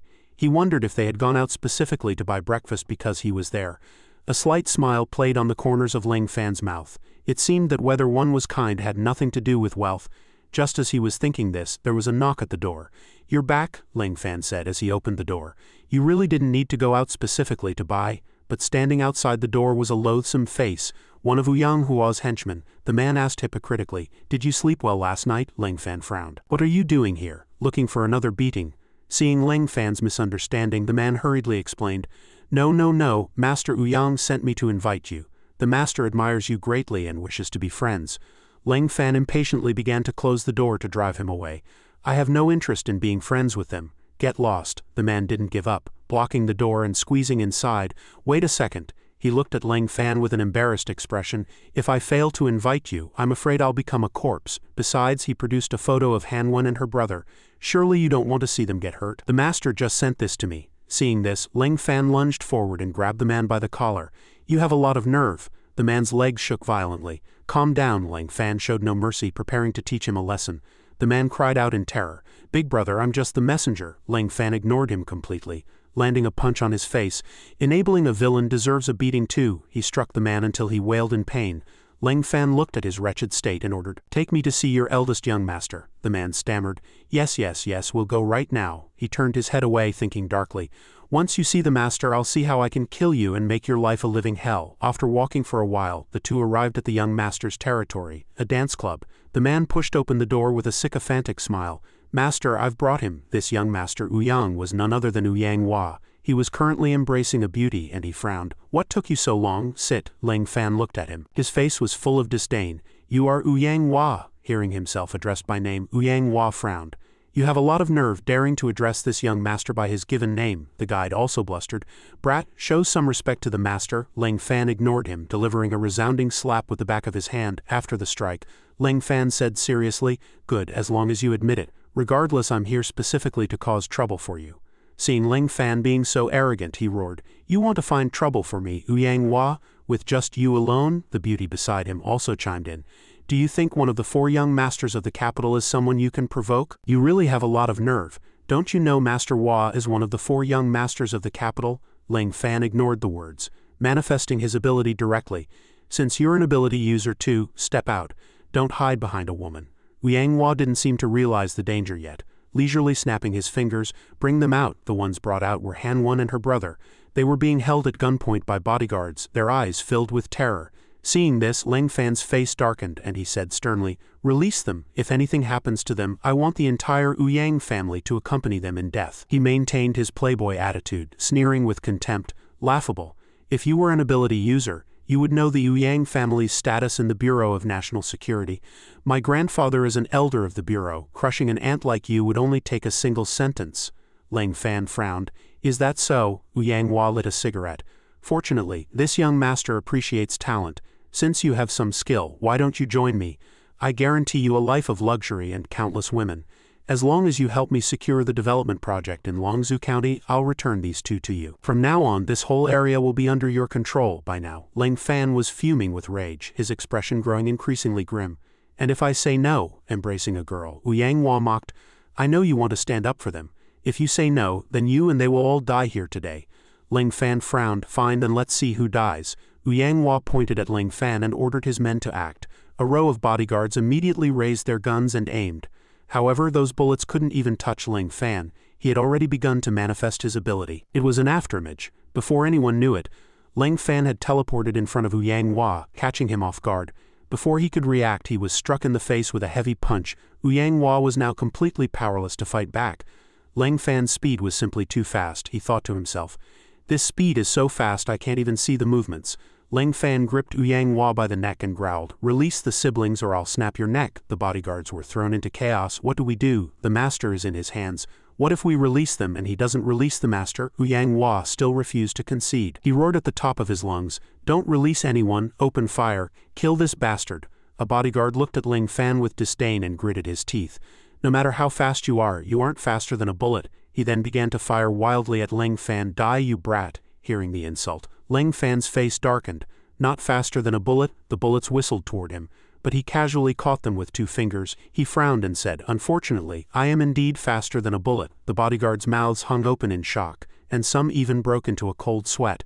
An ability user, the strongest ability user. Is he even human? The master really kicked a steel plate this time. Ling Fan placed the caught bullets in front of Ouyang Hua, causing the man to break into a cold sweat. "Since your subordinate sent these, I'll feed them to you." He stuffed the bullet heads into the man's mouth. Ouyang Hua gritted his teeth and struggled.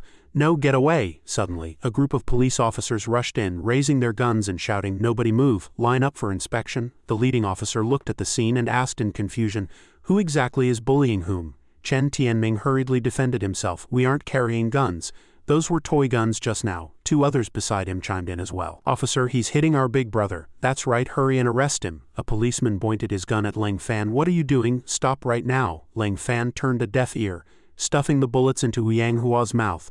The policeman roared, "I'm talking to you, stop or I'll open fire." Ling Fan glanced sideways and asked coldly, "Open fire? Are you talking to me?" The policeman snapped, "Who else? Committing an assault right in front of me. You have a lot of nerve." Ling Fan raised his hand and frowned. "Then why don't you think about it? I didn't bring a gun. Where did these bullets come from?" The officer froze, thinking, he really isn't carrying a gun. There's no reason he should have such large bullets. Ling Fan pointed over there and explained, "Look over there. Those siblings are being held captive by them." I came to save them. These bullets are what I caught just now when they were shooting at me." Chen Tianming took a step back, thinking that things had gone south. The officer looked in that direction and asked suspiciously, "Is that true?" He then issued a stern order, "Hurry and rescue the civilians. I'll keep this kid under control." The police acted immediately. The officer continued to point his gun at Leng Fan. "You've done a service by providing a lead. It's not too late to stop now. Stop talking nonsense about catching bullets." Leng Fan didn't care at all, asking flatly, "Nonsense, then I'll demonstrate it for you again." With that, Leng Fan nimbly snatched the gun from the officer's hand. He cried out, "My gun!" Leng Fan pointed the gun at Ouyang Hua.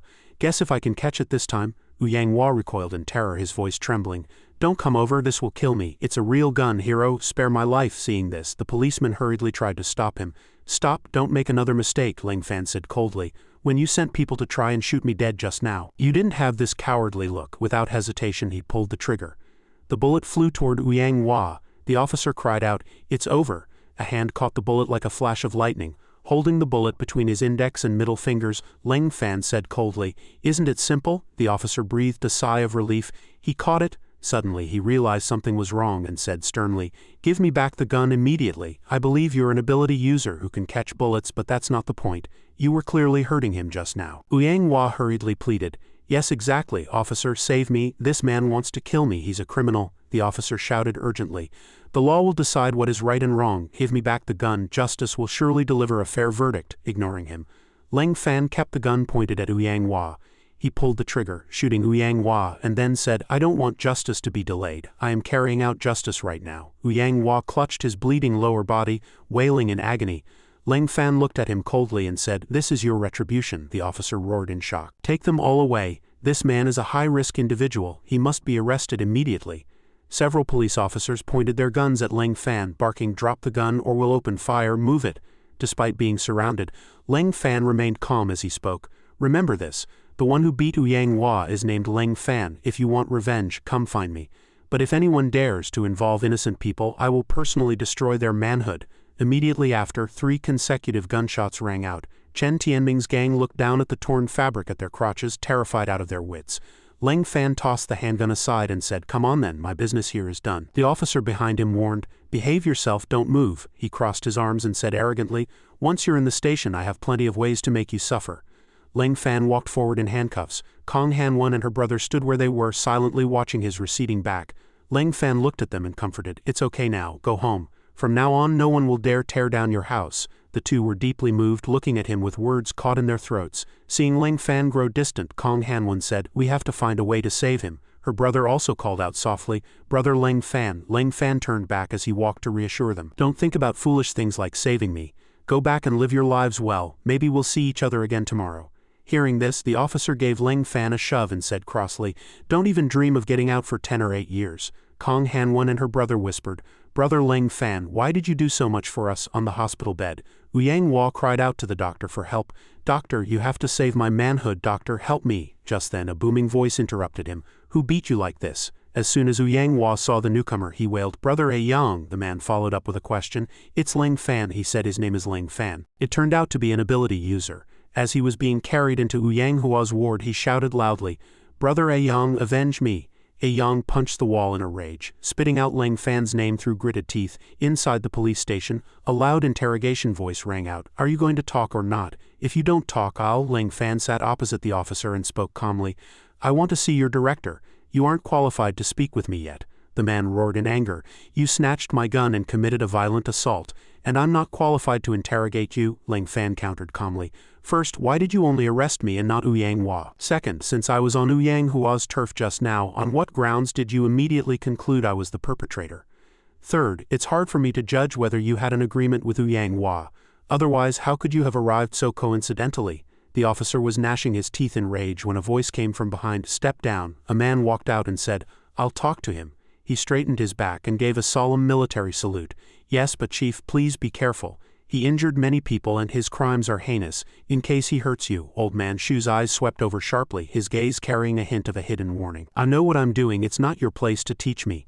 He frowned slightly, sitting straight in the chair with a trace of helplessness on his face. "It's only been 2 days and you've caused such a huge mess. I really underestimated you." Leng Fan was completely unfazed, his tone as flat as stagnant water. If I didn't give the Yang family a bit of a shock, I'm afraid the play wouldn't be able to continue. I only crushed his eggs. With current medical technology, I'm afraid they can't be fixed, right?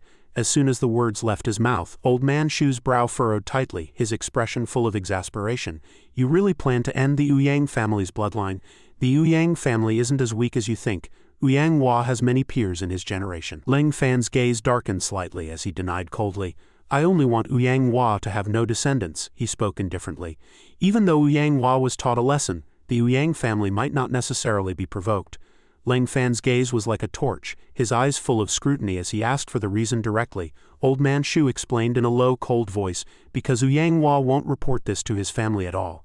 If he sought help from the family for a matter like this, his status at home would plummet. Leng Fan's gaze became even more determined, his tone without a shred of fear. There was only resolve in his eyes. In that case, if I want to strike the Yang family, I'll have to go directly to their house and give the family head a beating. Old Man Shu immediately frowned, pressuring him with a stern tone. Don't be impulsive. Yang Hua will definitely find people to take revenge on you. He has an excellent relationship with the 4 young masters of the capital. I'm afraid they are already on their way. Hearing this, Leng Fan raised his eyebrows slightly and asked in a low, curious voice, The 4 young masters of the capital? Old Man Shu nodded slightly, his tone becoming serious. That's right. These 4 are the scions of the 4 major ability families, and their strength is outstanding among the younger generation. Yang Hua also has the strength of the 4 young masters level. A hint of confusion flashed in Leng Fan's eyes, his lips moving slightly. What? The young elites of the ability world are trash like Yang Hua? Old Man Shu's face darkened instantly, and he almost shouted, his brow furrowed and his tone stern and heavy. He only appears weak compared to you. You're a monster. Even among the older generation of the ability world, you're a monster-like existence. Leng Fan reached out to stroke his chin, falling into deep thought. After all, I don't have an ability. I rely entirely on the techniques my master taught me. Strictly speaking, I don't count as a person from the ability world, right? Since I don't count as part of the ability world, how can I be counted as part of the ability world's younger generation? In an instant his eyes lit up and his expression became relaxed. I see, I understand now.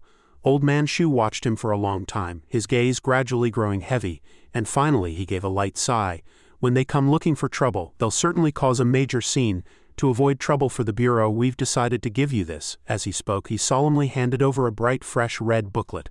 Leng Fan was stunned, his eyes fixed on the booklet, as a strange premonition rose in his heart. This thing is, the corners of Old Man Shu's mouth curved up in a triumphant smile, and the atmosphere in the room instantly turned cold. What use is this? Can it stop bullets? He gave a light snort and pushed the red booklet toward Leng Fan, his tone slow and powerful.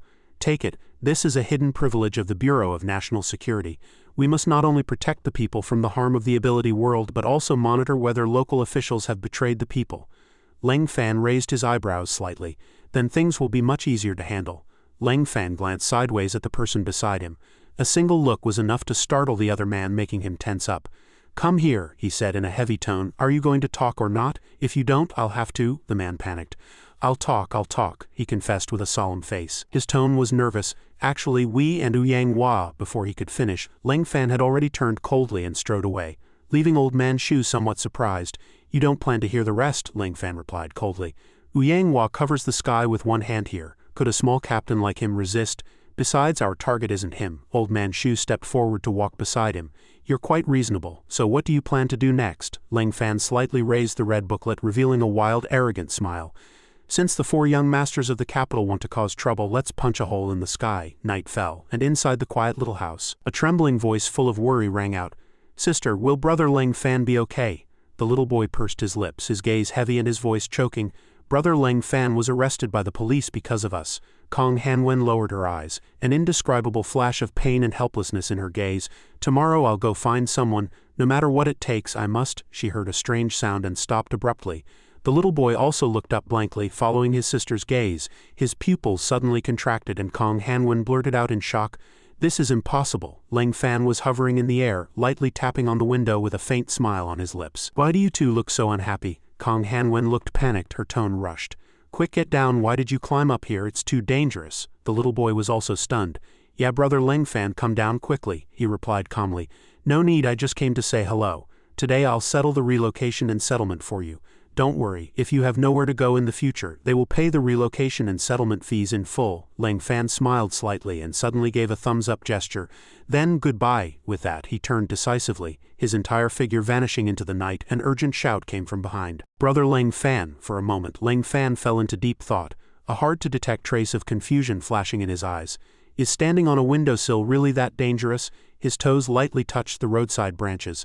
Lang Fan flickered in and out of sight, jumping and weaving through the void as if walking between two worlds. She stood stunned on the spot, her lips trembling slightly. Beside her, her brother shouted excitedly, "Brother Lang Fan really is Superman." Suddenly, a knock at the door broke the excitement. The cracked door slowly opened, letting in light from the hallway to reveal a kind-looking old man. "Old Hu, is something the matter?" Old Hu nodded slightly. His gaze full of love, he handed over a thick envelope. "Your student loan has come through, I've brought it to you." Kong Hanwen took it with trembling hands, shocked. "Was it really approved? I thought there was no hope." She opened the envelope. Inside were stacks of neatly arranged new bills. Kong Hanwen looked up, her tone full of suspicion. "Wait, isn't the student aid 20,000? Old Hu smiled kindly, warmth shining in his eyes. "The higher-ups saw that your family's situation is difficult, so they specifically approved a bit more." In a flashback, Lang Fan quietly handed over a letter, his tone firm and sincere. "I want to help those siblings, but I don't want them to know." Old Hu was sincerely grateful, feeling that he was a good person. The scene shifts to the Longtong Group building. Lang Fan muttered, "The names are the same. It seems this company is the developer. The building is quite tall, but their merit has turned into a negative number." In his memory, when Lang Fan met Old Hu, the old man had said, "We only ask them to compensate us at market price plus 3 years of settlement fees. Otherwise, for so many of us, are they going to let us wander the streets?" At this moment, Lang Fan frowned, killing intent leaking out with every word. "Let me see who gave you the courage to tear down people's homes." Suddenly, an arrogant voice rang out. "Brad, I've been waiting for you for a long time." A Yang walked in, his face twisted and his eyes bloodshot with rage. Seeing Lang Fan walk past calmly, he gnashed his teeth in anger. "You dare look down on me?" A Yang waved his hand and rushed up, spitting out venomous words. "I'm going to snap your neck." But at that moment his rough hand was caught in a death grip. A Yang froze, his entire body stiffening. A chill flashed in Lang Fan's eyes as he tightly gripped the man's hand and warned coldly, "Besides my master, no one has ever dared touch my neck, but my master said that if anyone dares to do so, I should snap theirs." Lang Fan spoke coldly. "Waiting for me for what? Go home and go to sleep." This attitude left A Yang confused. He excitedly grabbed Lang Fan's shoulder. "You dare look down on me? Do you know who this young master is?" Lang Fan just looked up and replied with one word, "Get lost." Seeing the scene before him, A Yang couldn't help but marvel. Such strong pressure. This guy is at least a grade 2 ability user or higher. He quickly regained his confidence. "Don't push people too far." A Yang raised his fist and green lightning appeared around his body. "This young master is one of the 4 young masters of the capital, an elite of the younger generation in the ability world. My awakened ability is the extremely rare lightning, even though I'm only grade 3 right now. It's not impossible to challenge a grade 2 above my level." Lang Fan showed no sign of weakness, mocking him. "I'm here to talk business, not to fight. Your ability is too blinding. Can you lend me a pair of sunglasses? I can't even see the way." These words drove A Yang almost insane, and he blurted out, "Bastard!" He channeled his inner power, triggering a deafening explosion. "Then I'll blind your dog eyes." Lang Fan ignored him completely, saying casually that the security guards were coming and if he kept discharging electricity here, he'd be caught soon. To his surprise, the 2 security guards countered, "Master Yang is a shareholder and owner of our company. What nonsense are you talking about? We're here to stop you." Lang Fan frowned in displeasure. "In other words, I can't get past unless I give you a beating." At this time, A Yang was hovering in the air like a light bulb, answering firmly, "That's right." Lang Fan stroked his chin and thought, "Are you that fond of being beaten?" A Yang's eyes sparked with rage. "Crap, this young master means I'm going to send you flying right here." He charged forward, wreathed in flames. "You dare destroy the future happiness of my brother. I'll have your dog life." As A Yang approached, Lang Fan suddenly reached out to block him. With quick eyes and hands he delivered a resounding flick to A Yang's forehead. Just one flick of the finger erupted with incredible power. A Yang was suppressed and sent flying 100 meters back, finally leaving only a bruised and swollen face on the ground. Lang Fan mocked boredly, "I thought you were tougher. I didn't even control my strength just now." The 2 security guards were also terrified by the sight. Master Yang was actually one-shotted. Before he could finish his stammering sentence, Lang Fan had already paced toward them. He rested a hand on the buzz-cut security guard's shoulder, terrifying the man. The man pleaded incoherently, "Don't hit me, I'm just an employee. Please let me go, I'll resign immediately." Lang Fan replied, "I just want to ask how to get to your general manager's office." The buzz-cut guard gave an accidental, "Ah." The moon was clear that day, and the breeze was gentle, as if nothing had happened. The scene just now had been recorded in its entirety. Ouyang Hua muttered to himself, a grade 3 ability and a rare elemental one at that, yet he was flicked away with one finger. He asked himself through the pain, did I escape a disaster today? Meanwhile, the phone on Ouyang Hua's desk rang. He looked at the name on the screen and shouted, C2 Heoshan, it's this guy. Heoshan set a plan before. If we can lure him here and let them both get injured, won't I be able to reap the benefits? Ouyang Hua shouted into the phone, hello, Master Tien. It's the guy that first told you about last time who broke into my company. He just beat a young into a pulp with one slap. If you come over now and defeat him, you'll be the undisputed #1 of the younger generation in the ability world. Heoshan leaned back in his chair, hands crossed, muttering, a young man who can defeat a young. I'm quite curious. After all, a young is the only one among the 4 young masters who can keep up with my pace. With a hint of mystery in his eyes, he replied, in that case, I really should go and see for myself. Wait there, I'll be there right away. With that, Heoshan stood up and said, sorry cousin, I have to head out now. Did Zhou look flustered for a reason? Well, in that case, cousin, go ahead with your business. Heoshan waved goodbye. I'll host you properly next time. As soon as he finished, he transformed into a streak of light and vanished miles away. Zhou watched his receding back with admiration, thinking, cousin is getting more and more powerful. I wonder if this is a good or bad thing for the C2 family. Yang Yi looked worried. Yer has a bad premonition. Why hasn't brother Leng Fan returned yet? Zhou replied, somewhat annoyed. He's probably tied up with something. I just hope he's safe, with that trouble magnet personality of his. She sighed, but Yang Yi was optimistically heartbreaking. Is there actually anyone who can beat brother Leng Fan? Isn't it always him beating others? Zhou, however, wasn't as hopeful. She muttered, that might be true, but what if he slips up? And so they waited for Leng Fan until late into the night. Meanwhile, a female secretary stood in front of an office door looking terrified. You can't go in. If you want to see President Hua, you need an appointment first. Leng Fan gradually lost his patience and coldly spat out 2 words. Move aside. The secretary's eyes welled with tears as she stammered in panic. Sir, I'm just an employee. If I let you in, I'll lose my job, Leng Fan continued to persuade her. But if you don't move, many people will be left homeless. Are you sure you want to aid and abet a villain? The secretary seemed wavered. But suddenly a bolt of lightning struck, separating the two. The secretary was blasted back, hitting the wall.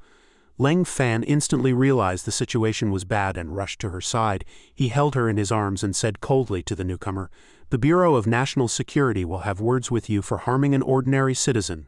Heoshan made a grand appearance, looking like he was in a shampoo commercial. The Bureau will have words with me. Who in that Bureau would dare look for trouble with me? The secretary's face flushed red with excitement. That's the head of the 4 young masters of the capital, Master Heoshan of the C2 family. At such a young age, he's already broken through to become a grade 2 ability user.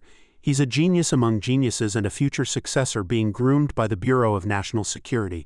As the saying goes, one should not fear a godlike opponent but a pig-like secretary.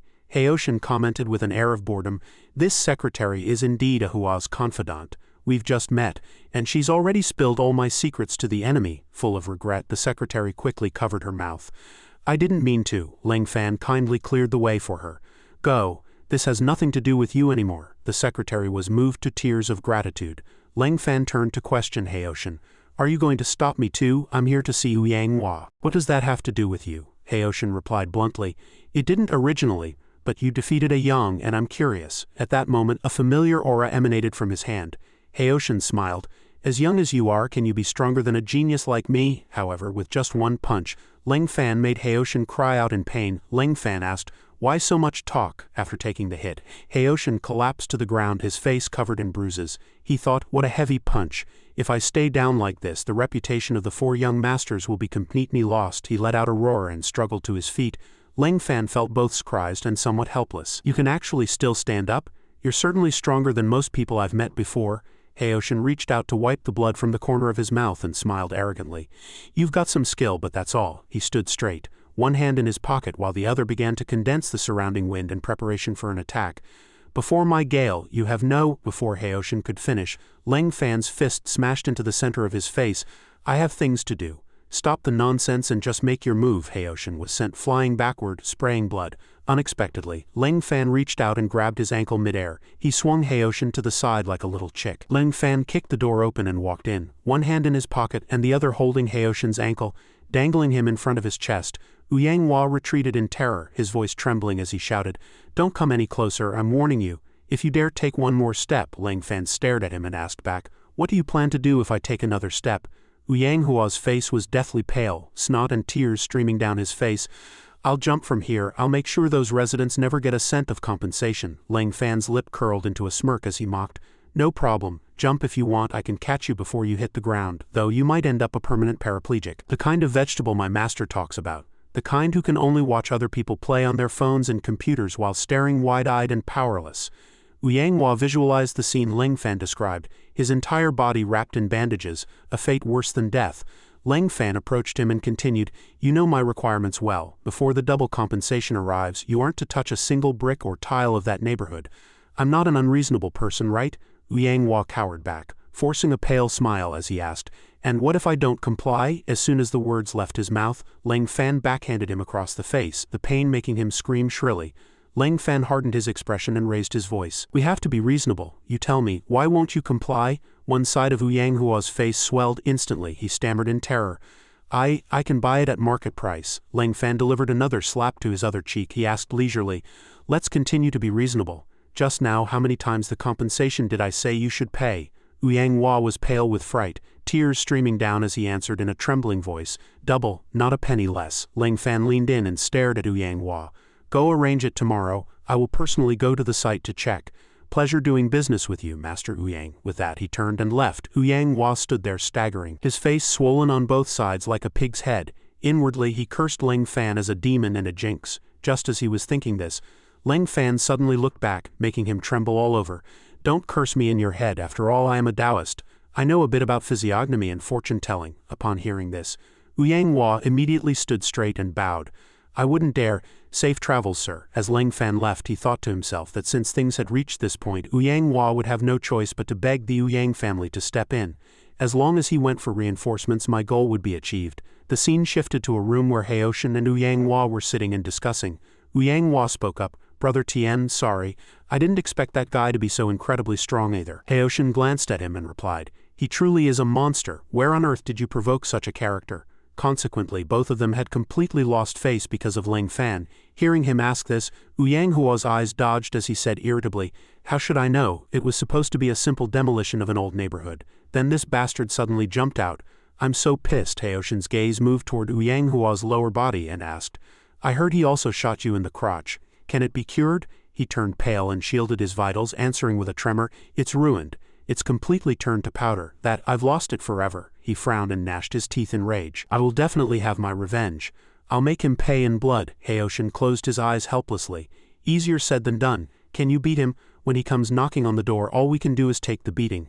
Fuming with rage, Yang Hua picked up his phone. "We can't beat him, but my Yang family is a prominent clan in the ability world. People of the Yang family aren't so easily bullied." Heoshin frowned at him and reminded him that if he made this call, his status in the Yang family would plummet. Yang Hua said through gritted teeth, "I don't care about that anymore." As he dialed, he declared, "I don't want my reputation. And I don't want the position of the Yang family heir either. I just want him dead." The scene shifted elsewhere, where Lang Fan was sitting and chatting with Old Man Shu. Old Shu said happily, "Well done, just hearing about it is satisfying. Those two brats, Yang Hua and C2 Heoshin, really deserved a beating." Lang Fan replied with a smile, "I didn't just beat Yang Hua, I also helped him solve some worries along the way." Old Man Shu looked at him in confusion. "What worries?" Lang Fan gestured with his index finger. "I helped him cut off all his desires for women. His root cause is gone." Upon hearing this, Old Shu gave him a thumbs up and laughed loudly. "You really are ruthless, kid. I didn't hear anyone mention this when I went to the station to bail you out." Lang Fan rested his chin on his hand and mused. Probably because Yang Hua was too embarrassed to let word get out. After all, he can't exactly tell everyone he meets. Lang Fan turned to the side, puffed out his chest, and said with a look of pride, "Look at me, brother. I already have absolutely no worldly desires." Old Shu laughed so much he couldn't close his mouth. Just then, Zhou Jiaqi suddenly pushed the door open and walked in with a dark expression, accompanied by Yang Yi. "I'm back." Lang Fan looked at her and asked, "What's wrong? Your face is as black as Bao Gong's. Did you go coal mining?" Zhou Jiaqi pouted and replied petulantly, "You're the one who went coal mining. I'm in a very bad mood right now." "Shut up." Old Man Shu stood by and gently patted her back to comfort her. "All right now, Jiaqi. Don't you know him by now? That's just his way of showing concern. Tell Grandpa Shu who made you unhappy." She sighed and recalled, It's all because of my cousin. Usually he's as fierce as a wolf, but he ended up kicking a steel plate and got beaten black and blue." Upon hearing this, Old Man Shu closed his eyes in thought. Zhou Jiaqi's mother was Situ Lan, which meant that was her cousin. As he realized this, he glanced at Ling Fan and thought to himself, could it be that Situ Haoshan was the one injured by this kid's beating just now? Ling Fan looked at her seriously and said, "It's fine, I'll go back and beat them up for your cousin." Old Man Shu looked at Ling Fan, wiped away a cold sweat, and thought, "Are you sure?" The next day at Shengyuan residential area, a group of people was gathered at the entrance lining up to receive items. The leader shouted through a megaphone, "One at a time, don't push, there's enough for everyone." Ling Fan jumped down from an old man's flatbed cart and said, "Thanks, master, thank you for the hard work. I've arrived." The old man looked at him happily and praised, "Young people really do have healthy bodies." Old Hu suddenly handed Ling Fan a bag, smiling happily as he said, "It's all thanks to you this time. That company came to give us our compensation. Look, it's all cash." Ling Fan frowned and asked back, "Cash? Cash compensation? Actually paying in cash? Why do I have a bad premonition?" Two men tightly gripped the bags on their shoulders. Although the cash was a bit heavy, holding it in their hands felt secure. It smelled much better than a bank transfer. It seemed that Brat Ouyang wasn't so bad after all. Ling Fan scanned the area and thought that if everyone was happy, he had nothing to worry about. Old Hu hubbily came over to ask for help. "Young man, I won't say more. I'm going to deposit the money, or else these old bones will be crushed under the weight. Keep an eye on things for me. If you run into anyone causing trouble, you have to step in and help." Ling Fan nodded in agreement. "No problem, you go ahead." Ling Fan looked toward the bustling crowd. Handing out compensation was probably the only thing right now that could make people feel like queuing wasn't hard work, drawing many envious looks. On a clear morning, a man handed a bill to someone. "This is your compensation. You're Zhang Xiaomao, right?" The man scratched his head sheepishly. Right, I'm Zhang Xiaomao. I can finally marry the little bride next door and bring her home." Just then, three men hurriedly carried things, quickly packed up and prepared to leave. The large truck drove away with the speed of a rocket, leaving a cloud of dust that made Xiaomao cough incessantly. "They're running so fast after the money's been handed out? Are they in a hurry to be reincarnated?" Ling Fan's expression couldn't help but turn cold. Since the money had been distributed, there was no more business for him. "I'll go back and find another excuse to teach Ouyang a lesson." Just then an angry voice rang out. "Everyone, don't leave, do not sign, those bastards scammed us." A young man asked with an anxious look, "What's wrong, Old Hu?" He was confused. "What happened?" Old Hu pointed resentfully at the money bags on the ground. "Those bastards played us. In this money, one real bill is sandwiched between two fakes. I was almost arrested by the bank as a criminal." Hearing this, everyone picked up their money to check. It was actually fake money. A man cursed. "How can there be such unscrupulous people?" Ling Fan asked in confusion. "Old Hu, what exactly is going on?" With a face full of indignation, Old Hu grabbed a counterfeit bill. "Those dogs scammed us poor people with these high-quality fakes. Now that the signatures are done, our houses are gone too." Ling Fan's brow furrowed, his heart full of questions. How could this be? The young man covered his face, looking distraught. "How can it be fake money? How could we have misjudged it?" Old Hu said with a face full of rage. "Now the houses are gone and the money is gone. How are we supposed to live?" A middle-aged woman knelt on the ground and began to sob. Ling Fan's face was calm. "It's all my fault." Kong Hanwan's eyes showed concern. "It's not your fault, we just didn't look closely enough ourselves." The little boy comforted him innocently. "Brother Ling Fan, don't blame yourself." Ling Fan gently ruffled his hair. "Don't worry, I will definitely get it back for everyone." Somewhere a pillar of light descended from the sky. It then hit the ground heavily, triggering a minor earthquake. Ling Fan appeared in the dust and smoke. "Ouyang, get the hell out here." The man walked out, clapping in admiration. "Such a fast reaction. I have to say, your speed as a messenger is indeed worthy of praise, especially compared to that single-track mind of yours." Ling Fan didn't waste words and spoke coldly. "Cut the crap. I'm only taking the money. I'll count to 3. If you don't bring the money out, I'll take your head to the mountains to wipe a monkey's ass." Ouyang snapped his fingers arrogantly. "I'd like to see what you're capable of. My 3 seniors, the madman who despises my Ouyang family, is here. Hurry up and teach him a lesson." Ouyang Yangzong, the second elder of the Ouyang family, and a grade 2 ability user, let out a great shout and stepped forward. "Brat, you've got a lot of nerve, haven't you? Injuring my Ouyang family's disciples and then daring to order us around." With that, he unleashed a killing move, and the phantom of a fierce tiger appeared. "This old man will show you the consequences of despising the Ouyang family." Ouyang looked excited. "It's coming. The second elder's ability, fierce tiger descending the mountain."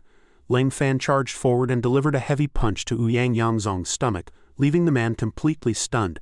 After dealing with Ouyang Yangzong, Leng Fan walked on with his hands in his pockets, completely composed. Standing in the middle of the crowd, he issued a high-spirited challenge. Who else wants a beating? Step forward.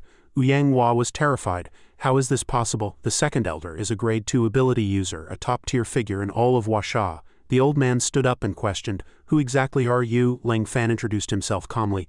"My name is Leng Fan." Ouyang Yangzong's face turned pale. He was terrified upon hearing the name. Leng Fan, the one who enraged the entire Western ability world. The youngest elder in the history of the Bureau of National Security. Is it that Leng Fan? Leng Fan turned his head slowly and replied, "That's right." The old man accepted his defeat gracefully, coughing up a mouthful of blood. Then this old man's loss was not in vain. Leng Fan turned to challenge Ouyang Hua. "Your turn. Still want to fight?" Ouyang Hua's face was deathly pale, drenched in sweat. He fell to his knees with a thud and began to kowtow frantically. "Big brother Leng Fan, I was wrong. I was truly wrong. I should never have come here in the first place." Leng Fan's tone carried killing intent. "You made a blood oath last time too. Do you think I'll believe you?" Ouyang Hua stammered in panic. Then what do you want?" Leng Fan pointed to the sky and set his terms. "Now immediately have your people take the compensation for that neighborhood over and personally hand it to every single household." His face turned even paler. "No problem, I'll go take care of it right now." Ouyang Hua appeared to submit on the surface, but inwardly he cursed, "Take care of your grandmother. As soon as you leave, I'm bolting. I'll just find some scapegoat to take the fall and you'll never find me in this lifetime." Leng Fan saw through his thoughts and kicked Ouyang Hua to the ground. Before the business was finished, Leng Fan sat directly on him cross-legged. "I'll stay seated right here.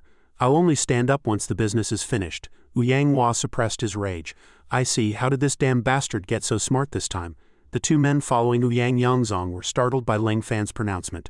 "Furthermore, since you've repeatedly looked for trouble with me and even called your family elders over to get beaten, I've decided to humiliate the Ouyang family a little." To the green-haired guy, this was like a bolt from the blue. "What do you want to do?" Leng Fan's face darkened as he revealed a sinister smile. "I'm going to use the most disgusting thing possible to make you all feel sick to death," they asked in unison, terrified. "The most disgusting thing?" Leng Fan appeared somewhat perverse. "I want your Ouyang family to send your most beautiful girl to be my maid." The two men with Ouyang Yangzong breathed a sigh of relief and agreed. "Is that the most disgusting thing? Isn't this a godsend? I'll contact the family immediately and have the female members sent over right away." Their reaction exceeded Leng Fan's expectations. "What the hell, why did they agree so readily?" The green-haired guy with Ouyang Yangzong picked up the phone to convey the requirement.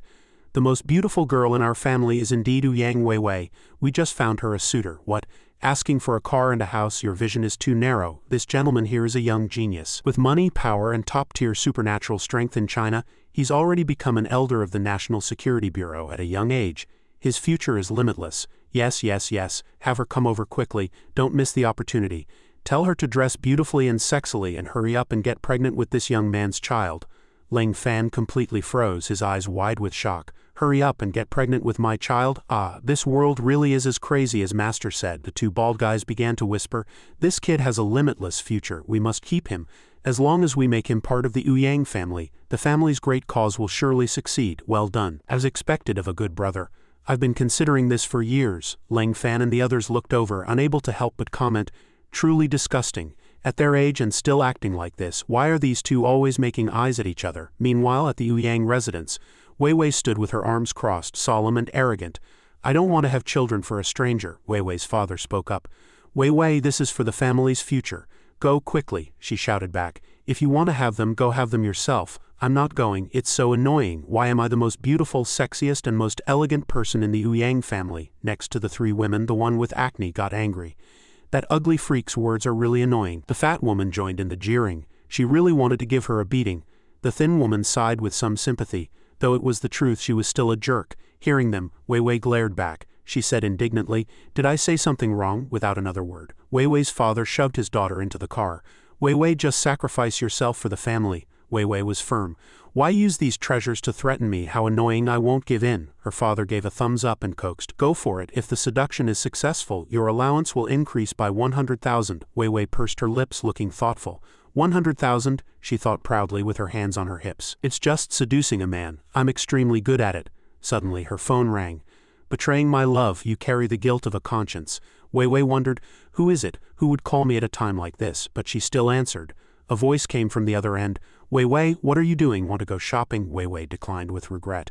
Xiao Zhao, I don't have time for a blind date today. They say he's the #1 supernatural expert of China's younger generation, the youngest elder of the National Security Bureau, and the youngest inspector of the Oversight Committee.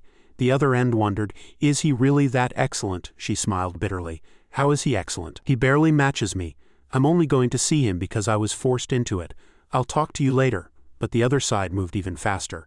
Since he's such an excellent talent, I have to go see for myself too. After hanging up, Wei Wei was fuming with rage. Curse you, by Xiao Zhao, you actually want to snatch a man from me. It looks like today will be a fierce battle. Under the blue sky and white clouds, Bai Xiao Zhao sat on a swing, feeling very smug.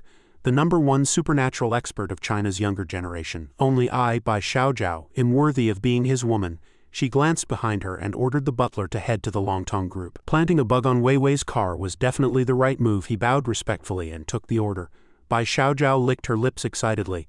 Little hottie, here I come. A few more white clouds drifted across the sky. Yang Hua nervously poured tea for Leng Fan. Brother Fan, have some tea. Leng Fan turned and asked directly, did you poison it? He was startled. No, of course not. Leng Fan picked up the teacup and poured it out. The flavor is too strong, even an idiot could smell it. He maliciously picked up the entire teapot. No one plays such a stupid trick like you. Drink the whole thing for me, Yang Hua cried out in terror. Mercy. Just then, someone announced the most beautiful eldest daughter of the Yang family. Yang Wei Wei has arrived. The two looked toward the voice. Wei Wei was standing at the door with her arms crossed, looking arrogant. She asked, who is my husband? Leng Fan looked completely bewildered. What husband? The man who had been with Yang Yangzong whispered a few words in Wei Wei's ear. She nodded. So that's how it is, I understand. Wei Wei shyly lowered her neckline, revealing everything that should be revealed. Are you Yang Wei Wei's future husband? And I am the most beautiful woman of the Yang family. She gave Leng Fan a complacent glance. No man could last more than 3 seconds against this move. Men were, after all, very simple creatures. As long as I act a bit deep, you'll be unable to help yourselves. Leng Fan was stunned.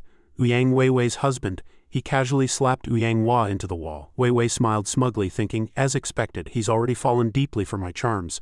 The two bald guys also thought, even if this kid's strength is formidable, he's still just a mortal. Since ancient times, heroes have always had a weakness for beauties.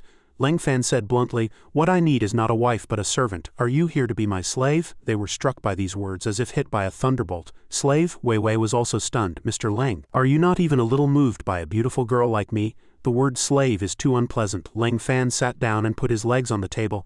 Rub my legs. Since you're already my slave, hurry up. She was a bit hesitant and had to use an even more powerful move. Wei Wei whispered, wind come, and hooked her finger. Suddenly a gust of wind rose from beneath her feet. Wei Wei covered her face and let her skirt flutter, her hands shielding her blushing cheeks. This wind is so strange. The guy next to her was delighted to see this, as expected of our Yang family's daughter. What man could resist this move? Leng Fan kept his head down, simply stood up, walked over and waved his hand. The wind vanished instantly. It's fine now, Wei Wei thought awkwardly. Is he gay? Suddenly a voice asked. Who is the #1 person in the younger generation of China's supernatural world? Wei Wei turned her head. It's you. Leng Fan also turned to look, a look of bewilderment on his face, not knowing what was happening. Bai Xiao Zhao stood there covering her mouth and laughing. Bai Xiao Zhao, I've arrived. Wei Wei was puzzled. What kind of opening line is that? I couldn't even seduce him when I arrived. What's the use of you coming? Leng Fan didn't beat around the bush. What are you here for? Wei Wei looked at Leng Fan helplessly, thinking, you actually responded to such a trashy opening line? Bai Xiao Zhao asked excitedly. Are you the #1 of the younger generation? He was a bit unsure. I suppose so. Bai Xiao Zhao was delighted. Great, since you're the #1, do you dare accept a challenge from me? Bai Xiao Zhao? Leng Fan looked like he had found the fun in a challenge. Want to fight? I'm good at that. Bai Xiao Zhao blinked and held up 3 fingers. What are you talking about? I'm giving you a 3-day chance to pursue me. Leng Fan was stunned, thoroughly disappointed. Are you sick? Pursue you? She confirmed complacently. That's right, I never give chances to ordinary people. Just then, Wei Wei also rushed over and blocked Leng Fan. First come, first served.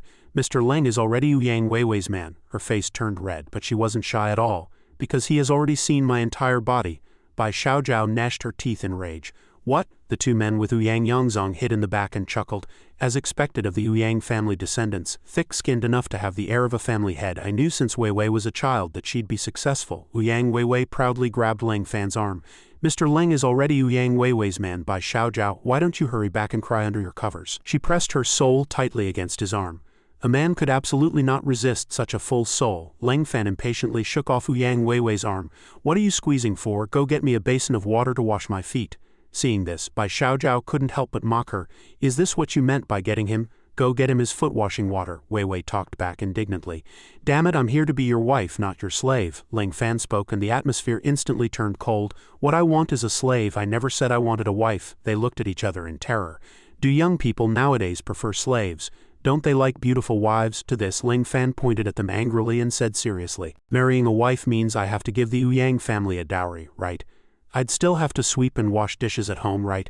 I'd have to protect her and the Yang family along with her, right? Most importantly, with shameless people like your Yang family, how can I be sure the child she bears is mine? Considering all conditions, the best choice is obviously to find a slave rather than a wife. I'm very smart, don't take me for a fool. The two men with Ouyang Yangzong immediately adopted a fawning attitude. To have such enlightenment at such a young age, that makes too much sense. Ouyang Weiwei burst into tears. This is too much, even though I Ouyang Weiwei smoke, drink, go clubbing, and play with handsome guys' feelings. I know I'm a good girl. Seeing the three men remain silent, she felt deeply ashamed. Bai Xiaojiao walked to his side and said it was his luck that he didn't choose her. But missing a good girl like her would be his loss. Ling Fan squinted at her. You're certainly confident. I don't know where your confidence comes from. Bai Xiaojiao was extremely confident in her own conditions. It'll scare you to death. Do you know who my dad is? Do you know what my dad does? Do you know that marrying me means marrying my dad? Does it mean becoming my dad's son-in-law? He looked disdainful. Then who exactly is your dad? She pointed to the sky and introduced him proudly. My dad is the leader of the Eastern Warzone supernatural world. Bai Dao. Ling Fan still ignored her and picked Bai Xiaojiao up to throw her out. Enough trouble. After experiencing so much, I think my background is the most impressive. Go home and play. She was furious. Bastard, I hate you. Did you hear me clearly? My dad is the leader of the Eastern Warzone supernatural world. No matter how Bai Xiaojiao nagged, the only response she got was the bang of the door closing. Her hands were shaking with rage. Bastard. I'm calling my dad right now and having him come give you a beating. This is what you get for not marrying me. Bai Xiaojiao immediately called to complain. Hello, Dad. Someone is bullying me. Bullying your cute little daughter. Ling Fan returned to the room to drive the others out. I can't be bothered to play with you either. Just get lost after you finish paying the compensation for that neighborhood. The green-haired guy with Ouyang Yangzong gave an embarrassed smile. Then is our grievance, Ling Fan nodded firmly. Of course, I'll remember to visit the Ouyang residence anytime. These words were like a bolt from the blue for the two men. If he targeted them, how would the Ouyang family make money in the future? If they couldn't use their power to bully others and only relied on the name of a supernatural family, what would be the point of training their abilities so hard? Suddenly, the door was kicked open. Bai Xiaojiao stood with her hands on her hips and her head held high, smiling smugly. Ling Fan, my uncle Shui Zan is here. Come out and get beaten. Ouyang Weiwei's eyes widened as she cried out. Shui Zan, Bai Dao's only confidant, the legendary battlefield maniac? The two men with Ouyang Yangzong turned pale and panicked. He likely really does have the strength to fight Ling Fan. As expected of the protective god of war Bai Dao, he sent out his top general right away. Ling Fan spoke with his head down. Shui Zan, that's an interesting name. It feels like every time you want a blood battle, you have to be half dead yourself to resolve the fight, right? Bai Xiaojiao pointed at them and ordered. Damn it, don't you dare insult Uncle Shui Zan, uncle. Teach him a lesson. Shui Zan walked toward him step by step. He clenched his fists and questioned in a solemn tone, Are you Ling Fan? Ling Fan looked him in the eye calmly. You know me. They laughed gleefully. He's about to make a move. Shui Zan, kill him. Even if both sides are injured, our Ouyang family can reap the benefits. She stood in the back with her fists clenched and shouted, Quick, hit his face, Uncle Shui Zan. I want to see him with a bloody nose. Shui Zan didn't do as she asked. Instead, he knelt before Ling Fan. On behalf of Commander Bai Dao of the Eastern War Zone, I apologize to you. Our young lady is young and ignorant. Please forgive her. His actions left the two men with Ouyang Yangzong pale and terrified. Ling Fan pointed at himself provocatively. Don't be so polite. Use whatever moves you have. Cold sweat poured down Shui Zan's face as he spoke softly. You're joking, never mind me. Even Commander Bai Dao wouldn't dare make a move against you if he were here. He stood up and took Bai Xiaojiao away. If there's nothing else, we'll take our leave. Bai Xiaojiao struggled angrily. Hey Uncle Shui Zan, the plot isn't supposed to go like this. Immediately, Shui Zan took her and vanished, making a quick escape. They stood there dumbfounded. Shui Zan actually ran away. He just said hello and fled. He put his hands in his pockets and turned to leave. Do your job well. Our grievance is officially set. I'll visit your home when I have time. The people with Ouyang Yangzong were horrified to see Ling Fan vanish into thin air. That's a teleportation technique that only those above the innate level can use. Ouyang Weiwei slumped to the ground crying, Why is there still a man Ouyang Weiwei can't get? He covered his face and said weakly, Now we've made an enemy. The Ouyang family's future won't be easy. The other man with Ouyang Yangzong complained, It's all because of this damn little brat. If he hadn't been greedy for that small profit, how could we have offended such a big shot? Yang Hua held his head and wept. Stop hitting me. Now that things have come to this, finding a way to solve it is most important. He came up with another plan. Actually, there is one more way. In the Yang family group chat, an elder sent a notification. I have received an invitation from the Western supernatural world. I'm going to the meeting tonight. Everyone, watch the house. The others replied, received. But Yang Diao replied with a curse. The elder angrily announced, Yang Diao, you are expelled from the family. The green-haired guy with Yang Yangzong was very worried. What do you mean? The brown-haired guy said firmly. Since the China supernatural world wants to find trouble, we'll fight to the bitter end. As night fell, it enveloped an ancient mansion. The Yang family head Yang Feng asked impatiently, how much longer? Aren't they here yet? As soon as the words left his mouth, footsteps rang out. Sophia sat down leisurely and said straight to the point, this time you rescued me from the National Security Bureau. You all must have put in quite a bit of effort, haven't you?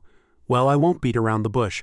I've come here to win you over, from being nominal members of the Washa ability world to becoming full-fledged members of our holy see.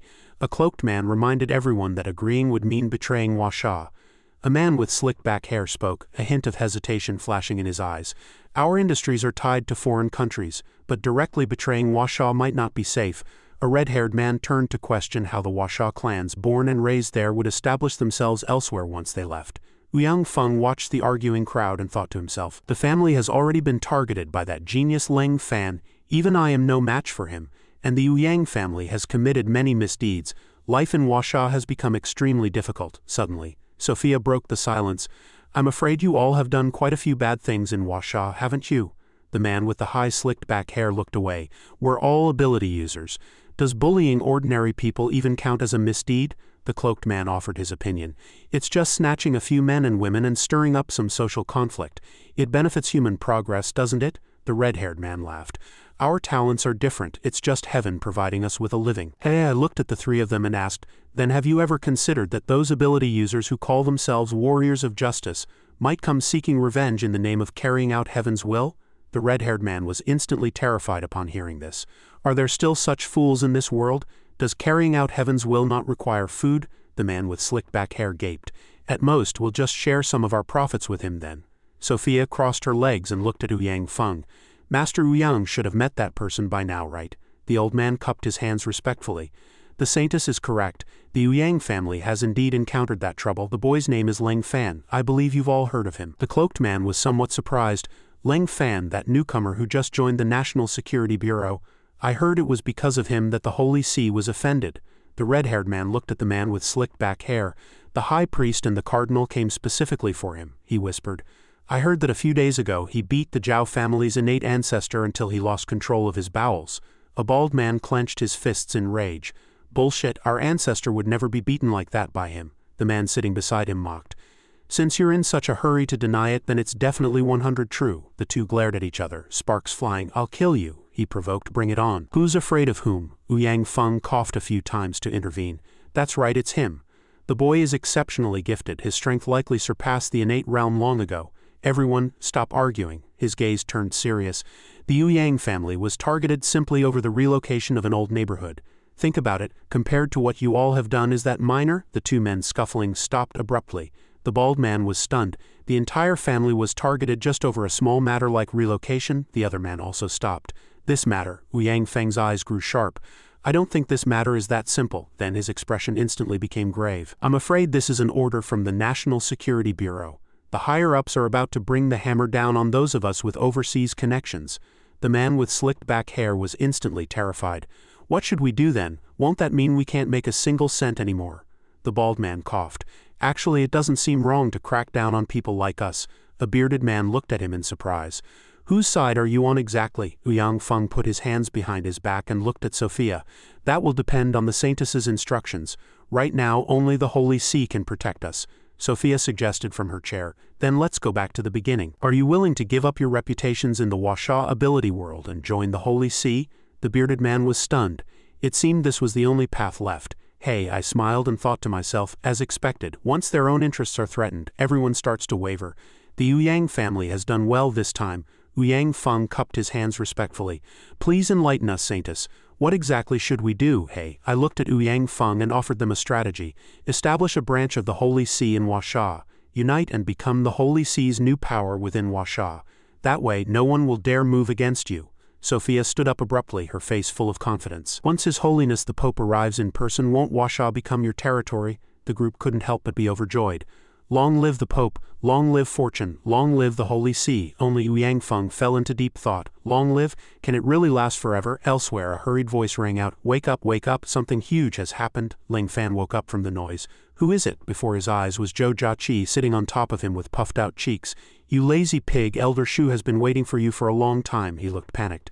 It seemed something had gone wrong. Ling Fan couldn't help but be surprised by this scene. Zhou Jiaqi ran over in a panic to deliver the news. Follow me quickly, something major has happened at the National Security Bureau. The sunlight was exceptionally bright today, as a red car sped through the streets. Once things settled down, Elder Shu slowly explained the situation in the car. It wasn't convenient to say with Zhou Jiaqi around just now, but trouble has struck. 3 elders resigned last night. His expression turned grave. Of the 9 elders, each represents a major ability clan's power. It's as if 1/3 of our Huasha ability world's pillars have collapsed. Ling Fan was also shocked upon hearing this. 3 elders resigning at once? What happened? Elder Shu didn't mince words as he shared his suspicion. I'm afraid it's because of the Holy See. Ling Fan frowned in displeasure. The Holy See, they claimed they would infiltrate Huasha to look for trouble with me, but they haven't arrived yet. He further explained his point. No, I mean their infiltration has reached a point where it must be dealt with. The 3 elders' resignations might be due to their behind-the-scenes manipulation. Ling Fan asked cautiously, Elder Shu, can you be sure? Elder Shu wasn't 100 sure, but he was about 70 to 80 certain, because something else happened last night. The Saintess of the Holy See escaped from prison. Ling Fan sharply thought of a possibility. It seems we have a mole among us. After some discussion, the car reached its destination. We've arrived. Accompany me to see those 3 elders. Looking at the surrounding scenery, Ling Fan's mind was full of questions, extremely confused. Where are the elders here, however? Just as Ling Fan finished speaking, the road where the car was parked suddenly began to descend. He was shocked to see this, then became excited. The National Security Bureau is finally starting to look the part, Elder Shu asked in confusion. What do you mean by starting to look the part? Did it not before? Ling Fan replied with some hesitation. It really didn't. This location of yours is a bit low class. Elder Shu's eyes widened in surprise. Low class? Not long after, a loud thud rang out, signaling their arrival. Ling Fan rubbed his head, looking uncomfortable. I'm a bit dizzy. Beside him, Elder Shu agreed. Me too, but the great elder said this is a major matter involving secrets, so we must come here. Just then, Yin Zhengqi walked out. You've arrived. Elder Shu went straight to the point. Old Yin, I've brought Ling Fan. What's happened? Yin Zhengqi didn't answer, but turned and signaled for them to follow. Follow me first. You'll know when we get there. A moment later, he took the 2 of them to see someone. They're here. Ouyang Feng spoke in a deep voice. Let us begin. The head of the Ouyang family. Ling Fan was taken aback, thinking he's the great elder of the Ouyang family. I just beat up his clan members a few days ago. He couldn't be here to file a complaint, could he? Ouyang Feng slowly spoke. The Saintess of the Holy See has already swayed many of our Huasha ability clans. They say they want to leave Huasha and become the Holy See's lapdogs. Elder Shu was furious. That's an act of treason, don't talk nonsense. Ouyang Feng used an ability projection to show them. See for yourselves. This is an image I captured using my ability. Ouyang Feng explained the situation. I also attended the gathering last night, but I cannot betray the Huasha that raised me, so I chose to tell everyone everything. The crowd in the image was jubilant. Long live the Pope, long live the Holy See, long live fortune. The old man slammed the table hard. Ouyang Feng affirmed excitedly. The winds of change are blowing over Huasha. This is the Western ability world declaring war on us. Ouyang Feng spoke seriously. Those 3 elders who quit the Security Bureau must have been bewitched by the Saintess. The power of those 3 major clans will now support the Holy See. Elder Shu was also deeply worried after hearing this. In that case, isn't Huasha facing a massive crisis? Powerful enemies watching from without and traitors turning against us from within. Ling Fan immediately followed up. Is there no way to solve this? Ouyang Feng nodded and said, there is, and only one way. He slowly revealed the solution. To capture the gang, first capture the leader. Find the missing Saintess. The alliance of those few ability clans will collapse on its own, and we can use the Saintess as a bargaining chip to negotiate with the Holy See. Ling Fan agreed without hesitation. No problem, leave this to me. Ouyang Feng cautiously reminded him. Don't forget, there are now 3 elder-level forces protecting her. Do you really think you can find her in the capital on your own? He crossed his arms, his gaze contemptuous. You must be dreaming. Lang Fan wasn't worried at all. As a surge of power condensed in his hand, Master said, what people fear most is self-doubt. If you don't take on the challenge, you might as well take 10,000 steps back and go raise pigs. I think Great Elder Ouyang's current state is quite suited for pig farming. Ouyang Feng's face turned bright red with rage. You? Seeing the situation turning sour, Yin Zhengqi quickly mediated. Enough, stop arguing. The current strategy is to gather all forces to find that saintess. He decisively ordered the plan's execution. I will now use my voice transmission ability to issue orders to all members of the National Security Bureau. Find the saintess of the Holy See at any cost. Lang Fan and the others had no objections. Understood. Elder Shu could only grit his teeth and follow through. He showed a text on his phone. Things have come to this, we can only go all out. This is news I just received. It seems the Holy See's reinforcements have already arrived. Suspicious Westerners have entered Huasha. Their numbers and strength are unknown, but Lang Fan was very certain. Their target now isn't just me. They also want to throw Huasha into chaos, so they shouldn't act recklessly for now. Elder Shu also mentioned the difficulties they faced. I hope they don't act recklessly. Unfortunately, the strength gap in the Bureau is severe now. There's almost no one available below the middle ranks. We can't even track their movements. Suddenly, a voice came from behind. I know the whereabouts of that group of infiltrators. It turned out Ouyang Feng had walked over. I heard the saintess mention their next arrangements over there yesterday. They want to start with the people around Lang Fan. Lang Fan was shocked upon hearing this. The people around me, the old man kindly reminded him. Yes, you'd better pay more attention to those close to you. Lang Fan racked his brain. The only people around him in the capital were Zhou Jiaqi and Little Yi. He was extremely grateful, stating he would surely repay this kindness in the future. Ouyang Feng then suggested again, no need to wait for the future. Your grievance with the Ouyang family isn't over yet. I have a method, if you're willing, that can both resolve the grudge and make us even closer. Lang Fan felt curious. Even closer, the old man revealed his intention. I have a niece named Ouyang Wei. She is extremely beautiful and yet to be married. Before Ouyang Feng could finish, Lang Fan rejected him outright. Goodbye. As soon as the words left his mouth, Lang Fan sped away. Elder Shu walked over and said, this kid is already my Zhou family's grandson-in-law. Stop dreaming. Only Lang Fan thought impatiently to himself, are these people ever going to stop? Is this really an elder of a major clan? He's practically a matchmaker. Warm sunlight bathed the streets. Lang Fan looked around and muttered to himself, I shouldn't be pursued anymore if I've run this far right. He then cast a technique intending to try first. Master, I'm sorry, your disciple has to use divine sense again. A green light suddenly flashed in his eyes, and then his divine sense fully expanded. Those flows of light seeped into the entire city. A scene of a pickpocket at work was clearly visible.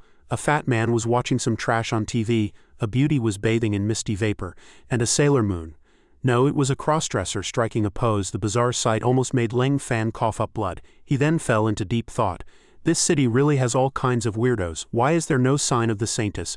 My divine sense has expanded to its limit. Despite his lingering doubts, he decided to stop. I should pick up Zhou Jiaqi and Little Yi first. This capital is about to become a battlefield.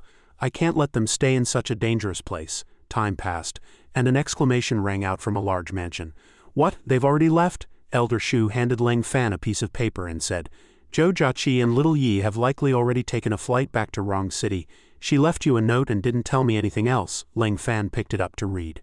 The content on the paper was, do whatever you want to do, I will always support you. Looking at the signature, Zhou Jiaqi, Lang Fan fell into reminiscence. Elder Shu lamented while smoking a cigar. She made that judgment immediately. That girl Zhou Jiaqi, no wonder she could start a big company. She's got quite some guts. Lang Fan mused. Zhou Jiaqi has a good nature, though she occasionally throws tantrums, hits people, and gets jealous, judging others by herself. And she's quite clumsy too, Elder Shu replied. Those words of yours are a real mood killer. He then asked, so what do you plan to do next? Are you going to join the National Security Bureau's search operation? Lang Fan refused. No need. I just used my divine sense to search a third of the city and found no trace of the saintess. Elder Shu was so shocked his brain felt like it would explode. Using divine sense to search a third of the capital.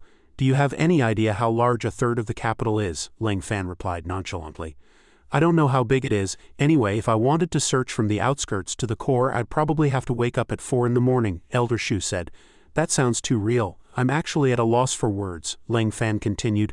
So next I've decided, before he could finish, the phone in his pocket rang. Hello, you're ambushing me. You have no martial ethics, you're trash. You have no strength, you little punk. Lang Fan pulled out his phone to answer. Hello, Elder Shu lamented from behind. This ringtone is really keeping up with reality. On the other end of the phone, Old Hu asked urgently, "Hello, is this Leng Fan?" "It's me, Old Hu," Leng Fan replied. "Old Hu, what happened?" He briefly explained the situation. "That girl you helped has run into big trouble. If you don't come soon, I'm afraid someone's going to die." The little boy beside him also cried out, "Brother Leng Fan, please come quickly and save my sister." My sister, she, over at Old Hu's place, a girl was sitting on the rooftop railing looking out. It was Kong Hanwen and she was talking to herself. As expected, "I'm not worthy of living in this world." A car sped along the road with urgent shouts coming from inside. "A life is at stake, there's no time to waste. I'll get you there right now." Subsequently, Leng Fan questioned the person on the other end of the line. What exactly happened? Why did she suddenly decide to take her own life? Old Hu sighed helplessly on the other end. "It's a long story." Seeing him being so slow, the little boy beside him snatched the phone away in a panic and shouted, "It's not long at all. Her university is trying to drive my sister to her death." Hearing this, Elder Shu, who was beside them, spoke with a look of disbelief. "How is that possible? University management in the capital has always been strict. Logically speaking, such a thing as pressuring a student shouldn't happen," the boy continued to explain. "My sister accidentally broke a teacup in the school's exhibition hall. The school demanded 1 million in compensation. My sister paid them all of our relocation compensation." Hearing that they were being bullied in such a way, Leng Fan vowed to the boy with righteous indignation, "What kind of teacup costs 1 million? Wait for me there and keep your sister steady. I'll handle this." Upon hearing this, Elder Shu thought to himself that a teacup worth 1 million likely had quite a significant background. They could only take it one step at a time. At worst, he would just make up the difference for her. As time passed, the scene of the incident was already surrounded by a dense crowd. Everyone was offering words of persuasion. "Think of your family, your friends, and those who love you. It would be such a pity for a beautiful girl like you to die. Please don't jump." But she couldn't hear a word. Before seeking death, her mind was filled only with the important people in her life. "The only ones I can't let go of are you and my brother. If only I could see you one last time before I die." With that, she closed her eyes and jumped. "If there is a next life, I will definitely tell you what's in my heart." Seeing this, the people below immediately screamed in terror. "It's over, it's over." She jumped. The rescue team hasn't arrived yet. At this critical moment, a flash of golden light streaked across. It was Leng Fan, arriving at breakneck speed. The witnesses were all left dumbfounded. Is that Superman, or an immortal? Like a miracle, he caught the despondent girl before she hit the ground. Inside the car, Elder Shu let out a long sigh of relief. Thank goodness they made it in time. The two landed safely in an embrace, and Leng Fan asked with a hint of anger, "Are you stupid?" She couldn't help but wail, pouring out her grievances. "I didn't want to, but the relocation money is all gone. If I die, my brother can still go to an orphanage. Otherwise, he'll just have to starve to death with me." After hearing her words, Leng Fan was left speechless for a moment. He then comforted her. "I'll handle it for you. Take me to your school." Like a startled kitten, Kong Hanwen sobbed as she confirmed. "But that's a total of 1 million, Leng Fan responded with a complete humble brag. "Do I look like a poor person?" Once things were settled, the three of them left in the car, and she remained in a state of shock. "I've seen this car before. It seems to be a limited edition in the entire capital." Leng Fan's answer made her a bit shy. "This is Elder Shu's car, not mine. I'm just a relatively poor person." Hearing this, Elder Shu spoke up. "Do you like this car, Xiao Fan? It's yours." Hanwen trembled violently in shock. Given away?" She furrowed her brow, thinking that this car must cost at least several million, and it was a rare item that couldn't be bought even with money. Leng Fan looked at her and said somewhat impatiently, "Forget it. This car doesn't even seem to run as fast as I do. No need." Hearing this, Hanwen was stunned. The phrase "doesn't even run as fast as I do" echoing in her mind. Seeing this, Elder Shu turned around and smiled. "You're quite picky, kid. Then how about I give you that private plane of mine? Surely you can't outrun that thing." Imagining Leng Fan looking elegant and handsome on a private plane, Hanwen froze for another few seconds. A private plane? Seeing that Elder Shu insisted on giving a gift, Leng Fan declined. "There's no need, Elder Shu. Why are you always digging holes for me?" The old man still refused to give up. "How is this digging a hole? I'm trying to give you money." Leng Fan listed the subsequent troubles of owning a plane with a serious face. "If I have a plane, wouldn't I have to hire a dedicated captain? And wouldn't I need a dedicated crew? And a private hangar?" He then looked at the old man. "How much would that whole set cost? And it's a continuous long-term expense. Unless I knew how to fly a plane myself. But I can already fly on my own." Elder Shu laughed helplessly. "Fair point. Let's not mention it anymore. We're almost at Beijing University." After listening to Leng Fan's analysis, Hanwen couldn't help but feel immense admiration for his way of thinking. She had thought he was just someone with extraordinary skills, but it turned out his background was unfathomably deep.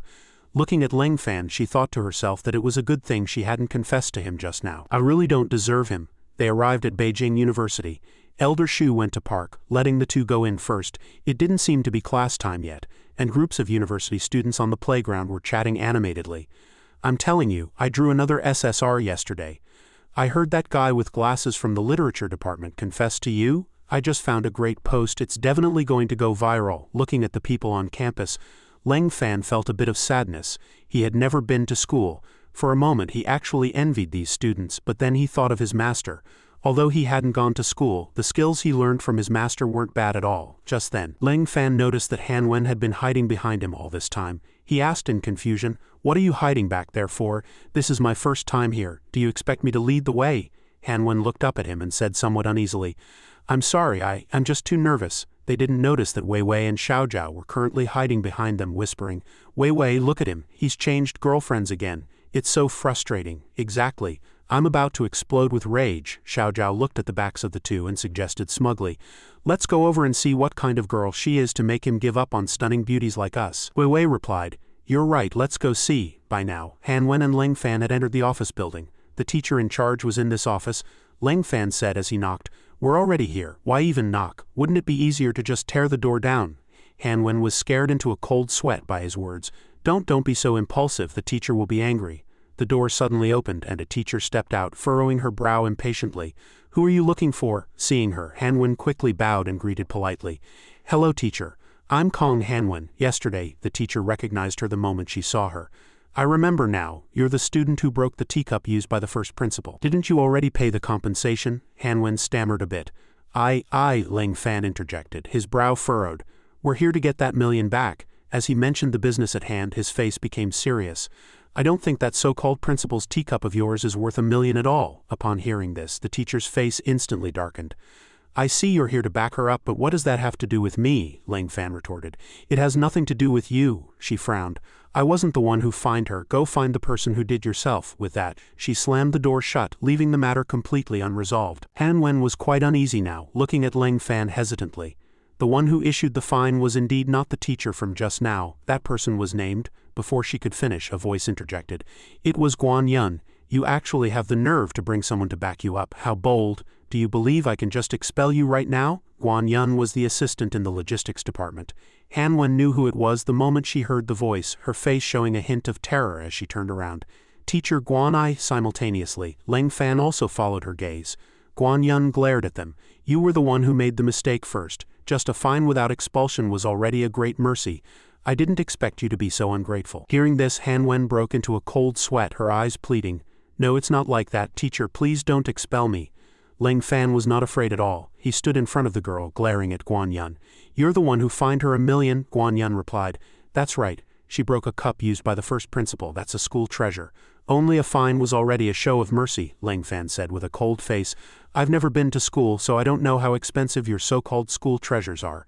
Since you say it's worth $1 million, can you give me the invoice?" At the mention of an invoice, the man's brow twitched violently. "An invoice? Why on earth would I give you an invoice? I even put in a lot of my own money to settle this matter. You people are truly ungrateful." Seeing his reaction, Ling Fan turned to Han Wen and said, "See, he's panicking. From his behavior, he's lying." She looked bewildered. Is that so? Is Teacher Guan lying to me?"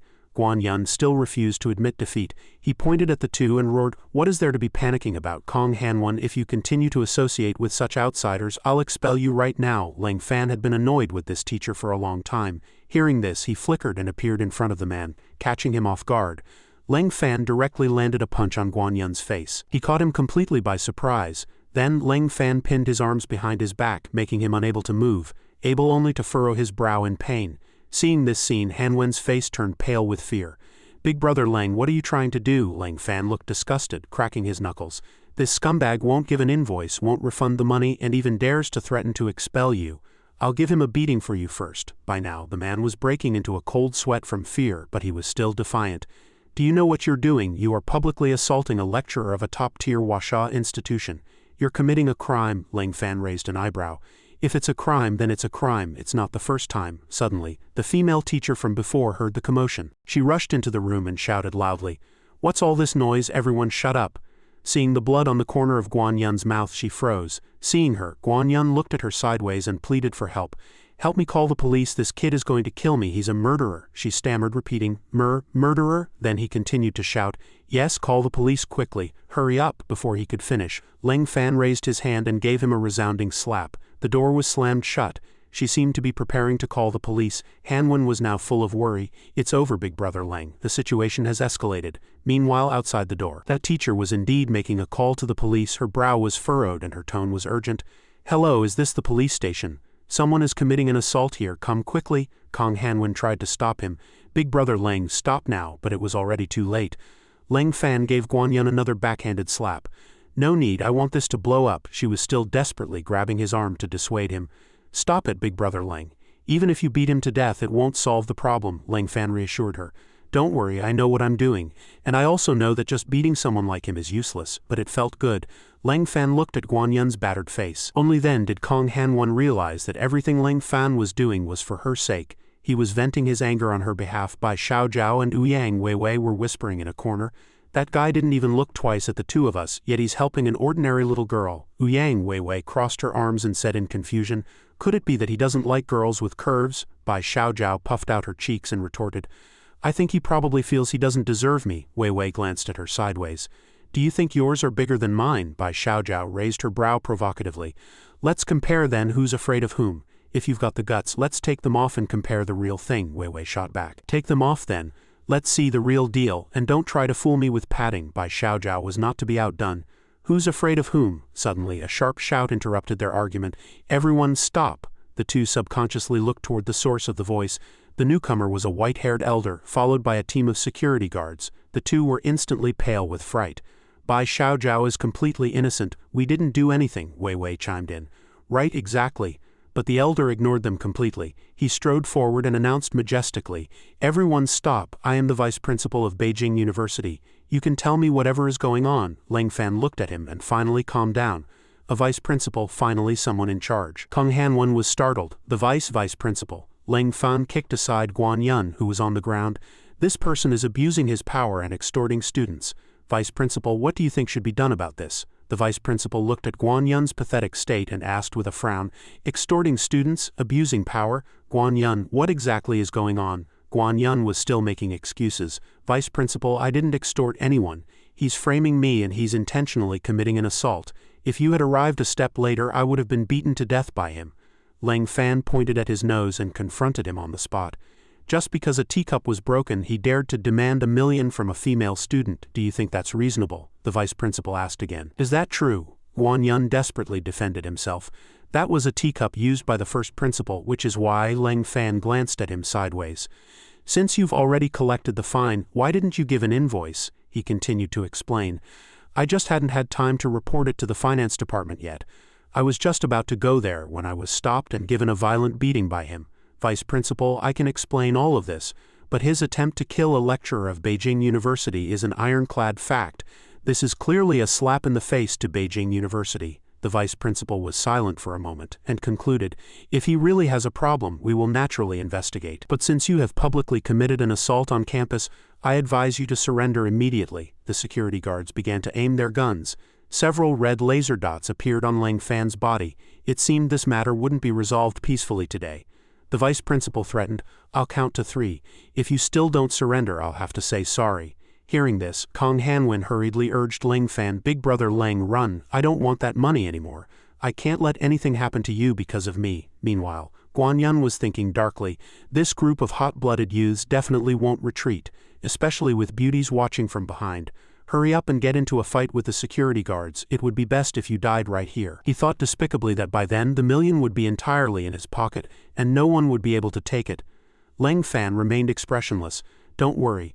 A mere few guards are nothing I can't handle." Hanwen was stunned. A mere few guards. She looked at the security guards armed with live ammunition. This could no longer be described as just arrogant. The vice principal said in a deep voice, 3. "Young man, you only have 2 numbers left." Lang Fan turned to Hanwen and instructed, "Watch closely.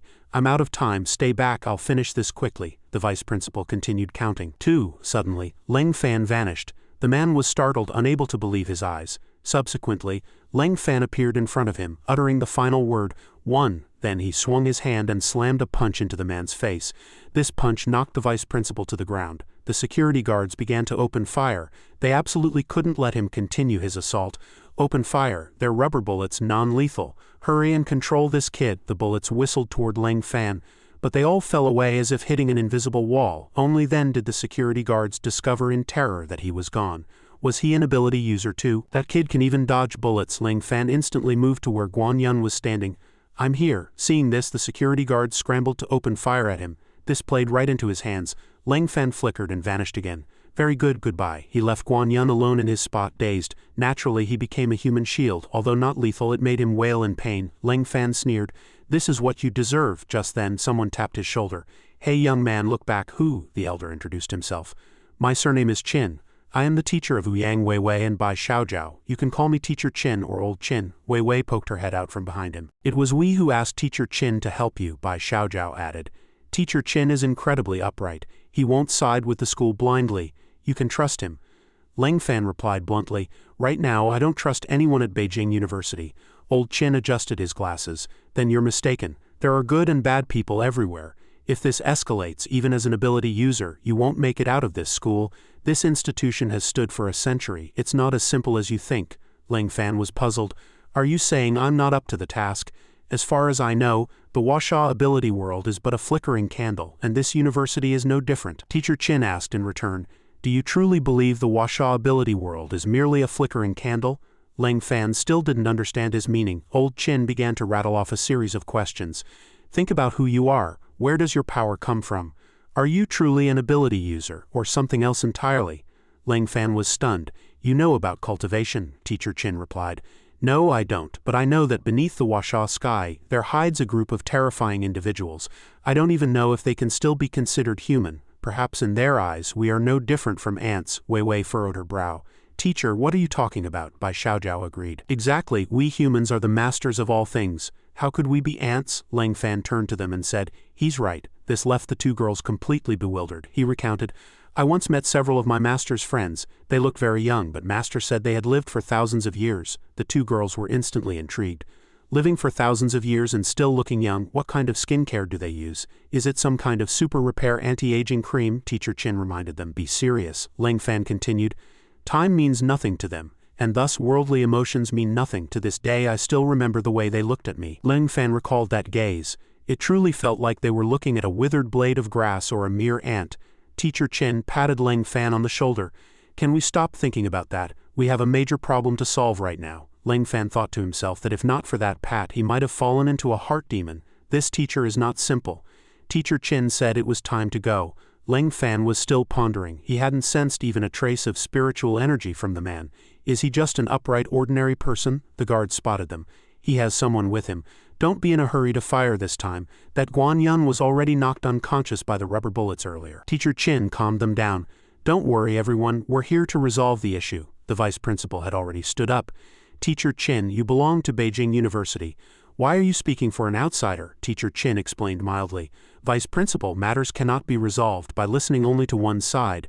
From the student's perspective, this young lady has done nothing wrong. Kong Hanwen recognized him as Teacher Qin. He is the most just teacher in the school. Ling Fan, it's okay now. Teacher Qin noted that she was being asked to pay $1 million for a broken teacup.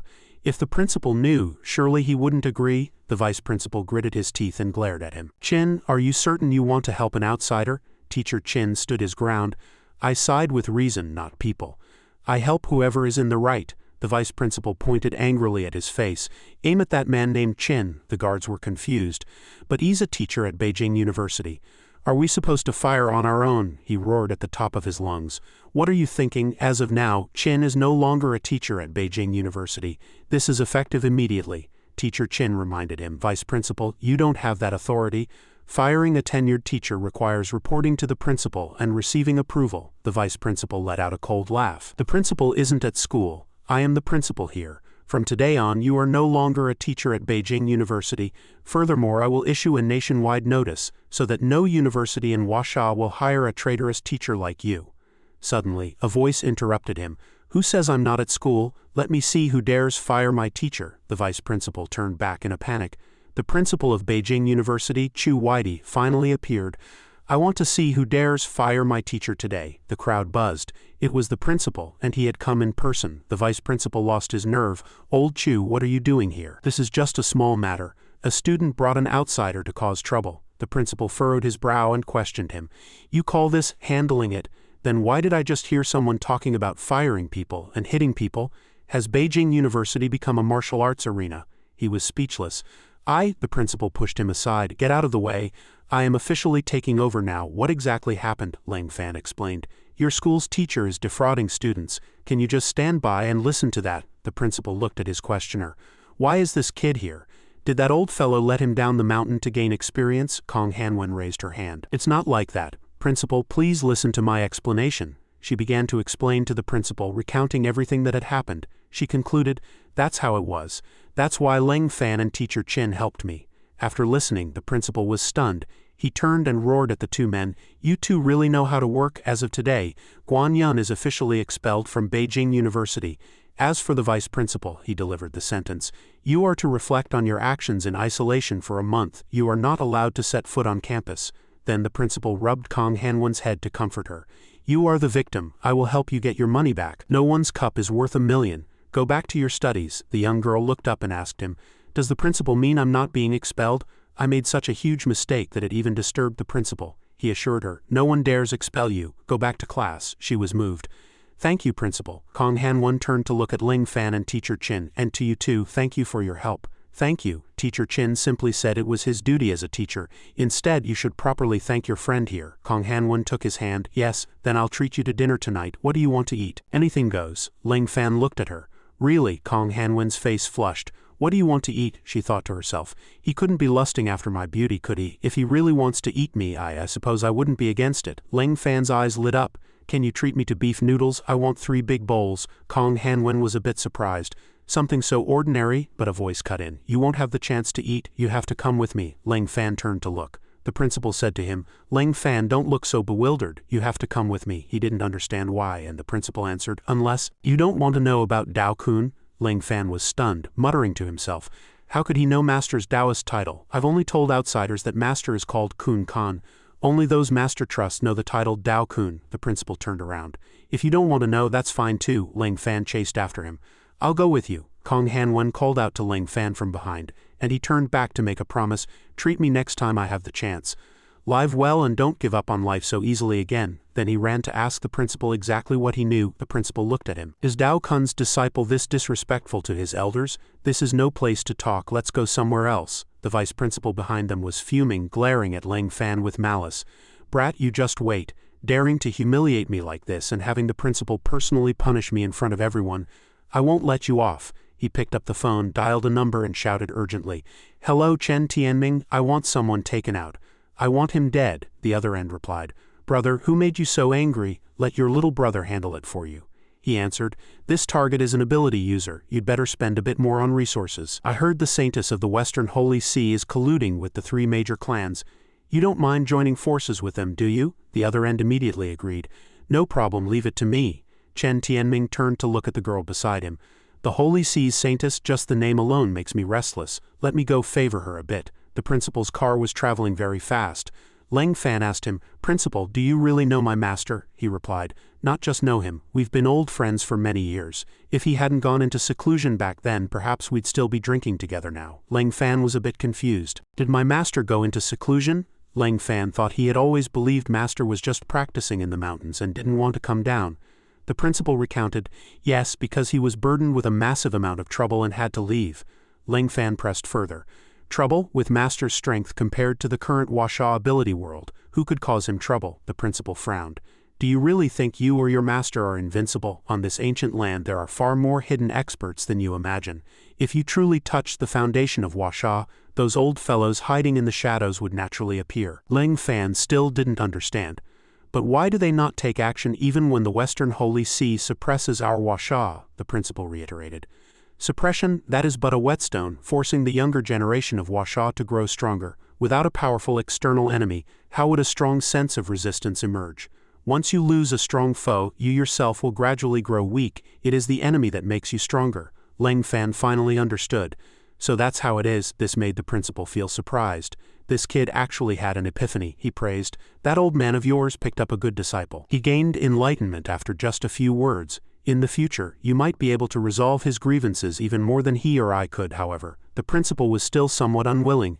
But if he could take you as a disciple, why couldn't I? He thought gleefully about how he had found a disciple with excellent talent. Such a good deal, one wouldn't be human to pass it up. Leng Fan also noticed something. It feels like I've leveled up again. My body feels lighter. Is this what Master called enlightenment? He clasped his hands and said respectfully, "Thank you for the guidance, Principal." The principal seized the moment. "Don't mention it. By the way, your current style is too impulsive, and the Western Holy See could come looking for trouble at any time. Therefore, I have a suggestion that can both protect your safety and help you increase your strength." Leng Fan asked in confusion. "What suggestion?" he replied. "Come to my school and study." Leng Fan was stunned. "But I haven't even attended primary school. Master taught me how to read. Have you really decided to let me attend a higher institution like Beijing University?" the principal decided. "From today on, you are a transfer student under my personal guidance as the principal of Beijing University.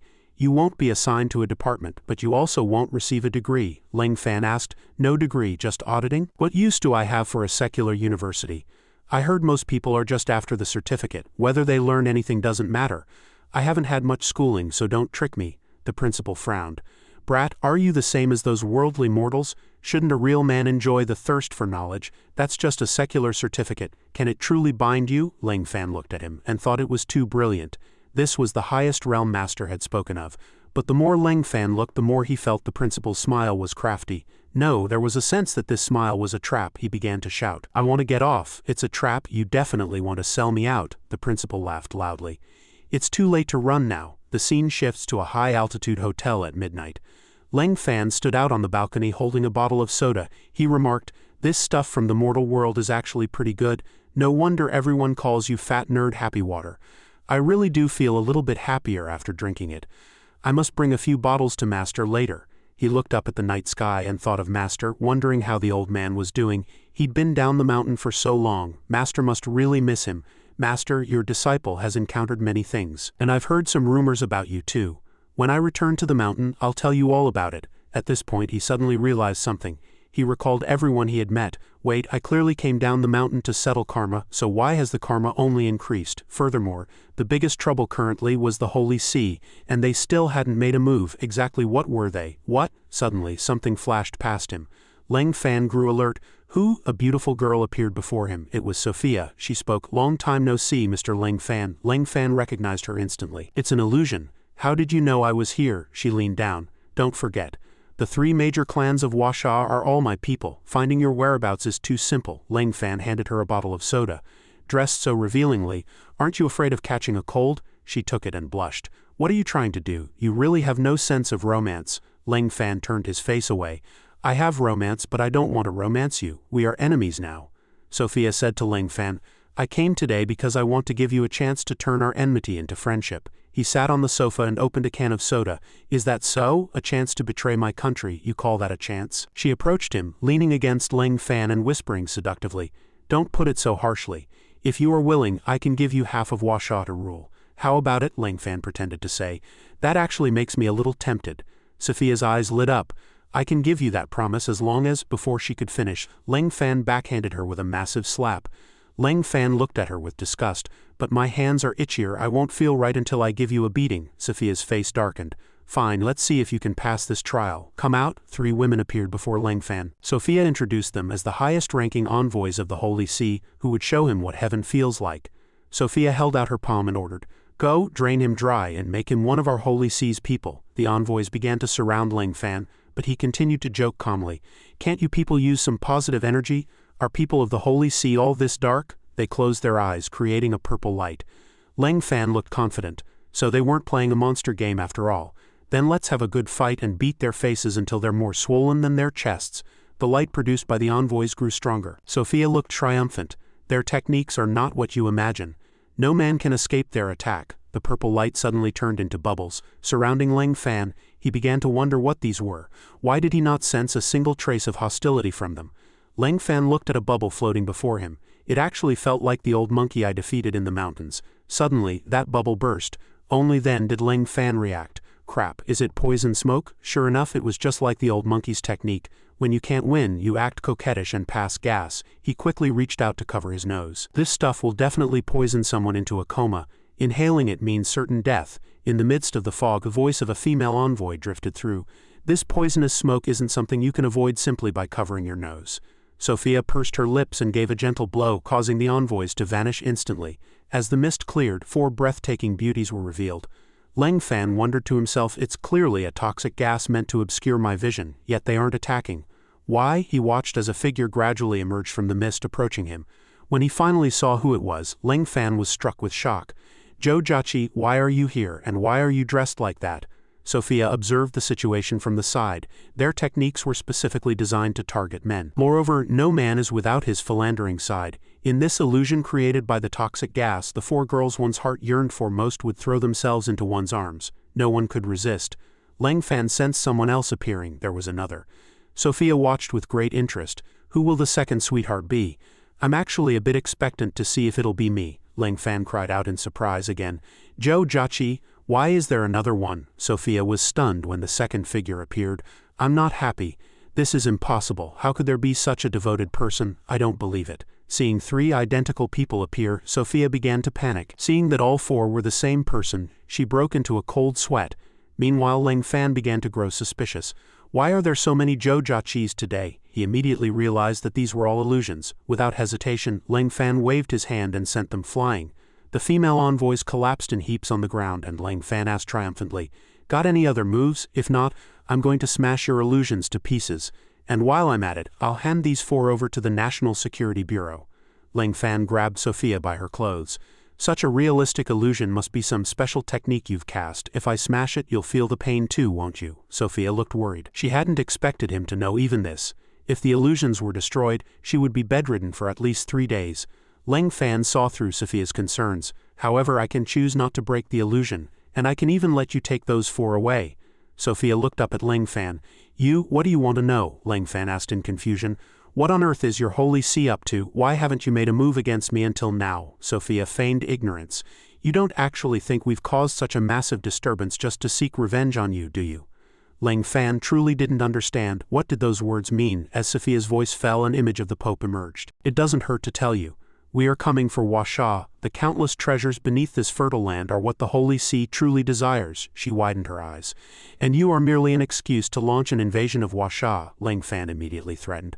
"Huasha is not as simple as you think. If you invade Huasha, you will pay a heavy price." Sophia seemed to have anticipated this. "I know, of course. The reason we haven't moved yet is that our high priest is still in the middle of a breakthrough." Leng Fan pressed further. "A breakthrough," Sophia replied. "I've already answered your question. As for the second one, I'm afraid I cannot say." She and the female envoys began to ascend into the air. "We will meet again. Leng Fan not joining the Holy See will be the loss of a lifetime." Suddenly, an anomaly caused her to gasp in shock. "What's going on?" Leng Fan was gripping Sophia's ankle. "What are you doing? Let go of me. You clearly already promised." Then he gave a violent yank.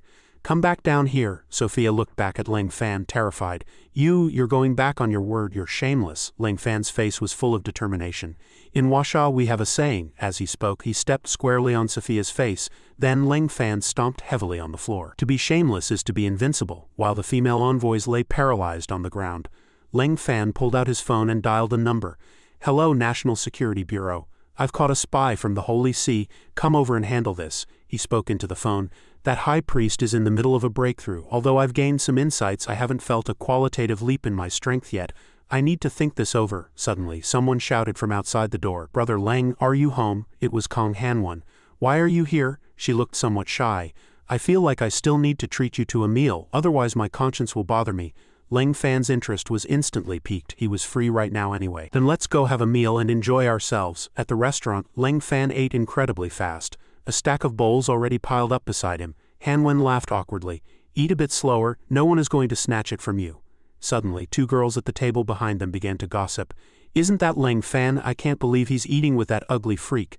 Seeing this, Bai Xiaojiao immediately raised her phone to take a photo and craftily sent it to Jiaqi. Once finished, she gave a triumphant smile, not forgetting to show off her scheme to Wei Wei. Bai Xiaojiao called out excitedly, "Boss, 2 more bowls of noodles. After finishing this, I'm so happy my appetite has opened up." Ouyang Wei Wei looked worried. "What if Leng Fan finds out later that you were the one who snitched? What then?" Xiaojiao closed her eyes. How is this snitching? If you don't want people to know, don't do it in the first place. Back at the apartment. Sister Zhou Jiaqi, someone sent you a text. Is it Brother Ling Fan? Jiaqi had just finished bathing and was wrapped in a bath towel. Let me see, she was somewhat surprised. It's not Ling Fan, it's a stranger. Suddenly, Jiaqi's eyes widened. Yang Yi leaned in and said, let me see too. Back at the restaurant, Ling Fan was still eating with Hanwen. Oh my god, Brother Ling Fan has found a new flame. A roar of rage echoed through the apartment.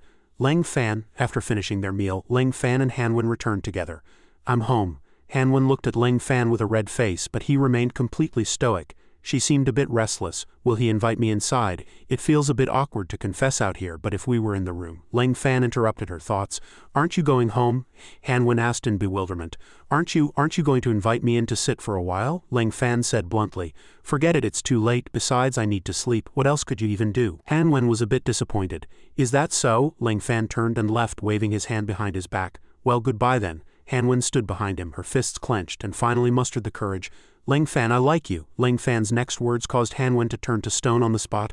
I don't like you, thanks. Hanwen froze where she stood. I don't like you, thanks. Ling Fan was currently speaking into his phone. Did you hear that? I didn't accept her confession. I only like you. On the other end of the line was Zhou Jiaqi. Yang Yi stood by, thinking worriedly. It looks like steam is coming off Sister Jiaqi's head. Ling Fan wondered to himself. I'm quite curious, though. How did you know I went to eat with someone else? Ling Fan talked to himself on the phone, completely failing to notice Hanwen dazed behind him. So that's how it is. Next time I'll have to ask Bai Xiaojiao why she did that. Is she just incapable of seeing others in love? Ling Fan wondered if he had been too cold-hearted. On the other side, Jiaqi was still throwing a tantrum. Who doesn't know to eat and sleep on time? You're the idiot who should be paying attention to those things. With that, Zhou Jiaqi immediately hung up the phone. She closed her eyes, her cheeks slightly flushed. Honestly, Yang Yi spoke up. You're the one who should be paying attention to those things. Zhou Jiaqi was a bit impatient. Little Yi, Ling Fan is right at the apartment door, I'll pay attention. Thank you, Zhou Jiaqi. He gripped the doorknob. Just as he entered the room, Ling Fan sensed something was wrong. A surge of killing intent struck and something flew past violently, grazing his face. The object embedded itself in the wall, smashing a hole. Ling Fan frowned. Who? A man in a white suit was holding a gun. Good luck, you actually dodged it. Ling Fan pressed him. Who are you? Someone from the Holy See? Did the Saintess send you? The man pointed at Ling Fan and repeated, the Saintess. Then he said arrogantly, she doesn't have the qualification. Ling Fan evaluated him inwardly. This guy is different from the previous opponents. Immediately after, the man leaped into the air, preparing to deliver a flying kick toward Ling Fan. Then I'll play with you for a while longer. A thunderous boom echoed through the apartment. Ling Fan and the man were hidden within the dust and smoke. Ling Fan immediately reached toward the other's back. The chance had come, but a gun pointed at Ling Fan's head made him stop. The man's gaze was cold as ice. You're fast, unfortunately. I'm faster. A gunshot rang out. The man sneered, it's over. The bullet passed through Ling Fan's head, but his figure remained frozen in place. An afterimage. Ling Fan's voice rang out from behind, I'm over here. Ling Fan, clutching a bolt of lightning, charged toward the man. The lightning struck the gun, triggering a massive explosion. But Ling Fan sensed something was wrong. The sensation was off. This guy had a hidden trick. The man leaned against the wall, not expecting this kid to be so strong. It seemed he had underestimated him. Ling Fan swept a glance over him. State your true identity. Are you also a villain trying to seize Washa's land? The man frowned. Villain? It's been a long time since I've heard such a childish word. You are strong. But he raised his hand. And I am not weak either. Ling Fan sensed something was wrong. What's going on? The spiritual energy in my body is draining. He fell to one knee, the strength in his body feeling as if it were being sucked dry. The man looked at the kneeling Ling Fan. I merely hid a bit of holy light contaminated by the demon realm on you. How does it feel to have your power devoured to the last drop? Ling Fan was shocked. Power from the demon realm? You aren't from the Holy See? He pointed the gun at Ling Fan once more. I am a sin hunter, belonging neither to the Holy See nor the demon realm. As long as someone appears in this world who breaks the balance, a gunshot rang out. I will wipe them out. The bullet grazed Ling Fan's head and he reached out to catch it. The man couldn't believe his eyes. Ling Fan held the bullet, his face full of confidence. Even without spiritual energy, these are too slow in my eyes. Your misunderstanding of Washa's ability users is far too deep. The man was frantic. What kind of monster are you? No wonder the Holy See said someone like you, Ling Fan asked back, is a threat to world security. Are you talking about me? Rage burned in the man's eyes. Regardless, I must kill you today.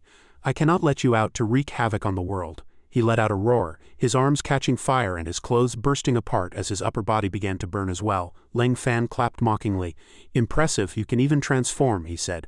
I have utilized the power of a fallen angel. This is an ability fueled by the cost of my soul. Once I kill you, I won't live either. Then he charged at Ling Fan, but I have no regrets. Intense light erupted from his hands. The intense light broke through the apartment and shot straight into the heavens. Ling Fan was greatly shocked. What powerful energy! This strike is 10 times stronger than the innate power of the Zhao family's ancestor. The man attacked from behind Ling Fan. You can't dodge this move. Ling Fan stood with his hands in his pockets. Since you say I am evil, then let me ask you. He looked sideways at the other. On what basis do you conclude that I am evil? The man swung his flaming arms to attack Ling Fan, accompanied by roaring fires. Because you are a threat to the world. You possess immense power, enough to even subvert the world order. That is your sin. Trying to excuse yourself even as you face death, that too is your sin, Ling Fan countered. Then have I ever harmed an innocent person? Is possessing great power a sin in itself? The man was speechless. Ling Fan continued to question.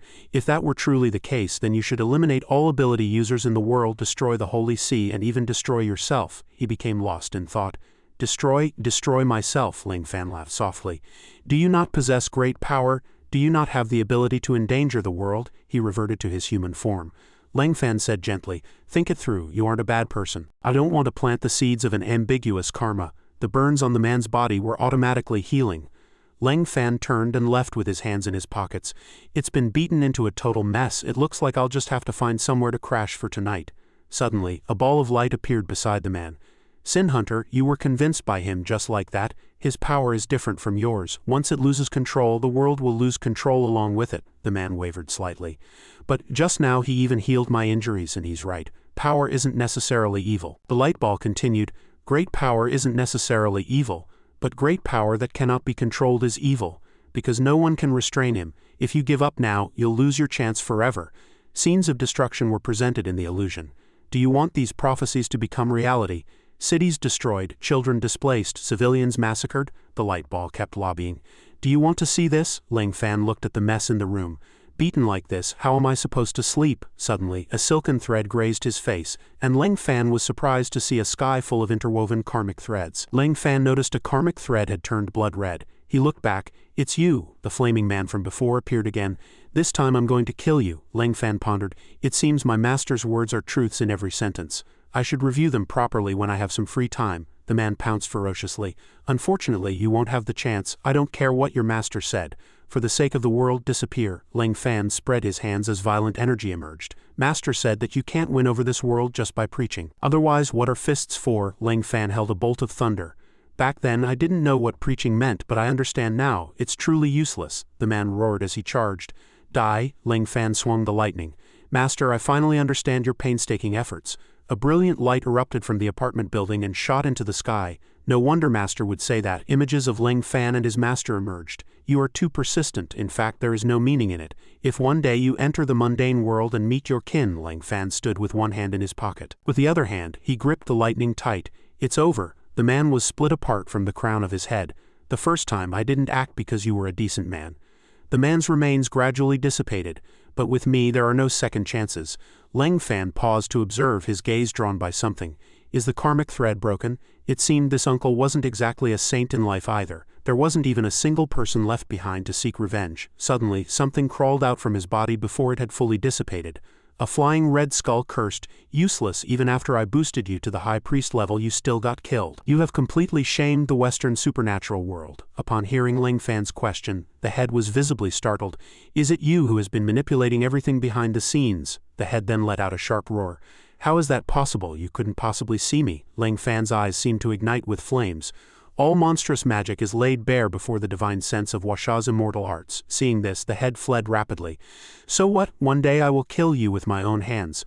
I'll be back, however. A beam of light from Ling Fan's finger instantly split the head in two. Ling Fan kept his two fingers extended in the air.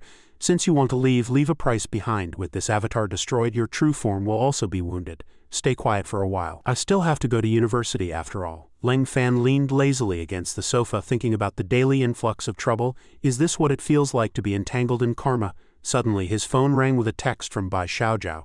Hey you big flirt, how does it feel to be lectured by Sister Zhou Jiaqi? After reading it, Ling Fan devised a plan. Bai Xiaojiao, you little snitch. I wasn't going to look for trouble, but you have the nerve to come to me. I have to find a way to fix you. A bright smile appeared on Ling Fan's face. Got it. He immediately began typing on his phone. In that case, I'll just go with the flow. Bai Xiaojiao was lying in bed scrolling through her phone. He replied, let's see how you answer for yourself. I bet you got a massive earful from Sister Zhou Jiaqi, didn't you? That's what you get for offending this young lady. Suddenly, Bai Xiaojiao's eyes widened at the message.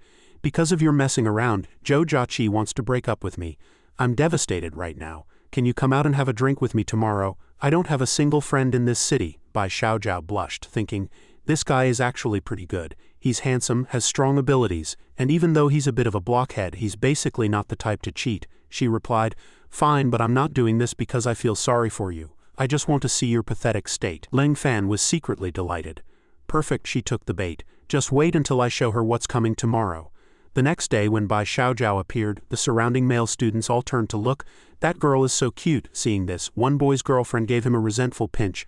Don't look, you can only look at me. Is there a chance to get her WeChat? Bai Xiaojiao grumbled while waiting for Leng Fan. What's taking him so long? Making a beauty like me wait this long is so annoying. Suddenly a car sped up and stopped right in front of her. Who is it? Who dares drive on campus? It turned out to be Zhang Yang. Bai Xiaojiao, waiting for someone, come for a ride with me. I've been pursuing you for so long, you should at least give me some kind of response, right? Xiaojiao put her hands on her hips. Zhang Yang, if you don't want a beating, get lost. The guy leaned out of the car window. Don't be so heartless. You should know the history between our families. If I go to Uncle Bai with a marriage proposal, he'll definitely agree to give your hand to me, right? Xiaojiao couldn't help but curse at Zhang Yang. Do you think too highly of yourself? You're nothing but a waste who only knows how to live off his parents. Zhang Yang gnashed his teeth. Hearing the word waste, a scene from the past flashed through his mind, a middle-aged man suddenly giving him a violent slap. How is a waste like you supposed to inherit our Zhang family? Get out, get out! Zhang Yang pushed the car door open and walked straight up to Xiaojiao. It's one thing for the old man to say that to me, but who do you think you are, a mere woman, to talk to me like that? Xiaojiao immediately grew tense. What are you trying to do? Don't forget that I'm an ability user too. Zhang Yang's face instantly twisted, turning into a bird's head. Then don't you forget that I'm an ability user as well. His body suddenly surged in size. Zhang Yang's massive shadow completely enveloped Xiaojiao as he bared his sharp claws. By Xiaojiao, shaming me comes with a price. The surrounding teachers and students began to panic. Are the ability users going to fight? Quick, find the security office. That guy looks terrifying. I want to watch for a bit longer. A group of young people continued to egg them on. Someone thought those words made sense. You might not even see something this realistic at the zoo. And besides, it's an ability user bullying a beauty. If her skirt gets torn, wouldn't that be? This crowd refused to disperse.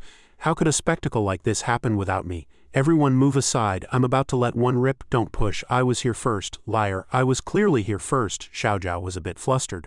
Are you sure you want to fight me here? The birdhead screeched in a booming voice. What, are you scared? If you're scared, admit you're a waste and get lost. Xiaojiao raised a hand, a beam of green light condensing in her palm as she stood tall. The word fear doesn't exist in Bai Xiaojiao's dictionary. With that, she charged straight at Zhang Yang. Watch closely. This is the gap between us. Zhang Yang also bared his claws. There's no way I'll lose to a woman. Leng Fan looked at the surging heads in front of him and wondered, what are they doing there? Is someone performing a smash stone on chest act, or is an influencer live streaming? Looks like the place I agreed to meet Bai Xiaojiao is right over there. Could it be that coincidental? Leng Fan squeezed into the crowd. Make way, guys, I'm the protagonist. Hearing this, two young strangers retorted defiantly, you're the protagonist, then I'm the protagonist's father, who isn't a protagonist. This morning my mom even praised me as the most handsome man in the world. They glared aggressively at Leng Fan. What are you looking at? Haven't you seen a handsome guy before? Get lost. Leng Fan closed his eyes helplessly. Fine, since you don't believe I'm the protagonist, I'll prove it to you. He pulled a stack of bills from his pocket. Take a good look. Seeing the money, the two youths' eyes lit up with joy. Big brother, please come right through. Leng Fan asked again. Is that enough? If not, I'll take it back. It's enough, you are the protagonist. Leng Fan thought to himself that this money would have to be billed to Bai Xiaojiao. Even though he didn't lack money, spending someone else's was what felt good. Just then, Leng Fan saw Xiaojiao in a fierce battle with Zhang Yang. She really started fighting with someone? Zhang Yang cried out. That was close. Xiaojiao joined in the excitement. What a pity, I almost tore it. Leng Fan stood to the side with his arms crossed, critiquing. What is there to see in these two idiots? Their fighting has no technique whatsoever. It's less interesting than watching monkeys fight in the mountains. The two young men behind him argued. That's because you can't see the situation clearly. A show like this is what we call entertainment. If you're so great, why don't you go up there yourself? Leng Fan asked back. Then what are you guys doing here? One of them pointed his index finger. Buddy, let me teach you a thing or two. At that moment, Xiaojiao leapt into the air and the crowd gasped. Look at that, look, Xiao Zhao landed in a cool pose. Ling Fan broke into a cold sweat watching these young people and said coldly, your fan service is almost over. Everyone started shouting again. What are you trying to do? Calling a teacher won't help. If you try to break up this duel, we won't allow it. Ling Fan looked ahead. Because in 2 moves at most that guy is going to lose, the crowd continued to jeer. Impossible, I don't believe it. They're clearly evenly matched. Xiao Zhao let out a sharp cry. You lose. Then her green light surged forward as she mocked. It seems the title of waste belongs to you after all. Everyone around was stunned. It's actually true. How did you see that? Ling Fan said flatly. Can't you see through this level of skill at a glance? They didn't understand, only repeating Ling Fan's words. Can't you see through this level of skill at a glance? This level of skill. Xiao Zhao turned coldly to leave. Go back and train for a few more years. Your current ability is only good for bullying ordinary people. She silently compared him in her heart. This guy doesn't even match up to a single strand of Ling Fan's hair. I have no idea where he got the confidence to provoke me. From behind, Zhang Yang's unwilling shouts made Xiao Zhao turn back. Wait a minute, Zhang Yang's face was full of defiance. I haven't lost yet. I can still fight. Xiao Zhao put her hands on her hips. Fight what? You'll lose even if you try another 100 times. Zhang Yang reached into his pocket. I must. He pulled out a small red bottle. I must win. I'm not a waste. The crowd buzzed again. Is that a performance enhancer? Definitely. Maybe it's Red Bull. I bet it's concentrated juice. Ling Fan stroked his chin. That is, Ling Fan recognized what it was. It was the scent of a raging pill, a medicine that can forcibly stimulate potential for a short period. But once the effect wears off, the user temporarily loses all strength, and the most terrifying part, Ling Fan fell into thought.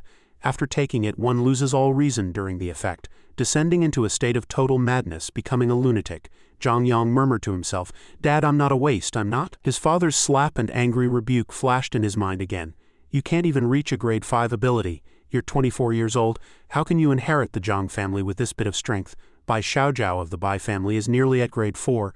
Look at yourself. Are you even a man? Zhang Yang tilted his head back and downed the potion, violently shattering the bottle. Xiao Zhao looked bewildered. What did you drink? Spit it out quickly. My dad says eating random things will turn you into an idiot.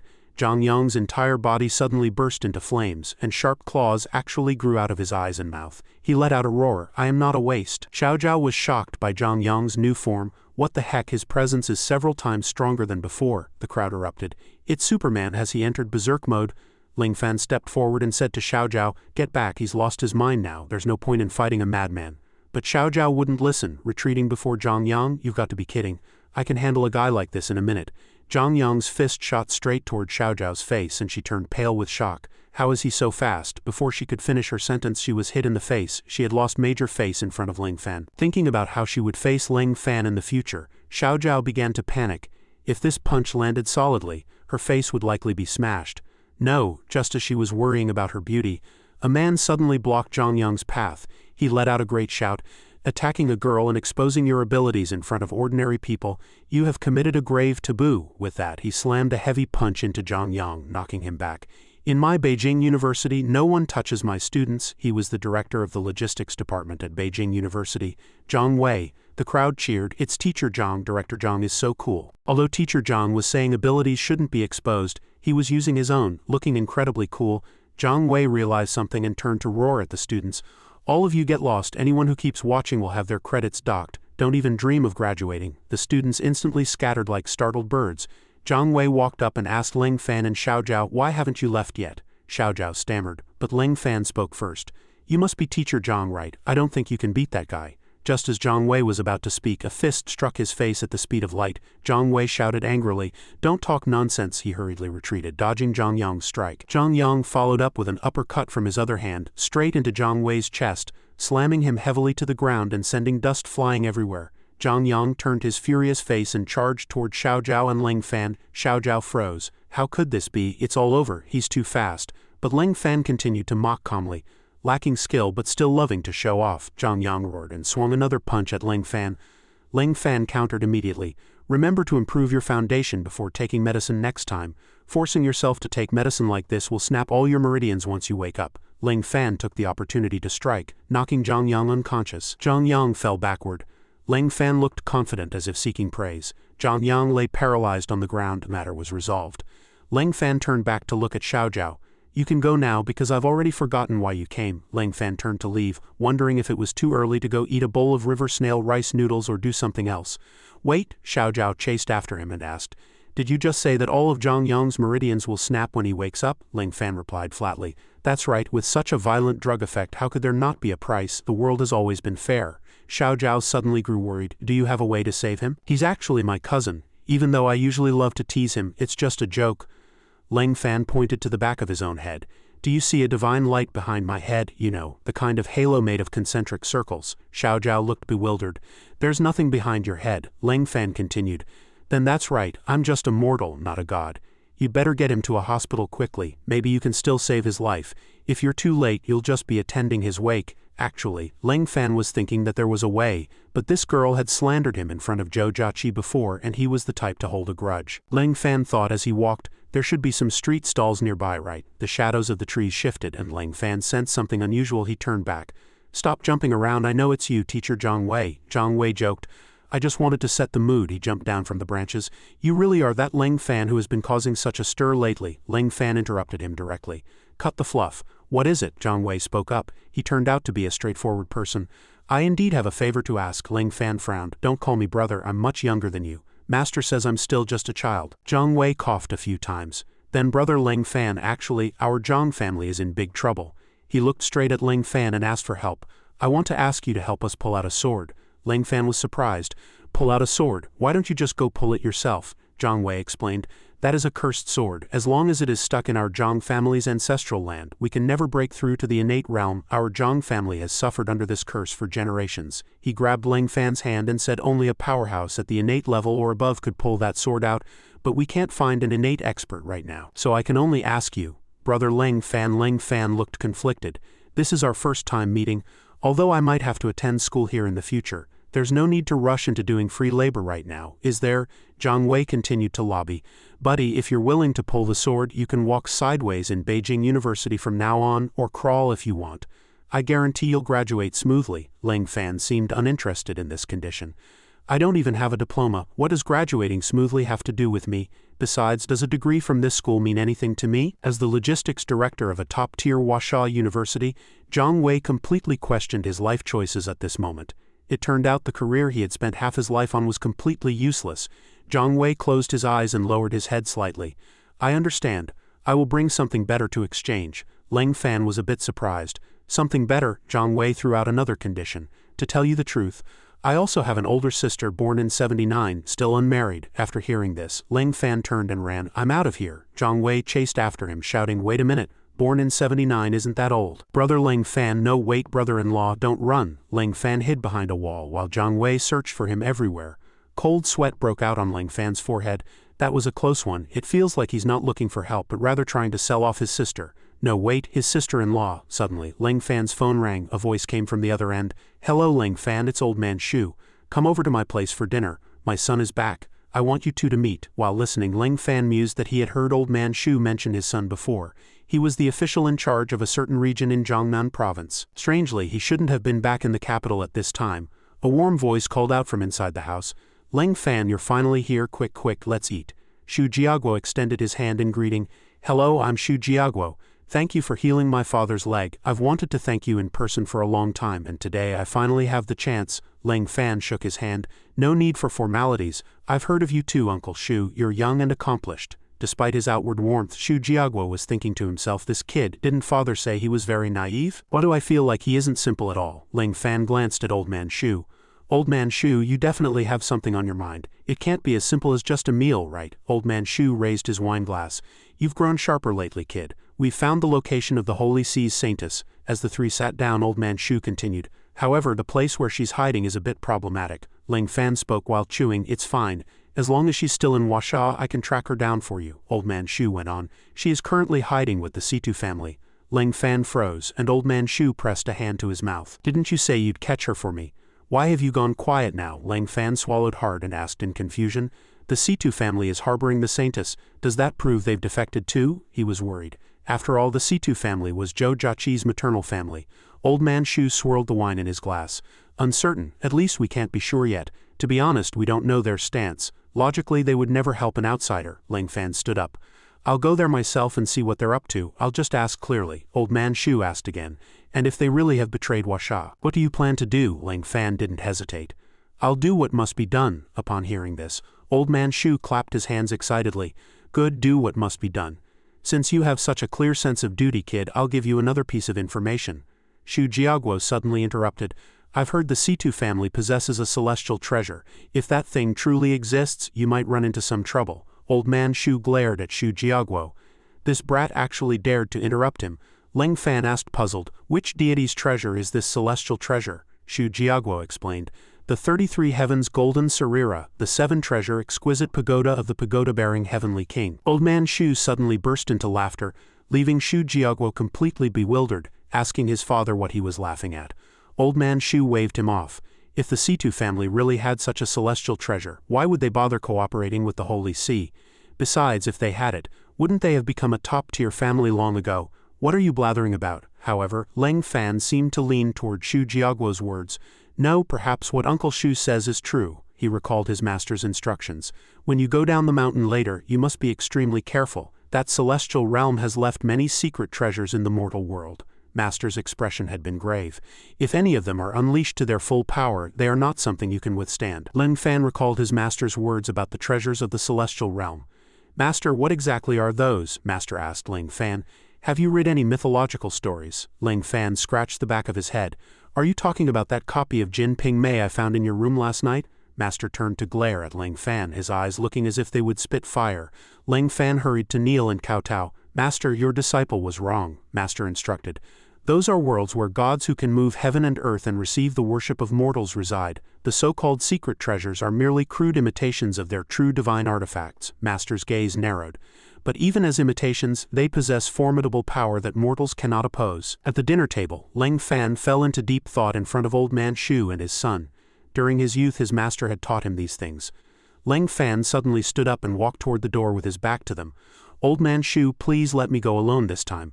Only then did Old Man Shu ask his son, this kid is being so serious, could what you said be true? Shu Jiaguo took a bite of food.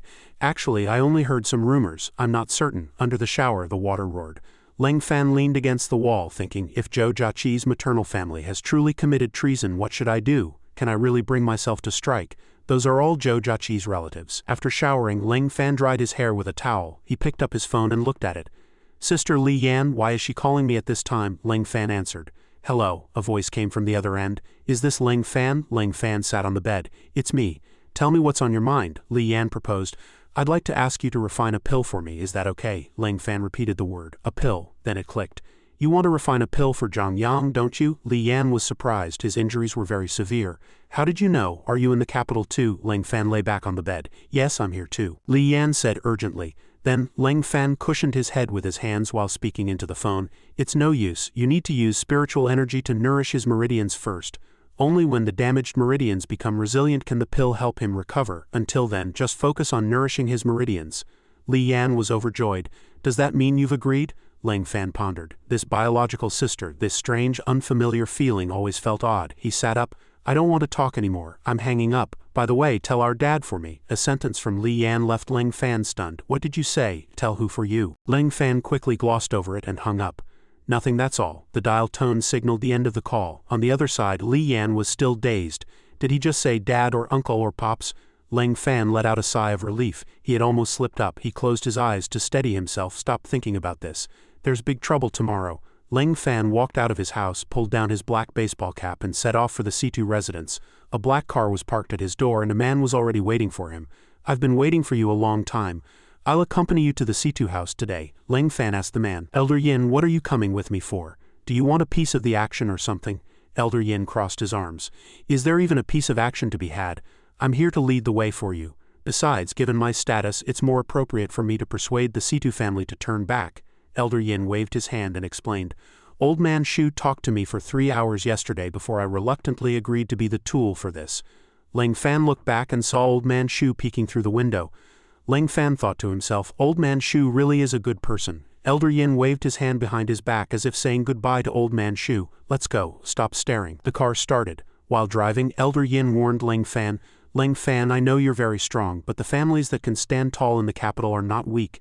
Leng Fan listened while drinking water. The secrets behind the C2 family might be far beyond your imagination. Leng Fan glanced at Elder Yin with a puzzled expression. Noticing Leng Fan's strange look, Elder Yin asked, Why are you looking at me like that? Leng Fan said, I'm not here to look for trouble with the Situ family. What does their strength have to do with me? Seeing Ling Fan looking out the window with his chin in his hand, Elder Yin thought to himself, this kid. When it involves the woman he loves, he really can't think calmly. He can only take it one step at a time. If he gets bewitched by the Situ family, I'll have to do whatever it takes. Elder Yin focused on driving, his mind constantly calculating plans to eliminate threats to Washa. When their car arrived at the destination, someone from the Situ family immediately came to open the door. The Situ young master, one of the 4 young masters of the capital, was waiting there early. It is truly a humbling honor to have you both visit. The young man warmly shook Elder Yin's hand. Elder Yin, Mr. Leng, you are both honored guests. We wouldn't dare be neglectful. He gestured for the 2 to enter. Please follow me. The family head has been waiting for a long time. Elder Yin straightened his tie and followed the young man. After the beating he took last time, he seemed to have become much more well-behaved. Elder Yin looked back and whispered to Ling Fan, this kid used to be the leader among the younger generation. Now he's been tamed by you. The young man smiled awkwardly. Elder Yin, stop teasing me. The living room is just ahead. The family head is inside. But in his heart, he was wondering, is this a catastrophe or an opportunity for the Situ family? He mused. I don't want to be stepped on forever. Upon entering, Ling Fan joked, this second-tier family's manner is quite nice. It's much better than the security bureau. Elder Yin pursed his lips, thinking, damn, I can't even argue with that. Suddenly a majestic voice rang out, honored guests, excuse us for not greeting you at the gate.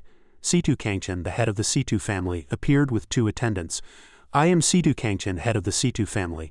May I ask what brings you here? Situ Kangchen sat opposite Ling Fan and Elder Yin. Elder Yin glanced at Ling Fan and whispered, act according to plan. Ling Fan adjusted his baseball cap and gave a low, Elder Yin slowly stood up. Hello, Master Situ. We've come today primarily to… Elder Yin suddenly offered a pack of cigarettes warmly, asking if he wanted to smoke. This abnormal attitude left the Situ family head somewhat confused. Elder Yin's legs felt a bit weak. I've lived a long life, but I'm really not good at this. Elder Yin urged mentally, Ling Fan, hurry up. Suddenly a light of divine sense shot from Ling Fan's eyes, and the radiance intensified, sweeping across the entire room. His divine sense scanned the surroundings and even extended outside the courtyard. He then scanned a room where a girl was lying on a sofa playing with her phone. Ling Fan's expression shifted slightly. 3 red-robed figures were standing beside the girl. Suddenly, as his divine sense swept over one of the red-robed people, the person seemed to sense something amiss and abruptly looked up. Ling Fan also widened his eyes as if he had seen something. Over here, Elder Yin was still trying to distract Situ Kangchen, chatting about cigarettes. I usually like to smoke Yellow Wolf. What do you usually like? I'm about the same as you. I usually smoke Blue Dog at $8 a pack. It's quite a kick. Ling Fan suddenly took off his hat and asked, Master Situ, you have guests in your guest rooms, don't you? Situ Kangchen suddenly stammered. You don't talk nonsense. He leaned on his cane, his heart in a state of panic. How did he know? That room is clearly very well hidden. Ling Fan looked indifferent. Whether I'm talking nonsense or not, we'll know in a moment. Can I go over and say hello now? Situ Kangchen suddenly flared up. I don't know what gibberish you're talking about. Stop him. The 2 attendants immediately rushed in front of Ling Fan. Ling Fan didn't seem to regard them as a threat. You are Situ family people. I don't want to use force. Move aside. Ling Fan clenched his fists. Zhou Jiaqi's phone calls were nonstop. She definitely knew about this. He felt a wave of hesitation. She surely wouldn't want to see him making things difficult for her maternal family. Elder Yin remained calmly seated. Master Situ, you should know that the Eastern supernatural world is currently extremely weak and has no power to fight back against the Western supernatural world, right? Situ Kangchen was very displeased. Elder Yin, what exactly are you trying to say? Elder Yin reminded him. You should have seen him already. He flicked the ash from his cigarette. We've all witnessed Ling Fan's strength. Have you ever wondered? Elder Yin acted mysterious. Who could have taught a disciple like him? Situ Kangchen began to break into a cold sweat. What do you mean? Elder Yin continued. The Washa supernatural world doesn't just consist of the energy you and I see. In this vast land there are countless hidden talents and experts. Elder Yin suddenly stepped forward and grabbed the Situ family head by the collar, threatening, now that you've betrayed Washa, how will you stand tall in the future? Situ Kangchen looked away and ordered his men, step aside. At this time, Ling Fan was still torn over Zhou Jiaqi's situation, but this matter had to be told to her. There is no avoiding it. Ling Fan opened his phone and looked at the missed call alerts and texts from Zhou Jiaqi. Whatever you plan to do, please be careful. Ling Fan let out a sigh of relief, so she was just worried about him. He had actually thought she might be someone who didn't understand the greater good. Ling Fan sped away, transforming into an afterimage with a strange light flashing in his eyes. He pushed open the door and burst in. A woman was applying lipstick. Ling Fan spoke, "We meet again. How does it feel to have escaped prison? Come back with me quietly. Lest I have to use force." She was quite calm. "Of course I can." She put on her socks. "But you have to wait for a lady to finish putting on her socks." The red-robed people reached out to block him. "Taking the saintess away from us won't be that easy," Ling Fan said to one of them. "You're special. You sensed my divine sense just now." The man took off his hood. "You're quite special too. You're the first person I've met in Washa who can use divine sense." He then gave a sinister smile. "Perhaps killing you will be quite fun." Ling Fan looked disgusted. "Everyone from the Holy See says that. Can't you use some fresher lines?" The man immediately rushed at Ling Fan, leaping up and swinging a hand filled with green light. "Next time for sure." Ling Fan frowned and sidestepped the attack. Ling Fan took the opportunity to grab his arm. The man sneered, "Want to catch me?" He violently swung his palm and a beam of light shot out, tearing up the floorboards. "That depends on if you have a life to keep." Suddenly he turned back in alarm. Ling Fan was already standing behind him. Interesting, he was quite fast. Ling Fan approached him. "But I'm faster." With that, Ling Fan slammed him to the ground with one hand. Instantly, the man was stunned, his back hitting the floorboards hard before he could even react. Seeing him unconscious, the remaining people panicked. "Master, master!" Sophia also stood frozen on the spot watching this. Ling Fan said calmly, "Time to go with me." The two remaining red-robed people blocked the way.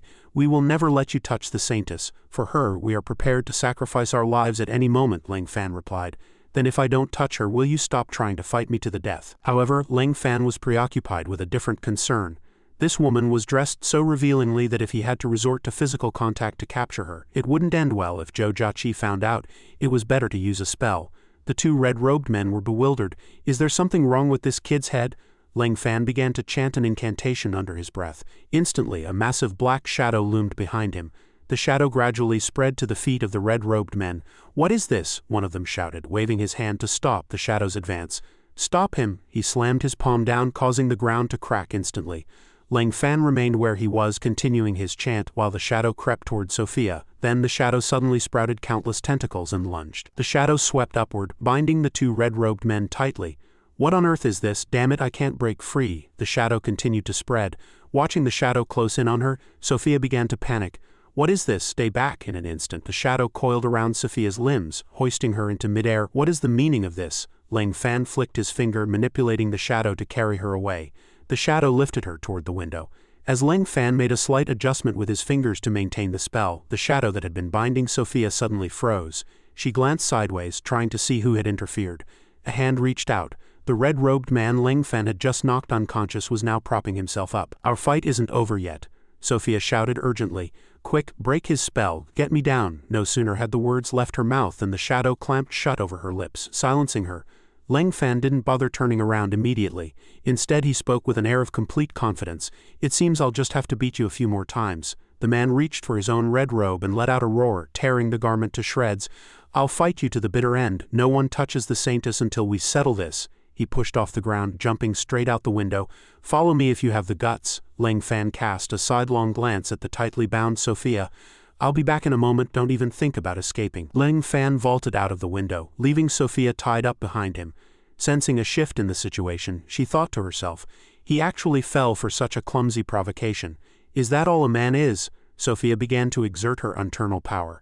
"If you think a minor Taoist technique like this can hold me, you're far too naive." Suddenly, the shadow tightened violently, causing her to let out a sharp cry of pain. She looked down at the thing binding her and realized it could actually counterattack. It seemed she had underestimated the spell. She would have to use that. In a flash, a strange light appeared at the center of her brow. Manifest divinity. A moment later, the shadow was completely incinerated by the radiance, gradually dissipating into nothingness. In the woods, Ling Fan stood in a standoff with the man from before.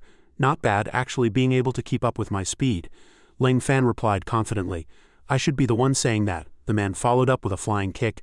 "I'm getting serious now." Ling Fan caught his calf in a firm grip. "Is that so?" Then Ling Fan unleashed both fists, slamming them heavily into the man's chest and sending him soaring backward.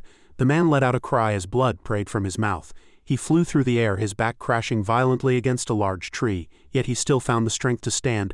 "Damn you, you're about to find out that I am truly invincible." He pressed his hand to his chest, where a cube emitting a faint blue light suddenly emerged. "This is the key to my victory," Ling Fan asked in surprise. "What is that thing?" With a violent wave of his hand, the man sent the cube hurtling toward Ling Fan. "Behold the great array, die." As the cube flew, it seemed to ignite with blue flames. Immediately after, the entire forest lit up with a brilliant blue radiance. Ling Fan was pinned down by the cube. A formation, the red-robed man pressed his fingers together before his chest, a cold, triumphant smirk playing on his lips as a gale began to howl around them. Ling Fan shielded his eyes, seemingly sensing something. His hands were bound by the blue light and hoisted up, followed quickly by the light coiling around his neck. He stared at Ling Fan with sinister eyes. This array will sap your strength, leaving you with only 30% of your power. Do you really think you're still a match for me with only 30%? Ling Fan looked at his shackled hands with some surprise. His palms were encircled by rings of blue light. The man raised his hands victoriously. Stop struggling. These shackles don't bind your mortal flesh. They are indestructible. Ling Fan had a sudden epiphany. So that's how it is. No wonder they break at the slightest touch. Since I only have 30% of my power left, the corners of his mouth curled up slightly.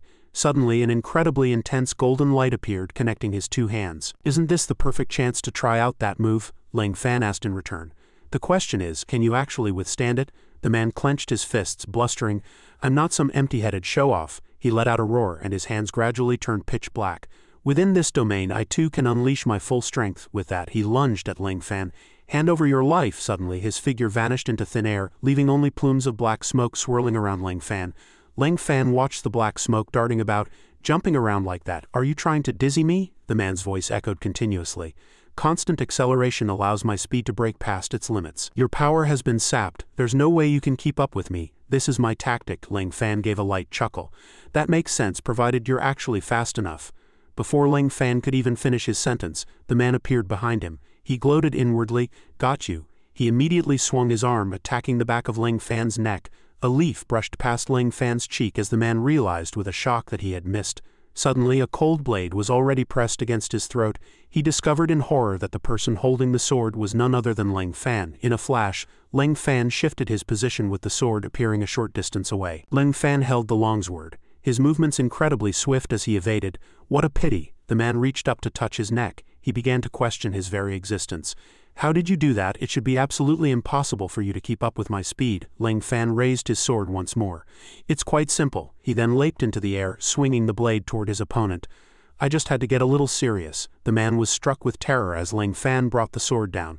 He lunged forward again. Did you dodge? Then let's try that again. Clutching the wound on his chest, the red-robed man asked in disbelief, Are you truly restricted to only 30% of your strength? Meanwhile, Elder Yin and the C2 family head watched the battle between Ling Fan and the man from a balcony. Master C2, do you see clearly now? C2 Kangchen was drenched in a cold sweat. This is the power of our Washa.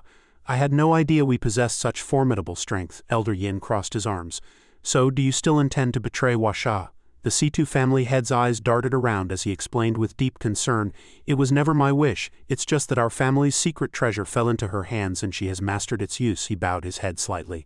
We only submitted to her because we had no other choice. Elder Yin turned to him. You mean, before Elder Yin could finish? That's right, she has control over that celestial treasure. Elder Yin was shocked. How could this happen? How did that thing end up in her hands? C2 Kangchen frowned. Because there was a traitor in the C2 family. Resting his chin on his hands, he said in a heavy voice, My third brother, C2 Kangai, he took his confidants, betrayed Washa, and defected to the Holy See. Elder Yin asked in return, C2 Kangai, isn't that Zhou Jiaqi's great-grandfather? The C2 family head nodded in affirmation.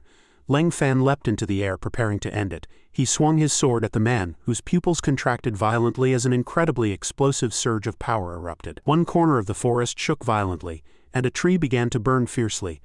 Ling Fan held his sword tight, kneeling on one knee amidst the burning wood. He reached out to touch the invisible barrier surrounding them. This thing hasn't broken yet. How do I open it? Maybe I should try to shatter it by force.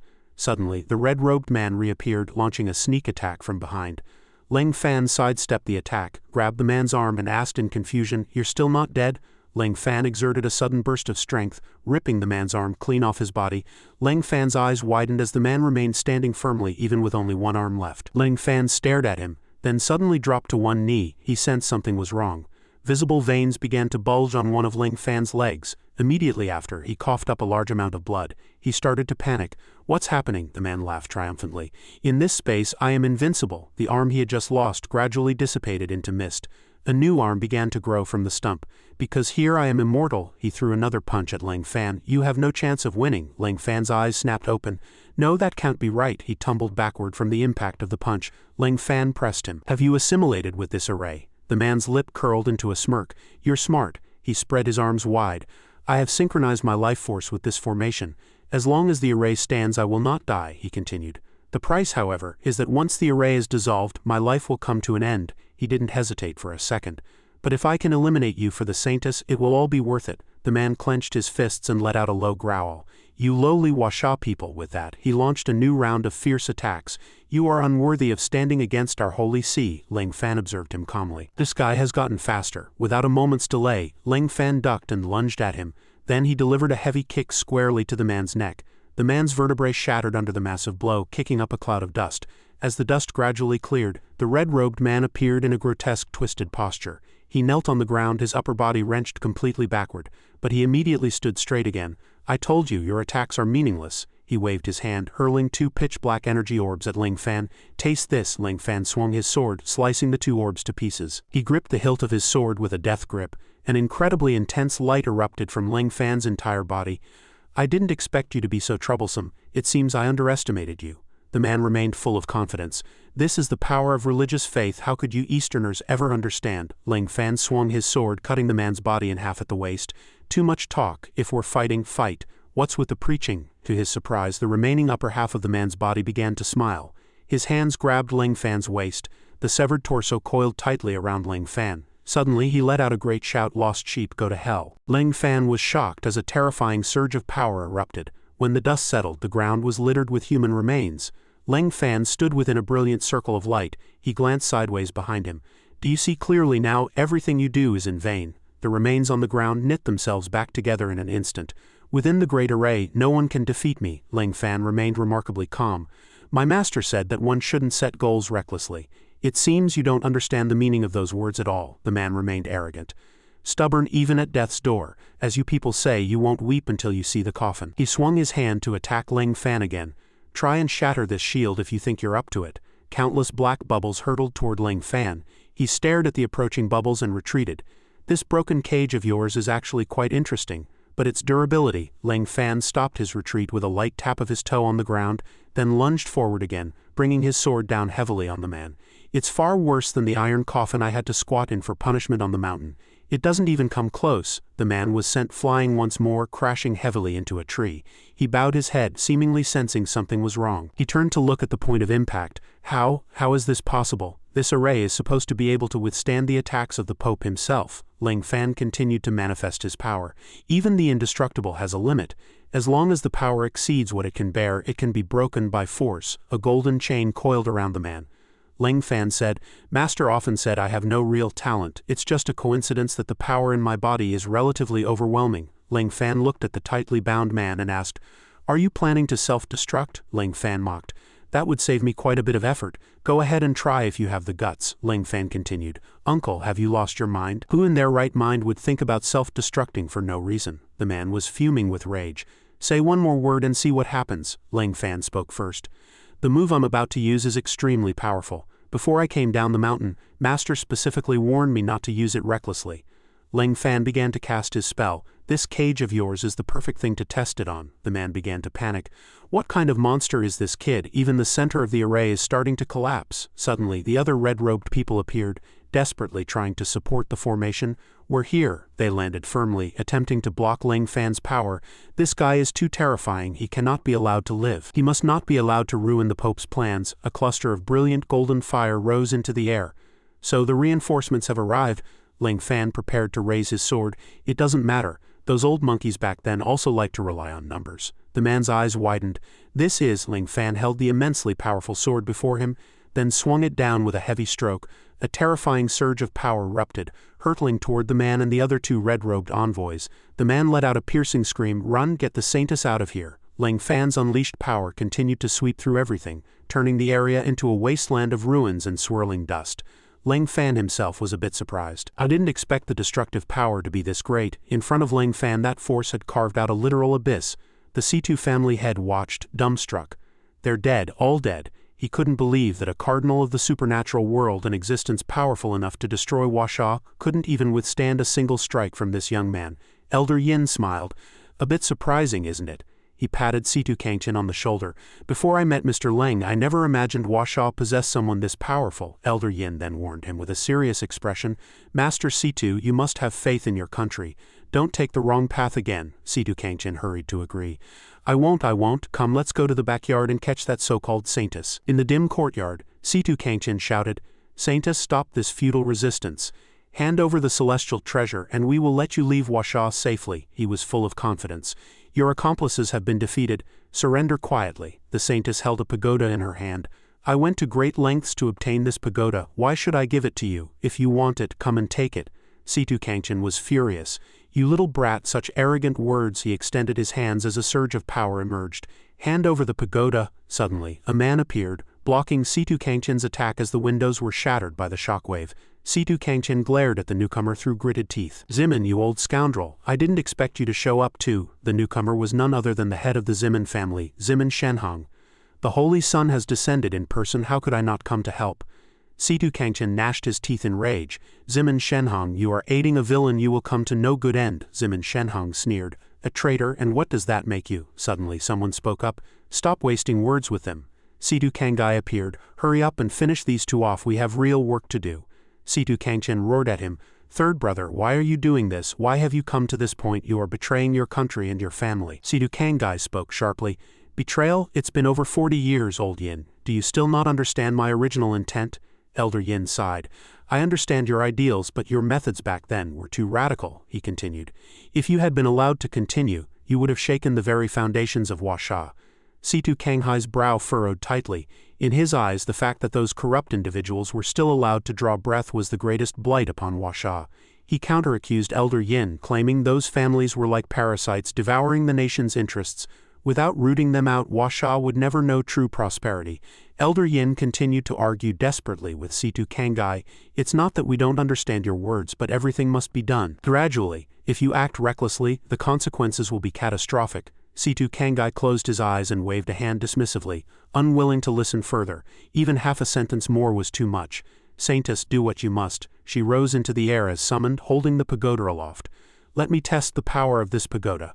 Let this great fire be the first sacrifice to celebrate its appearance in this world. Elder Yin and the Situ family head fought desperately to resist. What kind of fire is this? The temperature is too high. Elder Yin realized the gravity of the situation. This is bad. We won't hold out much longer at this rate, he shouted urgently. Leng Fan, haven't you recovered yet? At that moment, a longsword plummeted from the sky. Leng Fan appeared and said, Sorry, I'm late. His aura flared to its peak. The two of you, step back. Leave this saintess of the Holy See to me. Sophia looked down at Leng Fan. I thought you would have run away. I didn't expect you to have the guts to return. Her eyes sparkled. The Linglong Pagoda was no trivial matter. Even someone like him might not be able to withstand it. Leng Fan immediately assumed a combat stance. Is that so? How will we know unless we try? Sophia waved her hand violently.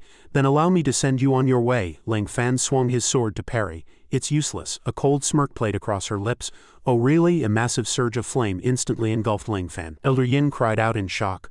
Leng Fan? Sophia held the pagoda in her palm, gloating that even if he possessed heaven-defying abilities, he was nothing before the Linglong Pagoda. She was full of confidence, regretting only that she hadn't been able to teach him a proper lesson.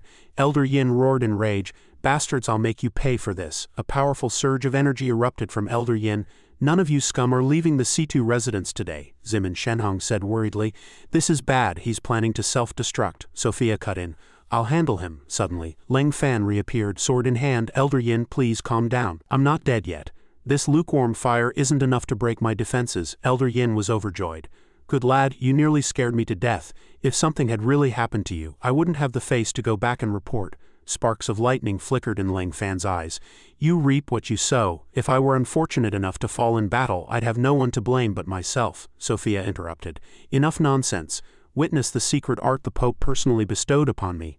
She began to cast her spell as Leng Fan charged forward. He kept his eyes locked on his opponent, thinking, that pagoda has too many functions. I can't let her use it as she pleases. He swung his longsword, striking down with immense force. How is Sophia so resilient? Suddenly, a massive force sent Leng Fan flying backward. Sophia remarked, this thing is more than just hard.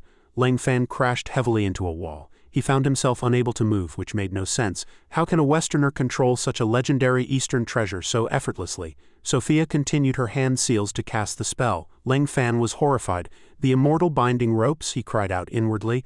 This is bad. Sophia flew into the air. I happen to know a thing or two about the origins of this pagoda. This is the perfect tool to deal with you. Ling Fan struggled desperately to break free. Don't waste your energy. Once caught by the immortal binding ropes, even a true god would be helpless. Ling Fan thought to himself that his master was right. Even an imitation shouldn't be met with brute force. Sophia stepped forward and tilted Ling Fan's chin up. Seeing you like this is truly exhilarating. She leaned in close to his face. Ling Fan looked toward the pagoda and noticed a steady stream of energy being injected into it. No wonder this woman could use it so skillfully. But where is the source? It turned out to be Zhou Jiaqi's maternal grandfather. He was actually using his blood essence to link himself to the Linglong pagoda. Sophia continued to taunt Ling Fan, telling him to just give up. Think carefully about how to please me. If I'm in a good mood, I might just let you live. Ling Fan looked at Situ Kangai. In all his years of cultivation, he had never seen such a complex karmic web of good and evil on a single person. It seemed Zhou Jiaqi's grandfather hadn't joined the Holy See out of fear. Sophia began to lose her patience. I don't have much time. You'd better give me a response quickly, or else, Ling Fan spoke up. Situ Kangai, stop now. The Situ family head was confused. Ling Fan, what are you talking about? Elder Yin didn't understand either. Isn't my brother just standing right there? Situ Kangai clicked his tongue in admiration. You truly are impressive, young friend, to have discovered it, Ling Fan said. Old man, I don't know why you're helping the Holy See, nor do I know what difficulties you're facing. He continued to urge Situ Kangai.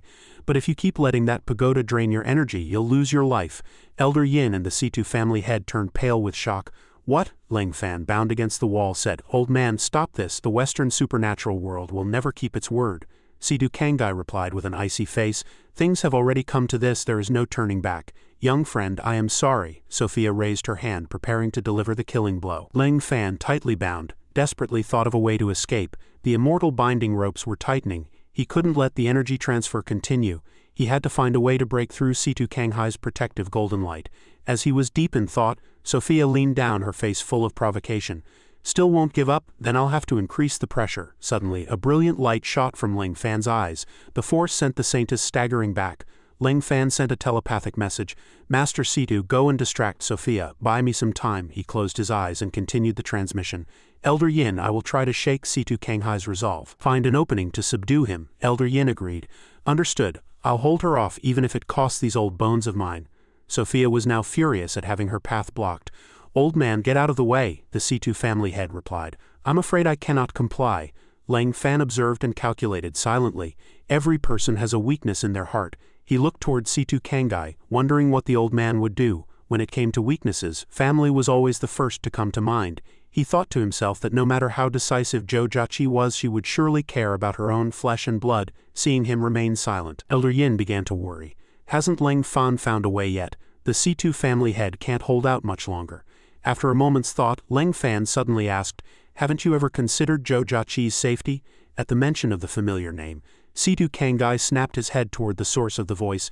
Zhou Jiaqi, seeing her accomplice distracted, Sophia shouted while locked in combat. Old man Situ, why is the energy weakening? Sophia glared at Situ Kangai and demanded loudly, what are you doing? He frowned slightly, leaning on his cane as he answered. The Pope promised me that as long as I helped him get the pagoda he would ensure my family's safety. Ling Fan seized the opening and countered, do you actually believe that? After all your years, are you still not clear on how the Western supernatural world operates? Hearing this, Situ Kangai became agitated. No, it won't be like that. Lady Sophia is not like those hypocritical people back home. Ling Fan's provocation caused him to lose focus, and his power weakened accordingly. Ling Fan struggled against the chains. They're almost open, just a little more effort. Sensing his verbal assault was working, he continued. You don't even trust your own people. Why do you think outsiders won't deceive you? Finally, he widened his eyes, striking directly at the heart of the matter. I'm afraid that once the Pope has the pagoda, the first people he clears out will be you. This was precisely his greatest fear. Consequently, upon hearing the words cleared out, he could no longer maintain his calm expression. Would they burn the bridge once they've crossed it? No, he couldn't let Zhou Jiaqi be harmed. In his moment of distraction, Elder Yin had somehow maneuvered behind him. Seeing the plan was about to succeed, Ling Fan shouted, Elder Yin now, sensing something wrong behind him. Situ Kangai spun around quickly, but it was already too late. Elder Yin unleashed his technique. Sorry, old friend. Seeing her partner's carelessness, Sophia cursed. "Damn it, what a useless old fool." Sophia glared at Ling Fan even as she continued to fight. It was settled. Ling Fan finally broke free from his bonds. This pagoda was truly formidable and versatile. It was not to be underestimated. Once free, Ling Fan immediately drew his weapon to join the fray. "Lady Sophia, it's your turn now." Seeing him break the chains, Sophia was not stingy with her praise. "I didn't expect you to be as clever as you are capable." Surges of powerful energy continuously erupted, enveloping Ling Fan. "Stop struggling. Without an energy supply for the pagoda, you are no match for me."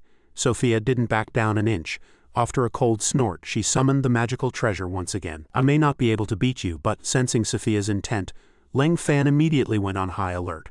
Not good. She wants to escape. He quickly raised his weapon and slashed down with all his might. With a whoosh, the sword chi sliced through empty air. Sophia had already successfully escaped. Before vanishing, Sophia left a final taunt. "If I want to leave, you cannot stop me." Ling Fan sheathed his weapon, looking somewhat annoyed. "I still couldn't keep her here. This pagoda is too troublesome." The C2 family head ran over in regret. "If my brother hadn't betrayed us, that saintess definitely wouldn't have escaped." Ling Fan looked at him and asked, "Master C2, I'm exhausted right now. Can you go help Elder Yin?" He clutched his chest and answered, "I was injured just now too and can't move. But Elder Yin is more than a match for that old rogue Zimin." On the other side, Elder Yin and Zimin Shenhong were still locked in a fierce battle, their powerful auras illuminating the surroundings. Old rogue, take this. Power intertwined like lightning and neither side could gain the upper hand. Zimin Shenhong rolled his wrist, admiring inwardly. "I haven't fought in years. I didn't expect this old man to have reached such a level." Lightning swirled around Elder Yin as he said proudly, "I have been in the Grade 1 realm for a long time. I am confident that no one in the same rank can defeat me." Elder Yin scanned the ground and said, "Unless you can break through to the innate realm immediately, you'd better just surrender." Hearing this, Zimin Shenhong looked at his hands and mused. The innate realm? He recalled scenes he had witnessed in the past, but the power he had seen went far beyond just the innate level. He then circulated his internal power, and a crimson light erupted from his entire body. "You want me to surrender? In your dreams?" A massive surge of energy rose up, shooting straight into the clouds. Seeing this, Elder Yin quickly launched an attack. Still trying to play tricks, that energy surged into several bodies, instantly draining them into withered husks. By then, Elder Yin had closed in, waving his hand to deliver a killing blow. However, Zimin Shenhong was completely unharmed. Elder Yin cried out, "What?" With a thunderous boom, a shockwave leveled everything in the vicinity. "Get lost." Elder Yin clutched his stomach and questioned, "Old rogue Zimin, what kind of demonic art are you practicing?" He looked at the power coursing through his hands with a look of smug satisfaction. "This is power." His eyes were bloodshot as he laughed maniacally, absorbing the life force of others to replenish himself. "Only this way can I reach the innate realm. Break through the innate realm." With that, he charged forward. "Die!" Elder Yin's pupils contracted. He thought he was about to lose his life. Suddenly a force blocked the attack. Ling Fan frowned and said, "As long as I'm here, don't even think about killing anyone." Ling Fan's appearance drove him even more insane. "Fine, then let's see if you can take this move." Seeing him prepare a massive attack, Ling Fan also met it with his full strength. Golden and black energies intertwined, and the very space seemed ready to tear apart. A deafening explosion rang out. Dust and smoke filled the air. As the white mist cleared, Ling Fan was still standing firmly. Seeing this, Elder Yin shouted worriedly, "He's gone, that old guy ran away again." Elder Yin stood up looking frustrated. "I thought he was going to fight to the death. I didn't expect it to be a feint. It's a pity we couldn't get the pagoda back." Ling Fan comforted him. "That may be so, but our efforts weren't entirely in vain." He looked toward Situ Kangai lying on the grass. "At least we caught Situ Kangai and stopped the Situ family's betrayal." Elder Yin turned to the Situ family head and asked, "Master Situ, we need to take Situ Kangai back for interrogation. Is that acceptable?" He answered, "My brother colluded with foreign enemies and almost caused a catastrophe. It is only right that he be handed over to the state." Suddenly, the phone in Ling Fan's pocket rang. Seeing the caller ID, he felt a bit flustered. "Zhou Jiaqi, why is she calling now? If she finds out I arrested her grandfather, what will she think?" An image of her angry, reproachful face flashed through his mind, and he felt deeply conflicted, unsure of how to face her. "Will she still want anything to do with me?" Ling Fan answered the phone. "Hello, Jiaqi?" A worried greeting came from the other end. "Ling Fan, you're not hurt, are you?" Zhou Jiaqi complained. "I couldn't get through just now. I was scared to death." He quickly reassured her, "I'm fine. I just finished handling things here at the C2 residence." After a moment's hesitation, he decided to tell the truth. "Your grandfather has been taken away by the National Security Bureau." Her gaze carried a hint of sorrow as she whispered, "It's good that you're okay. Grandfather brought this on himself by making such a grave mistake." She recalled her mother's words. Jiaqi, you must save your grandfather this time, she then said to Ling Fan. But my mom still wants to use her connections at the security bureau. She'll probably come looking to give you trouble in a couple of days. Ling Fan's brow furrowed slightly upon hearing this. Understanding her mother's feelings, he said, I'll talk to her personally when the time comes. She felt relieved. Thank you, I'll try to talk sense into her as well. You get back to your business. After hanging up, Ling Fan closed his eyes and let out a long sigh, thinking it was a good thing Jiaqi didn't blame him, otherwise he really wouldn't know how to handle it. Elder Yin patted his shoulder and praised, Ling Fan, it's all thanks to you this time. Otherwise the C2 family would have caused a disaster. Ling Fan replied, You overpraise me, Elder Yin. I only did what I could. He then expressed his concern. Unfortunately, the pagoda was still snatched by the Saintess. I'm afraid, Elder Yin replied. So what? Without the support of blood essence, those Westerners won't be able to use it again anytime soon. The group then prepared to leave. Let's go, you're tired today. Go back and rest. All right. The next morning at an apartment, the old man pushed open the door and asked with concern, Xiao Fan, how is your body? Ling Fan laughed loudly. Still a bit weak, but it's no problem. Seeing the joy on the old man's face, he asked, You look so happy, is there some good news? The greatest joy was undoubtedly the news from the Bureau of National Security. It was, of course, good news. Following yesterday's operations, the Bureau's morale had skyrocketed after they successfully routed a large number of Western parasites who had infiltrated Huaxia. Members of those treacherous families had fallen to their knees in turn, begging for mercy and swearing never to betray the nation again. Furthermore, several families that had been known for their constant minor schemes also stepped forward yesterday to swear their loyalty, no longer daring to act out. In this way, Huaxia's security was greatly bolstered. Upon hearing this, Ling Fan began to cough violently. Cough, cough. Seeing his poor physical condition, Elder Yin advised, Xiao Fan, are you really all right? Let me take you to the hospital for a checkup. He also sensed that his body had sustained injuries, specifically internal ones, and so he made a request. Elder Yin, would it be possible for you to help me procure some medicinal herbs? Hearing that he wanted herbs instead of a trip to the hospital, Elder Yin was somewhat surprised. Herbs are simple enough to get. He paused, then asked, Xiao Fan, do you know medicine? Ling Fan replied. As long as I have the herbs, I'll be fine. He quickly wrote down a list of what he needed and added, Everything is on there, I'll have to trouble you, Elder Yin. Looking at the flamboyant, sweeping calligraphy before him, Elder Yin's eyes grew dizzy. What on earth is written here? Though he couldn't decipher it, he agreed to the request. Fine, I'll send someone to arrange it immediately. You rest for a while. Sitting alone in the chair, he felt a bit sentimental. It was truly nice to have someone help out. Back on the mountain, he had always harvested the herbs himself. As night fell, a bright moon shone brilliantly in the dark sky. Elder Yin pushed open the door, his face full of joy. Xiao Fan, I'm back. Look who's here. Li Yan ran over, her face etched with worry. Ling Fan, where are you hurt? Ling Fan was also surprised by her arrival. As Li Yan frowned slightly, Ling Fan asked with some urgency, Why are you here? She recounted the events of the past few days. When my parents and I heard about your battle with the Saintess, we were really worried. I thought I should come and check on the situation myself. Elder Yin, leaning against the doorframe with his arms crossed, added, I ran into this little girl the moment I stepped out. She bought all these herbs and they weren't cheap. Along the way, she hasn't stopped asking about you. You can't say she doesn't care. Hearing this, her face flushed deep red, and she cried out in embarrassed annoyance, Elder Yin, you don't talk nonsense. Elder Yin got even more excited as he teased, What, is the little girl shy now? You're both young, you should be more straightforward about matters of the heart. Ling Fan closed his eyes, gave a light cough and said, Li Yan, thank you, but I will repay this favor in the form of pills later. Then a refining furnace appeared in the center of his palm, surrounded by swirling spiritual energy, leaving the two onlookers in awe. I'm finding you harder and harder to read, little guy. Is this the legendary refining furnace? He performed a hand seal with one hand, and one by one the herbs flew into the furnace in an orderly line, each step looking extremely professional. This series of movements left Elder Yin stunned. Xiao Fan, you actually know alchemy? Holding the furnace aloft, he answered confidently. Not only do I have a high talent for the sword, but I also have some insight into alchemy. These herbs I asked you to buy are for refining a spiritual healing pill. Let me refine one first. Elder Yin continued to marvel. It was simply divine. Inside the furnace, the herbs began to swirl continuously. The pill gradually took shape. Seeing the time was right, he gave a loud shout, Collect! Looking at the formed pill before him, he said, Success! Elder Yin stared at the newly refined spirit pill and the furnace floating in the air, his mouth hanging open in shock. I heard that the art of alchemy had been lost. I never expected to have the honor of seeing it with my own eyes today. He then turned to Ling Fan and complained, Xiao Fan, exactly how many secrets are you keeping from me? Leng Fan looked at the pill in his palm and replied casually, "What I know are just minor tricks, don't overpraise me, Elder Yin." At this, Elder Yin turned his head away with his arms crossed. "If you keep being this humble, won't it make us old fogies look like we know nothing at all?" After that, Elder Yin left to give the young people some private space. "All right, this old man will take his leave.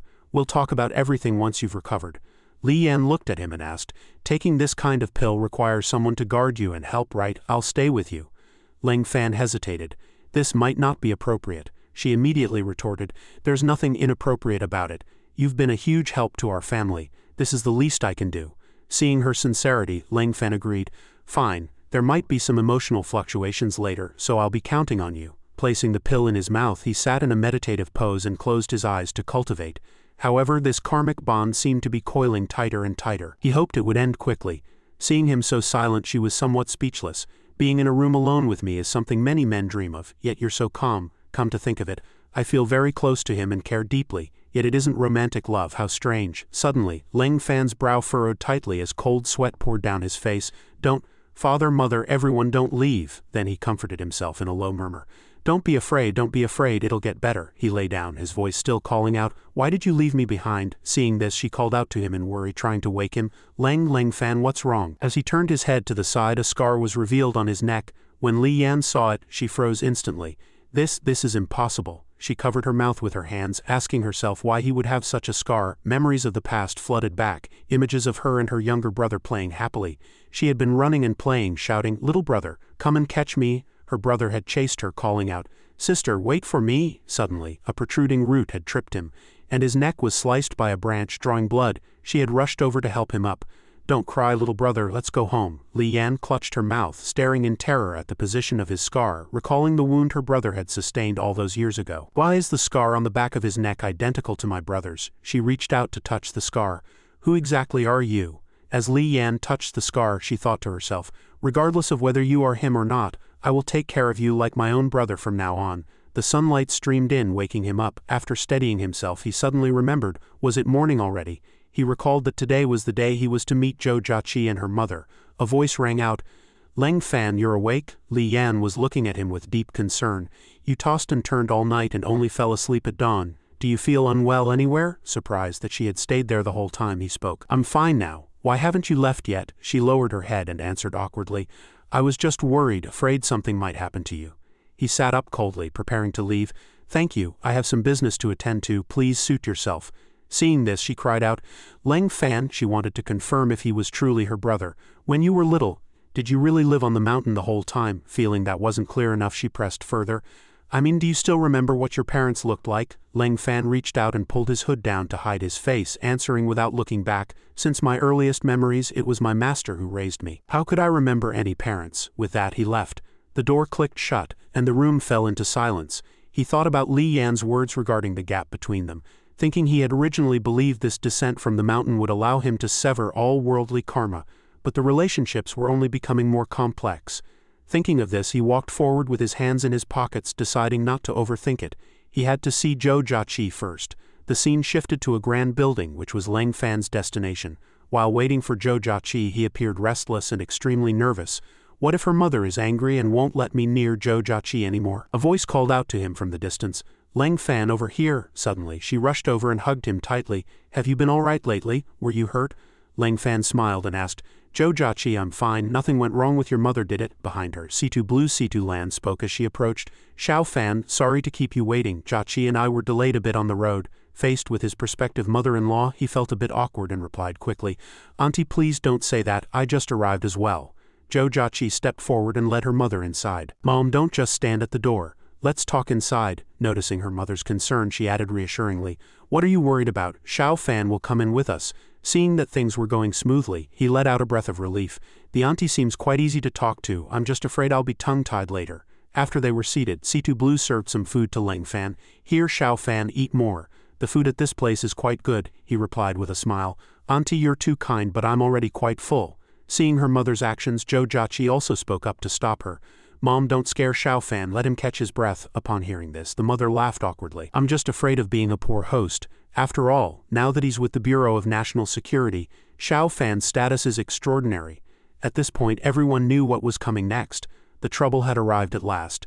Zhou Jiaqi reminded her mother that they hadn't finished the meal yet and to talk later. Her mother, however, insisted. "But your grandfather doesn't have much time left." Ling Fan, knowing the purpose of the meeting, spoke first. "Auntie, I know you're looking for me because of Zhou Jiaqi's grandfather." He then refused firmly. "But since he made such a grave mistake, even I cannot plead for mercy on his behalf."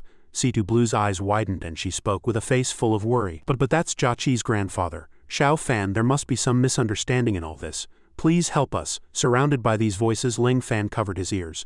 Zhou Jiaqi took her mother's hand, trying to get her to sit down. "Mom, don't make things difficult for Xiao Fan regarding grandfather's matter. Treason is unforgivable anywhere." Situ Blue knelt and begged. "Xiao Fan, Auntie is begging you, please save Jiaqi's grandfather." Seeing Situ Blue kneeling and clutching his leg, Ling Fan appeared quite embarrassed. "Auntie, please don't do this." Zhou Jiaqi felt ashamed as well. She patted her mother's shoulder and said, "Mom, get up quickly." Situ Blue stood up and wiped her tears. Ling Fan explained, "Zhou Jiaqi, your grandfather has always been a good man, very kind to others." She covered her face. "But what kind of madness took hold of him this time to make such a terrible mistake?" Zhou Jiaqi also had tears in her eyes as she choked out, "Mom, let's go back. Everything has its cause and effect. No one can bear this for grandfather." Seeing this, Ling Fan frowned and thought to himself, "This is karma, but compared to making Zhou Jiaqi sad, what does a little more karma matter?" He then handed her a tissue and offered comfort and encouragement. "Don't be sad anymore," Ling Fan added. "I'll look into your grandfather's matter again. Perhaps there is still some room for a turnaround." Hearing this, Zhou Jiaqi rubbed her eyes. "Xiao Fan, if it really can't be changed, then forget it. Don't go offending people," Ling Fan retorted. "Offending people, Elder Yin and Elder Shu are both quite easy to talk to." At this point, Situ Blue was moved to tears of gratitude by his actions. She bowed her head. "Xiao Fan, thank you so much." With that, Ling Fan went over to open the door and said with a smile, "I'll head back to the bureau now. I'll contact you when there's a result." Seeing this, Zhou Jiaqi chased after him. "I'll see you out." As she walked with Ling Fan, she spoke, "Xiao Fan, I'm sorry for making things difficult for you." Suddenly, she leaned into his ear and whispered something, making both their faces turn as red as tomatoes. "I'll give you a surprise once this is resolved." With that, she ran off, leaving Ling Fan standing there with a red face and neck. Why is Zhou Jiaqi just like those impatient female monkeys on the mountain? Never mind, I won't think about it. Better solve Situ Kanghai's matter first. The scene shifted to the interrogation room, where arguments could be heard.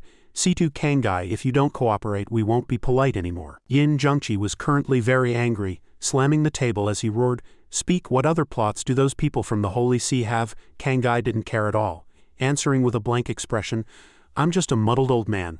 I only handed over the pagoda to save my life." He pretended to know nothing about any plots or schemes. His answer made Yin Zhengqi even more furious. Just as the old stubborn man was about to lash out, a voice interrupted him. "Old Yin, don't be in a rush." The newcomer was Elder Shu, accompanied by Ling Fan. "You've been busy for hours, let Xiao Fan try." Seeing Ling Fan, Yin Zhengqi walked over and patted his shoulder. "Fine, I'll go for a stroll then. I'll leave it to you, Xiao Fan." Ling Fan calmly pulled out a chair and sat down. "Old sir, I know you don't get along with them. Why not talk to me?" Kanghai looked at him and asked with some surprise. "A young man of such extraordinary strength, why are you colluding with these old fogies?" Hearing this, Ling Fan looked baffled and frowned as he asked back, "In my view, Elder Yin and the others are wholeheartedly serving the country. How can you call that colluding?" He immediately retaliated with a cold sneer. "If they hadn't stopped me back then, how could the Washa ability world have fallen into such decline?" He stared at Ling Fan with a determined gaze. "Now even a single cardinal can push us into a desperate corner." As he spoke, Kanghai grew more resentful. He tightly gripped his handcuffed hands. "If I had succeeded back then, why would my old bones have to meticulously scheme to save my family's lives and sell my integrity to flatter those Westerners?" Hearing his words, Ling Fan understood the crux of the issue. He frowned. So it was despair caused by the massive disparity in strength? That was an easy problem to solve. He pulled out a red pill and placed it before Kanghai. "Old sir, there is a faint aura of a cultivator hidden within you. Do you recognize this pill?" Seeing the pill, his expression became extremely agitated and his speech grew stuttered. "I saw it when I was young. This is a pill of the immortals. Divine Wing. It can grow flesh on bare bones." Seeing that he recognized it, Ling Fan probed further. "Since you recognize this medicine, you must know at least something about the immortals, right?" As soon as the question was asked, Kanghai became even more excited, his voice rising as if he were shouting, "Young man, what is your relationship with those immortals? What is the immortal Kun Khan to you?" Ling Fan explained simply, "He is my master." The word master left Kanghai in complete shock, his eyes wide. "What?" Kanghai could not hide his internal shock. "So that means those seniors have agreed to take action," Ling Fan answered. "Master sent me down the mountain to gain experience. At this point he still hadn't fully grasped Ling Fan's meaning. Coming down to gain experience at a time like this, he suddenly had an epiphany. I understand. The immortal must want his disciple to confront the Western ability users while he provides support from behind. At this thought, Kangai was overjoyed. There is hope for Washa. Ling Fan took the opportunity to get straight to the point. Since you've seen the light, will you tell us the Holy Sea's plot? Kangai smiled and agreed immediately. Of course. Then he shouted with a serious expression, Old Yin, Old Shu, come in. Hearing their names called, the two entered with grim faces, still angry. Yin Zhengqi barked, What are you shouting for, you old fool who doesn't fear death? Seeing this, Kangai explained, Don't be agitated, everyone. Let's talk business. He recounted the whole story and concluded, That's how it is. The Pope of the Holy See will personally come to Washa to completely destroy our entire ability world. After hearing this, Yin Zhengqi spoke with impassioned vigor. If that old guy dares to come, I'll fight him to the death. Seeing his momentum, Kangai said. Ling Fan cut in. I'm afraid those old bones of yours won't handle the strain. Yin Zhengqi roared in fury. Say that one more time and see what happens. Seeing the situation, Ling Fan quickly intervened. Stop arguing, you two. This Pope or whoever, leave him to me. Elder Shu expressed some concern. Xiao Fan, the Pope is no ordinary person. He is far more powerful than the cardinals you've dealt with before. Ling Fan said firmly, He's just the oldest of the old bald donkeys. I have my ways. Seeing the determination in his eyes, Elder Shu felt slightly more at ease. Since you're confident, I'll rest easy. Go and get some rest first. He then turned toward Situ Kangai. As for Situ Kangai, facing his repentant gaze, Elder Shu stated that considering he hadn't caused an irreversible disaster and had provided reliable intelligence, the organization decided to waive his death penalty. Kangai was moved to tears of gratitude toward Ling Fan, and he abruptly stood up. Xiao Fan, thank you. Ling Fan didn't pay him much mind, merely replying politely, It's nothing. I did it all for Zhou Jiaqi. Just as he stepped out of the interrogation room, his phone received a notification. Reading the content, he furrowed his brow. Is Zhou Jiaqi already at the National Security Bureau? Zhou Jiaqi was currently alone, her heart filled with worry for Ling Fan. What exactly is Xiao Fan's situation right now? She furrowed her brow in terror, wondering if she would be arrested as her grandfather's accomplice. Just as the door pushed open, Ling Fan saw Zhou Jiaqi sitting there. He asked in surprise, Jiaqi, why are you here? Didn't I tell you to wait patiently? A deep sense of worry flickered in Zhou Jiaqi's eyes. I just couldn't rest easy, so I came to check. Seeing her like this, Ling Fan recounted everything that had happened to put her mind at ease. Elder Shu didn't make things difficult for me, and your grandfather is fine. Go ahead and tell your mother. Hearing this, Zhou Jiaqi finally let out a long sigh of relief. It's finally resolved. That way my mom won't do anything reckless. Ling Fan checked the time on his phone. He then turned to her and said, It's late, let me take you back. She looked at Ling Fan's hand. Wait, just a moment, Xiao Fan. Zhou Jiaqi's face suddenly flushed deep red, her shy expression suggesting she was about to say something. Didn't I say I had a surprise for you earlier? Seeing this, Ling Fan turned back in confusion. A surprise? Are you trying to play a trick on me? Suddenly, she lunged forward, catching him completely off guard. Zhou Jiaqi pinned him onto the sofa, straddling him. Seeing this, Ling Fan shouted, Zhou Jiaqi, what are you doing? Her reaction only made Zhou Jiaqi find the situation more amusing. Her face grew redder and redder. She looked at him and said, It's not about what I want to do, it's about what you should be doing tonight. Hearing Zhou Jiaqi's words, Ling Fan's mind began to race. He suddenly recalled his master's words. What do you want to do? At that time, his master's gaze had been incredibly solemn, every word etched into his mind, and they echoed back to him now. Disciple, remember, when a woman wants you to do something, you must follow your initial intent. Now, Zhou Jiaqi's face was closer than ever, both of them flushed red. Anything was possible. But as he looked at Zhou Jiaqi sitting on top of him, he silently recalled that phrase, follow my initial intent. Ling Fan seemingly misunderstood Zhou Jiaqi's meaning, blurting out a completely irrelevant sentence, then come watch the stars with me. These words left Zhou Jiaqi stunned. Thus the two went to the rooftop where Zhou Jiaqi crossed her arms and complained in frustration, You actually missed such a perfect opportunity. Hearing this, Ling Fan looked up at the starry sky and explained, Precisely because opportunities are rare, I wanted to do my favorite thing with you. Zhou Jiaqi found his personality difficult to grasp. He really is a weirdo. He says one thing, but his heart thinks another. Still, that's exactly why I like you. Ling Fan took Zhou Jiaqi's hand and looked at her, hoping they could watch the stars together often in the future. A shooting star streaked across the sky that night as the two simply admired the stars in a romantic atmosphere, doing what they loved, finally ending with a single phrase, The night is beautiful tonight. The next morning in the briefing room, Xiao Fan, currently only the Zimin family, refuses to back down. Elder Shu spoke first, explaining that after Zimin the old rogue escaped that day, he protected the entire family with a barrier. Yin Zhengqi added, that barrier is incredibly powerful. Since it's not convenient for us to use nuclear weapons, it will be very difficult to break. He then patted Leng Fan on the shoulder. Xiao Fan, do you see any way to deal with them? Leng Fan pondered for a moment before answering, maybe we can use some criminal enforcement measures. I'll go take a look personally. Hearing this, Elder Shu immediately walked over, his face full of gratitude. Xiao Fan, it's wonderful that you're willing to take action. Yin Zhengqi added, once you return, Elder Shu will surely give you a grand reward. Leng Fan stood up and explained softly, this is also a matter of karma between me and the Zimin family. I should be the one to resolve it. You all just wait for news. Meanwhile, at the Zimin residence, Shenhong was meditating while questioning his younger brother. Is everything I ordered taken care of? The old fellow immediately replied respectfully, rest assured, big brother. I have already sent men to seize a large number of nearby civilians to serve as backup raw materials. He raised his hands and began to manifest his power with total confidence.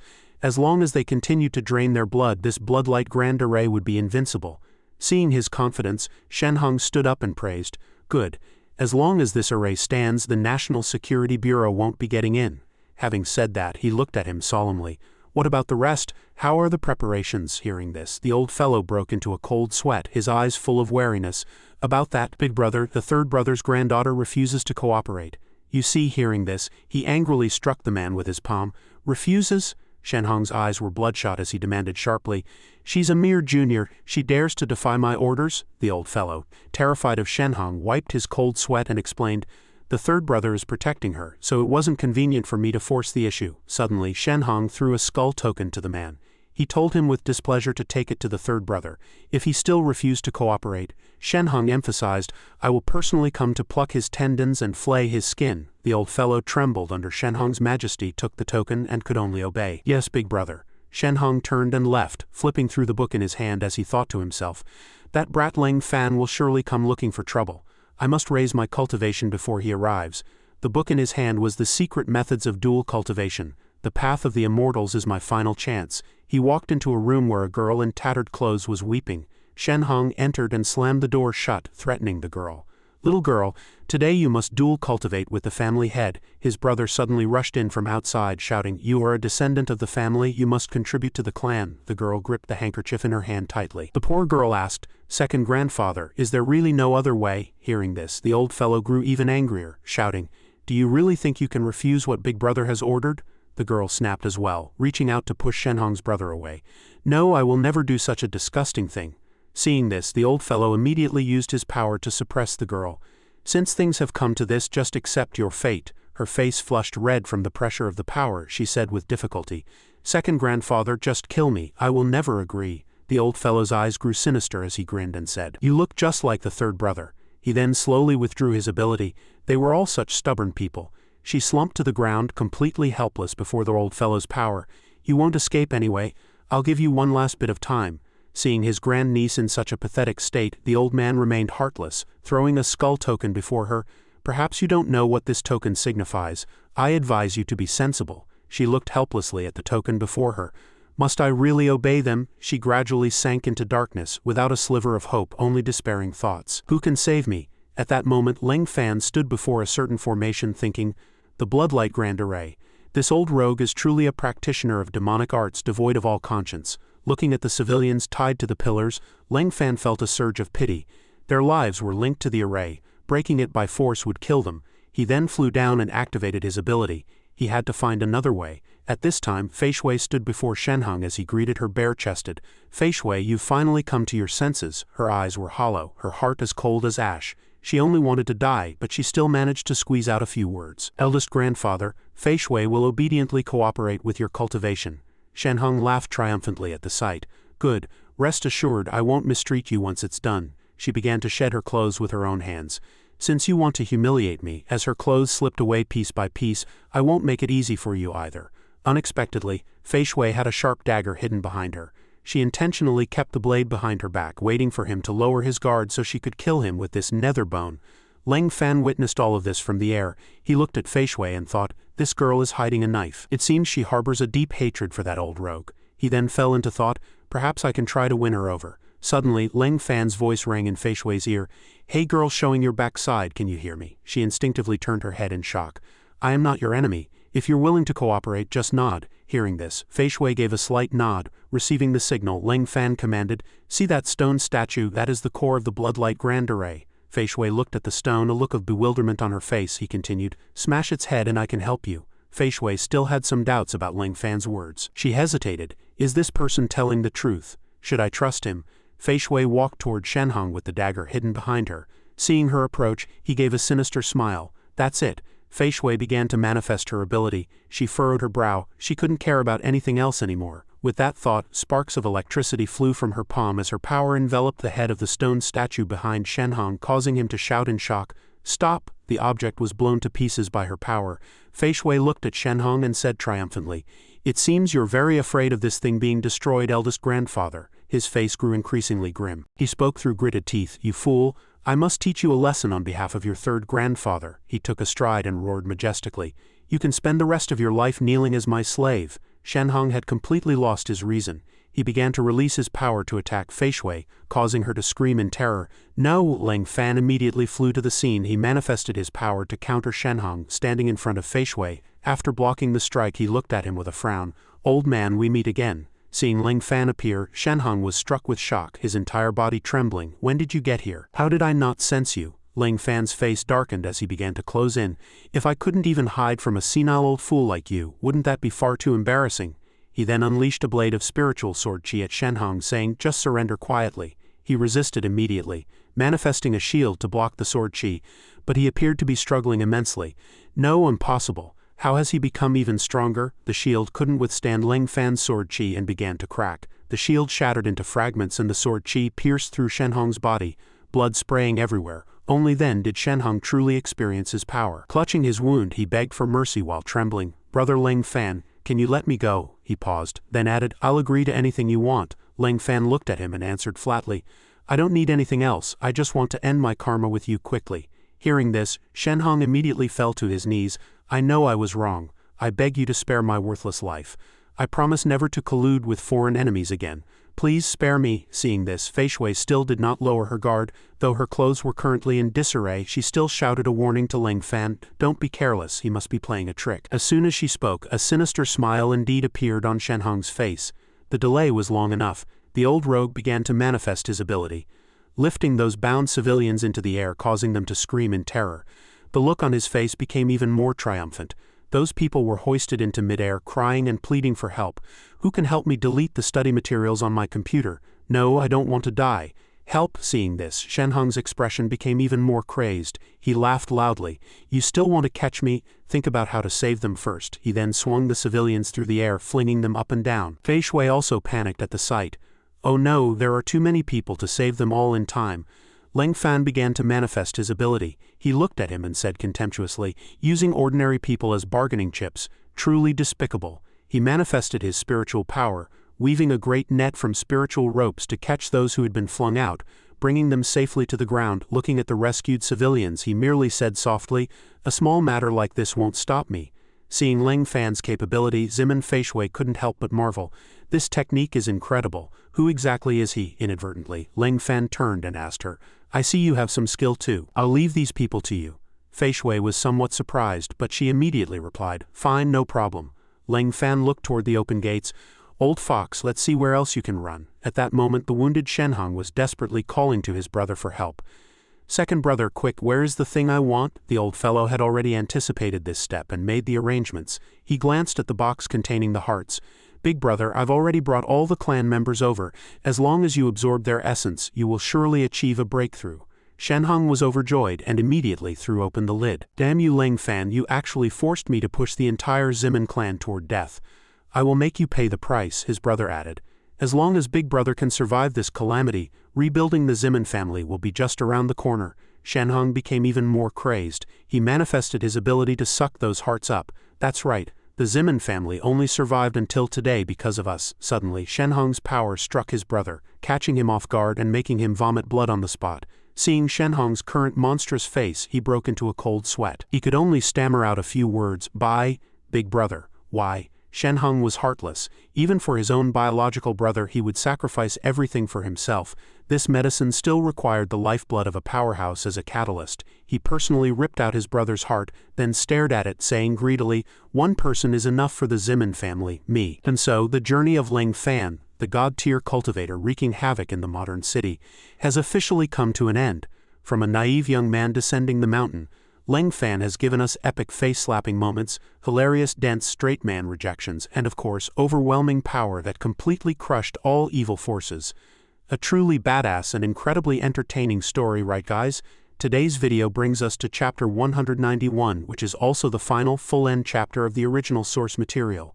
Ling Fan's story is fully complete here, and there won't be any further continuations. If you enjoyed this video, please take 3 seconds to leave BALA MANHUA RECAPs a like, hit that subscribe button, and turn on the notification bell. Your support is the greatest motivation for our admin to keep grinding, searching for, and summarizing many more fresh and amazing masterpieces for you guys. Thank you so much for watching until the very end. Goodbye, and see you all in the next epic series on our channel.